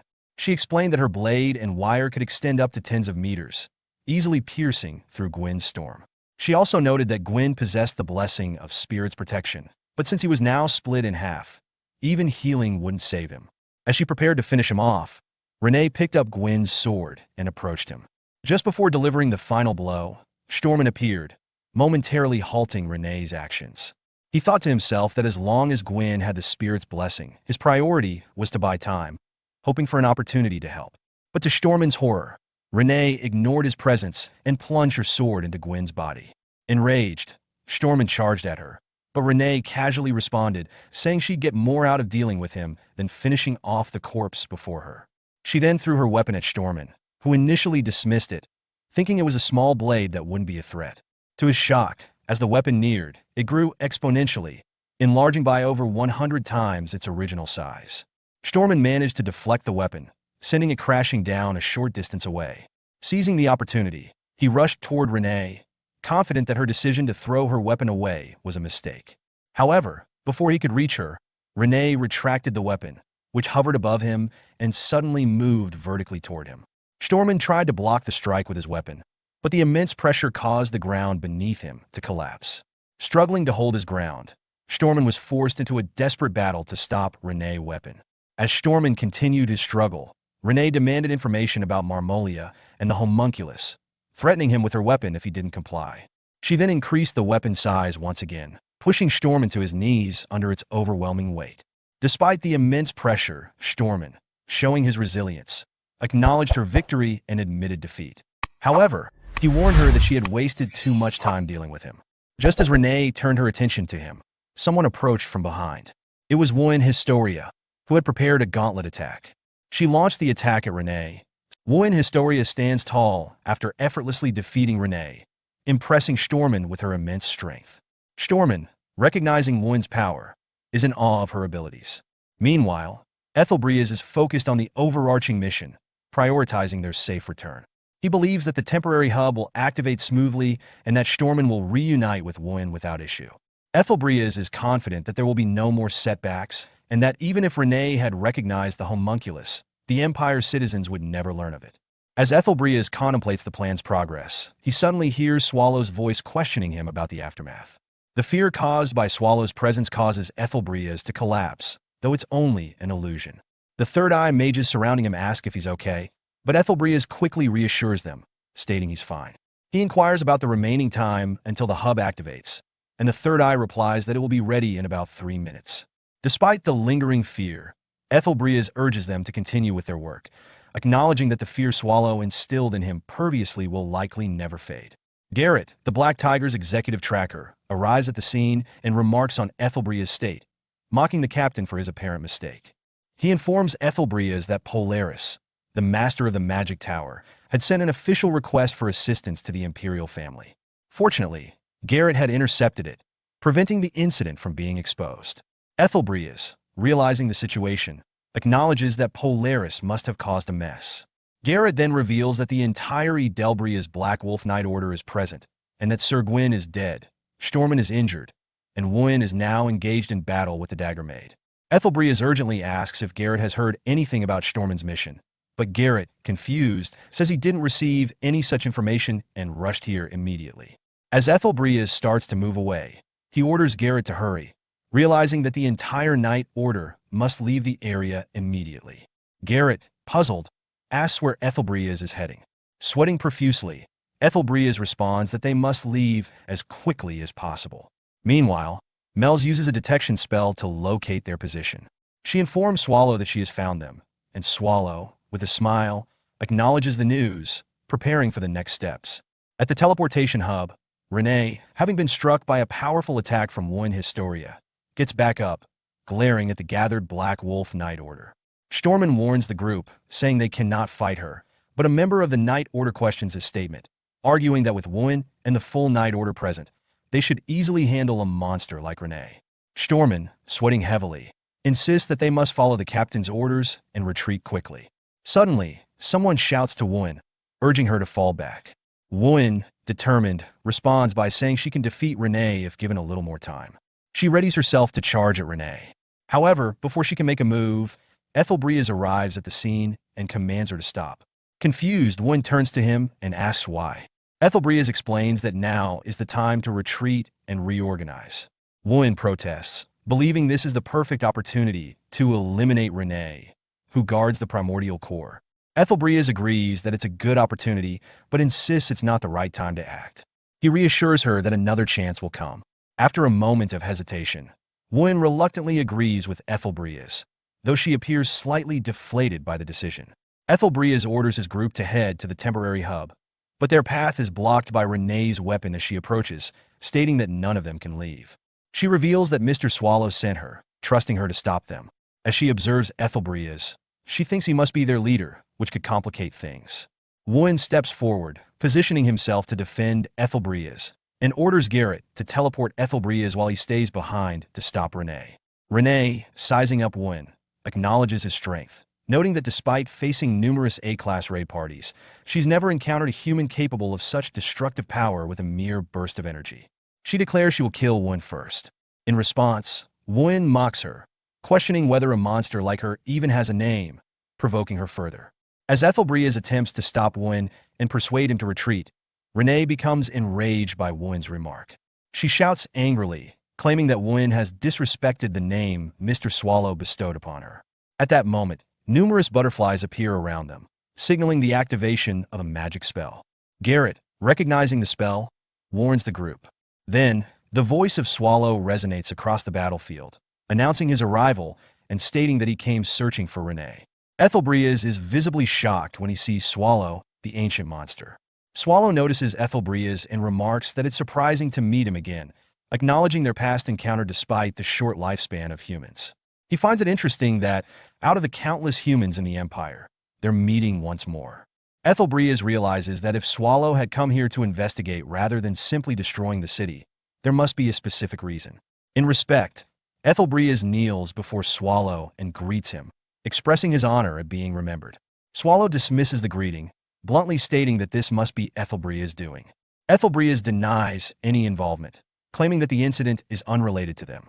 Swallow, aware of their connection to the Empire's capital, presses Ethelbreeze, implying that they must have come for a reason. Ethelbreeze insists they're only here to resolve the situation, offering their cooperation if Swallow wishes to find the true culprit.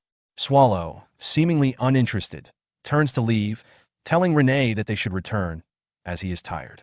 Renee agrees with Swallow immediately. Swallow becomes unexpectedly surprised when he notices that Renee is bleeding. However, Ethelbreeze, sweating profusely, wonders internally if his plan had worked. As Swallow begins to move away, Ethelbreeze smiles, thinking his strategy succeeded. To his surprise, Swallow notices the smile, and in an instant closes the distance, whispering near Ethelbreeze's ear to ask why he is smiling.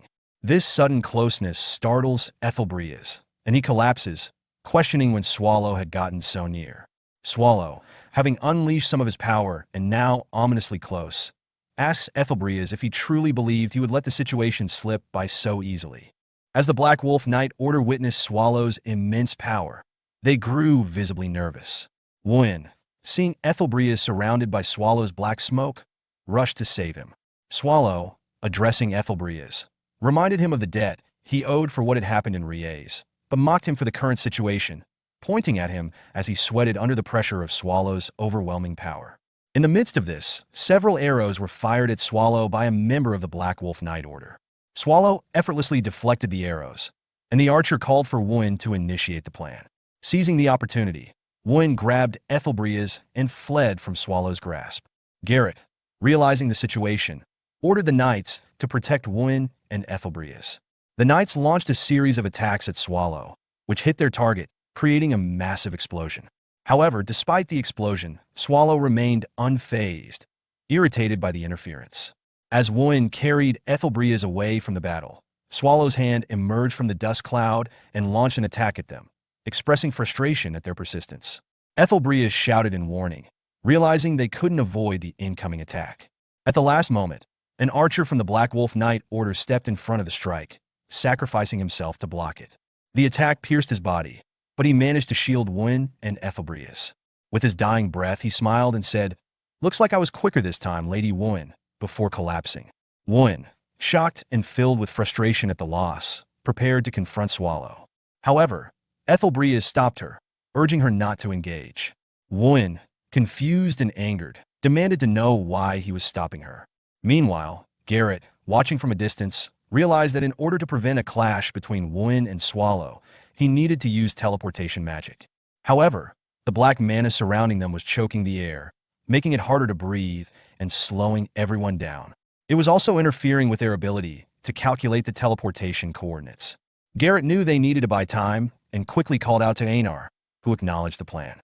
As Einar rushed toward Swallow, he saw Swallow preparing to launch dark spears. Realizing the urgency to push back the black mana and focus on the teleportation magic, Einar planned to block Swallow's energy. He deployed his shield, the Walled Heart, one of the 36 masterpieces. However, before he could activate it, his arm was severed by Renee, who taunted him, claiming that as long as she was present, he had no chance. Einar was then pierced by Swallow's black spears and died instantly. Seeing Einar's death, Wooin's eyes filled with rage and sorrow, and she tearfully shouted, vowing to kill them all. But Ethelbreas stopped her once again, begging her not to act impulsively. He pleaded for her survival, urging her to focus on staying alive no matter what.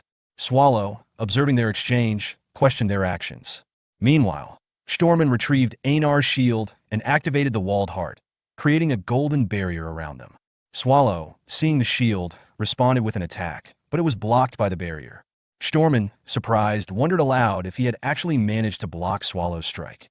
Swallow, noticing that his attack was blocked by Stormin's shield, expressed surprise at its resilience, but then decided to get more serious. He transformed into his original, more powerful form, which made Stormin nervous. Swallow opened his mouth, forming multiple attack circles that rained down on his enemies. Garrett, focused on completing the teleportation spell, prayed for more time, knowing the magic circle would soon be ready. She hoped the shield, one of the 36 masterpieces, would hold up against Swallow's magic. However, as Swallow's attack hit the shield, it shattered in a massive explosion.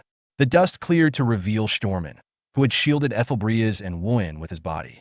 In his final moments, Stormin urged Ethelbreas to flee, telling him to leave him behind and that Wooin would take over the responsibility of the empire. Wooin, devastated, cried out, calling him grandfather, but Stormin reassured her, expressing it was an honor to have served as her escort. As Ethelbreas and Wooin were unharmed, Swallow was surprised that they had survived. Wooin, filled with resolve, began to move toward Swallow, determined to fight him despite the odds. Ethelbreas tried to stop her, warning that she was no match for Swallow, but Wooin, unwavering, declared that it didn't matter because she was a hero, someone who could protect everyone. After the battle concluded, Renee carefully gathered the shattered fragments of a blue crystal that had been broken during the conflict. She placed the pieces, along with other valuables, into a carriage as they prepared to return to their dungeon. Admiring the crystal's beauty, Renee remarked to Swallow how sparkly and pretty they were. Swallow responded with a nonchalant and Renee reflected on the mission's results, pointing out that, while the crystal wasn't their primary goal, they had still gained plenty. Swallow agreed, noting that the battle had gone relatively well. He explained how he had unleashed a golem on the village to test its destructive potential, acknowledging that it completed its purpose before exhausting its mana. He suggested they recharge it once they returned. Renee teased him, saying it had taken him longer than usual to show his true nature during this mission. Swallow shrugged off her comment, revealing his calculated mindset. While he could have killed their enemies immediately, he had deliberately prolonged their suffering, viewing a quick death as unworthy of the trouble they had cost him. The focus shifted to a graveyard, where hero Win Historia stood solemnly, placing a blue flower on the graves of her fallen comrades who had died in the same battle. She was overwhelmed with sorrow as she reflected on their loss. Marizik, a member of the Black Wolf Knights Order, tried to console her, reminding her of a similar past tragedy, the burn raid force that had challenged the Primordial Core. He highlighted that this time, they had lost only 4 members in a masterpiece, avoiding complete annihilation thanks to her leadership. Despite his reassurances, Woon was consumed by guilt. Closing her eyes, she admitted she understood his words, but could not shake her feelings of failure. Garrot approached, commenting on the flower's beauty and suggesting that Woon's comrades would surely be grateful. However, Woon bitterly disagreed, convinced they resented her. She lamented her perceived inadequacies, blaming herself for not arriving sooner or being stronger. She agonized over her inability to defeat Renee, kill Swallow, and save everyone. Her grief escalated, and she began to cry uncontrollably, overwhelmed by guilt and anger. Garrot stepped forward and hugged her, offering words of encouragement. She assured Woon that she would one day be strong enough to defeat Swallow and that everyone was fighting for that eventual victory. Garrot urged her to move past what had already happened, and though Woon continued to cry, her pain was momentarily softened by Garrot's support.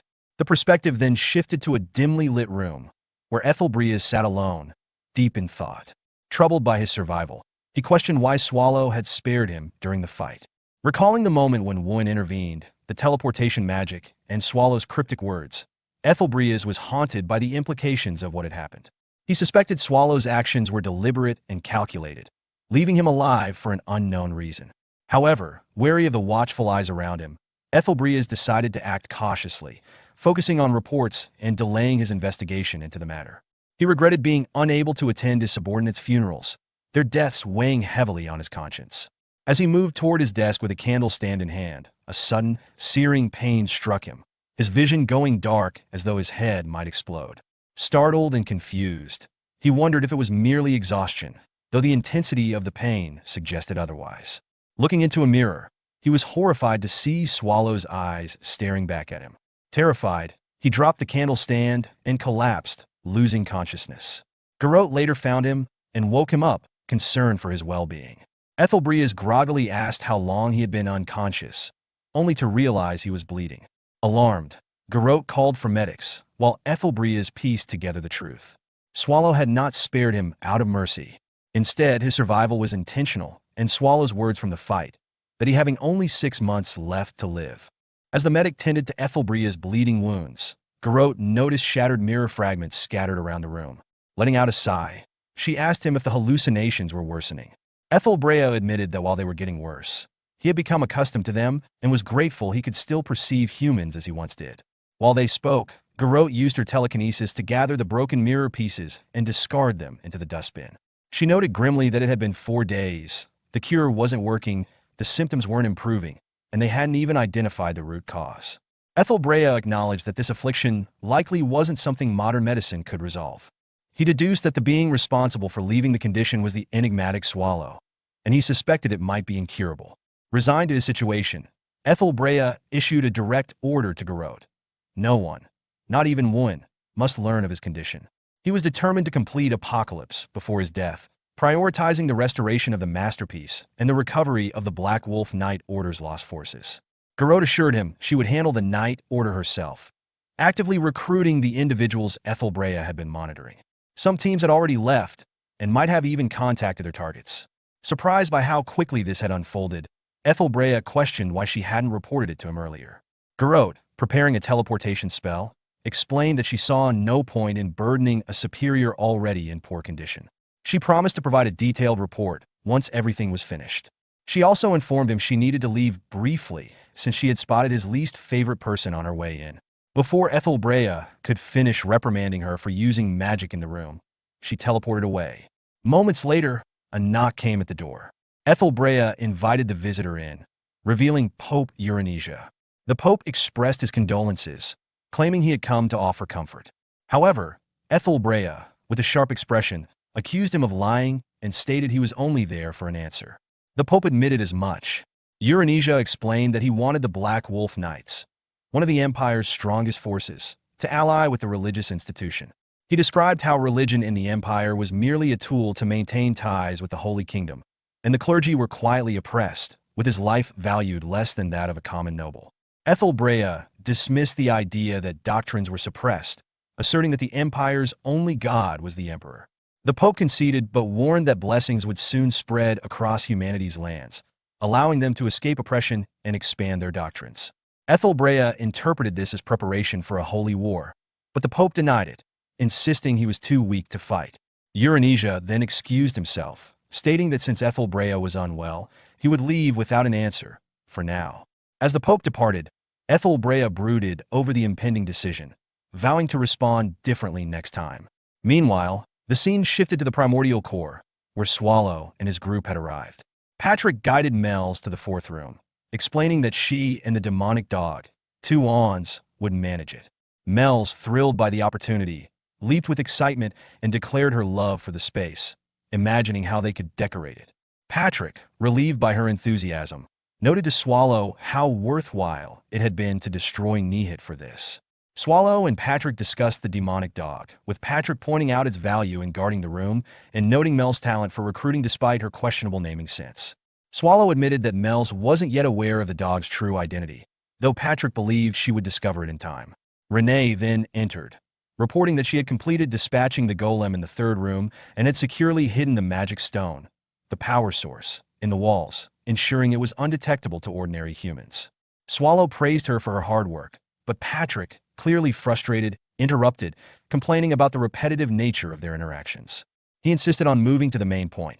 Patrick revealed that the other great evil dungeons were concerned about Swallow's recent actions, particularly his destruction of an entire city. Swallow, unconcerned, asked if they intended to confront him directly. Patrick confirmed this, stating that they had been contacted by Ms. Ursabet, who had conveyed the others' grievances. Realizing the gravity of the situation, Swallow reluctantly asked when they would arrive. Patrick replied that it would be today, prompting Swallow to shout in frustration, asking seriously.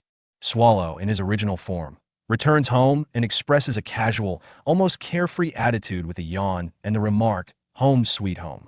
However, this peaceful moment is quickly interrupted when Ursabet arrives, visibly angry, and steps on Swallow's face, demanding to know if he understands the gravity of the situation. Swallow's relaxed demeanor stands in stark contrast to Ursabet's frustration, as she continues to kick him, making a pointed remark about the time of year, suggesting that their troubles are far from over. Meanwhile, Renee is occupied with cleaning the primordial core, and Patrick is working. As the tension escalates, Mel's, sensing something unusual, nervously asks Patrick if great evil dungeons ever gather periodically. Patrick reassures her that such events are not common, explaining that while Jadika sought to unite the Demon King species, the nature of great evil dungeons varies widely, making a coordinated gathering impossible. Excitedly, Mel's wonders if this unusual occurrence could be historically significant, but Patrick remains cautious. He mentions that he's never heard of such a gathering of great evil dungeon owners and suggests that their boss's actions might be the cause of the current situation. He also points out the unsolicited letter they received, which announced a visit to the primordial core without asking for permission or explaining the purpose. Patrick and Mel's both express frustration over the lack of respect shown in the letter, which Patrick crumples and tosses aside. The scene takes a more serious turn when Mel's detection spells go off, signaling an intruder. Patrick instructs Mel's to inform Swallow and Renee, while he prepares to confront the intruder himself to figure out who they are and why they've arrived at the primordial core. The scene transitions to the past, in the Great Desert, which once served as the primary trade route across the 5 kingdoms. A carriage is crossing the desert when the ground shakes, and something monstrous emerges from beneath the earth, devouring the carriage. The desert, now under the control of a dungeon, had turned into a deadly wasteland. The 5 kingdoms' elite forces quickly mobilized to reclaim the desert, believing the dungeon's inhabitants to be little more than oversized insects. However, as they enter the dungeon and engage in battle, the monsters, led by a formidable force, decisively defeat the elite soldiers, overwhelming them with sheer numbers. The commander, fatally wounded, realizes the impossible odds, muttering about the monster's larger army before dying. The monster at the heart of the desert is revealed to be the mother of all insects, also known as the ruler of the desert, and despair that engulfs the 5 kingdoms, a terrifying force of nature that had consumed the desert. The scene shifts back to the present at the primordial core, where Patrick is rushing to confront an intruder. The intruder is revealed to be Mother Hexable, the boss of the great evil dungeon, Sandhell. She casually comments that not all monsters have been restored yet. Patrick, sensing something off about her voice, reflects on how insect-type monsters can imitate human voices after consuming them, suspecting that Hexable might be testing the strength of the primordial core. Patrick prepares for a confrontation, assuming an attacking stance.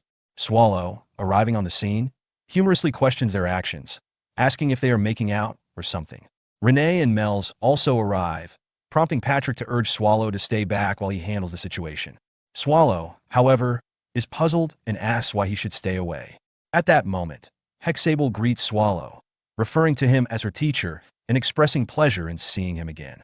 Swallow, surprised by her appearance, comments on how much she has grown. Hexable responds with playful teasing, noting that Swallow should be more careful with his remarks to a lady. Swallow acknowledges that he's heard about her recent rise to fame, and they share a brief exchange, with Swallow introducing Hexable to the others as the former gatekeeper of the primordial core. Hexable formally introduces herself, explaining that she was the gatekeeper of the Blue Path before Patrick's arrival. She also clarifies her earlier remark about the restoration of monsters, revealing that her concern was for the safety of the dungeon. She admits that her hesitation during the earlier confrontation was because she was shy, which Patrick summarizes. Swallow, unbothered, jokingly asks if her earlier behavior was a result of being shy. Patrick, frustrated, scolds Swallow for not informing him about Hexabel's past relationship with him. Swallow, with his usual laid-back attitude, simply admits that he forgot to mention it. Patrick, cautious due to Hexable now being the owner of a different great evil dungeon, reminds others that they can't let their guard down. Hexable, seemingly unfazed, compliments Patrick on his swordsmanship and the title of Death Knight, stating it's an honor to meet him. Patrick, pleased by the praise, encourages Hexable to feel at home. Patrick, amused by the situation, mentions to others that Hexable is a fan of him, which embarrasses Renee. When Hexable turns to Renee and Mel's and asks who they are, Renee introduces herself as the current gatekeeper of the primordial core, while Mel's mentions her status as Demon King Mel's, adding that she's not tasty because she's still growing. Renee, curious about Hexabel's gender, asks her directly. Hexable, without hesitation, confirms that she is female. Renee, narrowing her eyes, presses further, suggesting that Hexable may have been close to Swallow. Mel's, interpreting the situation humorously based on her own non-existent dating experience, implies that there might have been an inappropriate relationship between the two. Patrick, embarrassed, silences Mel's, who tries to defend herself, saying she's merely speaking the truth. Renee, clearly upset, calls Hexable a vermin, and Mel's asks Patrick is he making fun of her. Patrick, now trying to de-escalate the situation, apologizes to Hexable, explaining the tension due to the sudden appearance of beings from other great evil dungeons. He reassures her that he's only here to reunite with his old teacher, Swallow, and to catch up. As the tension settles, a new figure, Margar Azidahaka, the boss of another great evil dungeon, arrives outside the primordial core. He remarks on the reputation of the primordial core and hints at his intention to warn the ancient monster not to cause any more trouble. A few days ago, in the great evil dungeons, Sandhell Margarita, a white dragon with gray eyes, addressed Azidahaka, questioning her departure. Azidahaka explained that the clash between the great evil dungeons, Erevos and Swallow, was never clarified, much like the previous incident in Nihit. She stated that Swallow could no longer be left unchecked. The scene then shifted to the present, where Azidahaka stood outside the primordial core. She reflected on her identity as the master of the White Mountain Range and the strongest dragon, determined not to let others underestimate her. At that moment, her younger sister, Fafnir, appeared excited to show her new ability to transform into a human, particularly proud of her tail. Azidahaka, who had originally planned to go alone, had been convinced by her sister to accompany her, and she instructed Fafnir to address her as boss or lord in public settings. Fafnir responded eagerly, but accidentally said, "You lord," prompting Azidahaka to ask what that meant, flustered. As they continued, a figure approached them, remarking on Azidahaka's decision to bring a child to a gathering of the great evil dungeon bosses. This was Karak, the boss of Nerkumbel, a formidable orc who had risen to power through strength alone. Azidahaka immediately assessed him, recognizing him as someone powerful and not to be underestimated.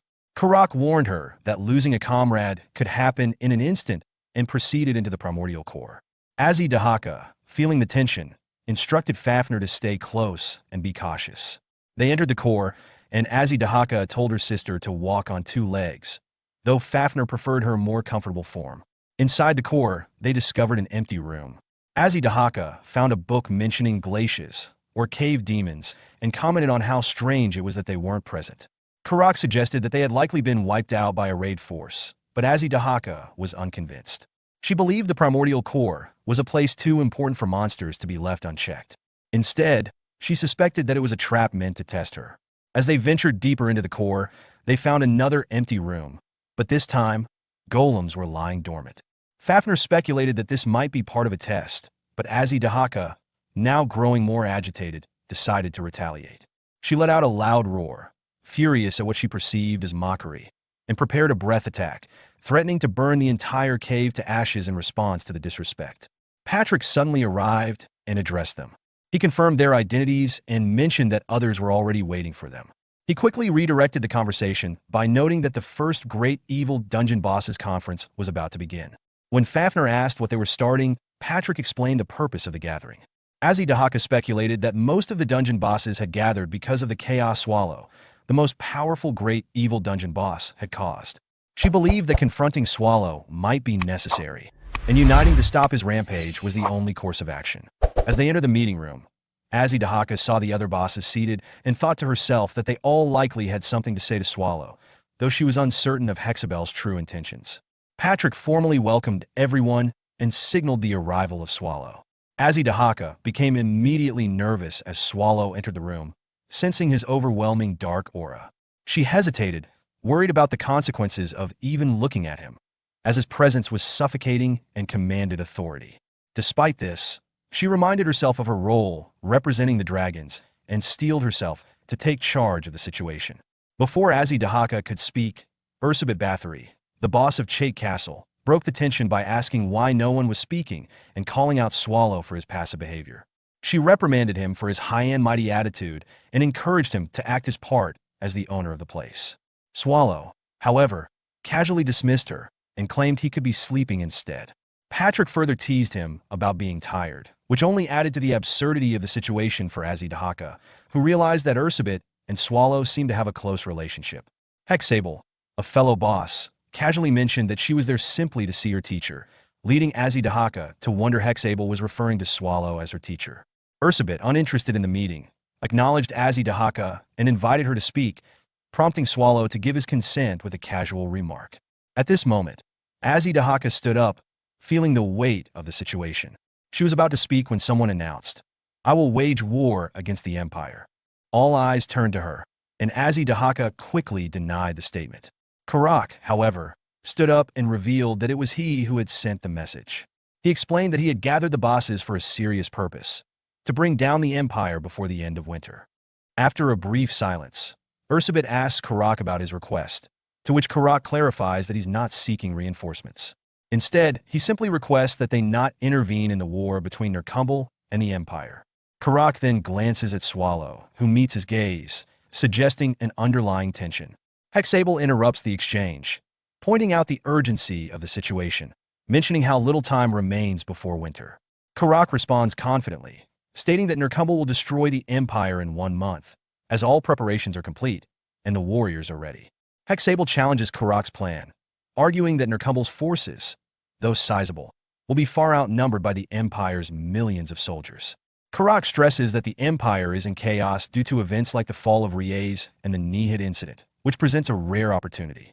Karak also reveals the existence of an alliance within the Empire that shares their goal of bringing it down. This revelation causes shock among the others, but Ursabet reacts with fury, her red aura flaring as she confronts Karak. She demands to know if he is allied with humans, clearly disgusted by the idea. As her aura grows more threatening, Swallow steps in, telling Ursabet to take her fight outside to avoid causing a scene in his home. Ursabet, unwilling to back down, sneers at Karak, calling him someone who has sold his pride as a monster. She storms out, leaving the room with a final remark. Karak, unperturbed, calls after her, "Ms. Ursabet, I'll see you again next time." Swallow sighs deeply, acknowledging that the situation had been inevitable from the start. Later, in Swallow's room, Patrick arrives and remarks that Swallow succeeded in sending everyone away. Swallow responds with a wry comment, deflecting the credit. Patrick observes Karak's confidence and concludes that the alliance Karak mentioned must be formidable. Swallow downplays the threat, suggesting that toppling the empire is a common ambition, but Patrick notes that only Swallow could be so calm about it. Swallow insists, however, that the time is not yet right to act. The scene then shifts to Azidahaka and Fafnir, who are leaving the Primordial Core and heading back home. Fafnir asks Azidahaka whether she believes Karak truly intends to bring down the empire. Azidahaka expresses a similar desire to eliminate humans who overstep their boundaries, but acknowledges that wiping out the entire empire is not a simple task. Her thoughts briefly wander back to a prior interaction with Karak at the Primordial Core, where his expression left her wondering about his true intentions. As they continue on their journey, Azidahaka notices Hexable and Karak speaking in the distance. She reflects on the fact that they had apparently returned separately, yet now they are conversing together, which piques her curiosity. The scene takes place in a quiet restaurant located in the southeastern part of the empire, in the city of Uruf. Wooin, Historia, and Barizik sit at a table, with Barizik noticing that Wooin hasn't touched her food. He asks why she's not eating, and she responds that she's lost her appetite, clearly distressed. Barizik comments on the fact that they're the only customers at the restaurant, probably because it's still early in the morning. He also points out that not eating won't bring their comrades back, and suggests that Garot must have sent him to accompany Wooin because the others are off searching for Sion. Wooin, still brooding, narrows her eyes as Barizik continues to speak. He teasingly suggests that she's interested in Sion because he mentioned another hero like herself, implying that Sion is likely hiding somewhere in disguise. Wooin then asks whether it's even possible to bring their comrades back, to which Barizik responds that if they can find them, they might be able to communicate with them. He adds that their mission could be more difficult than they thought. Before leaving to do his work, he orders Wooin not to leave the table until she finishes her meal. Barizik approaches the restaurant's chief, a middle-aged man with golden hair and blue eyes, and inquires if he has seen someone they're looking for. The chief, after looking at the poster Barizik shows him, says that he doesn't recognize the person in question. He explains that he may have seen the person before, but he can't remember every face of his customers. Unexpectedly, Barizik draws his sword and attacks the chief, but the man quickly blocks the strike with a kitchen knife. Barizik, unfazed, accuses the chief of looking suspiciously similar to the person they are searching for. He then reveals that the chief is actually the former hero Rashmare, who is apparently hiding in plain sight as a chef. The chief denies this accusation, feigning ignorance. Barizik pushes further, noting that the chief's skill in blocking the sword strike with a kitchen knife suggests otherwise. He demands that the former hero cooperate, but Rashmare refuses, physically pushing Barizik back. Barizik responds that he hasn't even told the chief what he wants from him, but Rashmare retorts that the Empire likely has enough chefs and that he's being sought out to return to the battlefield. Barizik laughs, his face suddenly flushed with red veins as he activates the aura surrounding his weapon, Bloody Mary, one of the 36 masterpieces. He reveals that Garot had predicted this encounter and provided instructions for how to deal with Rashmare if he refused. Barizik's red aura intensifies, signaling his readiness for a more violent approach. Rashmare, remaining calm, denies being the person they think he is. Barizik, holding the weapon Bloody Mary, which emits a loud steel-grinding noise and fills the room with a red aura.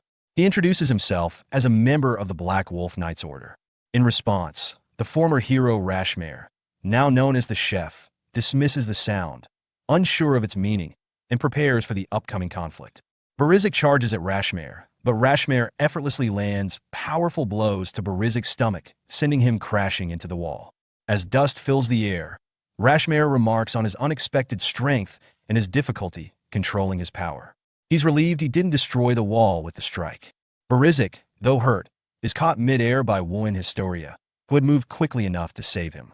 Barizik, recovering, complains about the rough catch.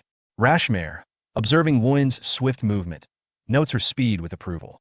Wooin, undeterred, approaches Rashmare and introduces herself respectfully, stating it is an honor to meet a hero from the previous generation.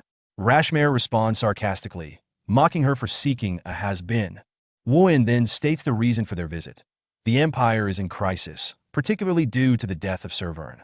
Rashmare, darkening in expression, acknowledges the truth of the rumors. Wooin presses on, asking if Rashmare will join them. Rashmare hesitates, explaining that he now wields a kitchen knife instead of a sword because they live in an era of peace. He criticizes the Empire's greed for sending young people to die in dangerous dungeon raids, claiming the country of Riez is more prosperous than ever. Woon questions whether he's rejecting the Empire's noble mission of dungeon raiding. Rashmare mocks her for her sharp gaze, wondering if she plans to arrest him. Woon removes her cloak, revealing new gauntlets, and states that since Rashmare has rejected their request, she'll have to subdue him and bring him to the Empire. She launches an attack, but Rashmare easily dodges, commenting on the energy of youth. Woon intensifies her assault, but Rashmare continues to evade effortlessly, causing her strikes to shatter nearby tables. Woon begins to question why her attacks aren't landing. Barizik watches from a distance, noting that Rashmare is treating Woon like a child. Woon, frustrated, speeds up, but Rashmare counterattacks with his wooden kitchen knife, sending her flying back. He explains that her straightforward attacks are hindered by her rigid personality and that such patterns will only fail against opponents of equal or greater strength. Woon becomes anxious, recalling her earlier struggles in battle. Before the fight can escalate, the communication device Woon had left behind activates, and Ethelbriez's voice is heard. Rashmare inquires about the speaker, and Ethelbriez introduces himself as the acting commander-in-chief of the Dungeon Raid Union headquarters. He reveals he was the one who sent Woon and Barizik to speak with Rashmare and requests a private conversation. Woon steps out of the room, leaving the device behind. Ethelbriez begins by apologizing for contacting Rashmare in this way, but Rashmare coldly dismisses him, stating he has nothing to discuss with a subordinate of the Empire. Ethelbriez acknowledges Rashmare's lingering resentment toward the Empire, likely tied to a past event. Rashmare, surprised that Ethelbriez has done his research, warns that he can't return to the Empire for reasons he doesn't want to discuss. Ethelbriez then mentions it's not just 6, referencing a significant number of people from Rashmare's past that involved in particular incident.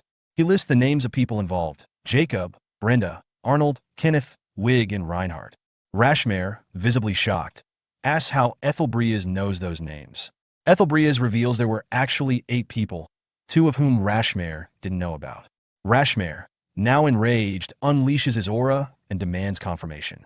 Ethelbriez confirms the truth, stating he knows the names of the 2 missing individuals, leaving Rashmare in a state of disbelief and fury. The scene begins at the primordial core, with Swallow yawning and expressing disinterest in doing any work, suggesting that taking a minimal approach might be best.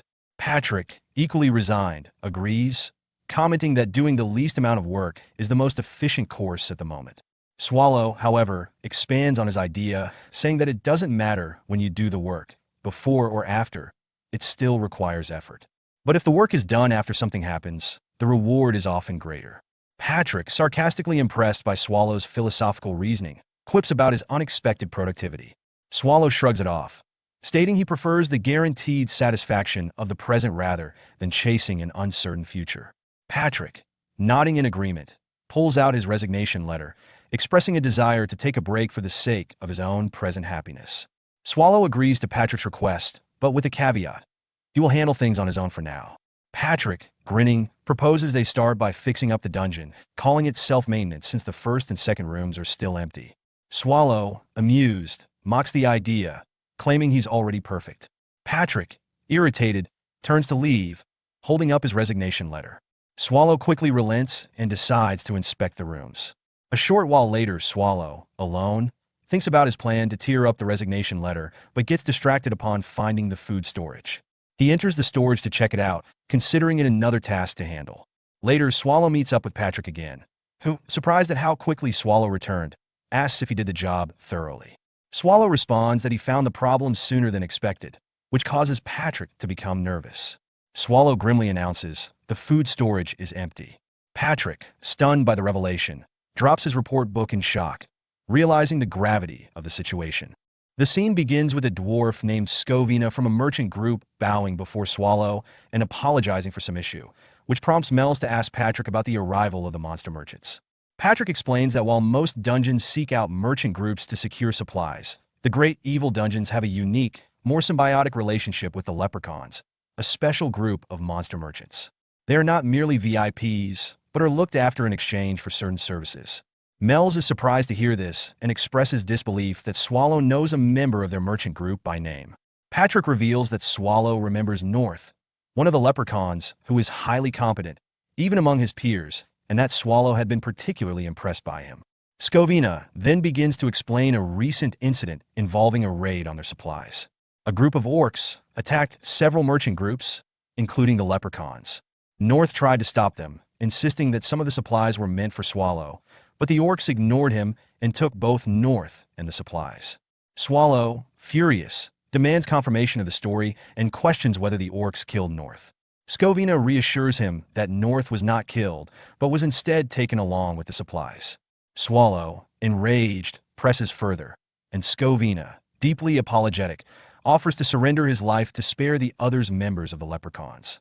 Swallow, still angry, asks where the orcs have gone, and Scovina hesitates. Patrick then realizes that things have become more complicated than anticipated. Nercumble's raid on the monster merchants was not just about stealing supplies, but also about causing problems for Swallow. Swallow agrees with Patrick and demands Scovina guide them to the orcs. Before leaving, Patrick asks if he should accompany Swallow, but Swallow decides to handle the matter alone, determined to show the orcs the consequences of messing with his food supply. The scene begins in the orcs' camp, where the aftermath of their raid is discussed. One orc mocks North, the leprechaun merchant, for resisting their demands, while another mentions his claim that the supplies were destined for a great evil dungeon. Gekunder, a high-ranking orc, dismisses North's warning as cowardice, asserting that war takes precedence over alliances or conflicts with other great evil dungeons. He boasts that, as long as he stands, even the ancient monster of the primordial core poses no threat. At this moment, Swallow and Scovina arrive. Scovina boldly questions if the orcs will regret their actions, startling them. The orcs recognize him as the leprechaun who escaped earlier and mock him for returning with only a human.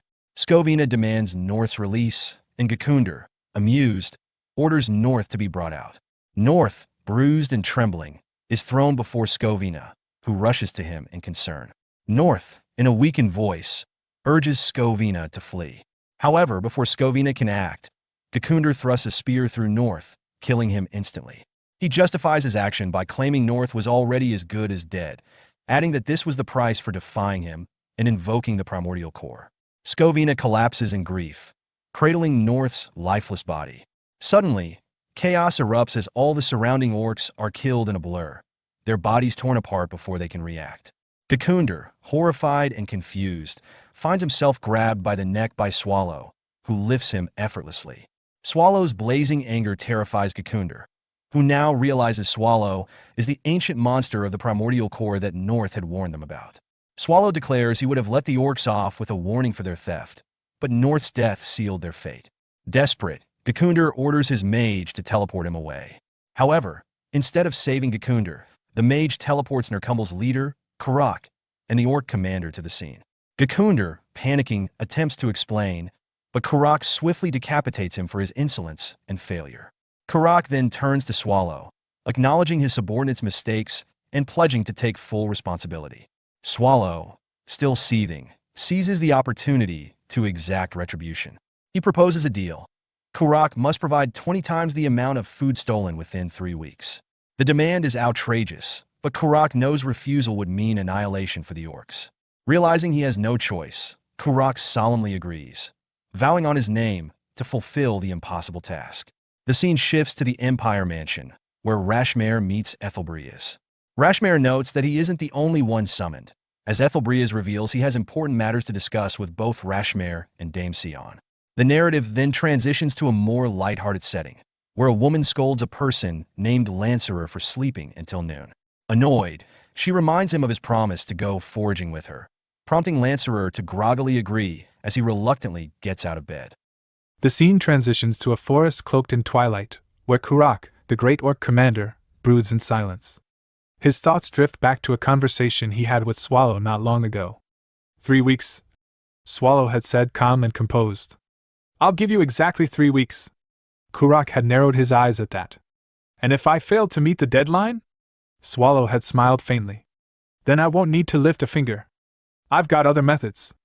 I'll unleash the black tentacles in Ilcumble. Witness it, the child of the Creator. He will devour you all. Don't look away. The end of your glory is destruction. Remember this, carnage has already begun. Applaud for your return not to death, but to your origin. Karak's hand clenched into a fist as he recalled the ominous words. This isn't my story, he muttered to himself. You realize that now, don't you? You know what I'm referring to. At that moment, an orc stepped into the command tent and bowed deeply. I bow before the mighty commander. There's no need for ceremony, Kurak replied, his tone flat but firm. How did the research go? It's all true, the orc said with urgency. The legends, the myth of the ancient black tentacles, it's real. If they were unleashed at Nokumble's core, they'd wipe out everything. Not just the orcs. All life. Kurak's eyes hardened. That's all I needed to hear, he said, rising from his seat with resolve. He stepped out of the tent, eyes scanning the war camp. Another orc called out. Commander, all of Nokumble awaits your orders. Kurak's thoughts were simple. Orcs don't need long speeches. Facing the assembled warriors, he shouted. To war! Kill them all! Leave no human alive! His heart thundered in his chest, a sensation he hadn't felt in years. It feels good. It's been so long since I felt this alive. Kurak will see this through. There is no doubt in my mind. Nokumble will prevail. We will raise the empire to the ground and rebuild our new home atop its ashes. The scene shifts to a grand imperial mansion, where Ethelbrias stood before Rashmare and Dame Sion with grim urgency. There will be war, he announced. Rashmare blinked in disbelief. What? Why? Out of nowhere. To be specific, Ethelbrias clarified. A civil war. One that won't be easily subdued. Rashmare scoffed. You summon 2 heroes, then drop a civil war on us? Is this some kind of joke? Got proof? I do, Ethelbrias said calmly. Or something close to it. Are you messing with me? It's Pope Eurenesia, Ethelbrias explained. He never used the word war, but twice, alone, without guards, he essentially declared it to me. Rashmare frowned. That could have been a misunderstanding. You can confirm it yourself, can't you, Sir Sion? Ethelbrias gestured toward the hero. I already did, Sion replied. He's telling the truth, Rashmare. I verified it with magic. Behind them, Garat, Ethelbrias' silent attendant, watched Sion with narrowed eyes. When did he get here? I didn't sense him use any magic at all. Still stunned, Rashmare asked. So you want us to act as peacekeepers? Ethelbrias shook his head. Of course not. I love the Empire. I didn't call you for that sort of work. Angered, Rashmare stormed forward, grabbing Ethelbrias by the collar. You little shit. I didn't come all this way for your boring jokes. But then his eyes locked onto the cursed scar on Ethelbrias' right eye. He paused, tense. That mark, was it Swallow? Ethelbrias gently pried Rashmare's hand away. Please calm down. I haven't forgotten what I promise you. Here, these are the 2 names you couldn't find. The letter contains everything you need. Judge for yourself. Rashmare accepted the letter, exhaled, and gave a short bow. I lost my temper. My apologies. It's all right, Ethelbrias said. I understand. Sion broke in with a firm voice. Can we get to the point now? What do you want us to do? Ethelbrias answered. As I said, the war is already set in motion. I want you to fight for the Empire during this civil conflict. Sion frowned. But the Pope's faction doesn't seem strong enough for a coup. I agree, Rashmare added. Ethelbrias thought silently. He won't even look me in the eye. Aloud, he said. He may have allies. Based on what we know, it's likely the Holy Kingdom, but we don't have proof yet. Rashmare asked. If it's treason, why not just kill the Pope? Because we don't know who his backers are, Ethelbrias replied. If outside forces are involved, his death might change nothing. Sion sighed, turning away. As he activated a teleportation circle, he said. So you're just asking for more firepower. Understood. I'll be going. Rashmare watched him vanish. That guy always leaves just like that. I'll never understand him. You 2 aren't close? Ethelbrias asked. Not really. He always worked alone. We rarely crossed paths. After things settled for me, I was busy mentoring that kid, Byrne. I'm sorry about Sir Byrne, Ethelbrias said softly. Rashmare shrugged. It's fine. He died during the Swallow's subjugation. It was bound to happen. There's something else, about Swallow. Ethelbrias continued. I have a favor to ask. Rashmare immediately stiffened. Don't tell me you want to kill him. No, Ethelbrias said. But for humanity's future, I want you to train Hero Historia. She'll never beat him. Rashmare replied coldly. I know, Ethelbrias said. But she must still grow. Even if it's impossible, she has to try. Because I love the Empire. Later, Ethelbrias walked down a candlelit corridor with Garrett's support. In the end, Garrett said, "You got everyone to join as planned?" "War is coming," Ethelbrias replied. "Is there truly no way to stop it?" "There isn't. So we must win." Garrett hesitated. "Sir Rashmare got that list too easily. Will he still help us now that he has it?" "We have to earn his trust now," Ethelbrias said. "If we withheld the truth, he would have dug it up himself. We can't risk that, not in Liaise." They reached a grand chamber where a coffin lay enshrined. Ethelbrias stepped forward and knelt.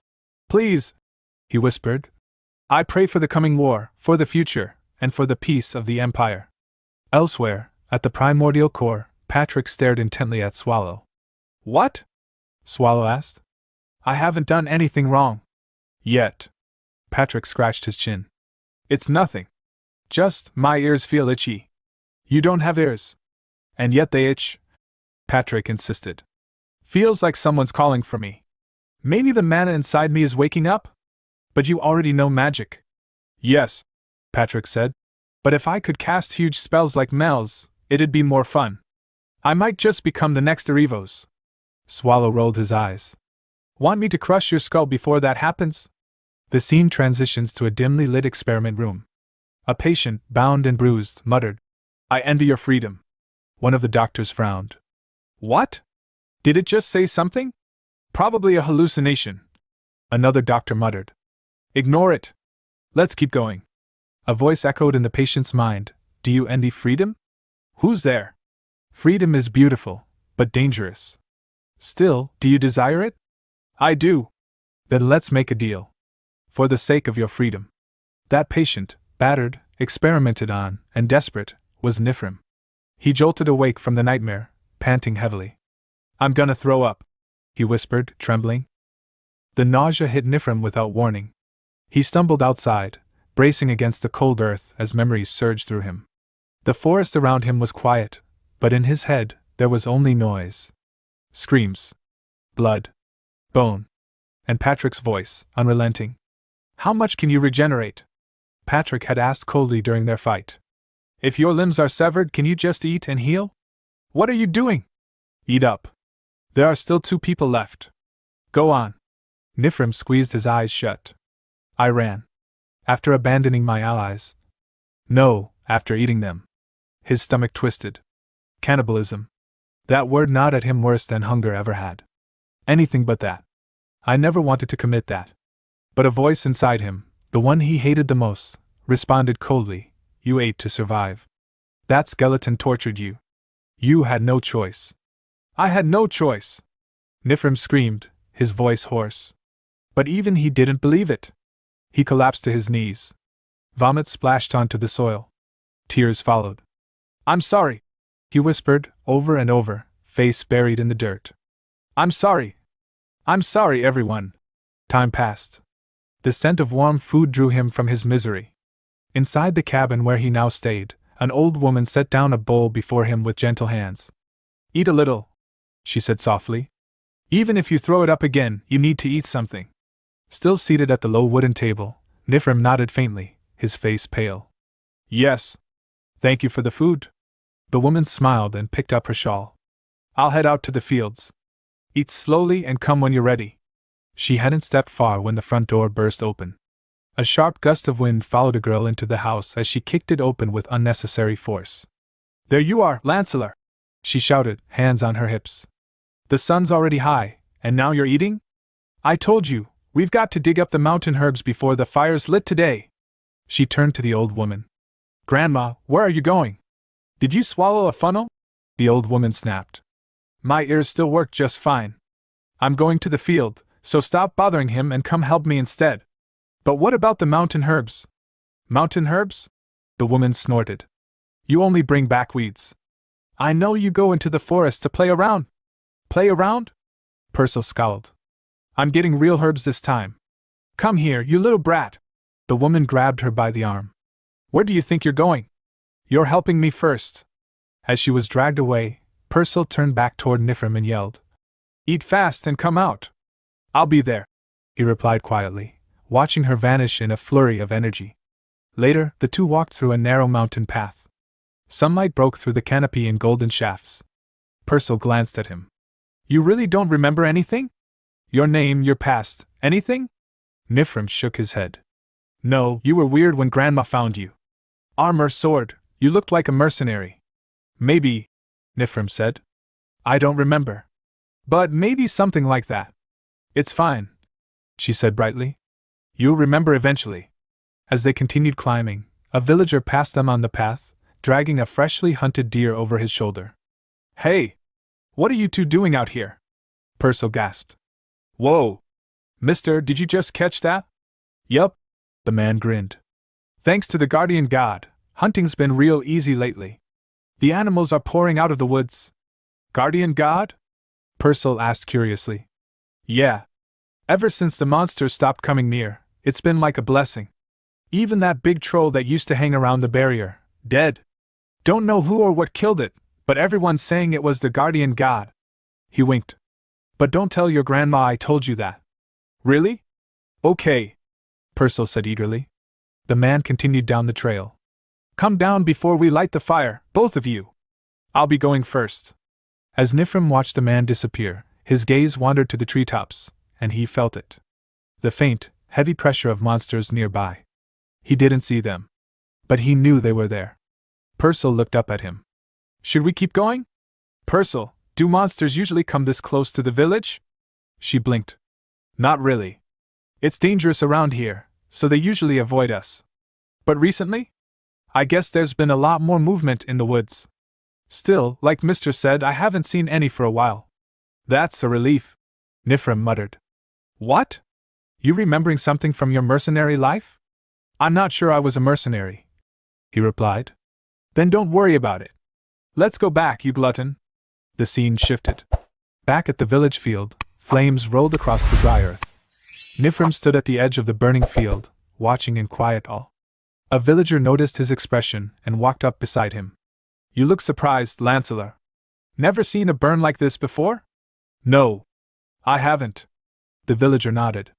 We do this after every harvest. It's not efficient, but for people like us, it's the only way. We burn the ground, and the ashes feed the next season. Nifrim looked at the smoke rising into the sky. Do you leave every time the soil dries up? We do. We move to a new area and start again.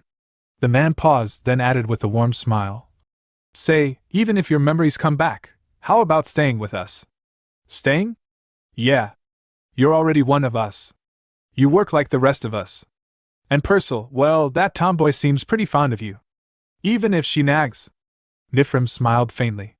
I'm the one being helped all the time. The man chuckled. Her energy's her charm. Talking, though, she never shuts up. Speaking of which, here she comes again. Purcell was sprinting toward them from the village, waving her arms and yelling something indecipherable.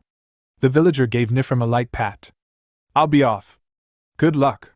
As he walked away, Nifrim stayed where he was, watching the flames crackle across the field. My name here is Lancelot, he thought. I ran. I fled the core of the ancient, and these people, they took me in. They're kind. They don't ask about my past. They don't pry. Except for her. His eyes followed Purcell's figure bounding down the slope. But they're weak. Vulnerable. They can't even handle a lone troll. This slash and burn village, that's why, every night, I go out alone, and wipe out the monsters near the barrier. Guardian God. When they're finally safe enough, I'll leave. Then I can go. The scene shifted to a jagged, windswept mountain where the air reeked of death. Scattered across the rocky terrain lay the mutilated corpses of trolls, massive, brutish creatures felled in unnerving numbers. Towering above the carnage, a group of orcs in dark leathers and bone-laced armor inspected the aftermath. Among them stood their chieftain, his face obscured by the gruesome mask of a red wolf's flayed hide. One of the orcs stepped forward cautiously and addressed him. Chieftain, what now? Do we press on? The chieftain didn't reply immediately. Instead, his sharp eyes swept over the bodies, each one slain in eerily consistent fashion. After a tense pause, he responded coolly. What do you think? This is more than just a pile of corpses. There's no one in this region known to do something like this, no creature. This is the work of a human. A single one at that. The orc blinked stunned. But how? How could one human do this? Kneeling beside a troll corpse, the chieftain studied the wounds with a discerning eye. They're smaller than the average troll, but each was taken down with precision. Bladed weapons. Dual wielding, perhaps. The attacker went for the legs first, crippling them, then let them bleed out before finishing them with a single, clean strike. Every wound was deliberate, efficient, methodical. This wasn't a rampage. It was a hunt. And all of them were taken down the same way. The orc straightened, hesitant. The great general ordered us to continue marching forward. We will, the chieftain said, rising. But not in a straight line. We'll take a slight detour. He turned then, just as dark smoke billowed into the sky in the distance. The chieftain narrowed his eyes, watching the column rise from a burning field. There, he said with quiet certainty. We've found him. Elsewhere, Nifrim was patrolling the forest, his senses alert. He crouched on a high ledge, scanning the tree line and the faint trail of smoke rising far beyond it. His thoughts were heavy. I expected the smoke from the burning field to attract more monsters, he mused silently. But it's been quiet. Too quiet. I don't sense anything nearby. This area's clear, but lately, the monster activity has increased. It's too much for a mere search for food. Especially in winter. Then, his eyes caught another plume of smoke, this one rising from the mountainside. His gaze sharpened. That smoke, what's going on up there? Later, back in the village, he asked one of the men about the smoke he had seen earlier. Probably nothing, the man said casually. Maybe the village down the mountain? There's a village there? Nifrim asked. The man nodded. 3 times the size of ours. If there was that much smoke, maybe they're holding a festival. We're planning one too. Before he could finish, 2 nearby villagers quickly silenced him, slapping hands over his mouth. Anyway, it's nothing serious, one said with forced cheer. Smoke from a village? Happens all the time. Nifrim gave a polite nod. Right. Thanks. Good luck on your hunt today. The man grinned. We're just picking up what we already caught. Left it to drain. Get ready, Lancelot. Big feast tonight. Oh, Purcell was looking for you. Okay, Nifrim replied, though the unease in his heart remained. It was just ordinary smoke. When he arrived at Purcell's place, the children swarmed him, tugging at his hair and giggling. Lancelot's hair is so soft. He's cute. Amused and confused, Nifrim asked. What's going on? Purcell rolled her eyes and crossed her arms. It's your welcome party, dummy. We couldn't throw one before since everyone was busy. The adults wanted it to be a surprise, but now you know, so if you snitch, I'll kill you. That's an order. I won't. Nifrim smiled. One of the kids piped up. Sister and Lancelot are getting married? Purcell turned red. What? Where did you hear that? Mommy and Auntie said it. The child replied innocently. They said if you like someone a lot, you have to marry them. Purcell flailed. No! It's not like that. Another child tugged on Nifrim's sleeve. Are you getting married to Purcell? She loves you lots. Blushing, Purcell barked back. It's not like that, you brats. But her face betrayed her words. See? One kid grinned. We're right. Purcell grumbled, brushing her hair aside. I mean, his face is, whatever. Maybe kind of cute? But don't get the wrong idea. I'm just saying your face is fine, that's all. Nifrim blinked, bewildered. What, exactly did I misunderstand? Trying to change the subject, Purcell frowned. They said they were just getting what they already caught. What's taking them so long? Let's go check. Outside, the villagers stood in tense silence, eyes fixed on thick smoke coiling up from the mountains. Purcell's brow furrowed. That smoke, it's coming from the mountains. What's going on? Nifrim narrowed his eyes. Just as I thought. That smoke I saw yesterday wasn't normal. Seeing Purcell tremble, he gently took her arm. Let's go inside. The children are watching. Inside, the kids looked up. Is Daddy not back yet? When's he coming home? Purcell gave them a brave smile. They're getting more food. They'll be back soon. Nifrim met her eyes. I'll go find them. Stay here and watch over the others. What about you? She asked, worried. He smiled faintly. Don't worry. I'll be back. Not long after, Nifrim reached the mountaintop camp. What he found there stopped him cold. Blood soaked the snow. Not a single villager in sight. But orc footprints, dozens, led deeper into the woods. Following them at speed, he eventually came face to face with the orc raiding party. They charged. Steel flashed, bodies fell. In moments, the snow was painted red. Nifrim stood amidst the silence, breathing heavily. Then, a scream echoed from the village. His blood ran cold. "They've already reached the village," he whispered, and bolted downhill. When he arrived, chaos had swallowed the peaceful hamlet. Orcs were everywhere, homes burning, the sky thick with smoke. Then, a massive orc stepped into view. He wore the wolf mask of a chieftain. "Welcome, warrior," he said, voice like thunder. "I am Kaltum of the great tribe Karim. Don't worry, we won't harm you." "Not yet." Nifrim's eyes scanned the surroundings. "Where are the villagers?" Kaltum chuckled. "Ah, your skill is just as we were told. My special operations unit completely destroyed." "Impressive." Nifrim's tone sharpened. "I asked you where they are?" Kaltum gestured to his subordinates. "Bring them." One orc stepped forward with a heavy sack, its contents leaking blood. Others followed, dragging villagers, tied and battered, but alive. Among them, Purcell.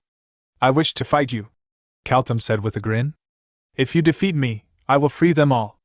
But if you lose, well, you understand what comes next." Nifrim's gaze met Purcell's. She was wounded, but conscious. He steadied his breathing. "Wait a little longer, Purcell." He drew his weapons and stepped forward. "Enough talk. Fight me, orc." Kaltum's laughter rumbled through the clearing. "Excellent. Very well, let us fight." The battle began in an instant. Chieftain Kaltum, the towering orc clad in crimson wolf pelts, was the first to strike. With a roar that shook the mountain air, he brought his massive warhammer down toward Nifrim with devastating force. But Nifrim, swift as the wind, slipped out of its path with a blur of motion. He darted forward, closing the gap with deadly intent. Kaltum responded immediately, swinging the axe in his other hand. In a wide arc, Nifrim weaved beneath it, his agile form a whisper of movement, and in a seamless motion, slipped behind the chieftain. Seeing an opening, Nifrim slashed at Kaltum's lower body. His blade bit into the orc's leg, drawing blood and staggering him slightly. Without hesitation, Nifrim raised his sword to aim for Kaltum's upper body, but the chieftain was faster than expected. He blocked the incoming blow with his warhammer, and the sheer impact shattered Nifrim's blade into jagged pieces. Yet Nifrim didn't falter. In a split-second decision, he hurled the broken half of his sword at Kaltum's chest. The broken blade embedded itself into the orc's thick skin, eliciting a grunt. Then, before Kaltum could react, Nifrim spun and kicked the hilt with full force, driving the fragment deeper, piercing through muscle and bone. Seizing the moment, Nifrim drew his second blade with both hands and aimed for another decisive strike. But Kaltum had anticipated this. As the blade came down, Kaltum raised his hammer once more and intercepted the blow. The sword shattered on impact, another weapon lost. With a smirk, Kaltum rumbled, "Combat must be unpredictable. Victory lies in knowing both yourself and your enemy. Hitting rock bottom taught me that." Nifrim clicked his tongue and launched a sharp kick toward the chieftain's abdomen, hoping to gain distance. Damn it. His defense is like iron. If only I had a real weapon. But the chieftain didn't budge. Instead, he caught Nifrim's leg midair and growled, "What's this? Trying to flee during a duel?" Before Nifrim could escape, Kaltum's punch connected cleanly with his torso, sending the human warrior flying. Nifrim hit the ground hard, skidding through blood and dust as the impact echoed like a drumbeat through the battlefield. Blood splattered around him in wide arcs. Chuckling, Kaltum stepped forward, his voice thick with pride. "Far more entertaining than I expected, human. With this, I take one step closer to becoming the strongest once more. As promised, now I get to kill the rest of them, don't I?" The villagers cried out, calling for Nifrim, pleading for him to rise. But he lay motionless, bloodied and broken, his vision fading at the edges. Their voices reached his ears, but his body refused to respond. "Too noisy," Kaltum muttered to his subordinates. "Kill them quietly. They'll be food soon enough." Turning away from the captives, Kaltum glanced at his trembling left hand and muttered under his breath, "That injury, with a broken blade? That bastard's skilled. Damn it. I won't be able to use this arm for a while." Meanwhile, Nifrim struggled to move. His limbs wouldn't obey. He could only watch as the orcs began killing the villagers, one after another, their screams echoing through the cold air. His mind retreated into the past. He saw Sylvia, smiling, shaking him awake. You really sleep deeply? Even after all those experiments, how do you sleep so soundly? Another companion's voice followed. Hey, what did they do to you this time? Before he could answer, Sylvia interrupted with a playful grin. Your face makes me crave chocolate. His other companions joined in with laughter and requests: wine, stewed from the water-drop dish in, fresh bread smothered in fruit jam, roasted mountain pig. Then, they turned to Nifrim and asked, What about you? What do you want to eat? Sylvia shouted, How can I even think of food after being experimented on, you idiot? Nifrim smiled and said, Let's eat everything together. I'll work harder so we can leave this place. And when we do, let's all sit together and eat until our stomachs explode. Back in the present, he lay in a cage, wounded and barely conscious, clinging to that distant memory. Let's do that. Together. An orc guard standing nearby leaned closer. What the? He's still alive.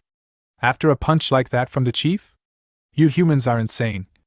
Chief Kaltum's got a soft spot for you. Says you'll be a sacrifice. You're tough. Are all humans like you in the capital? Another orc sneered. Who cares? We've got Commander Kurak. Still, good thing we chopped his legs off. Amwin, this guy's dangerous. Elsewhere, deep in the heart of the primordial core, a strange conversation was taking place.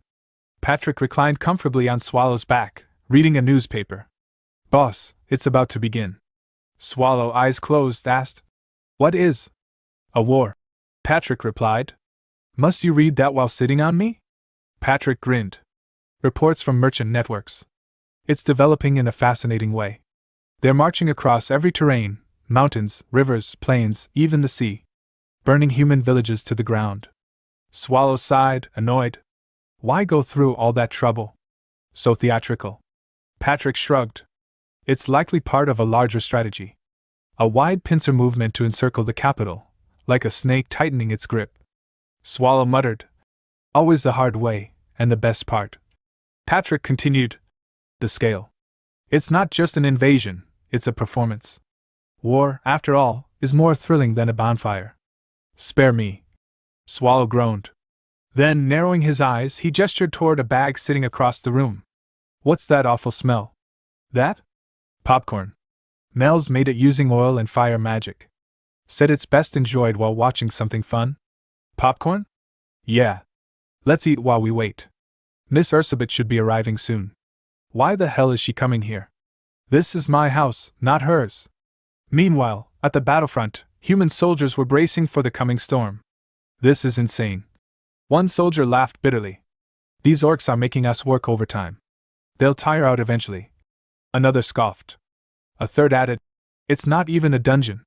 What are they after anyway? The fourth grinned. Forget that. Have you seen the paladin? That guy doesn't even seem human. The unit commander stood tall and defiant. They may have numbers, but they're still monsters. For the Imperial Army, this is nothing. The real threat is the dungeon boss, Kurak.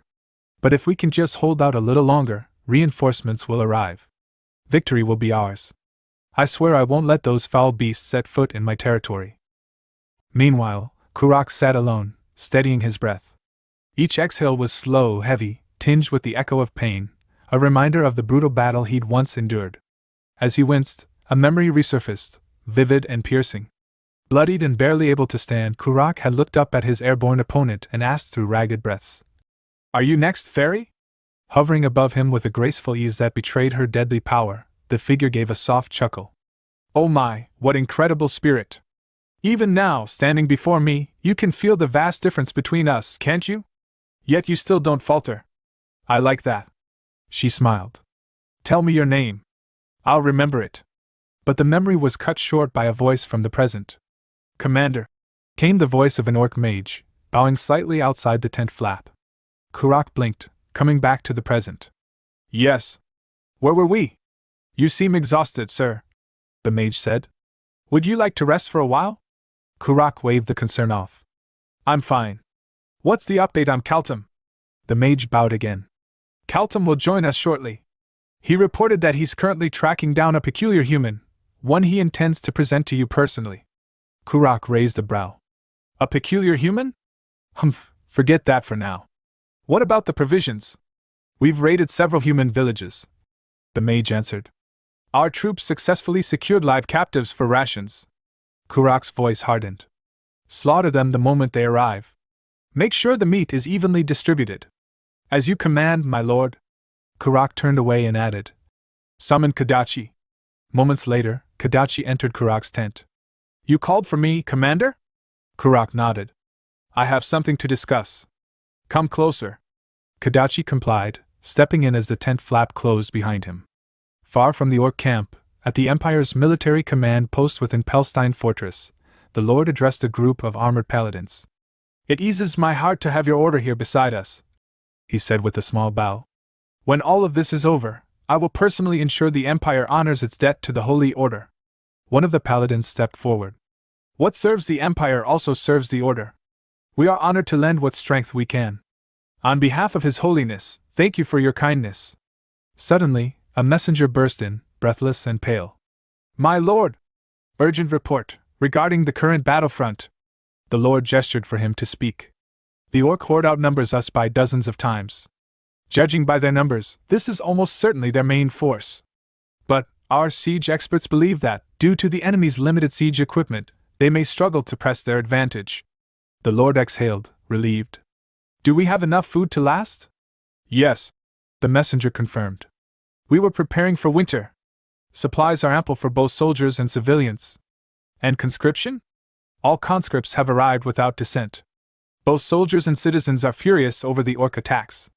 Their morale is high. Good, the Lord said firmly. We must uphold that morale. We only need to hold for 1 week. Reinforcements from Ro are coming, led by the Red Spear herself. Let's show the orcs what true steel looks like. A knight seated beside him scoffed. Do we really need to wait? Just look at them. He gestured toward the battlefield. That shoddy armor, poor formation. They don't stand a chance. Maybe, the Lord replied. But they might be relying on magic. Our intelligence says their sorcerers can overpower our mages. The knight frowned. But we have the paladins. They'll neutralize any enemy sorcery. The knight leaned closer and whispered. Still, doesn't it seem strange? When did the Holy Order start helping the Empire? I trust them less than I trust those orcs. Don't, the Lord said sharply. Our enemies are the orcs of Nerkumble. If we begin to doubt our allies, we invite chaos. Yes, my lord. Suddenly, the knight pointed to the battlefield. Something's moving. The Lord narrowed his eyes. So, that's Kurak. But wasn't he supposed to have red hair? Who cares? The knight muttered. That aura, that's the leader of the great evil dungeon, no doubt. He rose to his feet and barked. Everyone, stay alert. The orcs are advancing. Archers to your marks. Mages, prepare to cast at command. Raise your shields. Protect our lord at all costs. As Kurak approached, the knight whispered. My lord, something feels wrong. Only one orc stands beside him. Then the orc mage raised his staff, casting a sound amplification spell. Kurak's voice echoed, not through the air, but directly into the minds of every soldier. Do you hear me, humans? A wave of pain shot through the troops' heads as Kurak's voice reverberated like thunder in their skulls. Your spirit is admirable, but futile. You cannot stop our vengeance. Did you truly believe you could hold us here, trap us like animals? It is because humanity refuses to awaken from its wretched dream that it races toward extinction. In half a day, I will awaken you. Through death. A soldier scoffed loudly. Half a day? What's this idiot orc talking about? He's dreaming. But the Lord's face had gone pale. That voice. That conviction. He's serious. There's something I'm not seeing. He shouted. Be on your guard. The enemy leader is no fool. Something's. A sudden spear impaled him from behind. One of the paladins had driven it through his back, lifting him into the air. His Holiness was right. The paladin muttered coldly. Count, you were too competent. Attacking this place first was a wise choice. Coughing blood, the Lord stared in disbelief. You traitors! You dare betray the Empire? Other paladins began casting spells. Realizing their intent, the dying Lord screamed. No, stop them! That's teleportation magic! They're going to bring the orcs directly into the castle. But one of the paladins looked at him and smiled. It's too late, Count. The holy war begins now. Elsewhere, deep in a dungeon cage, Nifrim lay collapsed on the ground, broken and bloodied. An orc guard outside the bars sneered.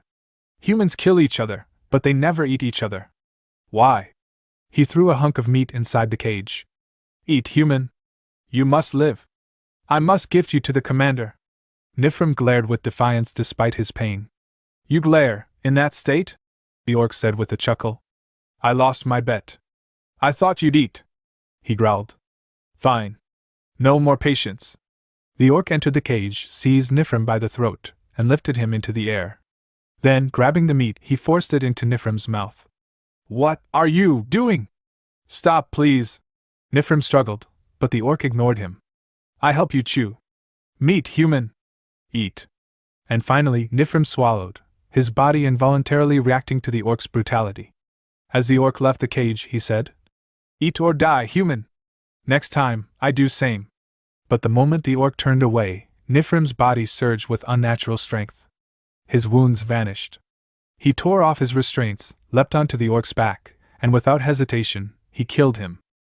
The scene shifted to Nifrim Pass. He found himself shackled to a metal chair, drenched in cold, sterile light.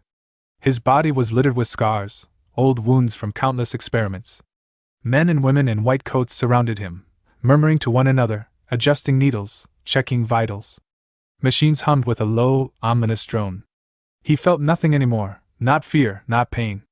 Just a hollow, lingering detachment. And then it happened. As one of the scientists sliced across his forearm to take a tissue sample, they all froze. Before their eyes, the wound sealed itself instantly. Skin and muscle wove back together like time rewinding.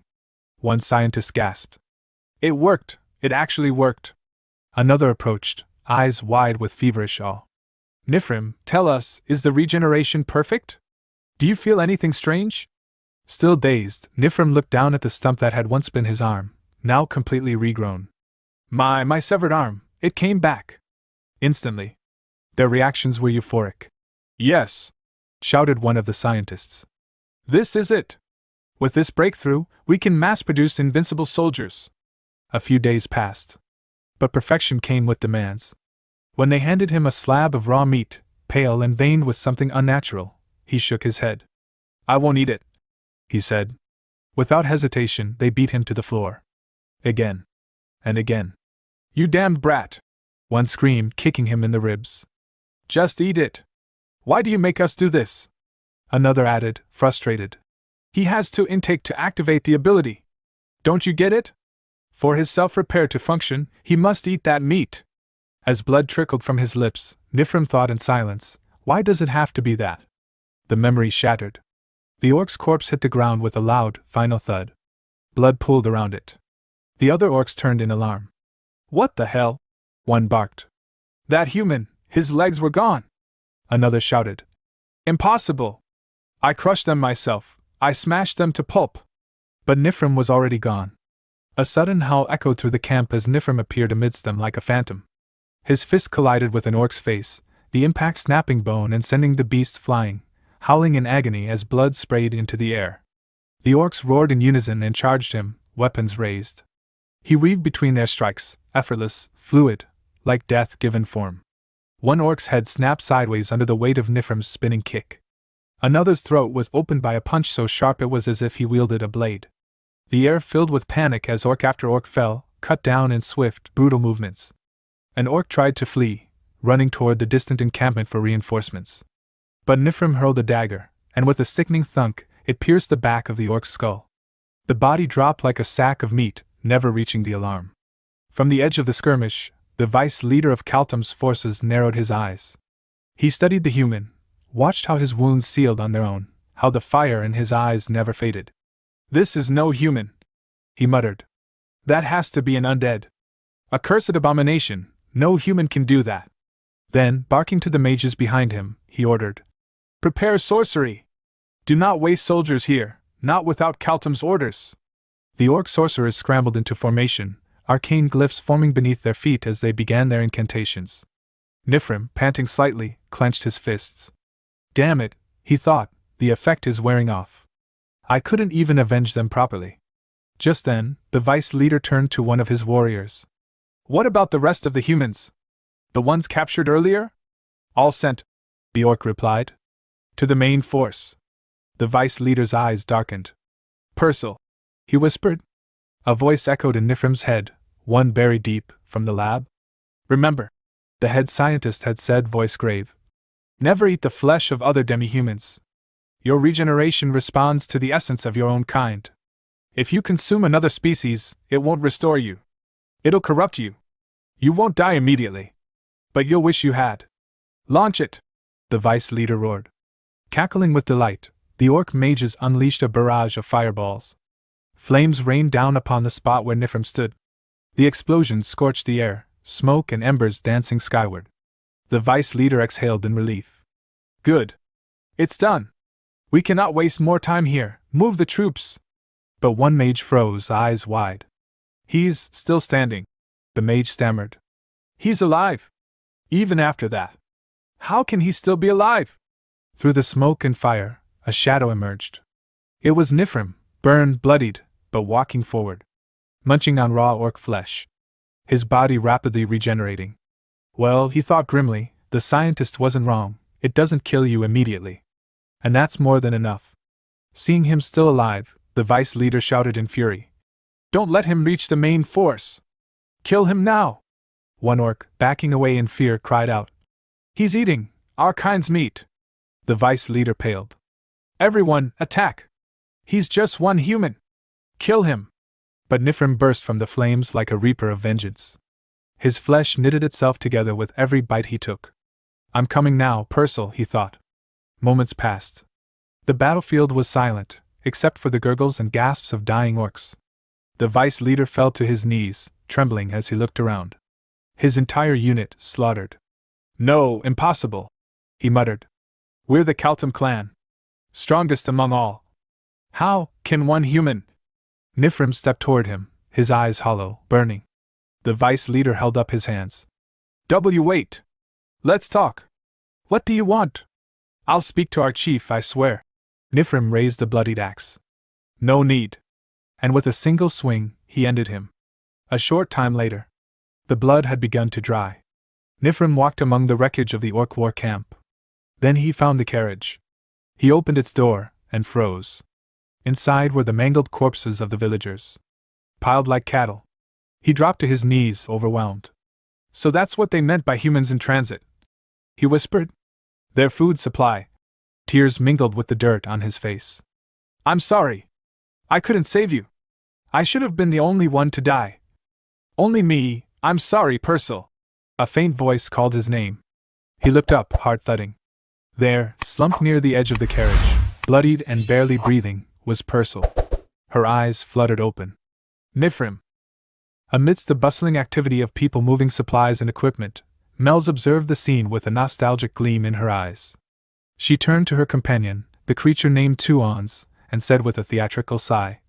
Do you see that, Tuons? Look at those strapping men lugging things around like loyal underlings. You know, I may look like this now, but once, I was a demon king, with servants just like them hanging on my every word. Someday, I'll reclaim the glory of those times, don't you think? Tuons barked once in response. Mel's narrowed her eyes and, while grabbing a tuft of Tuon's hair, continued in a mock scolding tone. Lately your responses have been so dry. Is that it? Do you see me as a burden now? This time, Tuons gave 2 short barks.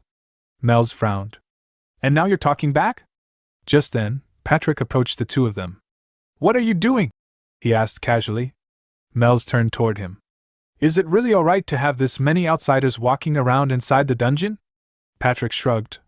I'm not too comfortable with it either, but it's not like they're from a rival faction. And besides, no one dares to complain to the boss of the great evil dungeon.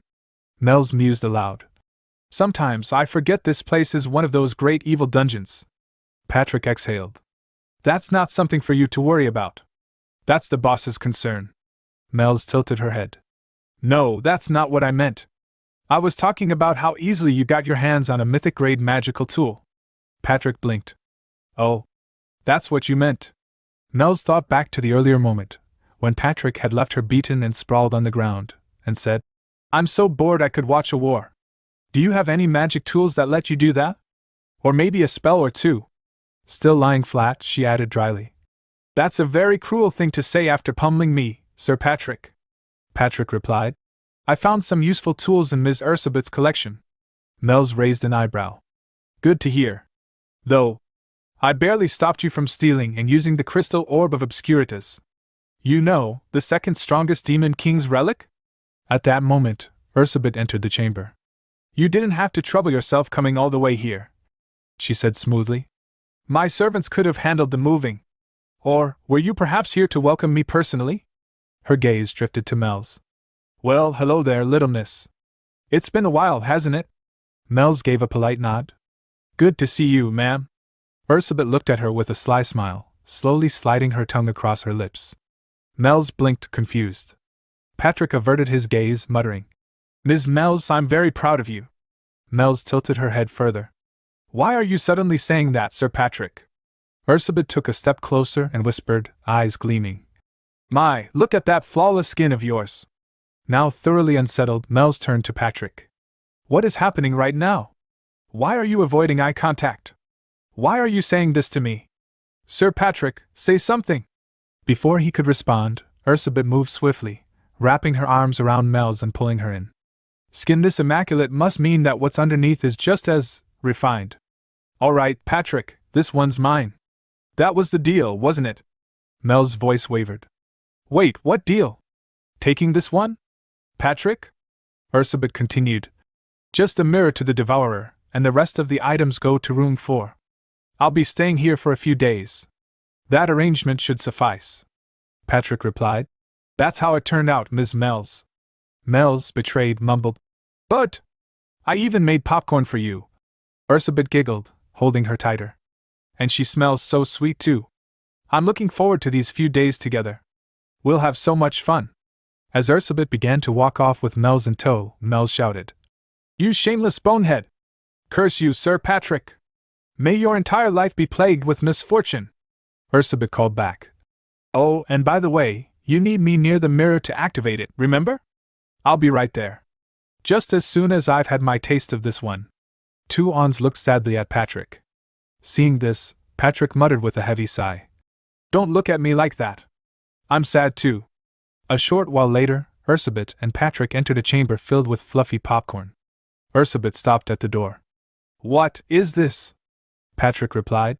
It's called popcorn. Ms. Mel's made a whole lot of it. She said it's something you eat while watching a show. Ursabet looked around. Where's your little project? Patrick pointed toward a heap in the popcorn, where a few hands slowly emerged. Right there. That's Swallow. Ursabet smirked. You really have it rough, Patrick. Swallow's voice emerged from the heap. You again? What are you doing here? I came because Patrick asked, Ursabet said sweetly. Swallow replied. What about your own dungeon?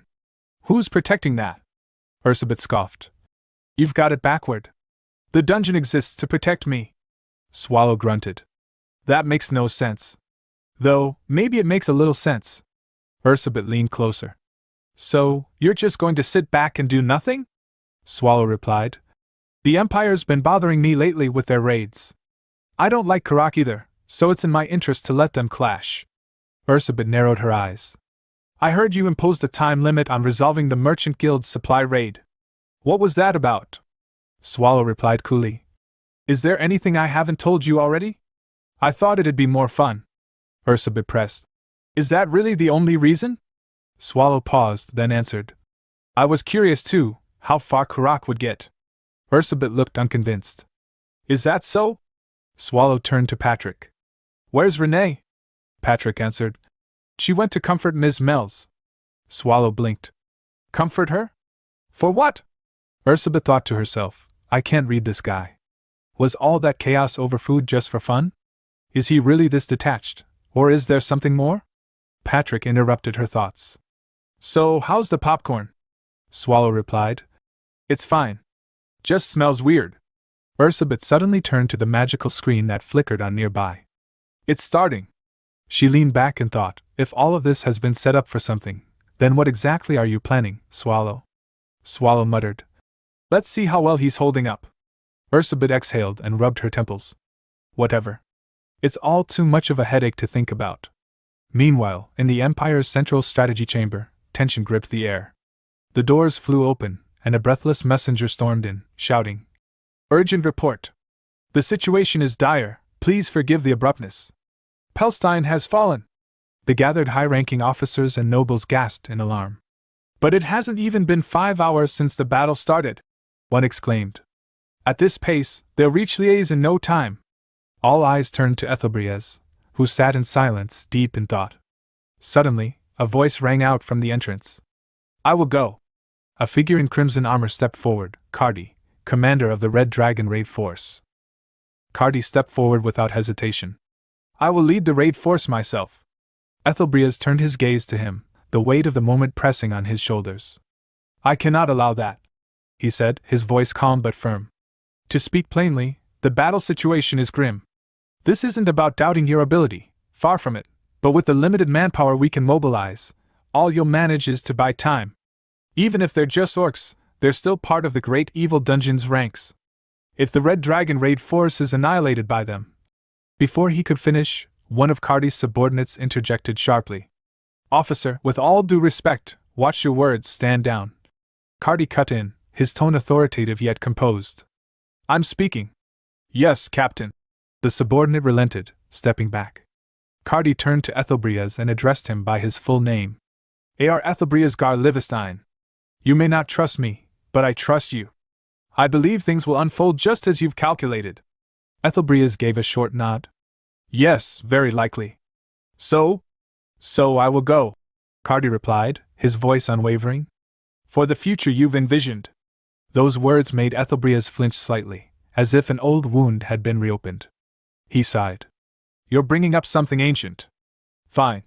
Dragon Slaver Cardi. I authorize the deployment of the Nixer Red Dragon raid force. Cardi smiled, a spark of fire in his eyes. That's more like it. He turned on his heel, cloak fluttering as he walked out. Nixer Red Dragon raid force, prepare for battle. Yes, sir. His subordinates echoed in unison. As they departed, Ethelbreaz remained silent for a moment, then whispered to himself. Come back safely, Cardi. Some time later, Ethelbreaz stood under a hot shower, letting the steam wash over his tired body. After dressing and sitting on a velvet couch in his quarters, he leaned back, deep in thought. Palestine isn't the kind of fortress that collapses in mere hours, not even with a vast difference in troop strength. That means he must have started moving. The Pope? I nearly feared he'd hesitate. But no. The stage is now set, so perfectly that I almost feel faith I never believed I had. To think he's willingly stepped into treason, just for the sake of power. What a blessing. But why? Why are we still alive? Why is he doing nothing? At that moment, a voice called from outside his room. Officer. I'm from the Magic Academic Society. The door is open. Come in. Ethelbreaz replied, composed. A man in blue robes entered. Preparations are complete. I've come to escort you. Very well. Lead the way. The pair walked down dim, labyrinthine corridors, eventually reaching a hidden facility.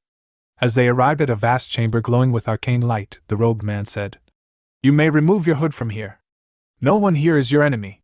Come look. We've succeeded in mass production, just as you requested.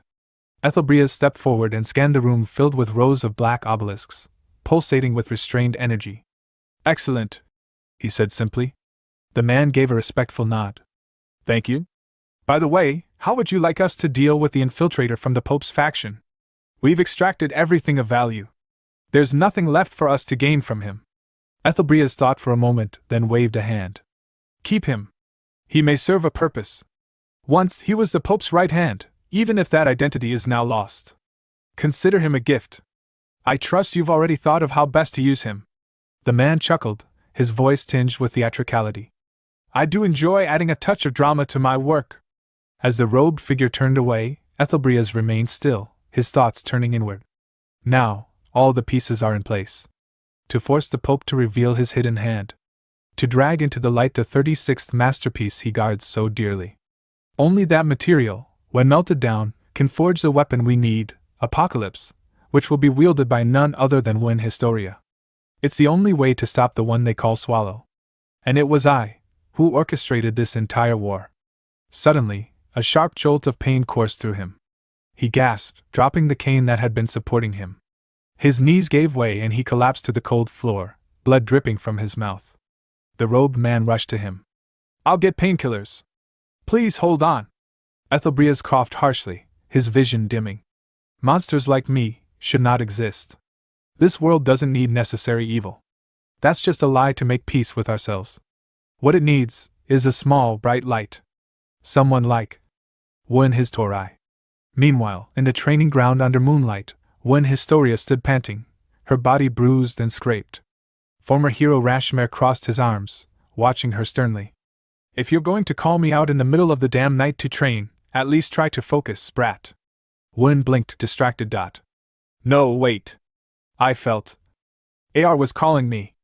Rashmare scoffed. You think that old man's voice is strong enough to reach all the way out here? Quit spacing out. You haven't landed a single blow yet, Miss Hero. Gritting her teeth, Wen dashed forward again, aiming a strike directly at Rashmare's chest. Back in the primordial core, Ursabet's face twisted in fury. Her killing intent surged like a wave of darkness. Swallow winced. Oh, calm down. That bloodlust is painful to be around. How can I calm down when I see that? Ursabet snapped. Patrick stepped in. Boss, I believe even you should be angry right now. Swallow raised an eyebrow. Should I? Patrick nodded. He said he allied with humans, but I assumed he meant mercenaries or a rogue state, not them. Ursabet snarled. That orc, he's thrown away his pride as a monster. Indeed, Patrick agreed grimly. Joining forces with a religious order is a disgrace. A line that should never be crossed. Swallow glanced forward. Kurak stood there, shoulder to shoulder with shining knights, paladins. Aren't they all just humans anyway? Swallow muttered. The scene shifted to the frozen realm of Margar, the ice palace of one of the great evil dungeons. Azidahaka, the Frost Dragon Lord, returned to her court after attending the meeting at the primordial core. Her loyal dragonic attendant bowed. Welcome back, my lord. We have all awaited your return. Did the meeting proceed smoothly? However, she reveals a new threat. Hex Sable of the Sand Tomb has allied with Kurak. The scene shifted to the Red Dragon raid force, advancing swiftly toward Pelstein Fortress. At the front rode their leader, Cardi, clad in imposing dragon-forged armor that glinted under the dimming sky. His presence alone instilled resolve in the troops behind him. As they marched, one of his subordinates, Raymay, trotted closer and called out. Squad leader, may I ask something? Cardi didn't look back. What is it? Make it quick. Raymay hesitated, then asked. What's your relationship with Ethelbrias? Cardi paused for a beat before replying flatly. It's nothing much. You could say we were childhood friends. The response stirred quiet murmurs among the soldiers, clearly unexpected news. We grew up in the same village, Cardi added. That's all. Just then, he spotted a signboard ahead and pointed. Cliff ahead. I'll break off and go straight down. The rest of you take the longer route and regroup at the territory. Continue the advance. Understood. The Red Dragon squad responded in unison. Without another word, Cardi launched himself off the cliff. Below lay the Pelstein fortress, surrounded by fortified wooden barricades hastily built to reinforce the perimeter. As he descended, the garrison erupted in alarm. Cries echoed from the watchtower. There's movement at the rear! But the orcs should be in the front. Their lord, Magino, rushed out. What's going on? Why the noise? The enemy should be at the gates. A tower guard called down. Someone just dropped from the sky. It happened too fast to identify. Magino frowned. Isn't that Rie's direction? Could be a diplomatic envoy from the capital? But another soldier interjected. It doesn't look like a human envoy at all. Magino scoffed. Don't be ridiculous. If it looks human, it's human. End of discussion. No, milord. You'll understand when you see him. He doesn't feel human, the soldier insisted. Then they all caught sight of Cardi's massive frame stepping through the clearing dust. Even Magino was momentarily taken aback, but he quickly collected himself. Stand down, he shouted. He's no enemy. Magino dropped to his knees, his voice trembling with relief. Dragon Slayer Cardi. Thank the heavens. We're saved. I didn't believe the rumors, but you really came. The nearby soldiers murmured in awe. Cardi. From the S-class subjugation force, the Red Dragon? Later, overlooking the enemy encampment from the battlements, Cardi asked. Is that the main body of the orc force? Magino nodded. Yes. They subdued Pelstein in just 5 hours. We didn't even have time to evacuate all the residents. Our defenses are rushed. Cardi observed the makeshift barricades and muttered. For something thrown together, this isn't bad. But the more I look, the stranger it gets. Even with numbers, siege warfare isn't about brute force. Capturing Palestine in 5 hours, it makes no sense. He continued, more to himself now. They have no siege engines. Palestine is a fortress designed to protect the empire. It's not the same as a small border post. 5 hours, it's absurd. Carlyle, the Lord of Palestine, isn't one to surrender easily. He'd die before dishonoring the empire. Did they use magic to breach the walls? But Cardi quickly dismissed the thought. Kurak, the Orc chieftain of Nerkumbel, is their greatest asset. But I've never heard of him using magic.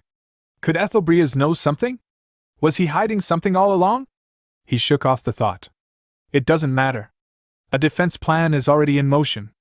Magino blinked. Defense? Not retreat? Cardi turned to him, firm and cold. Pardon my bluntness, but if you have no intention of fighting, then hand over complete command of your forces to me. Later, at the Red Dragon camp, Cardi briefed his squad. Tonight we strike first. The troops responded eagerly. Now that's more like us. Waiting's not our thing. What's the plan? We'll form a small strike unit. Burn down the enemy barracks and retreat immediately. A soldier asked. Won't burning their food hurt morale but risk provoking a premature attack? Then we'll focus only on troop barracks. That'll buy us time for reinforcements from the capital. How many in the squad? Including me, 7. Keep it tight. The troops began raising their hands, volunteering. Rain May stepped forward. Security will be tight. Cardi smirked. We're not aiming for stealth. If we're discovered mid-mission, we'll cut down every orc in our path and return. Later, as Cardi and Rain May observed the enemy camp from a ridge, dragons flitted through the sky. Cardi narrowed his eyes. Summoned beasts? These guys raise some strange creatures. They're not a nation, they're a horde, Rain May replied. There must be dozens of species mixed in. She handed him a parchment. Here's a rough layout of their camp. I used familiars to scout it, but those beasts interfered. It's not perfect. Cardi nodded. Good work. Rain May glanced sideways. By the way, what were you like as a kid? Cardi blinked. Where did that come from? Your little comment about being childhood friends with Ethelbrias has the whole squad talking. Cardi sighed. Should have kept quiet. I wasn't anything special. Not next to him. Rain May smiled faintly. Sounds like you two were close. Maybe. But it was probably one-sided. Ethelbrias always had his feet on the ground. I chased dreams. He chased reality. I guess that means I still have to keep dreaming. Rain May chuckled. Is that so? Is that why you're so dense? She let out an exaggerated sigh. Again with this? Cardi groaned. You should try facing reality too, squad leader. Like marriage, for example. Before he could respond, Magino approached, accompanied by another figure. Sir Cardi, there's someone I'd like you to meet. An A-class subjugation force leader stationed nearby. They've come to offer assistance. Cardi gave a brief nod. Very well. The new arrival, a silver-haired warrior, bowed. I've heard of your accomplishments, Sir Cardi. Please command us as you see fit. Later that night, Cardi sat alone in his tent, unease gnawing at him. Too quiet, he thought. Too still for war. Ethelbrias, you'd have crafted a flawless plan even now. His mind drifted to an old memory. The difference between being able to think and not being able to think is vast, Cardi. Young Ethelbrias had once said.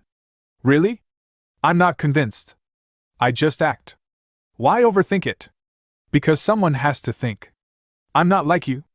I don't move without a plan. For the future I envision, I'll do the thinking, you just execute what I give you. The memory was interrupted by the silver-haired subjugation leader stepping into the tent. Sir Cardi, may I speak? Who are you? The leader you met earlier. I'm resting. I've heard the stories, that before an operation you rest to prepare your body and mind. It's nothing to admire. What do you want? I couldn't help overhearing your conversation with Lord Magino about the raid tonight. Cardi's expression darkened. That's our operation. There's nothing to discuss. Oh, it's not about joining. It's just, if that operation succeeds, it would be inconvenient. For me. The air turned cold. You'll have to die here, Sir Cardi. Before Cardi could respond, a black-cloaked assassin appeared behind him and drove a blade into his back. But to their shock, Cardi didn't fall. Instead, he slowly rose to his feet, the blade still embedded. The assassin trembled. I know I struck true, so why? Cardi straightened fully and turned his gaze toward them, a cold fire in his eyes. I knew it. 5 hours was far too suspicious. There's a traitor in our ranks. He stepped forward, voice low and thunderous. Now tell me, who do you think I am? Suddenly, flames erupted from Cardi's tent, casting a harsh orange glow across the camp. Members of the Red Dragon raid force turned in alarm. What's going on? Why is the captain's tent on fire? One of them shouted, rushing toward Rain-Mei. What happened? Before she could answer, Cardi emerged from the burning tent. His armor was scorched, and in one hand he held the limp body of the subjugation leader by the neck. Don't panic, he said calmly. I'm the one who lit the fire. Everyone fell silent at the sight of the charred corpse dangling from his grip. Who is that? A raid member asked. There's another one inside, Cardi replied. Though by now, he's likely nothing but ash. He dropped the body and stepped forward, his voice sharp. Change of plans? These two were only the beginning. There are others, more of their kind in the area. They call themselves paladins. And we're going to root out every last one. He pulled a badge from his coat and tossed it toward Fable. Fable. Lakna. Hove. Samani. Lashu. You 5 will go meet the landlord. Deal with any resistance along the way. Get to him, no matter what. Fable caught the badge midair. And if he asks why we're there? Show him that and tell him I found it, Cardi said. He's tied to this somehow. The traitors came through him. Interrogate him and uncover everything, names, locations, alliances. I won't place any limits on how far you can go. I want the traitors exposed. Every last one. Fable nodded grimly. What do we do once we get the information? We wipe them out, Cardi said without hesitation. All of them. Don't underestimate them, they're on par with an A-rank raid force. Stay sharp. Any other orders, sir? None. Move out. Understood, Fable said, and with that the 5 of them departed at once toward the landlord's estate. Rain-Mei turned to Cardi. Captain, what about the nighttime raid on the orc camp? Should we cancel? No, Cardi answered. We go as planned. But only the 2 of us will carry it out. Rain-Mei gave a curt nod. Your order is my command. Good. Spread the rest of our forces across the region. Have them shadow anyone acting suspiciously. A nearby raid member protested. Captain, that's reckless. At the very least, let us accompany you. Cardi looked around, his eyes intense. The paladins are working with the orcs. Our ambush plan has likely been compromised. If we want any chance of success, we have to strike now, before the traitors warn them. This won't take long. I'll return in 30 minutes, and make it grand. The other saluted. Best of luck, Captain. Later, Cardi and Rain-Mei lay hidden behind a rock overlooking the orc camp. Smoke curled lazily above the huts. A few orc sentries wandered unaware. Rain-Mei whispered, There aren't many guards. This should be more than enough. Cardi nodded. How far can you cast from here? Intermediate spells? No problem. The shamans might resist those, Cardi said. Let's move closer. We'll need to be within range for advanced spells. As they shifted position, Rain-Mei paused. Wait, Captain, you're injured, aren't you? Cardi glanced down, then waved it off. It's just a scratch. I'm fine. Rain-Mei frowned. That's no scratch. Don't act tough. That kind of wound could be serious. He turned away. We don't have time for this. Let's go. Creeping closer to the camp, Rain-Mei began casting an advanced spell. But before she could finish, an orc shaman spotted them. Enemy magic incoming! They're on the hill! Aim for the caster! Rain-Mei sighed.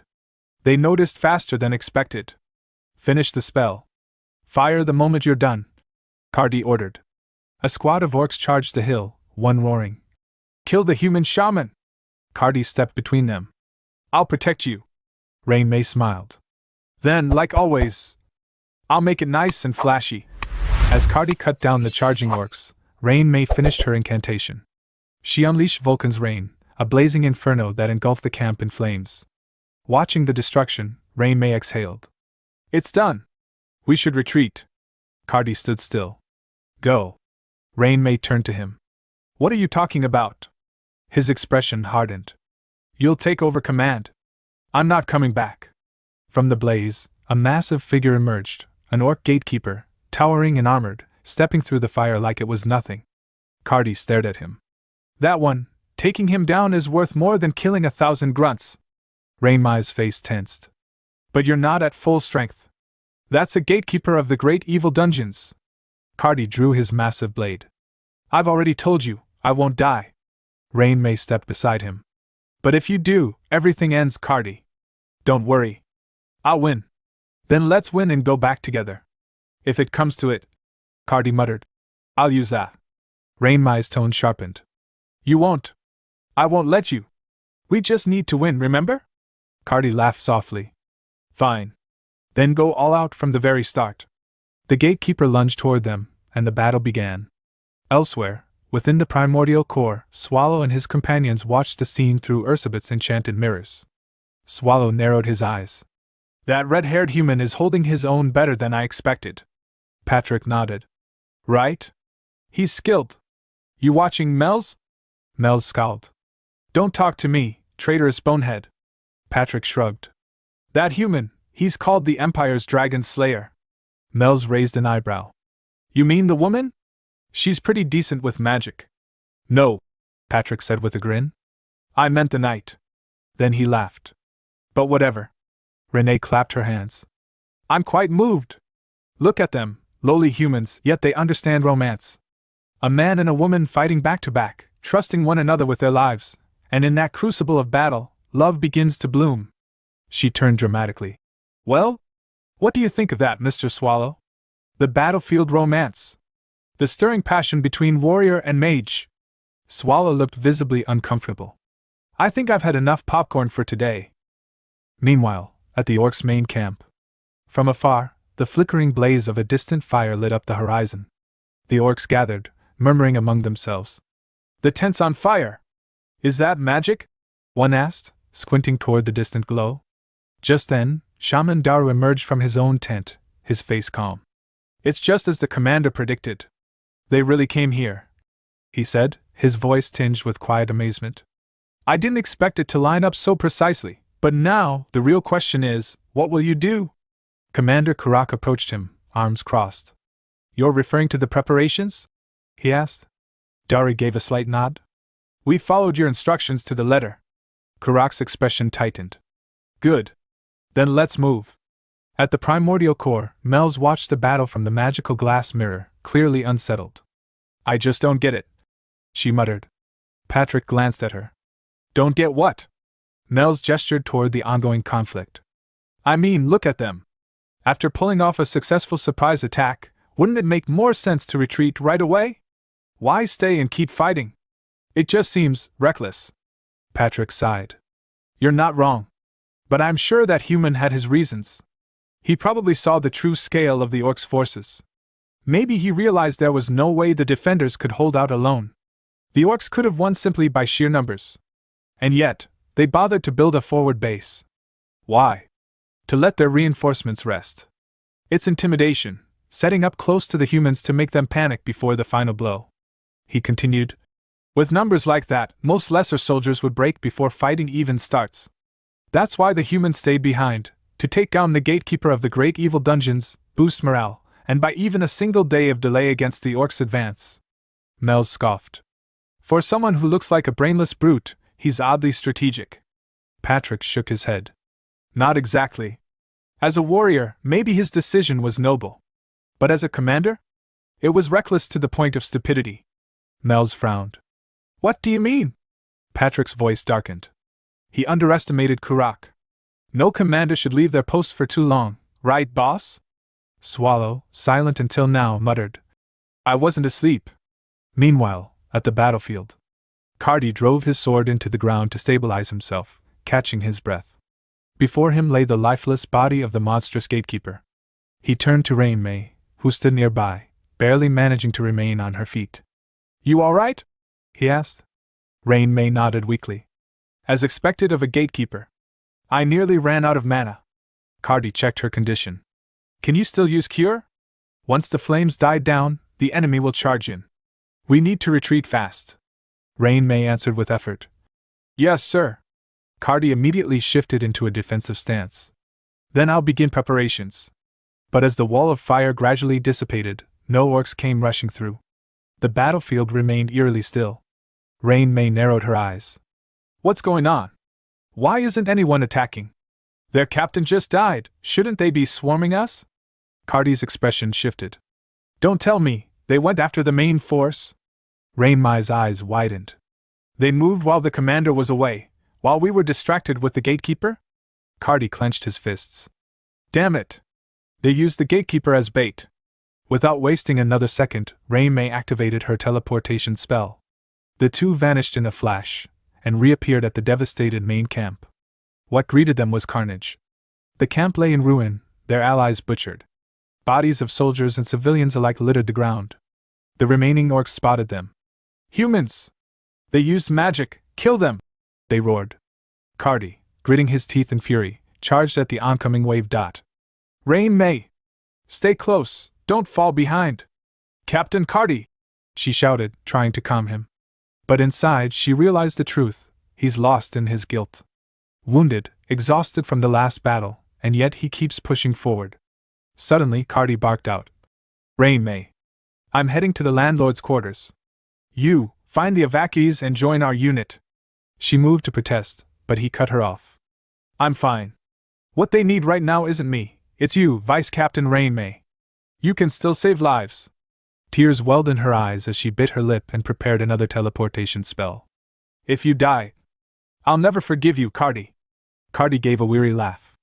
You hear that, orcs? Seems I'm not allowed to die, so I'll leave that honor to you. Later, at the landlord's residence. After fending off wave after wave of orcs, Cardi arrived at the manor. He glanced at his wristwatch. Only one squad leader's signal remained active. Only one? Did the rest fall before even making it here? Something's wrong. Was the night raid a mistake? No. The orcs simply responded better than expected. If someone's to blame, it's me. He kicked the door open and stepped inside. Anyone still alive? He shouted. From the shadows, a figure emerged, one of the Holy Sea's paladins. You made it, the paladin said calmly. Shame you're late. The last survivor was breathing until moments ago. Then, with a sinister grin, the paladin gestured to the corpse in his grasp. I assume you were the one who snapped one of our paladins' necks earlier? I simply returned the favor. Cardi's eyes widened in rage. You bastard! His armor responded to his fury, shifting and reshaping into the blazing form of the red dragon. The paladin chuckled. So that's the fabled red dragon armor. In that case, let's put it to the test, against one of the Holy Sea's 36 masterpieces. As he removed his bulky outer armor, a tight combat suit was revealed underneath, forged for maximum precision and speed.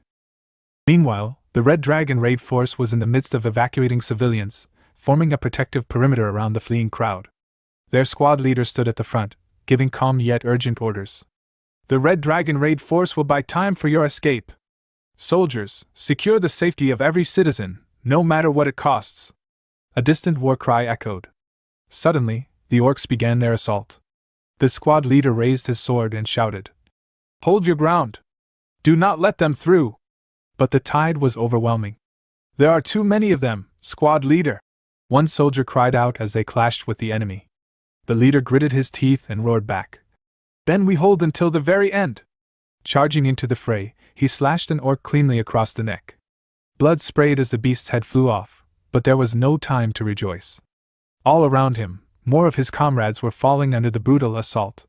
Damn it! He thought. They're stronger than expected. And the numbers, they're drowning us. If the captain were here, we wouldn't be on the verge of collapse.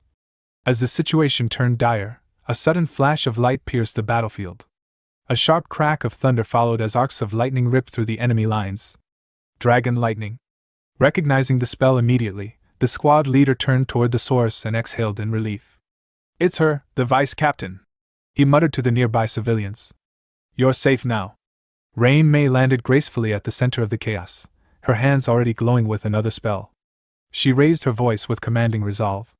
I'm going to teleport as many civilians as I can. All members of the Nixer Red Dragon Raid Force, tighten the formation.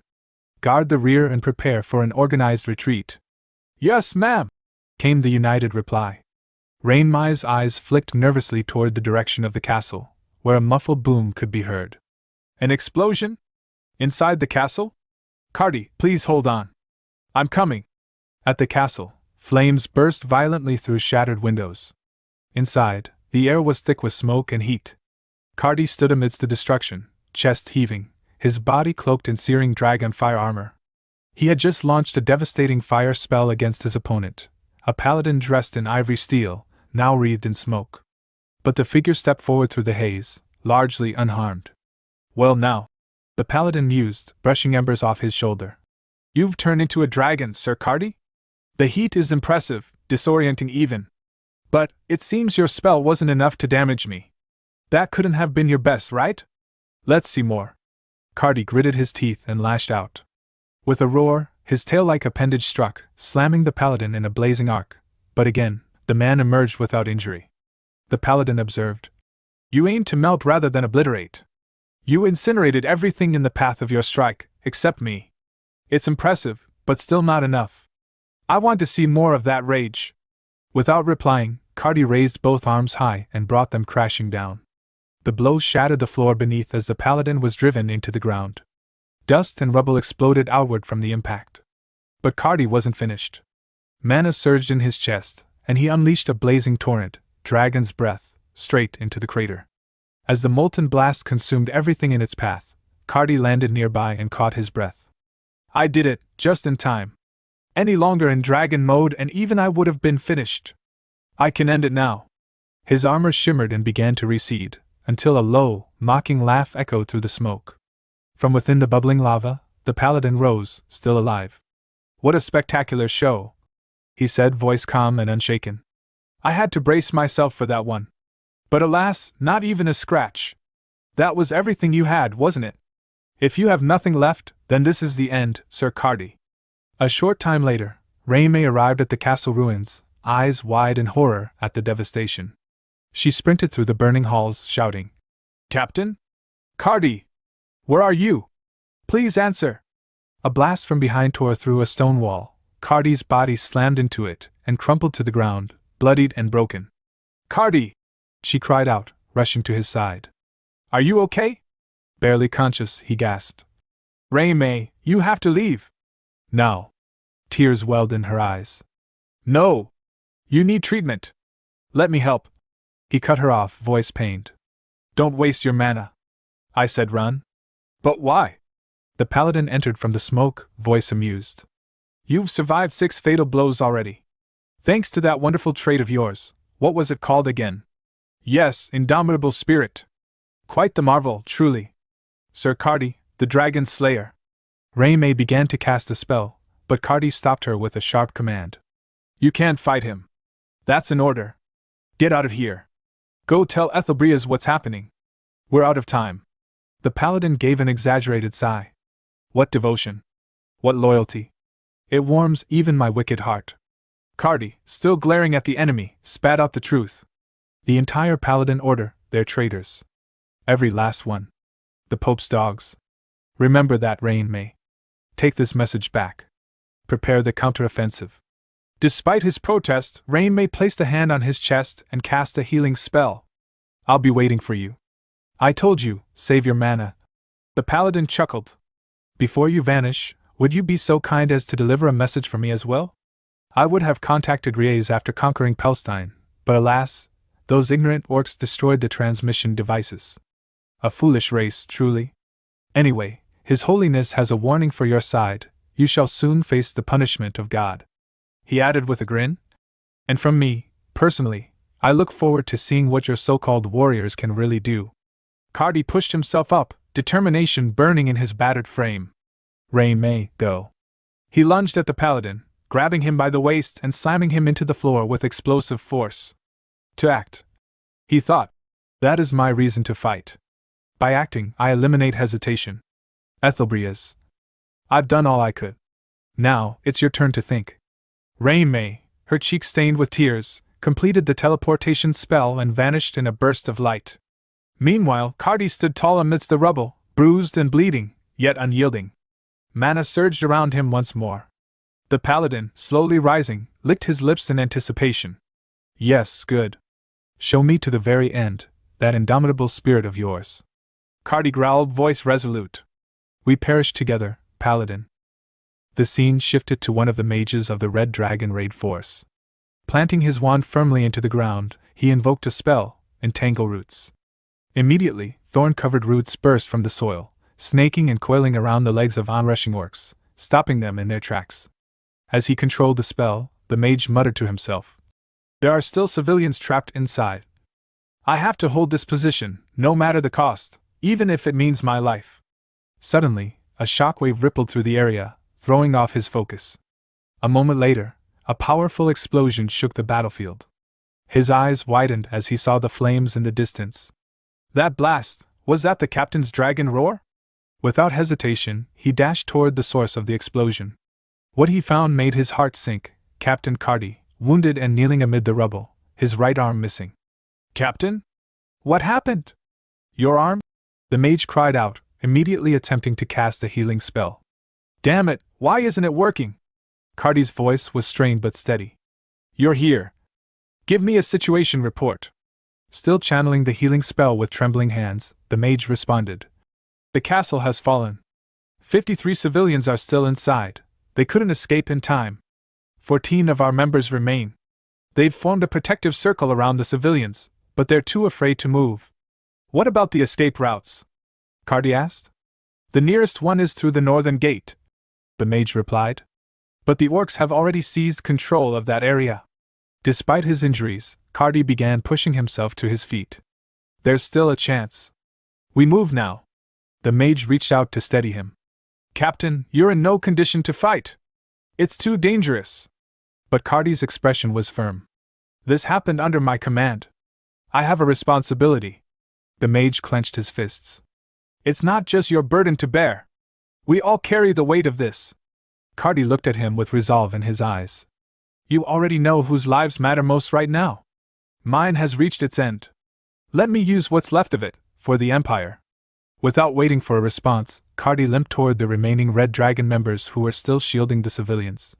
Meanwhile, Rain May reappeared at Ethelbria's location through a teleportation spell. Bloodied and drained, she collapsed as medics rushed forward to tend to her wounds. Back at the ruins, the Red Dragon raid force continued their desperate defense. Their squad leader, blood trickling from his forehead, roared, Damn you orcs! Come at me! I'll drag at least 10 of you to hell with me! A massive orc chuckled, and the others followed suit with low, menacing laughter.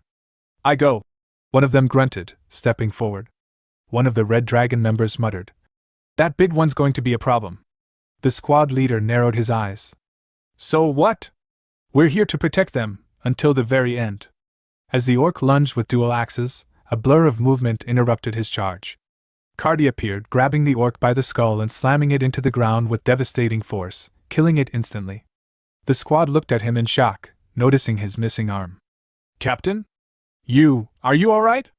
Ignoring the pain, Cardi raised his voice, calling out to the civilians hiding nearby. Hear me, brave citizens of the Empire! I am Cardi, the Dragon's Slayer. I will see to it that you escape this place safely. You are the pride of our land, courageous, resilient. So rise! Stand for the last time.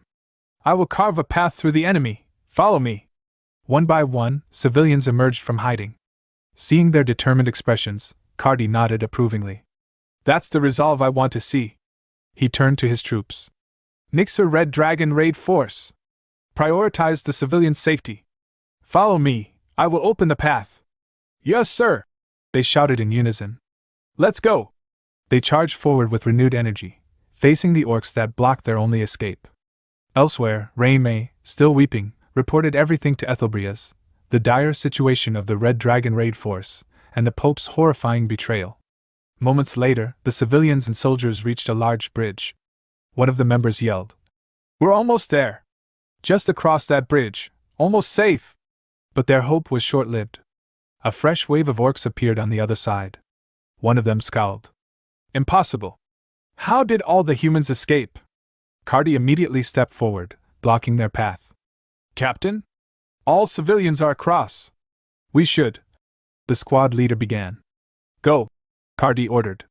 They looked at him, confused. What do you mean? I'm destroying this bridge, Cardi said calmly. You must ensure their safe arrival at the secure zone. We can't just leave you here, they protested. This is an order, Cardi said, smiling. Running alongside you all was an honor. With tears in their eyes, they began crossing. Captain, don't die. Once they were across, Cardi smashed the foundation of the bridge with a flurry of heavy blows, sending it crumbling down behind them. He turned to face the orcs, eyes blazing.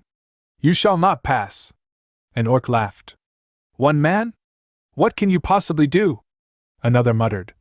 He is strong. Kill him, then chase the rest. They began chanting in an ancient Orcish tongue, preparing a powerful spell. Cardi narrowed his eyes. So you're playing that game? Just then, a massive presence arrived. Kurak. The towering orc commander barked. Stop. Cease your spell casting. The orcs immediately obeyed. Cardi's eyes widened as the massive figure approached. Kurak stepped forward. What is your name, human? Cardi smiled, blood trickling from his lips. Cardi. The Dragon Slayer. Kurak nodded. I will remember that name. Rain May, elsewhere, continued to cry, desperately begging Ethelbrias to save the squad. Back at the bridge, Kurak suddenly swung his axe. In a single, brutal motion, he cleaved through Cardi. The Dragon Slayer fell to the earth, lifeless. The orcs erupted into cheers. Our great leader has slain the human! As they moved to pursue the humans across the ravine, Kurak stopped them. We will take another path. The orcs blinked. But they're right there? Kurak growled. Do not make me repeat myself. He then turned to Daru, his shaman. Bury him with honor. He was a warrior. And with that, Kurak turned and walked away. Later, the scene transitioned to Ethelbrias's quarters. The room was in disarray, papers scattered, furniture shattered.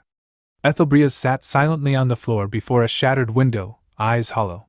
The Pope really did betray the Empire, he muttered. The scene flashes back to Hexable, who stood silently before a vast, hollow pit, one that marked the beginning of his existence. It was here, he murmured, eyes hollow, that I first became aware of myself. My evolution granted me self-awareness, something that shouldn't have existed within me. But even with that awareness, I could do nothing.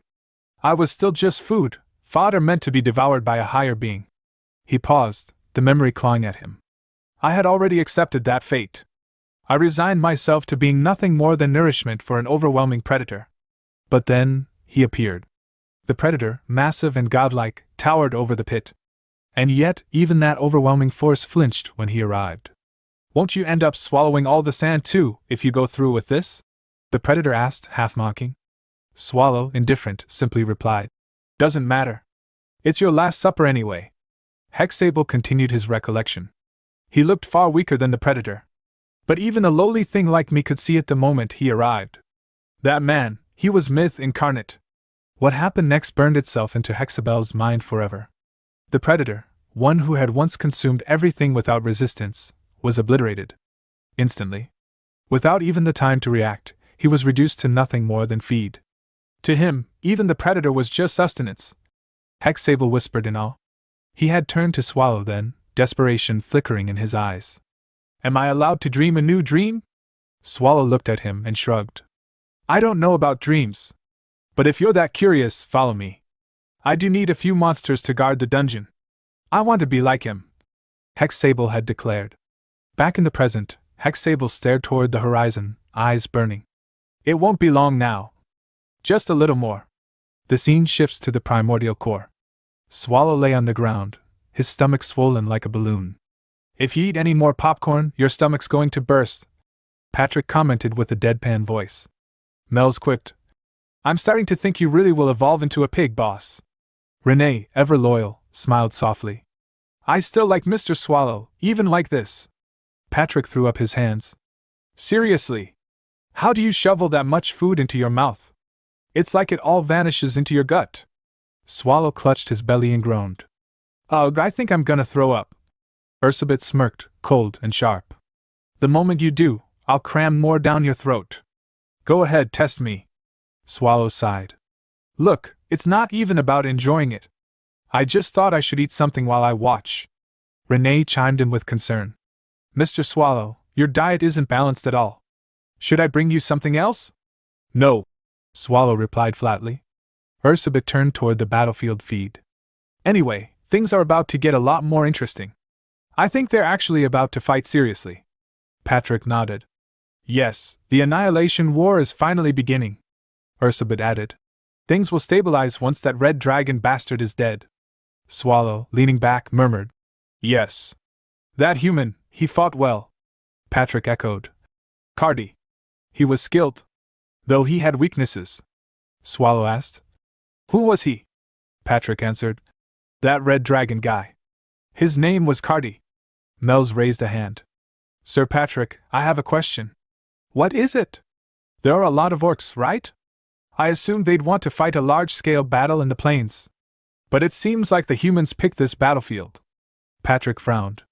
I don't know why they'd do that. Did they give up already? Mel's pulled out a map and pointed. Here, the Unknown Plains.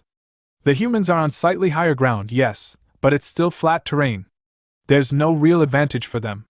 Patrick examined the map more closely. Still, there are some places you simply cannot give up, even if it means fighting at a disadvantage. There are two paths into the Empire's heart. The first is the main route, guarded by a 6-layered wall in Riez. Not that it'll matter much to Kurak. And the other? Mel's asked eagerly. The teleportation hub. Hidden in the Unknown Plains, it allows direct transfer to the third layer of the wall. Ethelbrias, arms crossed, gestured towards Swallow. Remember, that little pig over there gave Kurak a time limit. That's why he's after the hub. Mel's brows furrowed. Then why don't the humans destroy the hub themselves? Isn't it better to fight at the walls? Ethelbrias replied. Because doing that means direct conflict with the paladins. Mel's nodded slowly. I see. Patrick added. And that is why I called this the Annihilation War. The orcs will end this within 3 weeks, because Swallow ordered it. The humans, meanwhile, must win and protect the hub. Neither side can retreat. Only one will walk away. Mel's asked quietly. But aren't the humans weaker? Patrick replied. Not overwhelmingly so. Ms. Ursabet, can you magnify it? Ursabet smiled slyly. Our adorable little miss. I'll show you. Patrick added. You know better than most, Ms. Mel's, sometimes, a single person can shift the tide of battle. A mirror projection revealed Dame Sion floating midair, her aura blazing. That's the warrior? Mel's asked. Patrick nodded. Seems the humans aren't without a plan. Then he paused, squinting. Ms. Ursabet magnified the center mirror. His eyes widened. Why is that human there? A few days prior, at the Historia training grounds.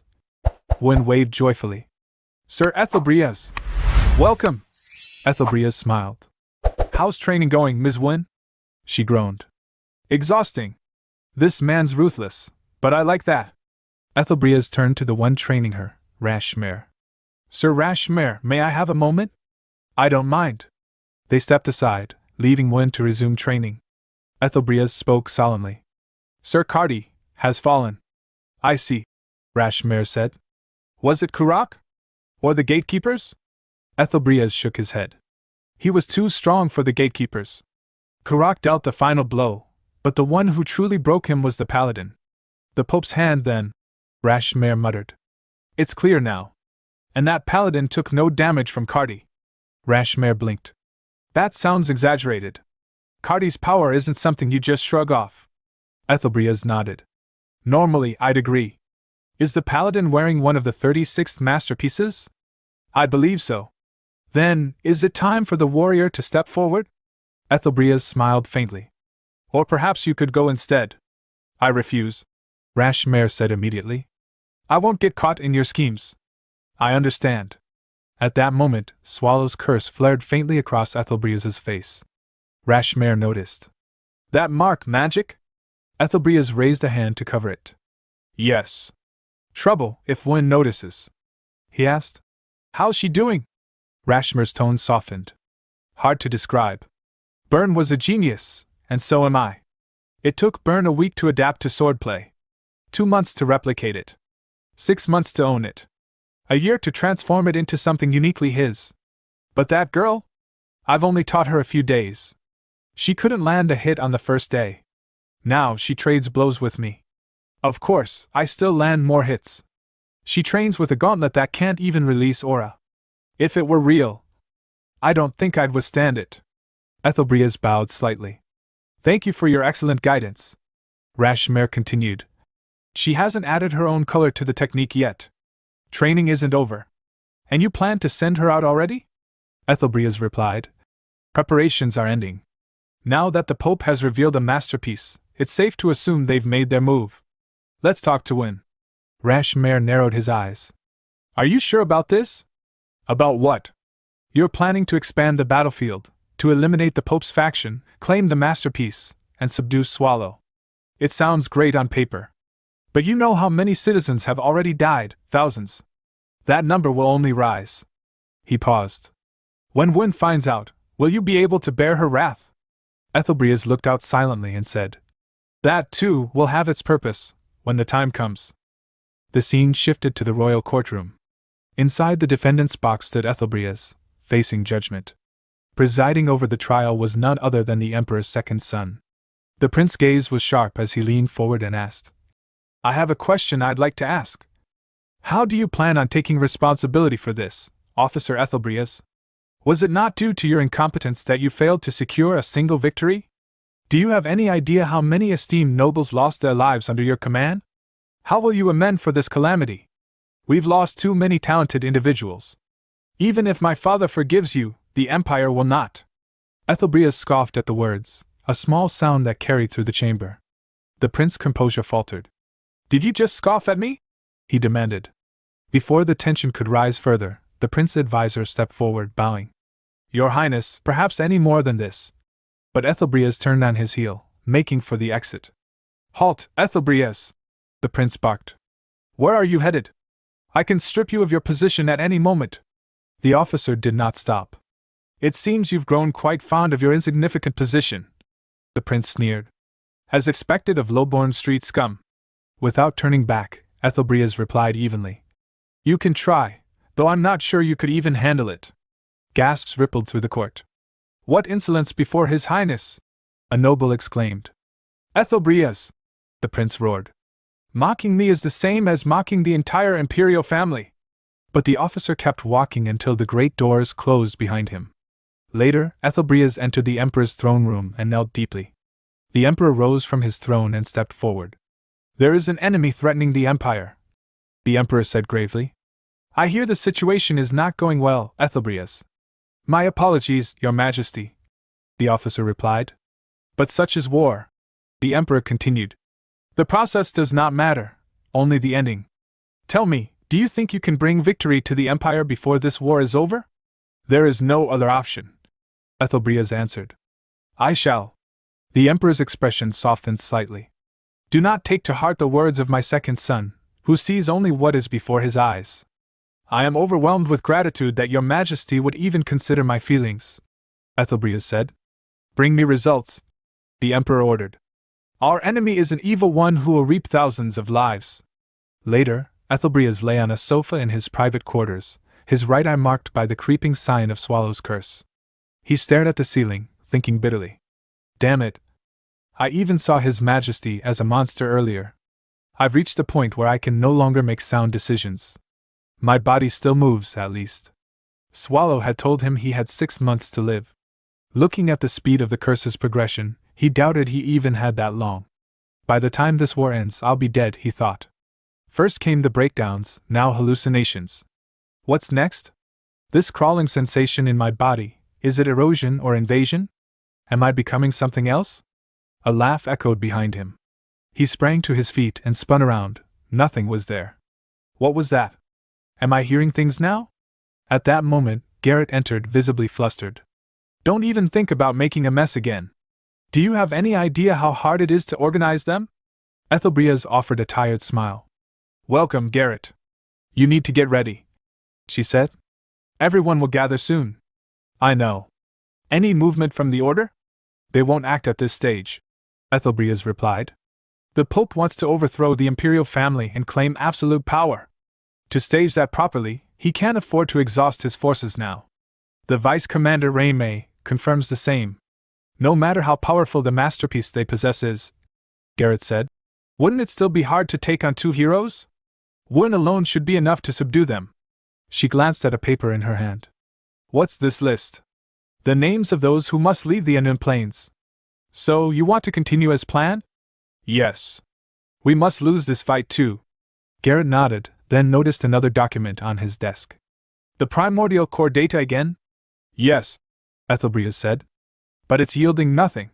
Renee, the dagger maid, she's clearly a second-generation homunculus, but all records of that generation are lost. And Patrick, the skeleton, someone that strong must have left a record of his past life, but with thousands using the name Patrick, it's impossible to track him. She picked up a book and frowned at the familiar name. Yes, Ethelbria said. When I broke down the spelling, I found connections to Patricio Launchelsfels, the founding hero of the Empire. I used to pray at his grave.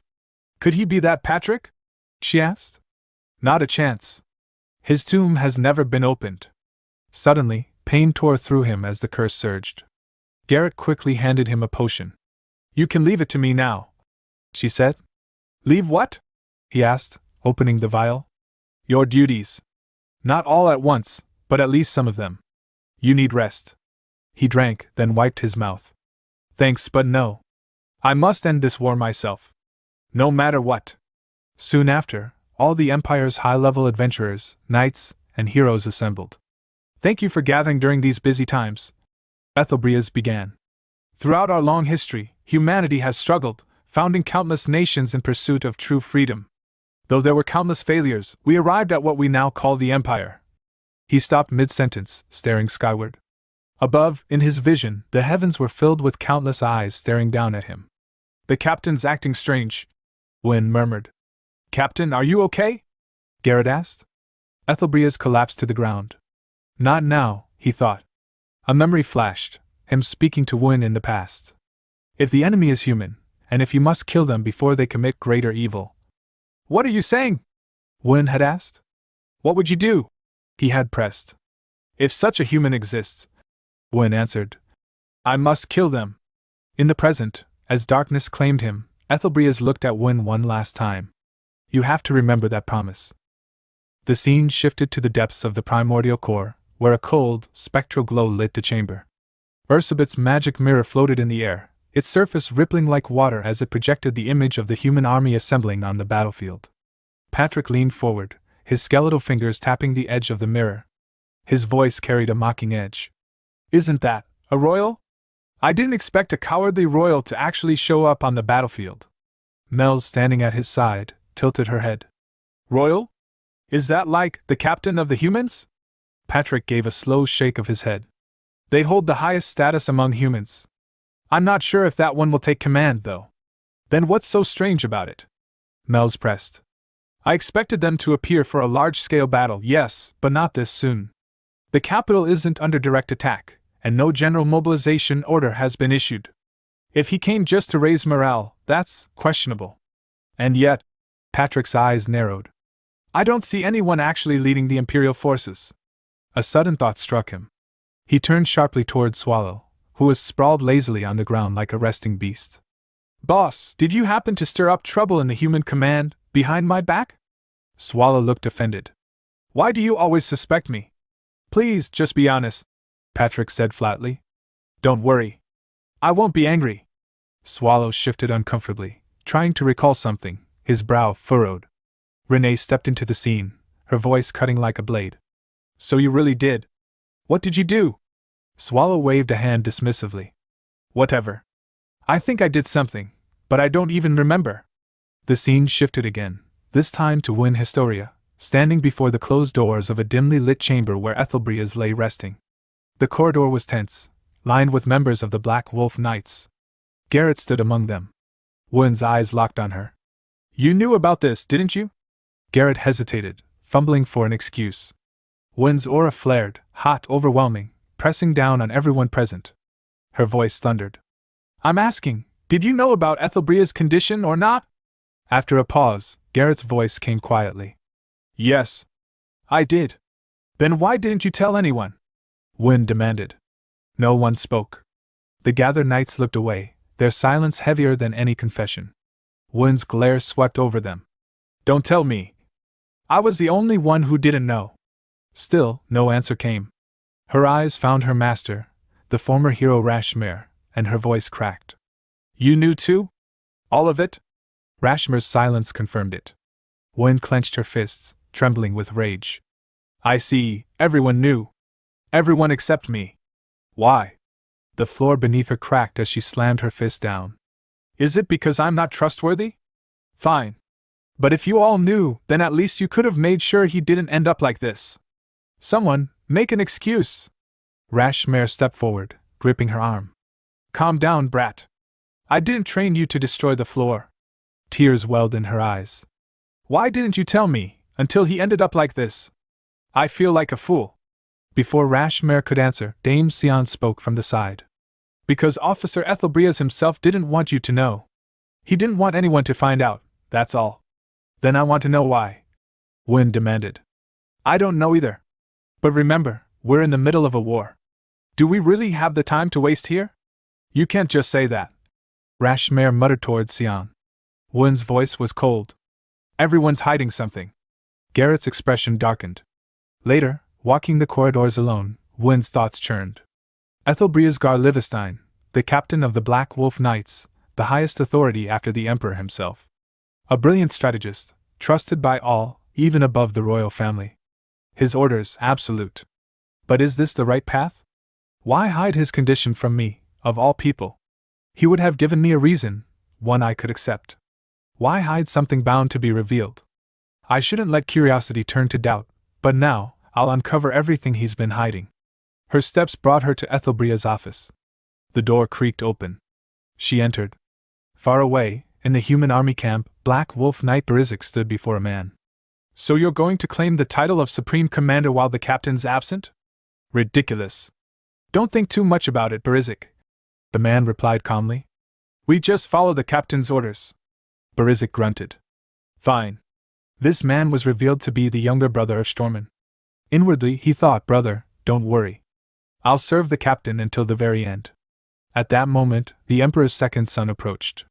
Black Wolf Knights, tell me, am I not trustworthy? The younger Stormen bowed. Your Highness, you came without an escort.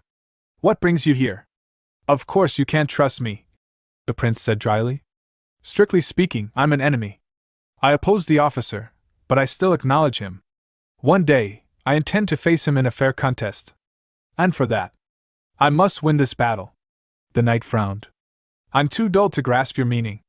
It means I need to contribute. So I'll be blunt. Just for now, as allies facing a common enemy, the orcs. Even if we can't unite in heart, let's at least share the resolve to fight together. Will you watch my back? At first, I wanted to tie your order down and claim the glory. But looking at that army, chasing glory now could doom the empire. I may not like you, but I respect your strength. When this war ends, we may cross blades again. But for now, I entrust my back to you. Not as a prince and knight, but as fellow citizens of the empire. The knight nodded slowly. So, no politics on the battlefield. The prince smiled faintly.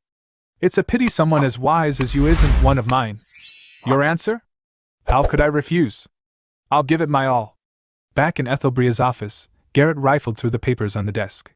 His face went pale as he read. Damn it, how could someone do this? Captain, is this really something a human should do? The scene shifted to the orc war tents, where an orc named Kadachi burst in from the front lines, rushing toward the commander's tent. His heavy footsteps kicked up dust, but before he could enter, he was halted at the entrance by the tribe's shaman, Daru. The humans have begun to move, Kadachi reported urgently. Everyone is waiting for the commander's orders. All the other tribe leaders are already standing by at the front lines. Daru gave a short nod. Understood. Return to the front. He stepped inside the dimly lit tent, where the towering orc commander Kurak awaited. Commander, Daru said. It seems to have begun. Kurak's tusked grin was almost knowing. Yes, of course. What about the warrior? Is he on the battlefront? Yes, Daru replied. He's positioned in the sky, as if to show his presence. In the sky, you say? That must be Sion, the human's strongest mage. Daru inclined his head. I'll take care of him. If we let him run wild, the damage to our side will be too great. But Kurak raised a clawed hand. No. You have a different task to handle. I can't have you tied down. Everything must proceed according to plan. With that, Kurak placed his massive palm on the flank of a slumbering beast, a hulking red monster with 4 eerie blue eyes. The creature stirred at his touch. Soon after, both the human and orc armies moved into formation.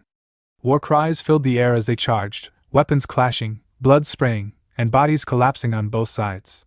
Then, from the human lines, a captain shouted toward their camp. It's the retreat signal! Retreat, everyone! Frontline units, fall back immediately! The humans suddenly pulled away, leaving the orcs momentarily bewildered. Meanwhile, above the human camp, Dame Sion hovered in the sky, beginning a complex chant. The air trembled as layers of magical circles bloomed around him. One after another, devastating spells activated. Sanctification. Thousand stakes. The flame that burns the roots. Blind man's scream. Steps in the swamp. Ground collapse. Ice witch's breath. Fog of death. The orcs stared upward in confusion. What is that? One muttered. Sion only laughed, hurling his barrage of spells toward the battlefield. Each impact erupted into a massive explosion. From the human camp, the prince's eyes widened. My God, is that the power of Dame Sion, the warrior? But before he could finish the thought, the very mana in the air began to surge skyward, condensing into a massive ball of fire. And what's that? He whispered in shock. It was Sion's most feared spell, Meteor. The burning mass descended, striking the battlefield with a cataclysmic explosion far greater than the last, the shockwave carrying even to a small home far from the war. There, a child pointed upward. Mom, look! It's a shooting star! The blast struck, knocking both mother and child to the ground. Back at the human camp, soldiers tensed. The prince raised his voice. Everyone, lower your positions! The warrior Sion is on our side! Nearby, Barizik glanced at the Storman brothers. I think the war would be over if we just left everything to the warrior Sion. The elder brother gave a rare smirk. Normally I'd call that foolish, but seeing this, I can't help but agree. Barizik shook his head. Yikes, the Anun plains are going to become a rift at this rate. The elder Storman's expression hardened. But Sir Sion doesn't have infinite mana. And if the enemy could be wiped out this easily, they wouldn't be called a great evil dungeon. Judging from their losses, they're fired up. No. He hefted his massive warhammer. It's time for subjugation. Dust clouds began to spread across the battlefield, and a deep rumbling noise echoed from beyond. What is that noise? A knight asked. They're probably coming to die. Another replied grimly. The prince's voice rang out. All forces, hold your formations. Frontline units, prepare for impact. Spears lowered, shields locked, the front line braced for the charge. But then, the noise stopped. What? Someone murmured. Look up! Another soldier breathed. Every gaze turned skyward, and there it was. The red, four-eyed monster Kurak had awakened, now standing before them in all its terrible glory. From above, Sion narrowed his eyes. As expected of a great evil dungeon. I can't let my guard down. Was Kurak raising something like that? One of the 9 mystical beasts of the continent, a manticore. Far away, in the primordial core, Swallow peered into a scrying mirror. That thing's so ugly. Patrick chuckled. I'm kinda jealous. Just one of those could guard several dungeon floors on its own. It doesn't even look strong, Swallow said flatly. And it's ugly. 4 eyes? No thanks. Patrick's tone turned serious. There are many mystical beasts on the continent, but that one's especially deadly. It's one of the 9 mystical beasts, 4 in the ocean, 3 in the sky, and 2 on the land. The Manticore has destroyed dozens of A-rank raid forces. Swallow shrugged. Still ugly. I don't want it in my dungeon. Nearby, Mel's rubbed Tuon's head. But you're very cute, so don't worry. Suddenly, Ursabit's voice cut through the air. Hey, pig! Swallow's eyes narrowed. What? Someone's here. Ursabit replied. Tell them to leave. Go see for yourself, you bastard. Who is it? Azidahaka, she said grimly. And then, through the entrance of the primordial core, Azidahaka stepped inside. A little later, Azidahaka sat in front of Swallow, her posture oddly tense. She covered herself with her hands and legs, not out of shyness, but because Swallow was sprawled lazily on the ground, staring directly toward her. Mr. Swallow? She asked, brow furrowed. Are you really going to have a conversation in that position? From the side, Ursabeth sighed deeply. Seriously, that fatso. She muttered under her breath. Patrick approached, crossing his arms. Boss, I think you should sit up. Whatever.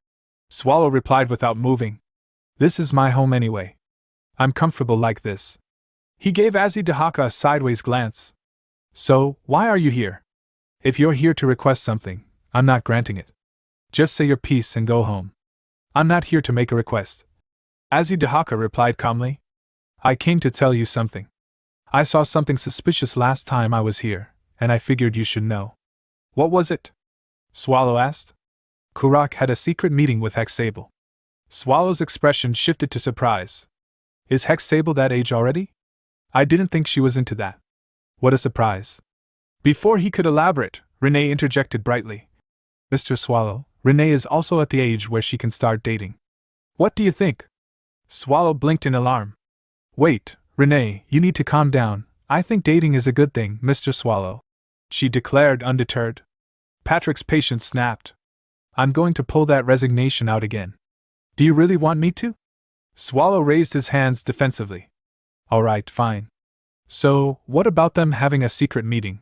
Isn't it suspicious they met right after Kurak declared war? Azidahaka said. It's only natural to think Hexable is plotting something as well.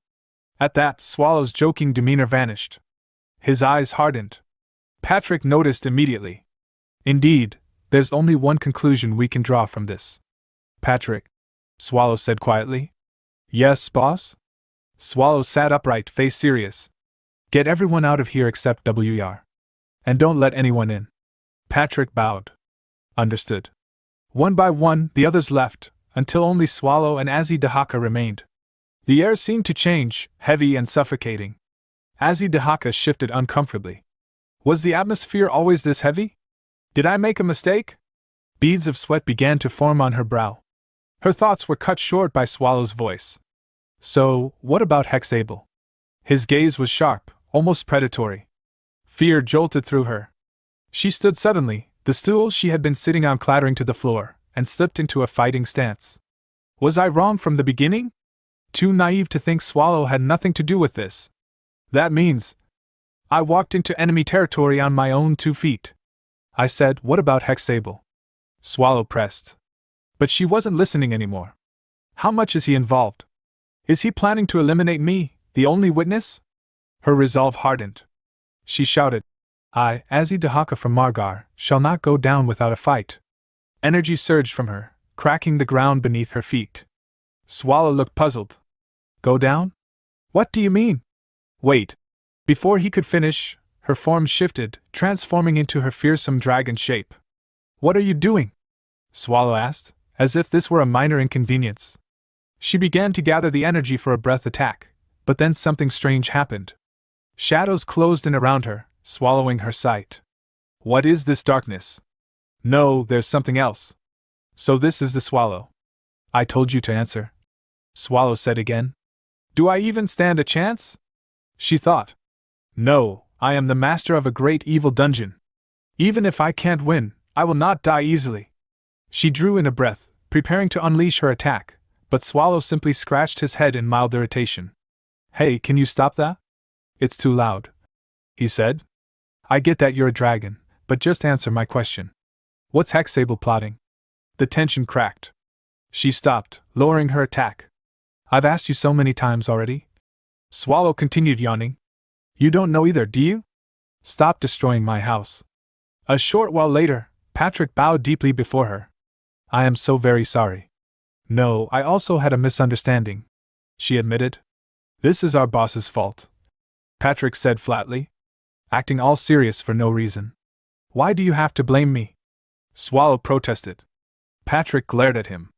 Boss, you need to apologize too. Swallow sighed, bowing slightly. Fine. Well, it's just that you were so tense, I got nervous too.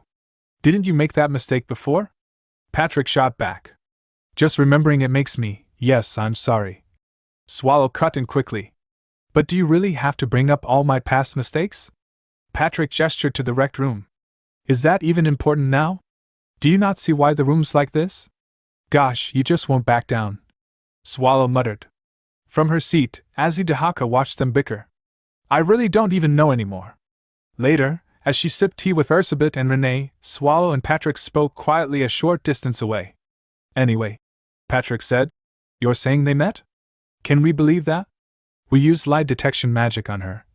Swallow replied. You mean the excuse of a coward? Does it even work if you use it on yourself? Patrick asked dryly. Well, let's believe her for now. Swallow said. Those with a lot to lose usually don't lie. Patrick frowned. But the way Hexable acted completely contradicted her words. That means she was acting to deceive us from the start. She also said she didn't know what they talked about. Swallow reminded him. If she talked with Kurak, it's likely related to the war. Patrick reasoned. I don't know much about Ms. Hexable, but you do, right? Swallow exhaled slowly, then called. Patrick. Who replied, yes, boss? Swallow stated, get your sword. The scene shifted back to the battlefield, where orcs and twisted monsters rampaged across the plains, overwhelming the human forces. The prince cursed the sight before him. How are they employing this many monsters at once? He demanded. The count, grim-faced, replied. Your Highness, it will be difficult to maintain the defense line at this rate. We need to retreat for now. The prince's jaw tightened. Retreat? Against orcs? Us, the almighty Imperial Army? You're telling me the orcs were one step ahead of us? What is the mage Xian doing? The count bowed his head. As far as I know, he is recovering his depleted mana. He used it all casting magic, and it will take time before he is ready again. But the biggest problem is not their numbers, it's that manticore. Meanwhile, in the orc camp, Kurak questioned his shaman. What is the extent of our damages? Daru answered. It is exactly as you expected, Commander. Aside from the portion we threw as bait to the warrior Xian, the losses are minimal. I did not anticipate that withholding the mystical beast unit until now would have such an impact. The humans must not have prepared, convinced their own military power was overwhelming. Kurak's eyes narrowed. And there must have been a reason for that. It should be about time they reached the battlefield. Have you confirmed it? Closing one eye, Daru peered across the battlefield with his shamanic sight. Yes. They have just joined the fray. Kurak gave a sharp order. Prepare them for the next move. Daru spread the command through sound transmission. Attention, tribe leaders. This is an order from our commander. Rampage to your heart's content. On the battlefield, Barizik cut down monsters with brutal efficiency, raising the soldiers' morale. Cheers rang out. The raid force is here. It's Barizik. Sterman, his elder comrade, raised his voice. From this moment, the troops will move under the command of raid headquarters. I expect you to follow the orders of the commander. Yes, sir. The soldiers cried in unison. Sterman called out. Barizik. Yes, Gramps. Barizik shouted back. You see that? Sterman's eyes fixed on the massive beast ahead. That must be the manticore. Are you sure you'll be fine? Barizik's crimson gaze gleamed. You already know. I fight alone anyway. Sterman frowned, thinking, he has already begun. Aloud, he said. Very well. We will leave you to go all out. Barizik charged forward with a grin. Don't mind if I do. His blade tore through orcs with every strike, their blood absorbed by his weapon, which swelled larger with each kill. Suck in all you want, and rise, he commanded. His weapon, Bloody Mary, the 36th masterpiece, twisted into a long whip. With a snap, he lashed at the manticore, the blow ripping through its body. The four-eyed beast screamed in agony as its blood splattered the earth. From a distance, Staman observed. Beside him, Rain May approached nervously. Are you sure this is all right? Sir Barizik is strong, but can he really handle the manticore alone? Staman replied. As long as Bloody Mary is active, we are nothing but hindrances. One of the 36 masterpieces, it attacks without distinction, friend or foe alike. Even the wielder is a target. But Barizik enjoys it. He does not care about the injuries it causes him. That is his nature. And what of you? Are you all right? Rain May straightened. Thank you for your concern, but I'm fine. I am also a member of the Nixer Red Dragon Raid Force. Staman nodded. Excellent. If I unsettled you, I apologize. If it were up to me, I'd entrust everything to you, but there are simply too many of them. Rain May's eyes sharpened. Even so, they are nothing but rabble. Before we were pushed back because we lacked command and numbers. But now it's different. Nearly all of the Empire's elite subjugation members are gathered here. This time, it will be different, Starman said gravely. I know how you feel, but do not overextend. Our duty is to defend, not to annihilate. Yes, I know, she replied.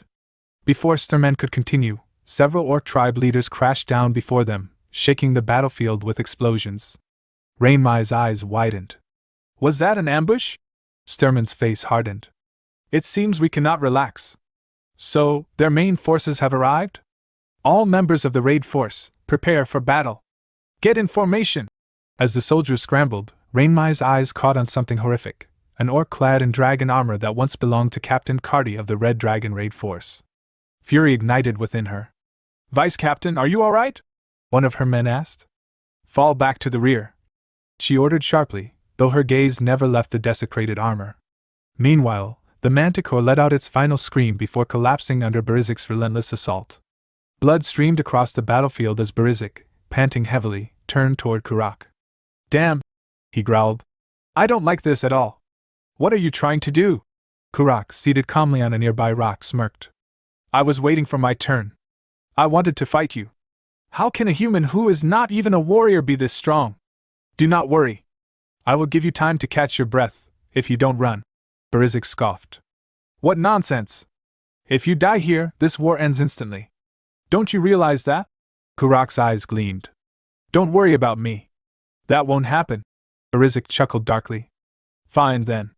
Come at me, you bastard! The battlefield lay in ruin, and amid the chaos, a fainted Imperial soldier slowly stirred.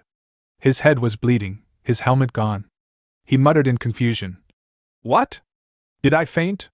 I'm sure I took a hit to the head, but only my helmet flew off, and I stayed standing. Another soldier's desperate voice cut through his daze. Hey! What are you doing sitting there? It's a retreat order. If you want to live, get up and run! Dragged to his feet, the wounded soldier was carried by his comrades as they rushed back toward the fortress. Inside, the prince's voice rang out with authority, rallying the retreating men. Once inside the fortress, the defense forces will reform the lines. Get inside quickly! We must reorganize the troops. Don't worry! As long as the prince is here, you are safe! Yet behind his words, his thoughts betrayed his concern. Things didn't go as planned, but we cannot lose any more troops. This is a plain, there can be no ambush. If we fall back to a siege, we still have a chance. Suddenly, the ground shook with distant explosions. The prince's eyes narrowed. Over there, is that the subjugation squad? They said they'd act independently. Please be safe, Sir Starman. A messenger broke his thoughts. Your Highness, the troops have been received. Please, head inside. Understood. But before he could move, something descended from the sky with explosive force, throwing him from his horse. Coughing through the dust, the prince turned, only to see a monstrous orc stepping out of the smoke. You are the human's head, then? The orc growled. Far away, within the primordial core, Renee, Ursabet, and Mels watched in horror as the prince's death played out before them. It's over, Renee whispered. It's all finished. Azidahaka tilted his head. Over? That's it. But before despair could settle, Swallow approached, voice sharp with defiance. There are still plenty of humans left. You think killing one leader ends it? Ursabet scoffed. I was wondering why that thing wasn't talking. Talking to it ruins your skin. I'm going to sleep. I'll leave the mirror on, see you tomorrow. Swallow smirked. You should just go home. I feel like going out myself. All three of them turned, stunned. What? Why are you all looking at me like that? Swallow asked. Ursabet narrowed her eyes. Did you eat something bad? Renee pressed. Sir, how long have you even been awake today? You're lacking sense. It's because you ate too much popcorn, isn't it? You should rest. Mels, looking guilty, wondered to herself, did I do something wrong with the popcorn? But Swallow only waved them off. Damn it, it's nothing. I just thought I'd visit Liage. Or maybe the Annan Plains. Ursabet's gaze sharpened. Because of Kurak? Well, something like that, Swallow replied. Just then, Patrick approached, bowing his head. Boss, I'm ready. Ursabet's eyes darted between them. So this isn't just a simple trip out. Patrick's voice was steady. Let's go, boss. Her gaze fell on the weapon in his grip. That's an interesting sword. Patrick nodded. Yes. I figured I might have to use it. Then, leaning closer, he whispered into Swallow's ear. Boss, will you bring waiting darkness?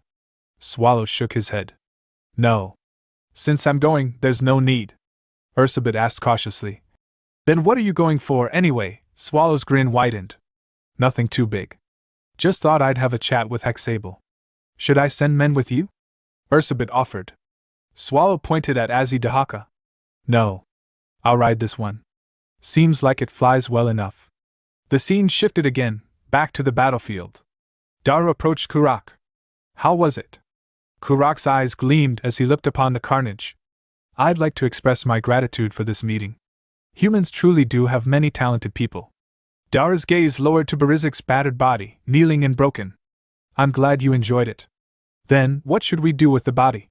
Shall we hold a proper funeral, as we did for Kart, and pass the weapon to the chieftain? Kurak shook his head. No. That's too much trouble. Send both the weapon and the body back to the humans. Are you sure? Daru pressed. That weapon was a masterpiece. If they know we captured it, their morale will crumble. Kurak chuckled. It doesn't matter. They already know masterpieces pose no threat to me. Their morale has already dropped enough. Elsewhere, steel clashed as Starman battled the red-masked orc, Kaltum of the Carrying Tribe. Both warriors exchanged fierce blows, either giving ground. Not bad, you damn orc. Starman spat. Excellent, human. Kaltum grinned. It's been a long time since I've faced one with strength and skill to match mine. He's strong, Starman thought, but not beyond me. Yet if this drags on, the commander's orders may suffer. His eyes flicked back toward his struggling men. You can't focus on the duel? Kaltum taunted. Are the other humans distracting you? Yes, Starman admitted. Though beasts like you wouldn't understand. Kaltum smirked. Is that so? Then focus, because now you've no one left to watch your back. You bastard, Starman growled. Such pathetic provocation. Provocation? No, only truth. Look. He pointed, and Starman turned, just in time to see the severed head of the prince raised high upon a spear. The prince, was it? Kaltum sneered. He's nicely caught. You've already lost. At the fortress gates, the orc who slew the prince rampaged unchecked, slaughtering Imperial soldiers. The Count, vice-captain of the Imperial forces, shouted desperately. Stop him. Hold him back. We must avenge the prince. Do not retreat. Will you turn your backs on His Highness's killer before your very eyes? But his cries were drowned by fleeing soldiers screaming. We can't possibly win against that monster. Cursing their cowardice, the Count's horse panicked, throwing him to the ground. The massive orc loomed over him. Disgusting creatures. Flat on his back, the Count's eyes widened in dread. To think, just a single orc can destroy the Empire's soldiers. The orc raised his iron club high, but before it could fall, a hand caught it in mid-swing. When Historia had arrived, her grip halting the blow. At her side, the former hero Rashmare unsheathed both blades, his voice calm yet eager. Well, it's been a long time since I had a real fight. I'm not sure how well I'll do, but maybe I'll warm up a little. Rashmare's heart still carried the scars of the past. Long ago, during a dungeon raid, he watched helplessly as his entire party was swallowed alive by a horde of monsters. They had sacrificed themselves to shield him, dragging the creatures down so that he might survive. The memory burned in him like a brand. Enraged and broken, Rashmare turned not only against the beasts but against the men whose schemes had led his companions to their deaths. One after another, he cut them down, lords, officials, and cowards who hid behind orders. One desperate man fell to his knees, trembling. Please spare me! I beg you, I was only following my superior's orders. I only carried them out. But Rashmare's blade showed no mercy. The guilty bled, and the corrupt fell. Even the lord of the territory, whose negligence had cost his comrades' lives, met his end beneath Rashmare's sword. Yet not all his memories were drenched in blood. He remembered his first student Byrne, the boy he trained from fragile youth into a formidable warrior, who grew strong enough to stand among the heroes. Rashmare recalled the pride of watching him stride into the primordial core. And then came the bitter sting, news that Byrne, too, had perished in that same dungeon. The grief gnawed at him still. The scene shifted forward, closer to the present. When Historia stood defiant before the royal knights. Why won't you let me go? She demanded. It is Her Highness the Princess's order. One knight answered. She commanded that hero Wen remain in Liège to defend the capital. Exactly. Wen shot back, frustration sharpening her words. So I'm supposed to go and kill all the orcs to protect the capital, right? The knight hesitated.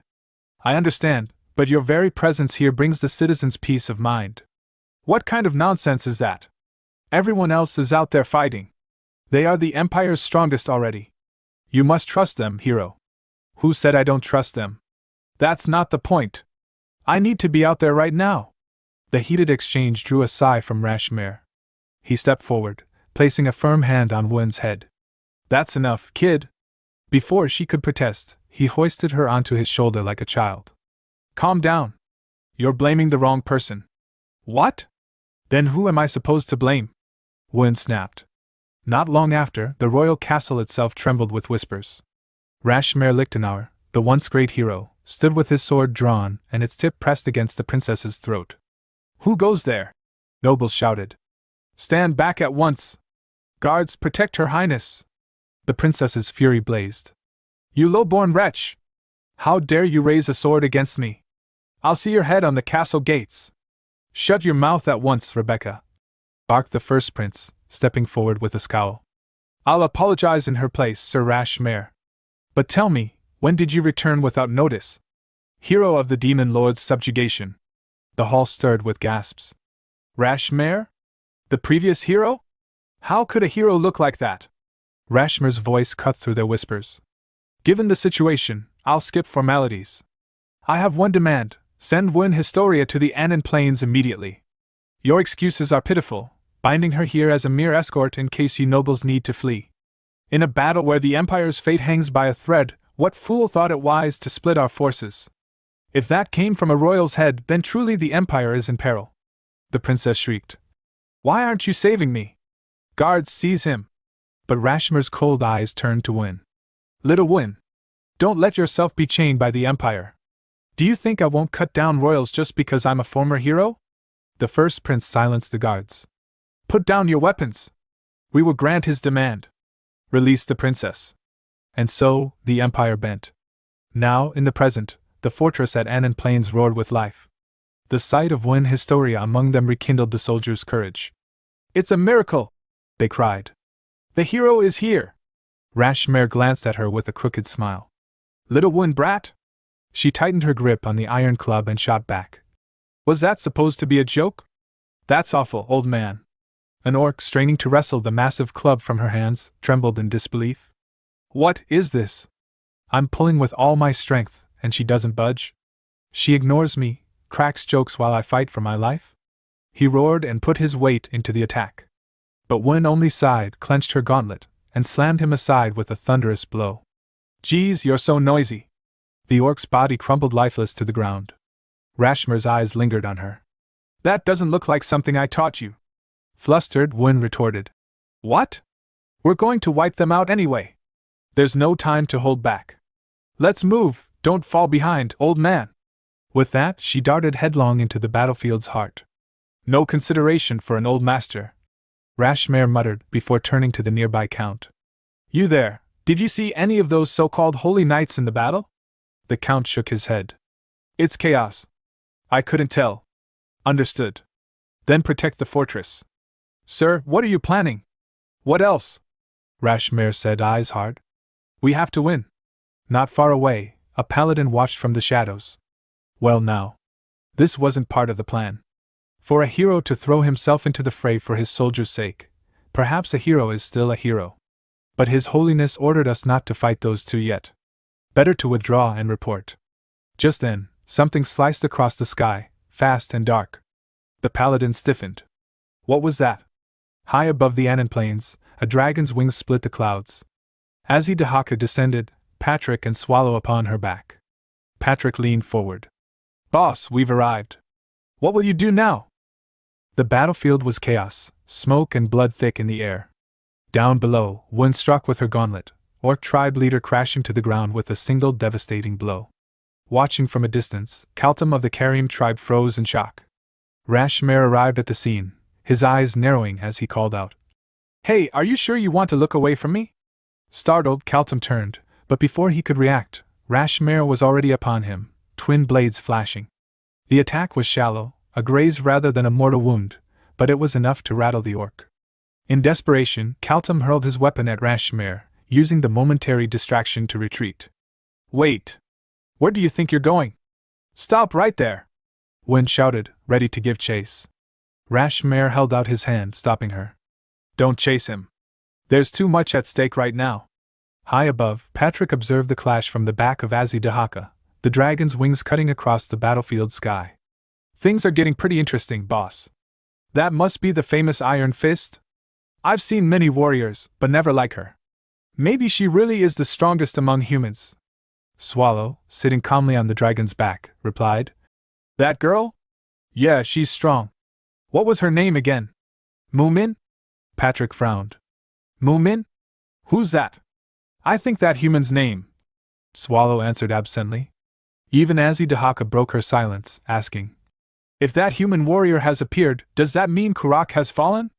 Patrick shook his head. Not necessarily. No matter how powerful she is, she can't fight every orc alone. I doubt she could even face Kurak one-on-one. The Oris will likely win. Still, Kurak's hatred burns deep, deeper than even Erivo's ever showed. Swallow tilted his head. What are you saying? Patrick's voice dropped. Kurak intends to drag all of Nakumbal into slaughtering humanity itself. Swallow disagreed. No. Kurak doesn't hate humans that much. Not really. The scene shifted to Kurak himself, soaring above the battlefield on his griffin. His eyes burned with contempt as he muttered. Incompetent Order fools. They were so confident they could stop the warrior from joining the war, but look at this. Through sound transmission, his adjutant Dara asked, What now, Commander? If we ignore the losses and press forward, victory is still possible. How many troops remain? Kurak demanded. About 100,000. Dara replied. Kurak's eyes fell on Rashmere and Wen, their presence like blades cutting through his army. He clenched his jaw.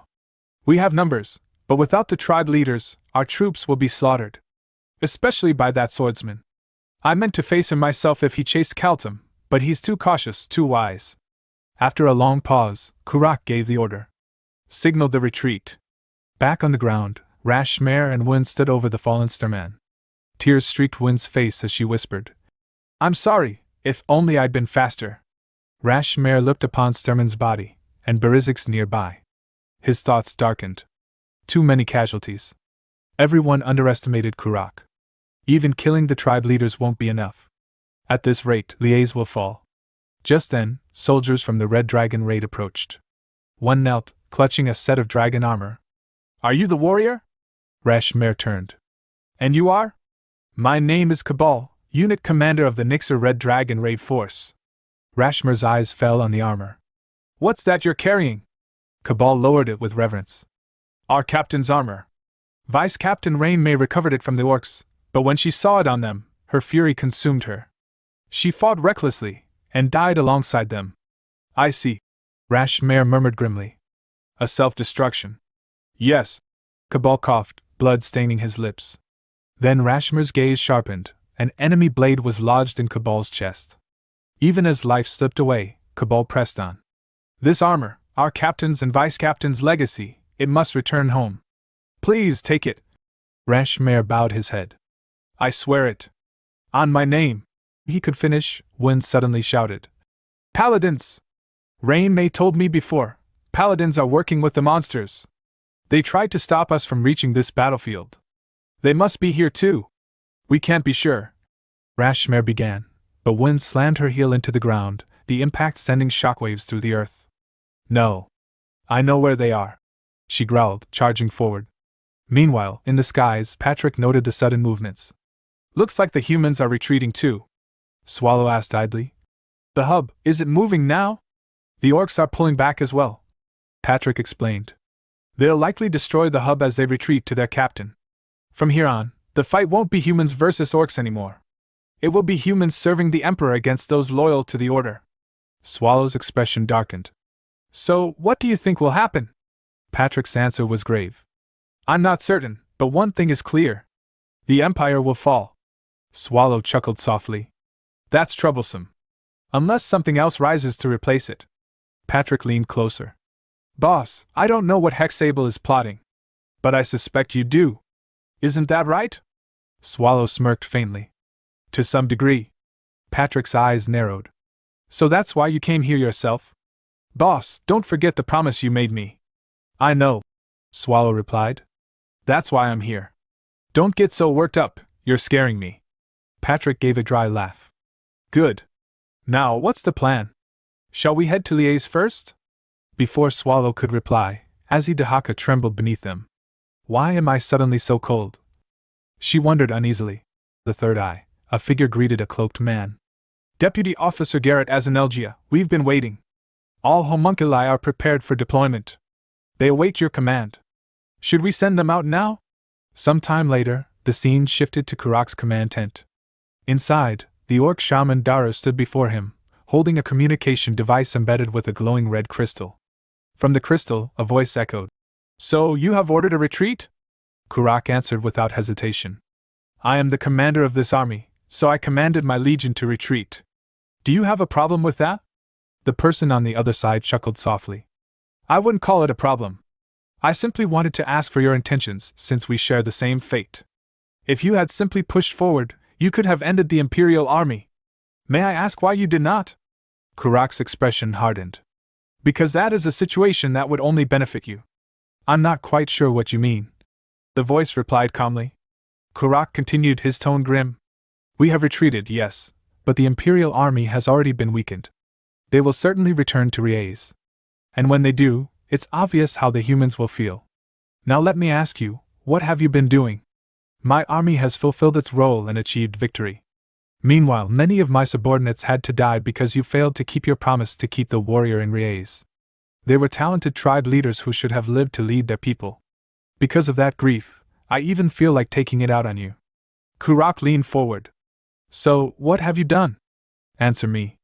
Pope. The voice on the device belonged to none other than Pope Euronisia himself. He hesitated before speaking. I don't know what to say. The warrior has shown strength beyond expectation. Kurak growled. That is your problem. What matters is that you failed to keep any of your promises. Even so, I, Kurak, am willing to give you another chance. Euronisia's irritation seeped into his voice. And by chance you mean? Inwardly he sneered. This lowly monster dares speak to me like this? Kurak declared. Chaos will erupt once the defeated Imperial army returns to Liège. It is time for you to break the Empire from within. The Pope fell silent for a moment, and then burst into sudden manic laughter, startling even Kurak. After regaining his composure, he said, Please excuse me. I never thought you'd consider such a thing. May I ask what exactly you want? You will eliminate the warrior, Kurak said. Undermine the Empire's unity, just as our contract dictates. Euronisia replied smoothly. Very well. I accept your request. Wouldn't it be better if we maintained a friendly relationship even after the Empire falls? Let us trust each other a bit more. I have heard and acknowledged your wishes clearly. Kurak nodded. Good. Next time, we meet in Liège. I'll take my leave.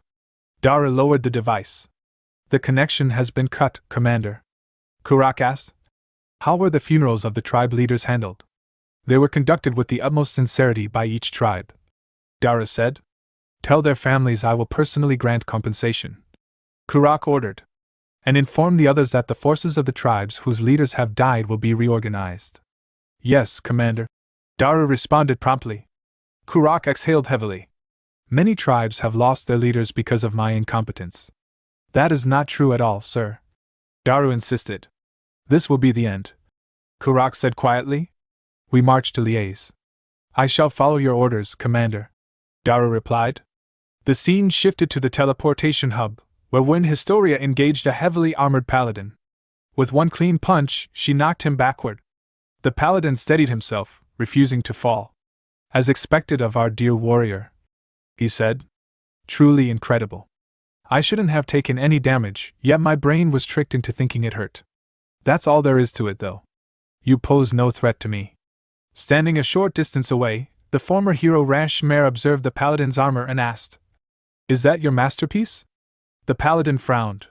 Excuse me, but that name is unpleasant. Call it a holy artifact. A supreme one at that. Putting it aside, It seems the almighty warrior can't even leave a scratch on me. Naturally, you won't be getting anywhere as long as I stand here. Historia dashed forward, her footwork sharp and swift. She struck him again, yet the blow barely fazed him.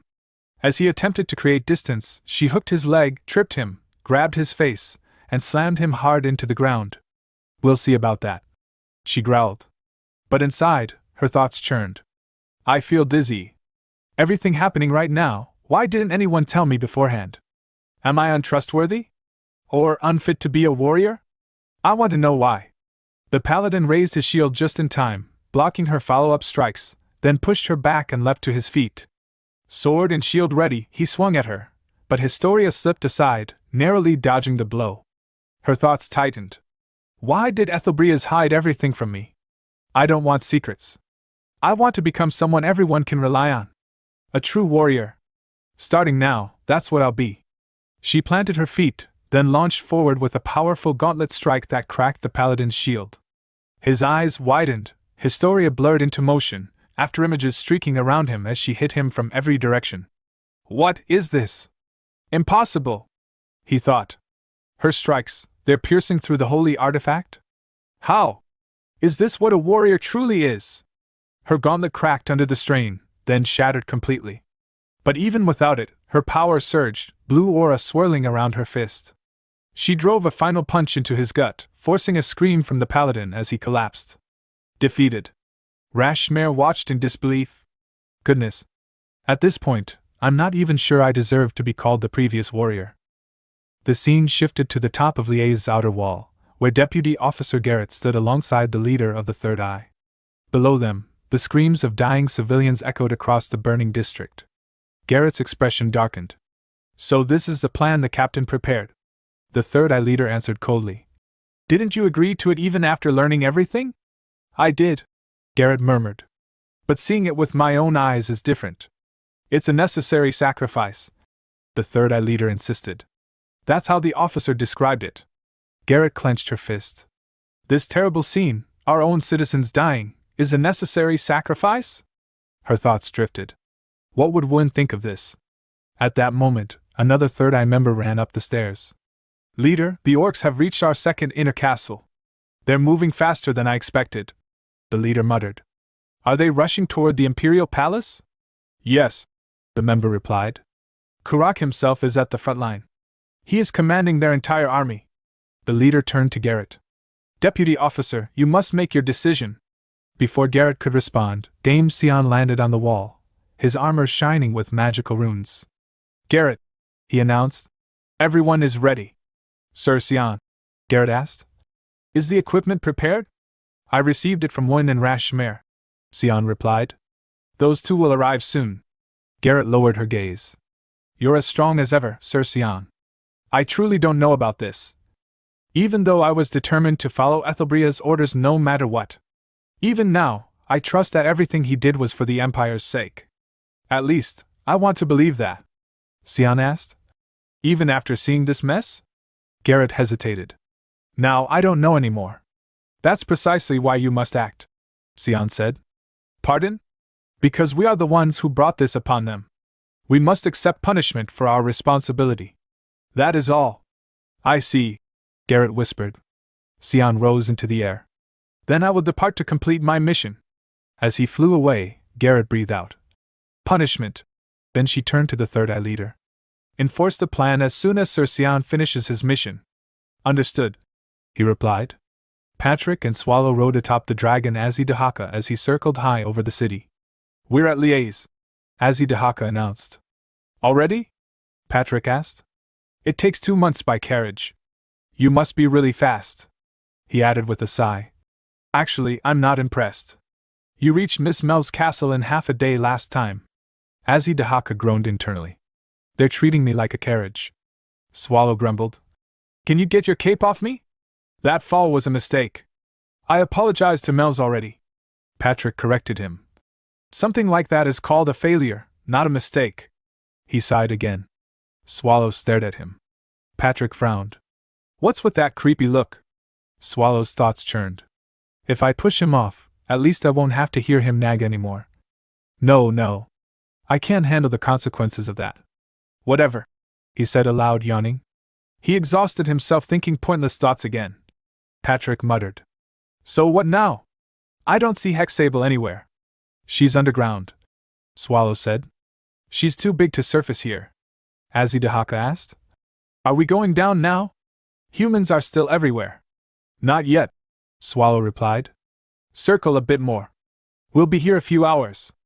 Hexable catches on fast. Inside the Holy Church, far from the battlefield, Pope Euronisia relaxed in a lavish chamber with a high-ranking viscount. A member of the order entered, breathless. Your Holiness, the Orc army has breached the second inner castle. Our soldiers are holding the walls, but the mystical beasts prevent any counterattack. You've done well, my brother, the Pope said kindly. Thank you. If you head down, the Viscount added, the maid will take care of you. Please enjoy some rest. After the man left, the Pope said, You needn't bother with such gestures. The Viscount chuckled. I want to leave a good impression.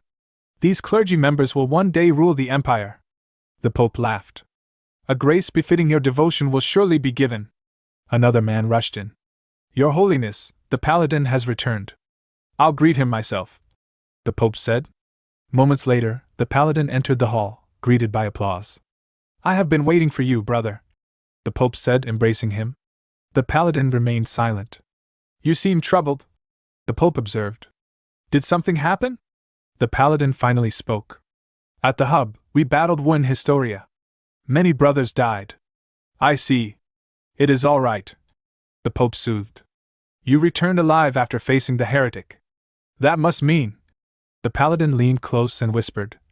I have eliminated all the warriors. Can you not hear the orcs advance? The Pope whispered back, elated. Good. Very good. Your contribution is immense. He stepped back and addressed the gathered clergy. All brothers have assembled for the crusade. The orcs move faster than expected. We shall begin our plan early. Your role is more important than ever. Prepare yourselves. The Paladin looked around. Is this all of them? The Pope blinked. What? Are there more people? The Paladin asked coldly. The Pope's face paled. Brother, you are not him. Who are you?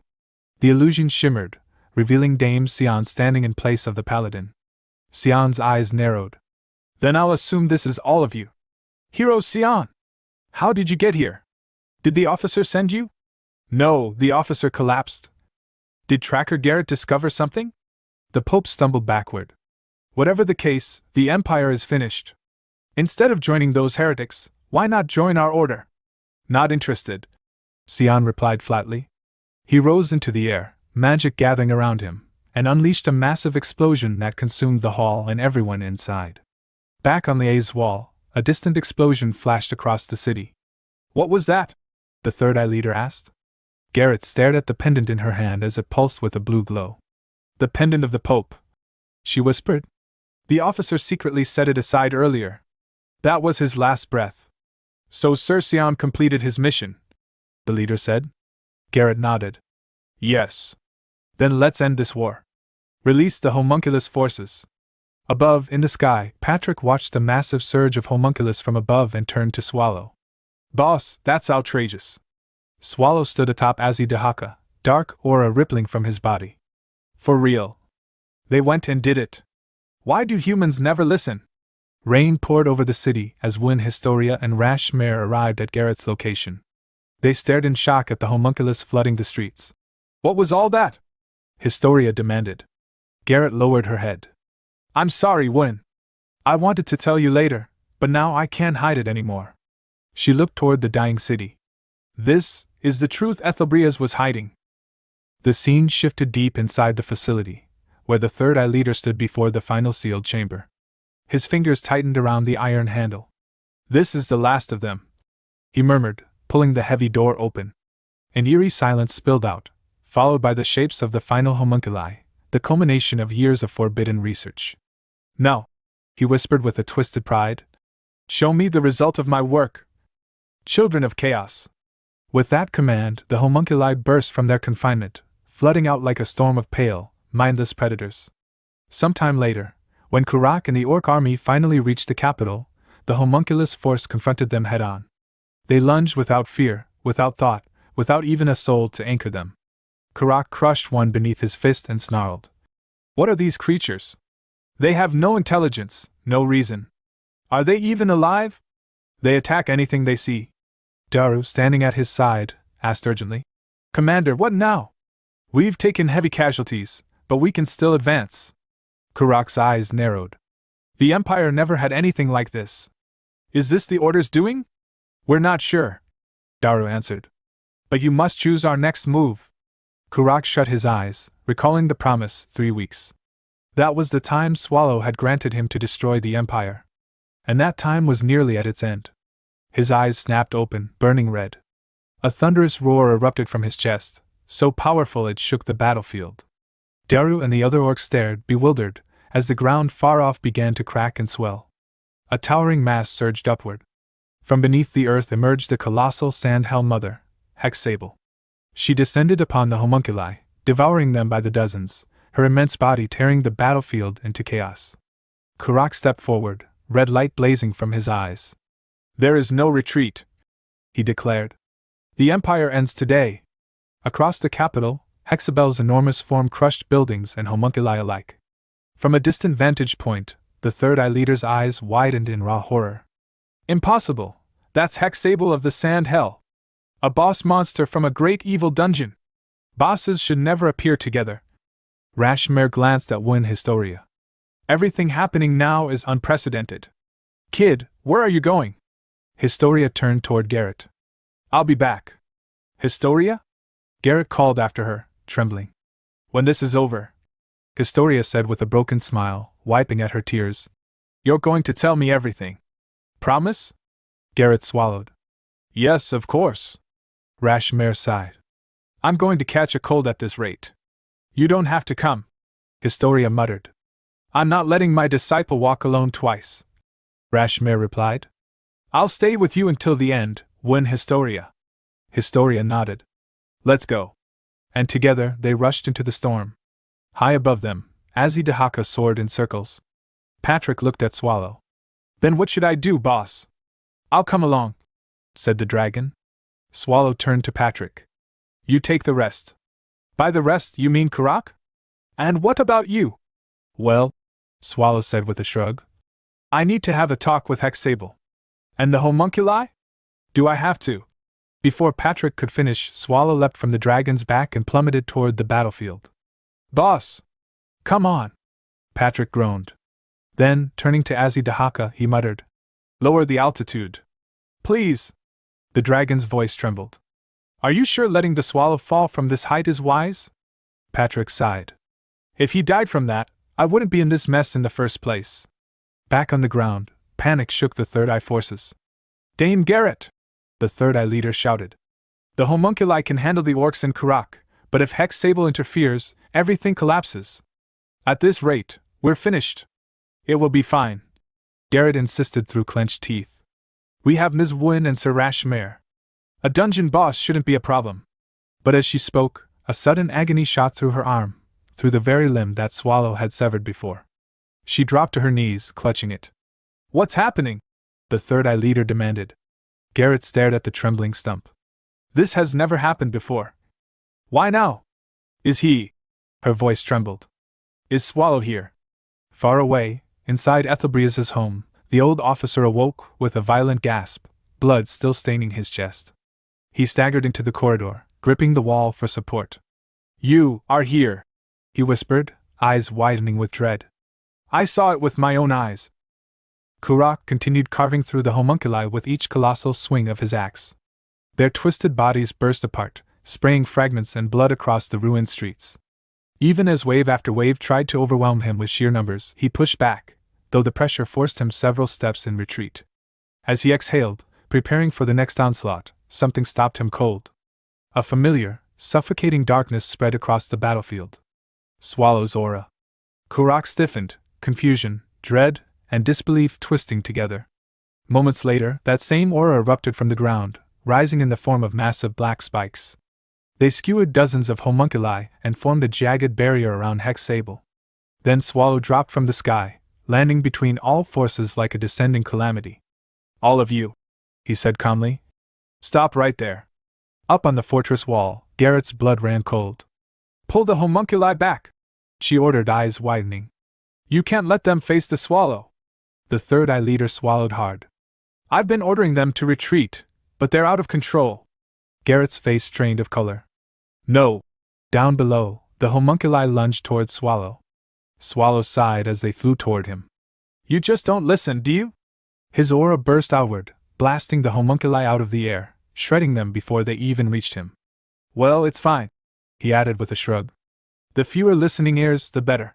He casually raised a hand, gathering a faint shimmer, a beginner's magic spell, something so weak it was beneath even apprentices.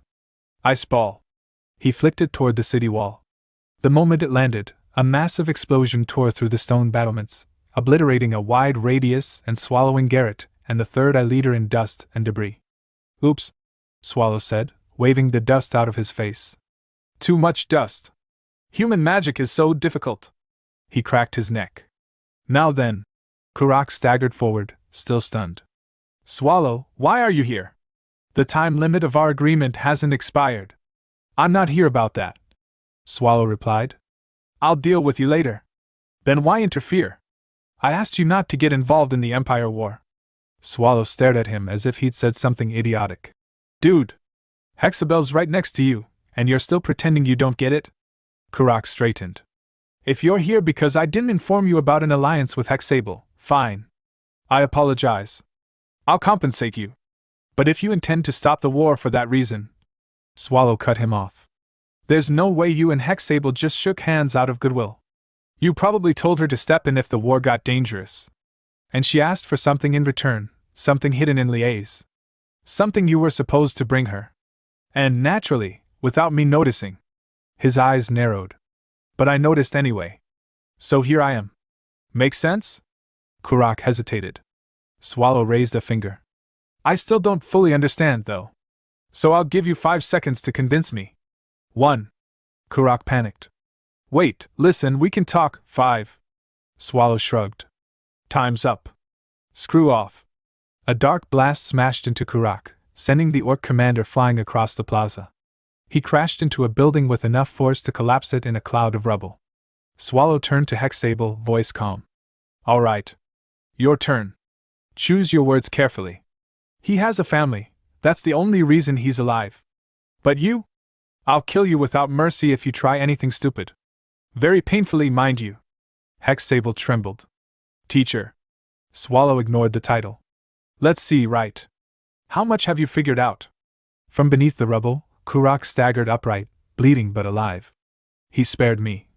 No, he wants something else. What are you planning, Swallow? A metallic clank echoed nearby. Kurak turned, and Patrick stood before him, holding Kurak's axe. It's nice to see you again, Patrick said breezily. You forgot this. Nice axe. You dropped it, so I figured I'd bring it back. Kurak wiped the blood from his jaw. I understand now. The reason he didn't kill me was for you to kill me here. Patrick sighed. You see, we never intended to interfere with your plan. But you're hiding something, too. The situation forced our hand. I can't speak for the boss, but this isn't personal, Mr. Kurak. Kurak growled. You talk a lot for someone called the Death Knight. There's no rule saying Death Knights can't talk, Patrick replied. From behind them, Azidahaka chuckled. Is that so? Patrick nodded. Besides, I like talking before the fight. I can't do that after the fight, unfortunately. Oops, there I go again. Do you have anything to say before we start, Mr. Kurak? Kurak tightened his grip on the restored axe. I have plenty to say. I'll say all of it after I defeat you. Patrick drew his sword and shifted into his stance. Good. Then, shall we begin? Kurak halted before the clash truly began, and said that it was not time yet. He wished to ask something before they fought. Patrick allowed it, telling him to ask whatever he wished.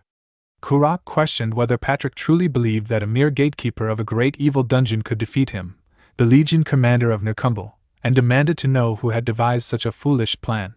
Patrick responded lightly, remarking that Kurak spoke as though being the boss of a great evil dungeon meant everything. He admitted that it did mean something, but said he would not call this a plan. It was simply the will of their boss. Kurak declared that he had lived for over 200 years, and that no matter how strong Patrick was, he could never surpass Erivos as long as he remained undead. Patrick answered calmly that he could not be certain of that, since he had never fought Arivos himself. He added that he already knew Karak's age, having heard it from their boss. Then, swinging his sword with the ease of a seasoned veteran, he remarked that he had wielded his blade inside a dungeon for over 150 years without sleep or rest. With that, he rushed forward and struck. Karak raised his axe at once to block, and the collision sent a shockwave rippling across the battlefield, forcing both of them back. They immediately reset their stances and attacked again. Sword and axe collided once more, either gaining ground. Blow after blow followed, the two appearing perfectly matched. Nearby, Azidahaka sat atop a rock, observing the duel. To her, their weapons were moving faster than the speed of sound, equal in speed and precision. If not for the violent shockwaves from each clash, it would have looked like a carefully choreographed sparring match. She understood that Nakumble's power came solely from Karak's strength, enough for him to be likened to a great evil dungeon himself. Yet here stood a death knight fighting him evenly. Could Patrick truly be nothing more than a gatekeeper? The battle continued relentlessly. Patrick pressed forward with a series of attacks, all of which Karak blocked in succession. As he fought, Karak realized the truth with grim clarity. Much as he hated to admit it, Patrick was on the same level as him. In a fight where a single mistake meant defeat, Patrick was deliberately weaving feints into his assault. Among the slashes came a sudden thrust.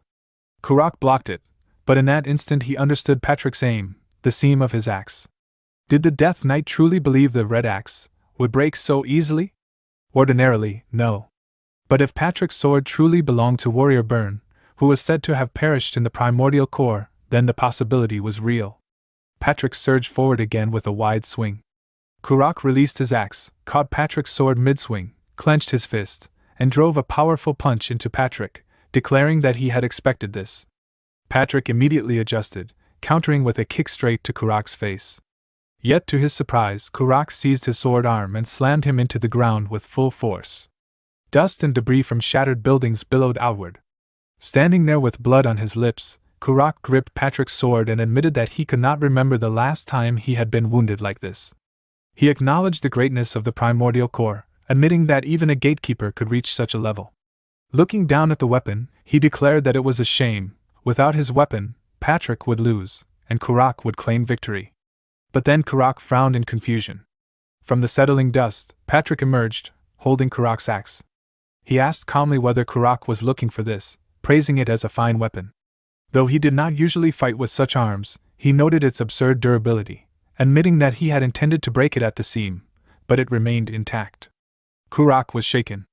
In that fleeting moment, Patrick had counterattacked and stolen the axe from the ground. Was he truly just a gatekeeper? Patrick charged forward once more, reminding Karak that the battle was not over yet as he came at him again. Karak cursed under his breath, thrown into momentary disarray as the fight surged onward. The scene shifted to the past, deep within the primordial core, where a human party had ventured in search of wealth and fame. Only their leader remained alive. He stood alone, glancing around nervously as fear consumed him. Cursing under his breath, he shouted that no one had warned him of such a horror. He screamed for his enemy to come out, hurling insults into the darkness, vowing that if he was going to die, he would take it with him. His eyes darted wildly as panic took hold. In that moment, Hexable emerged silently from the ground behind him. With a sudden strike, she killed him instantly and devoured his remains. Recalling that time, Hexable remembered how she had felt happiness. She had been recognized by the Great One, and that alone had filled her with satisfaction. Guarding the place where he resided, existing solely for his sake, she had lived for decades with gratitude, content simply to be near him. When she spoke of eradicating intruders, she recalled that it had all begun with a single phrase, perhaps nothing more than a whim of his. Yet in merely half a day, a kingdom that had once ruled an era was swallowed whole. Confusion eventually took root within her. Questions spiraled endlessly in her mind. Why had he created a dungeon with such overwhelming power? What was the origin of that life form? Why did he not simply kill everything at once? Was he even a life form anymore? What lay at the end of that dungeon? And what had she herself been trying to accomplish? It was the absolute extreme of alienness. Her thoughts collapsed into nothingness, until even she could no longer comprehend what she was thinking. A frenzy born of overwhelming terror overtook her. Driven mad by fear, she abandoned Swallow's side and created a dungeon of her own, Sand Hell, settling within the great desert that surrounded the 5 kingdoms. Despite humanity's countless attempts to interfere, she continued to grow stronger. In time, a nation known as the Empire arose.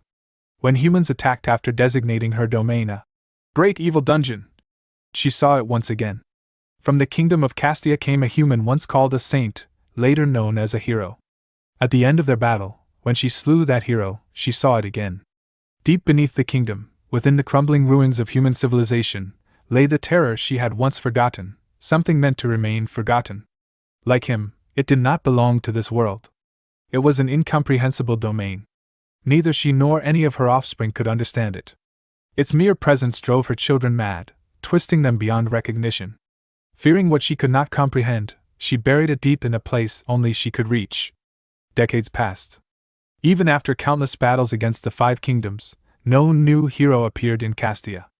At first, she believed it to be coincidence, but soon she became certain it was not. Since the founding of Castia, a hero had appeared in every generation. Yet ever since she had taken that mirror from the altar, heroes had ceased to appear. She recalled once saying she had missed a previous meeting because she was busy, and it had been the truth. She had spent an immense amount of time proving that the mirror was connected to the existence of heroes. As expected, it was no coincidence. There were others like that mirror in the world. Taking her thoughts a step further, she began to wonder who had given humans such objects in the first place.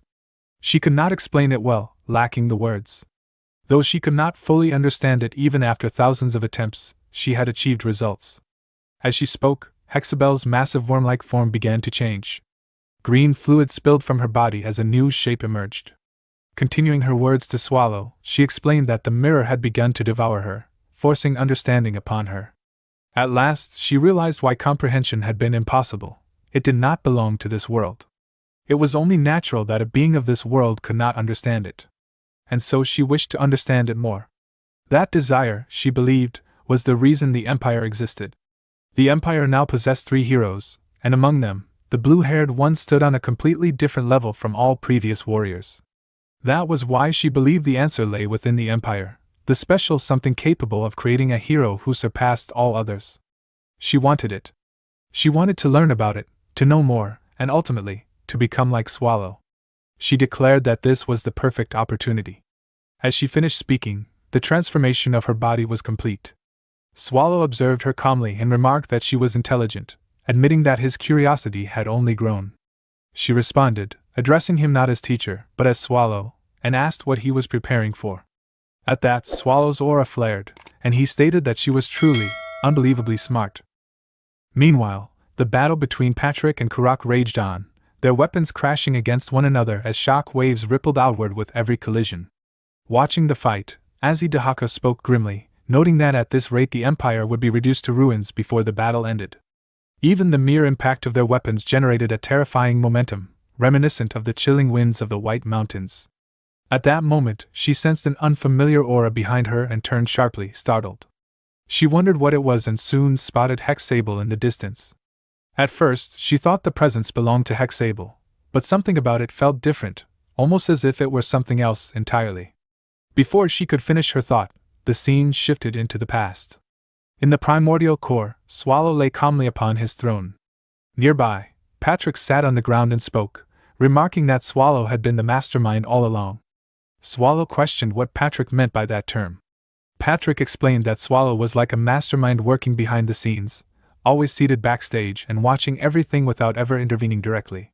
The actors on the stage never realized they were following a script, nor did they question what lay behind the scenes until the truth revealed itself. Yet everything they needed for the performance came from behind the curtain. Swallow replied thoughtfully, acknowledging the metaphor. He said he liked that position, as those on the stage were never curious about what lay beyond the curtain. However, on rare occasions, someone interested in what existed beyond it would appear. The scene returned to the present, where Swallow addressed Hexable. He expressed his pride in her, wondering how many had attempted to peer behind the curtain over the centuries, perhaps 10 per century, amounting to only a few hundred in total. The most recent had been Erivos, yet even he had gone no further than doubt. He had never taken it to such an extent. This, Swallow noted, was the first time, no, the second, recalling there had been one more in the distant past. As for what he was preparing for her, He said that was something she should have figured out herself. He then asked whether that was all she had uncovered so far. Hexable replied that it was. She had needed to confirm her hypothesis before beginning her next investigation. Swallow accepted that as reasonable, but posed another question. If all her hypotheses were correct, why would someone as intelligent as her go to such reckless lengths? Hexable then asked what he intended to do now. As Swallow stepped toward her, he remarked that since she had spent decades in the same dungeon as him, she already knew exactly what he was about to do. Hearing this, Hexable grew tense. Swallow observed that she must have had some sort of plan to be standing so confidently before him. Hexable answered that she did not need to be able to defeat him to stand there. She pointed out that he would also be in trouble if the Empire were to perish, and that his decision to come all this way proved how important it was to him. As she spoke, she summoned her children, who emerged from the ground and surrounded Swallow. Swallow calmly asked if she intended to take the Empire hostage. Hexable confirmed it. Under normal circumstances, it would have been impossible, but amid such chaos, slaughtering humans would pose no difficulty. They were also close to the Imperial Palace, making it even easier. She had already released her children throughout the Empire, exceptional ones, no less. Moreover, she could now sense the location of the otherworldly object. Privately, Hexable acknowledged the risk. Swallow could kill her instantly if she tried to flee. However, all of her children, the larvae born from her, shared the same mind. Even if this body were destroyed, she could be reborn. She then asked Swallow what he would do. As she spoke, darkness suddenly enveloped the surroundings. Startled, she wondered when it had grown so dark and looked down to see Swallow laughing maniacally. Confusion and dread filled her thoughts. She could not understand why he was laughing. In the next instant, a powerful fireball tore past her and slammed into the Empire. The spell had been cast by Swallow, who remarked that she had gotten one crucial part wrong. She turned in horror and saw that the attack had struck the Emperor's mansion. Something felt deeply wrong. She had believed Swallow absolutely needed the Imperial family. Swallow then asked what she was doing, reminding her that he had even released her shackles. She had transformed using the artifact of Nitocris, so why not try swinging that arm of hers? Enraged, Hexable charged at him. At the same time, when Historia appeared behind Swallow and launched her own attack. Both strikes converged on him, triggering a massive explosion that sent shock waves across the area and reduced several buildings to rubble.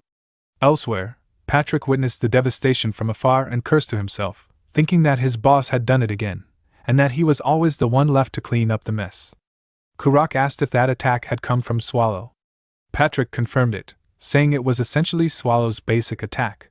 He added that if they continued fighting like this, they would be caught in Swallow's assaults and die. Kurak agreed grimly and suggested they end it. With that, both warriors rushed toward one another, weapons drawn, and clashed once more. Kurak believed that orcs were weak, but that did not mean each individual orc lacked physical strength.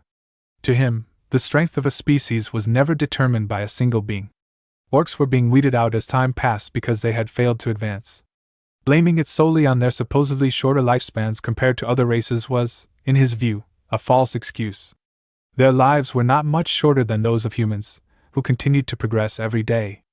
Nor was it a matter of low intelligence. Orcs simply did not learn. That was why progress was necessary. Only advancement led to survival. Because of that, Kurak believed orcs had to learn from humans. The scattered tribes needed to unite and establish a nation. Orcs had to walk side by side with humanity. That was the solution he had devised for the survival of his people. Yet the Empire had rejected it. Their will to learn was met with nothing but hostility. In the end, their homeland, Nerkumbal, striving to be recognized as a nation, was branded a great evil dungeon. Meanwhile, the battle between Kurak and Patrick continued, their weapons crashing together again and again. Patrick, observing his opponent, reflected that an orc's lifespan was usually around 30 years, yet Kurak had lived for more than 2 centuries. As expected, Patrick had wanted to fight him the moment their eyes met. He wondered aloud whether Kurak had truly transcended his species. They charged at each other with renewed force. The impact of their clash hurled both warriors backward, their weapons knocked from their hands. In the same instant, however, they recovered their arms and stepped back into position. Kurak coughed, blood spilling from the wound in his chest. As he staggered, he realized his mistake. He had forgotten that his opponent was a skeleton, an undead who felt neither pain nor fatigue. A chill crept through his body as he sensed the blood he had lost. Time was running out. No, more precisely, he alone was being chased by time.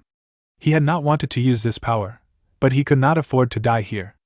Placing his axe on the ground, Kurak gathered a red aura around himself and called upon the great ancestors of his kind, begging them to lend him their power. The crimson energy enveloped his body. He picked up his axe once more and apologized for making his opponent wait. Patrick replied calmly that it was fine. He admitted he had never expected Kurak to entertain him to such an extent and said he truly admired him. Then he urged Kurak to come at him. In the next moment, Patrick was suddenly launched from the ground. Confused, he barely had time to react before Kurak appeared above him. With a roar, Kurak brought his axe down in a devastating blow, declaring it his first strike. The impact sent Patrick flying through the air. Before Patrick could recover, Kurak closed the distance again and drove another attack into his stomach, shouting his second strike. The blow smashed Patrick into the ground. Kurak leapt high and descended once more, but this time Patrick met him in the air with his weapon. Kurak swung his axe and called out his third strike, but Patrick blocked it. In the same motion, Patrick counterattacked, striking Kurak and sending him flying backward until he crashed into the ground. As Kurak lay there, he refused to accept defeat. He could not die here. He had to win, for the orcs, for the growth and prosperity of his species. That was the path of survival. It was his path, and the path of his people. He remained on the ground, battered but resolute, while Patrick stood tall before him. We're incredibly close to 17,000 subscribers, and this journey wouldn't be possible without you. If you enjoy our content, hit subscribe and help us reach this huge milestone together.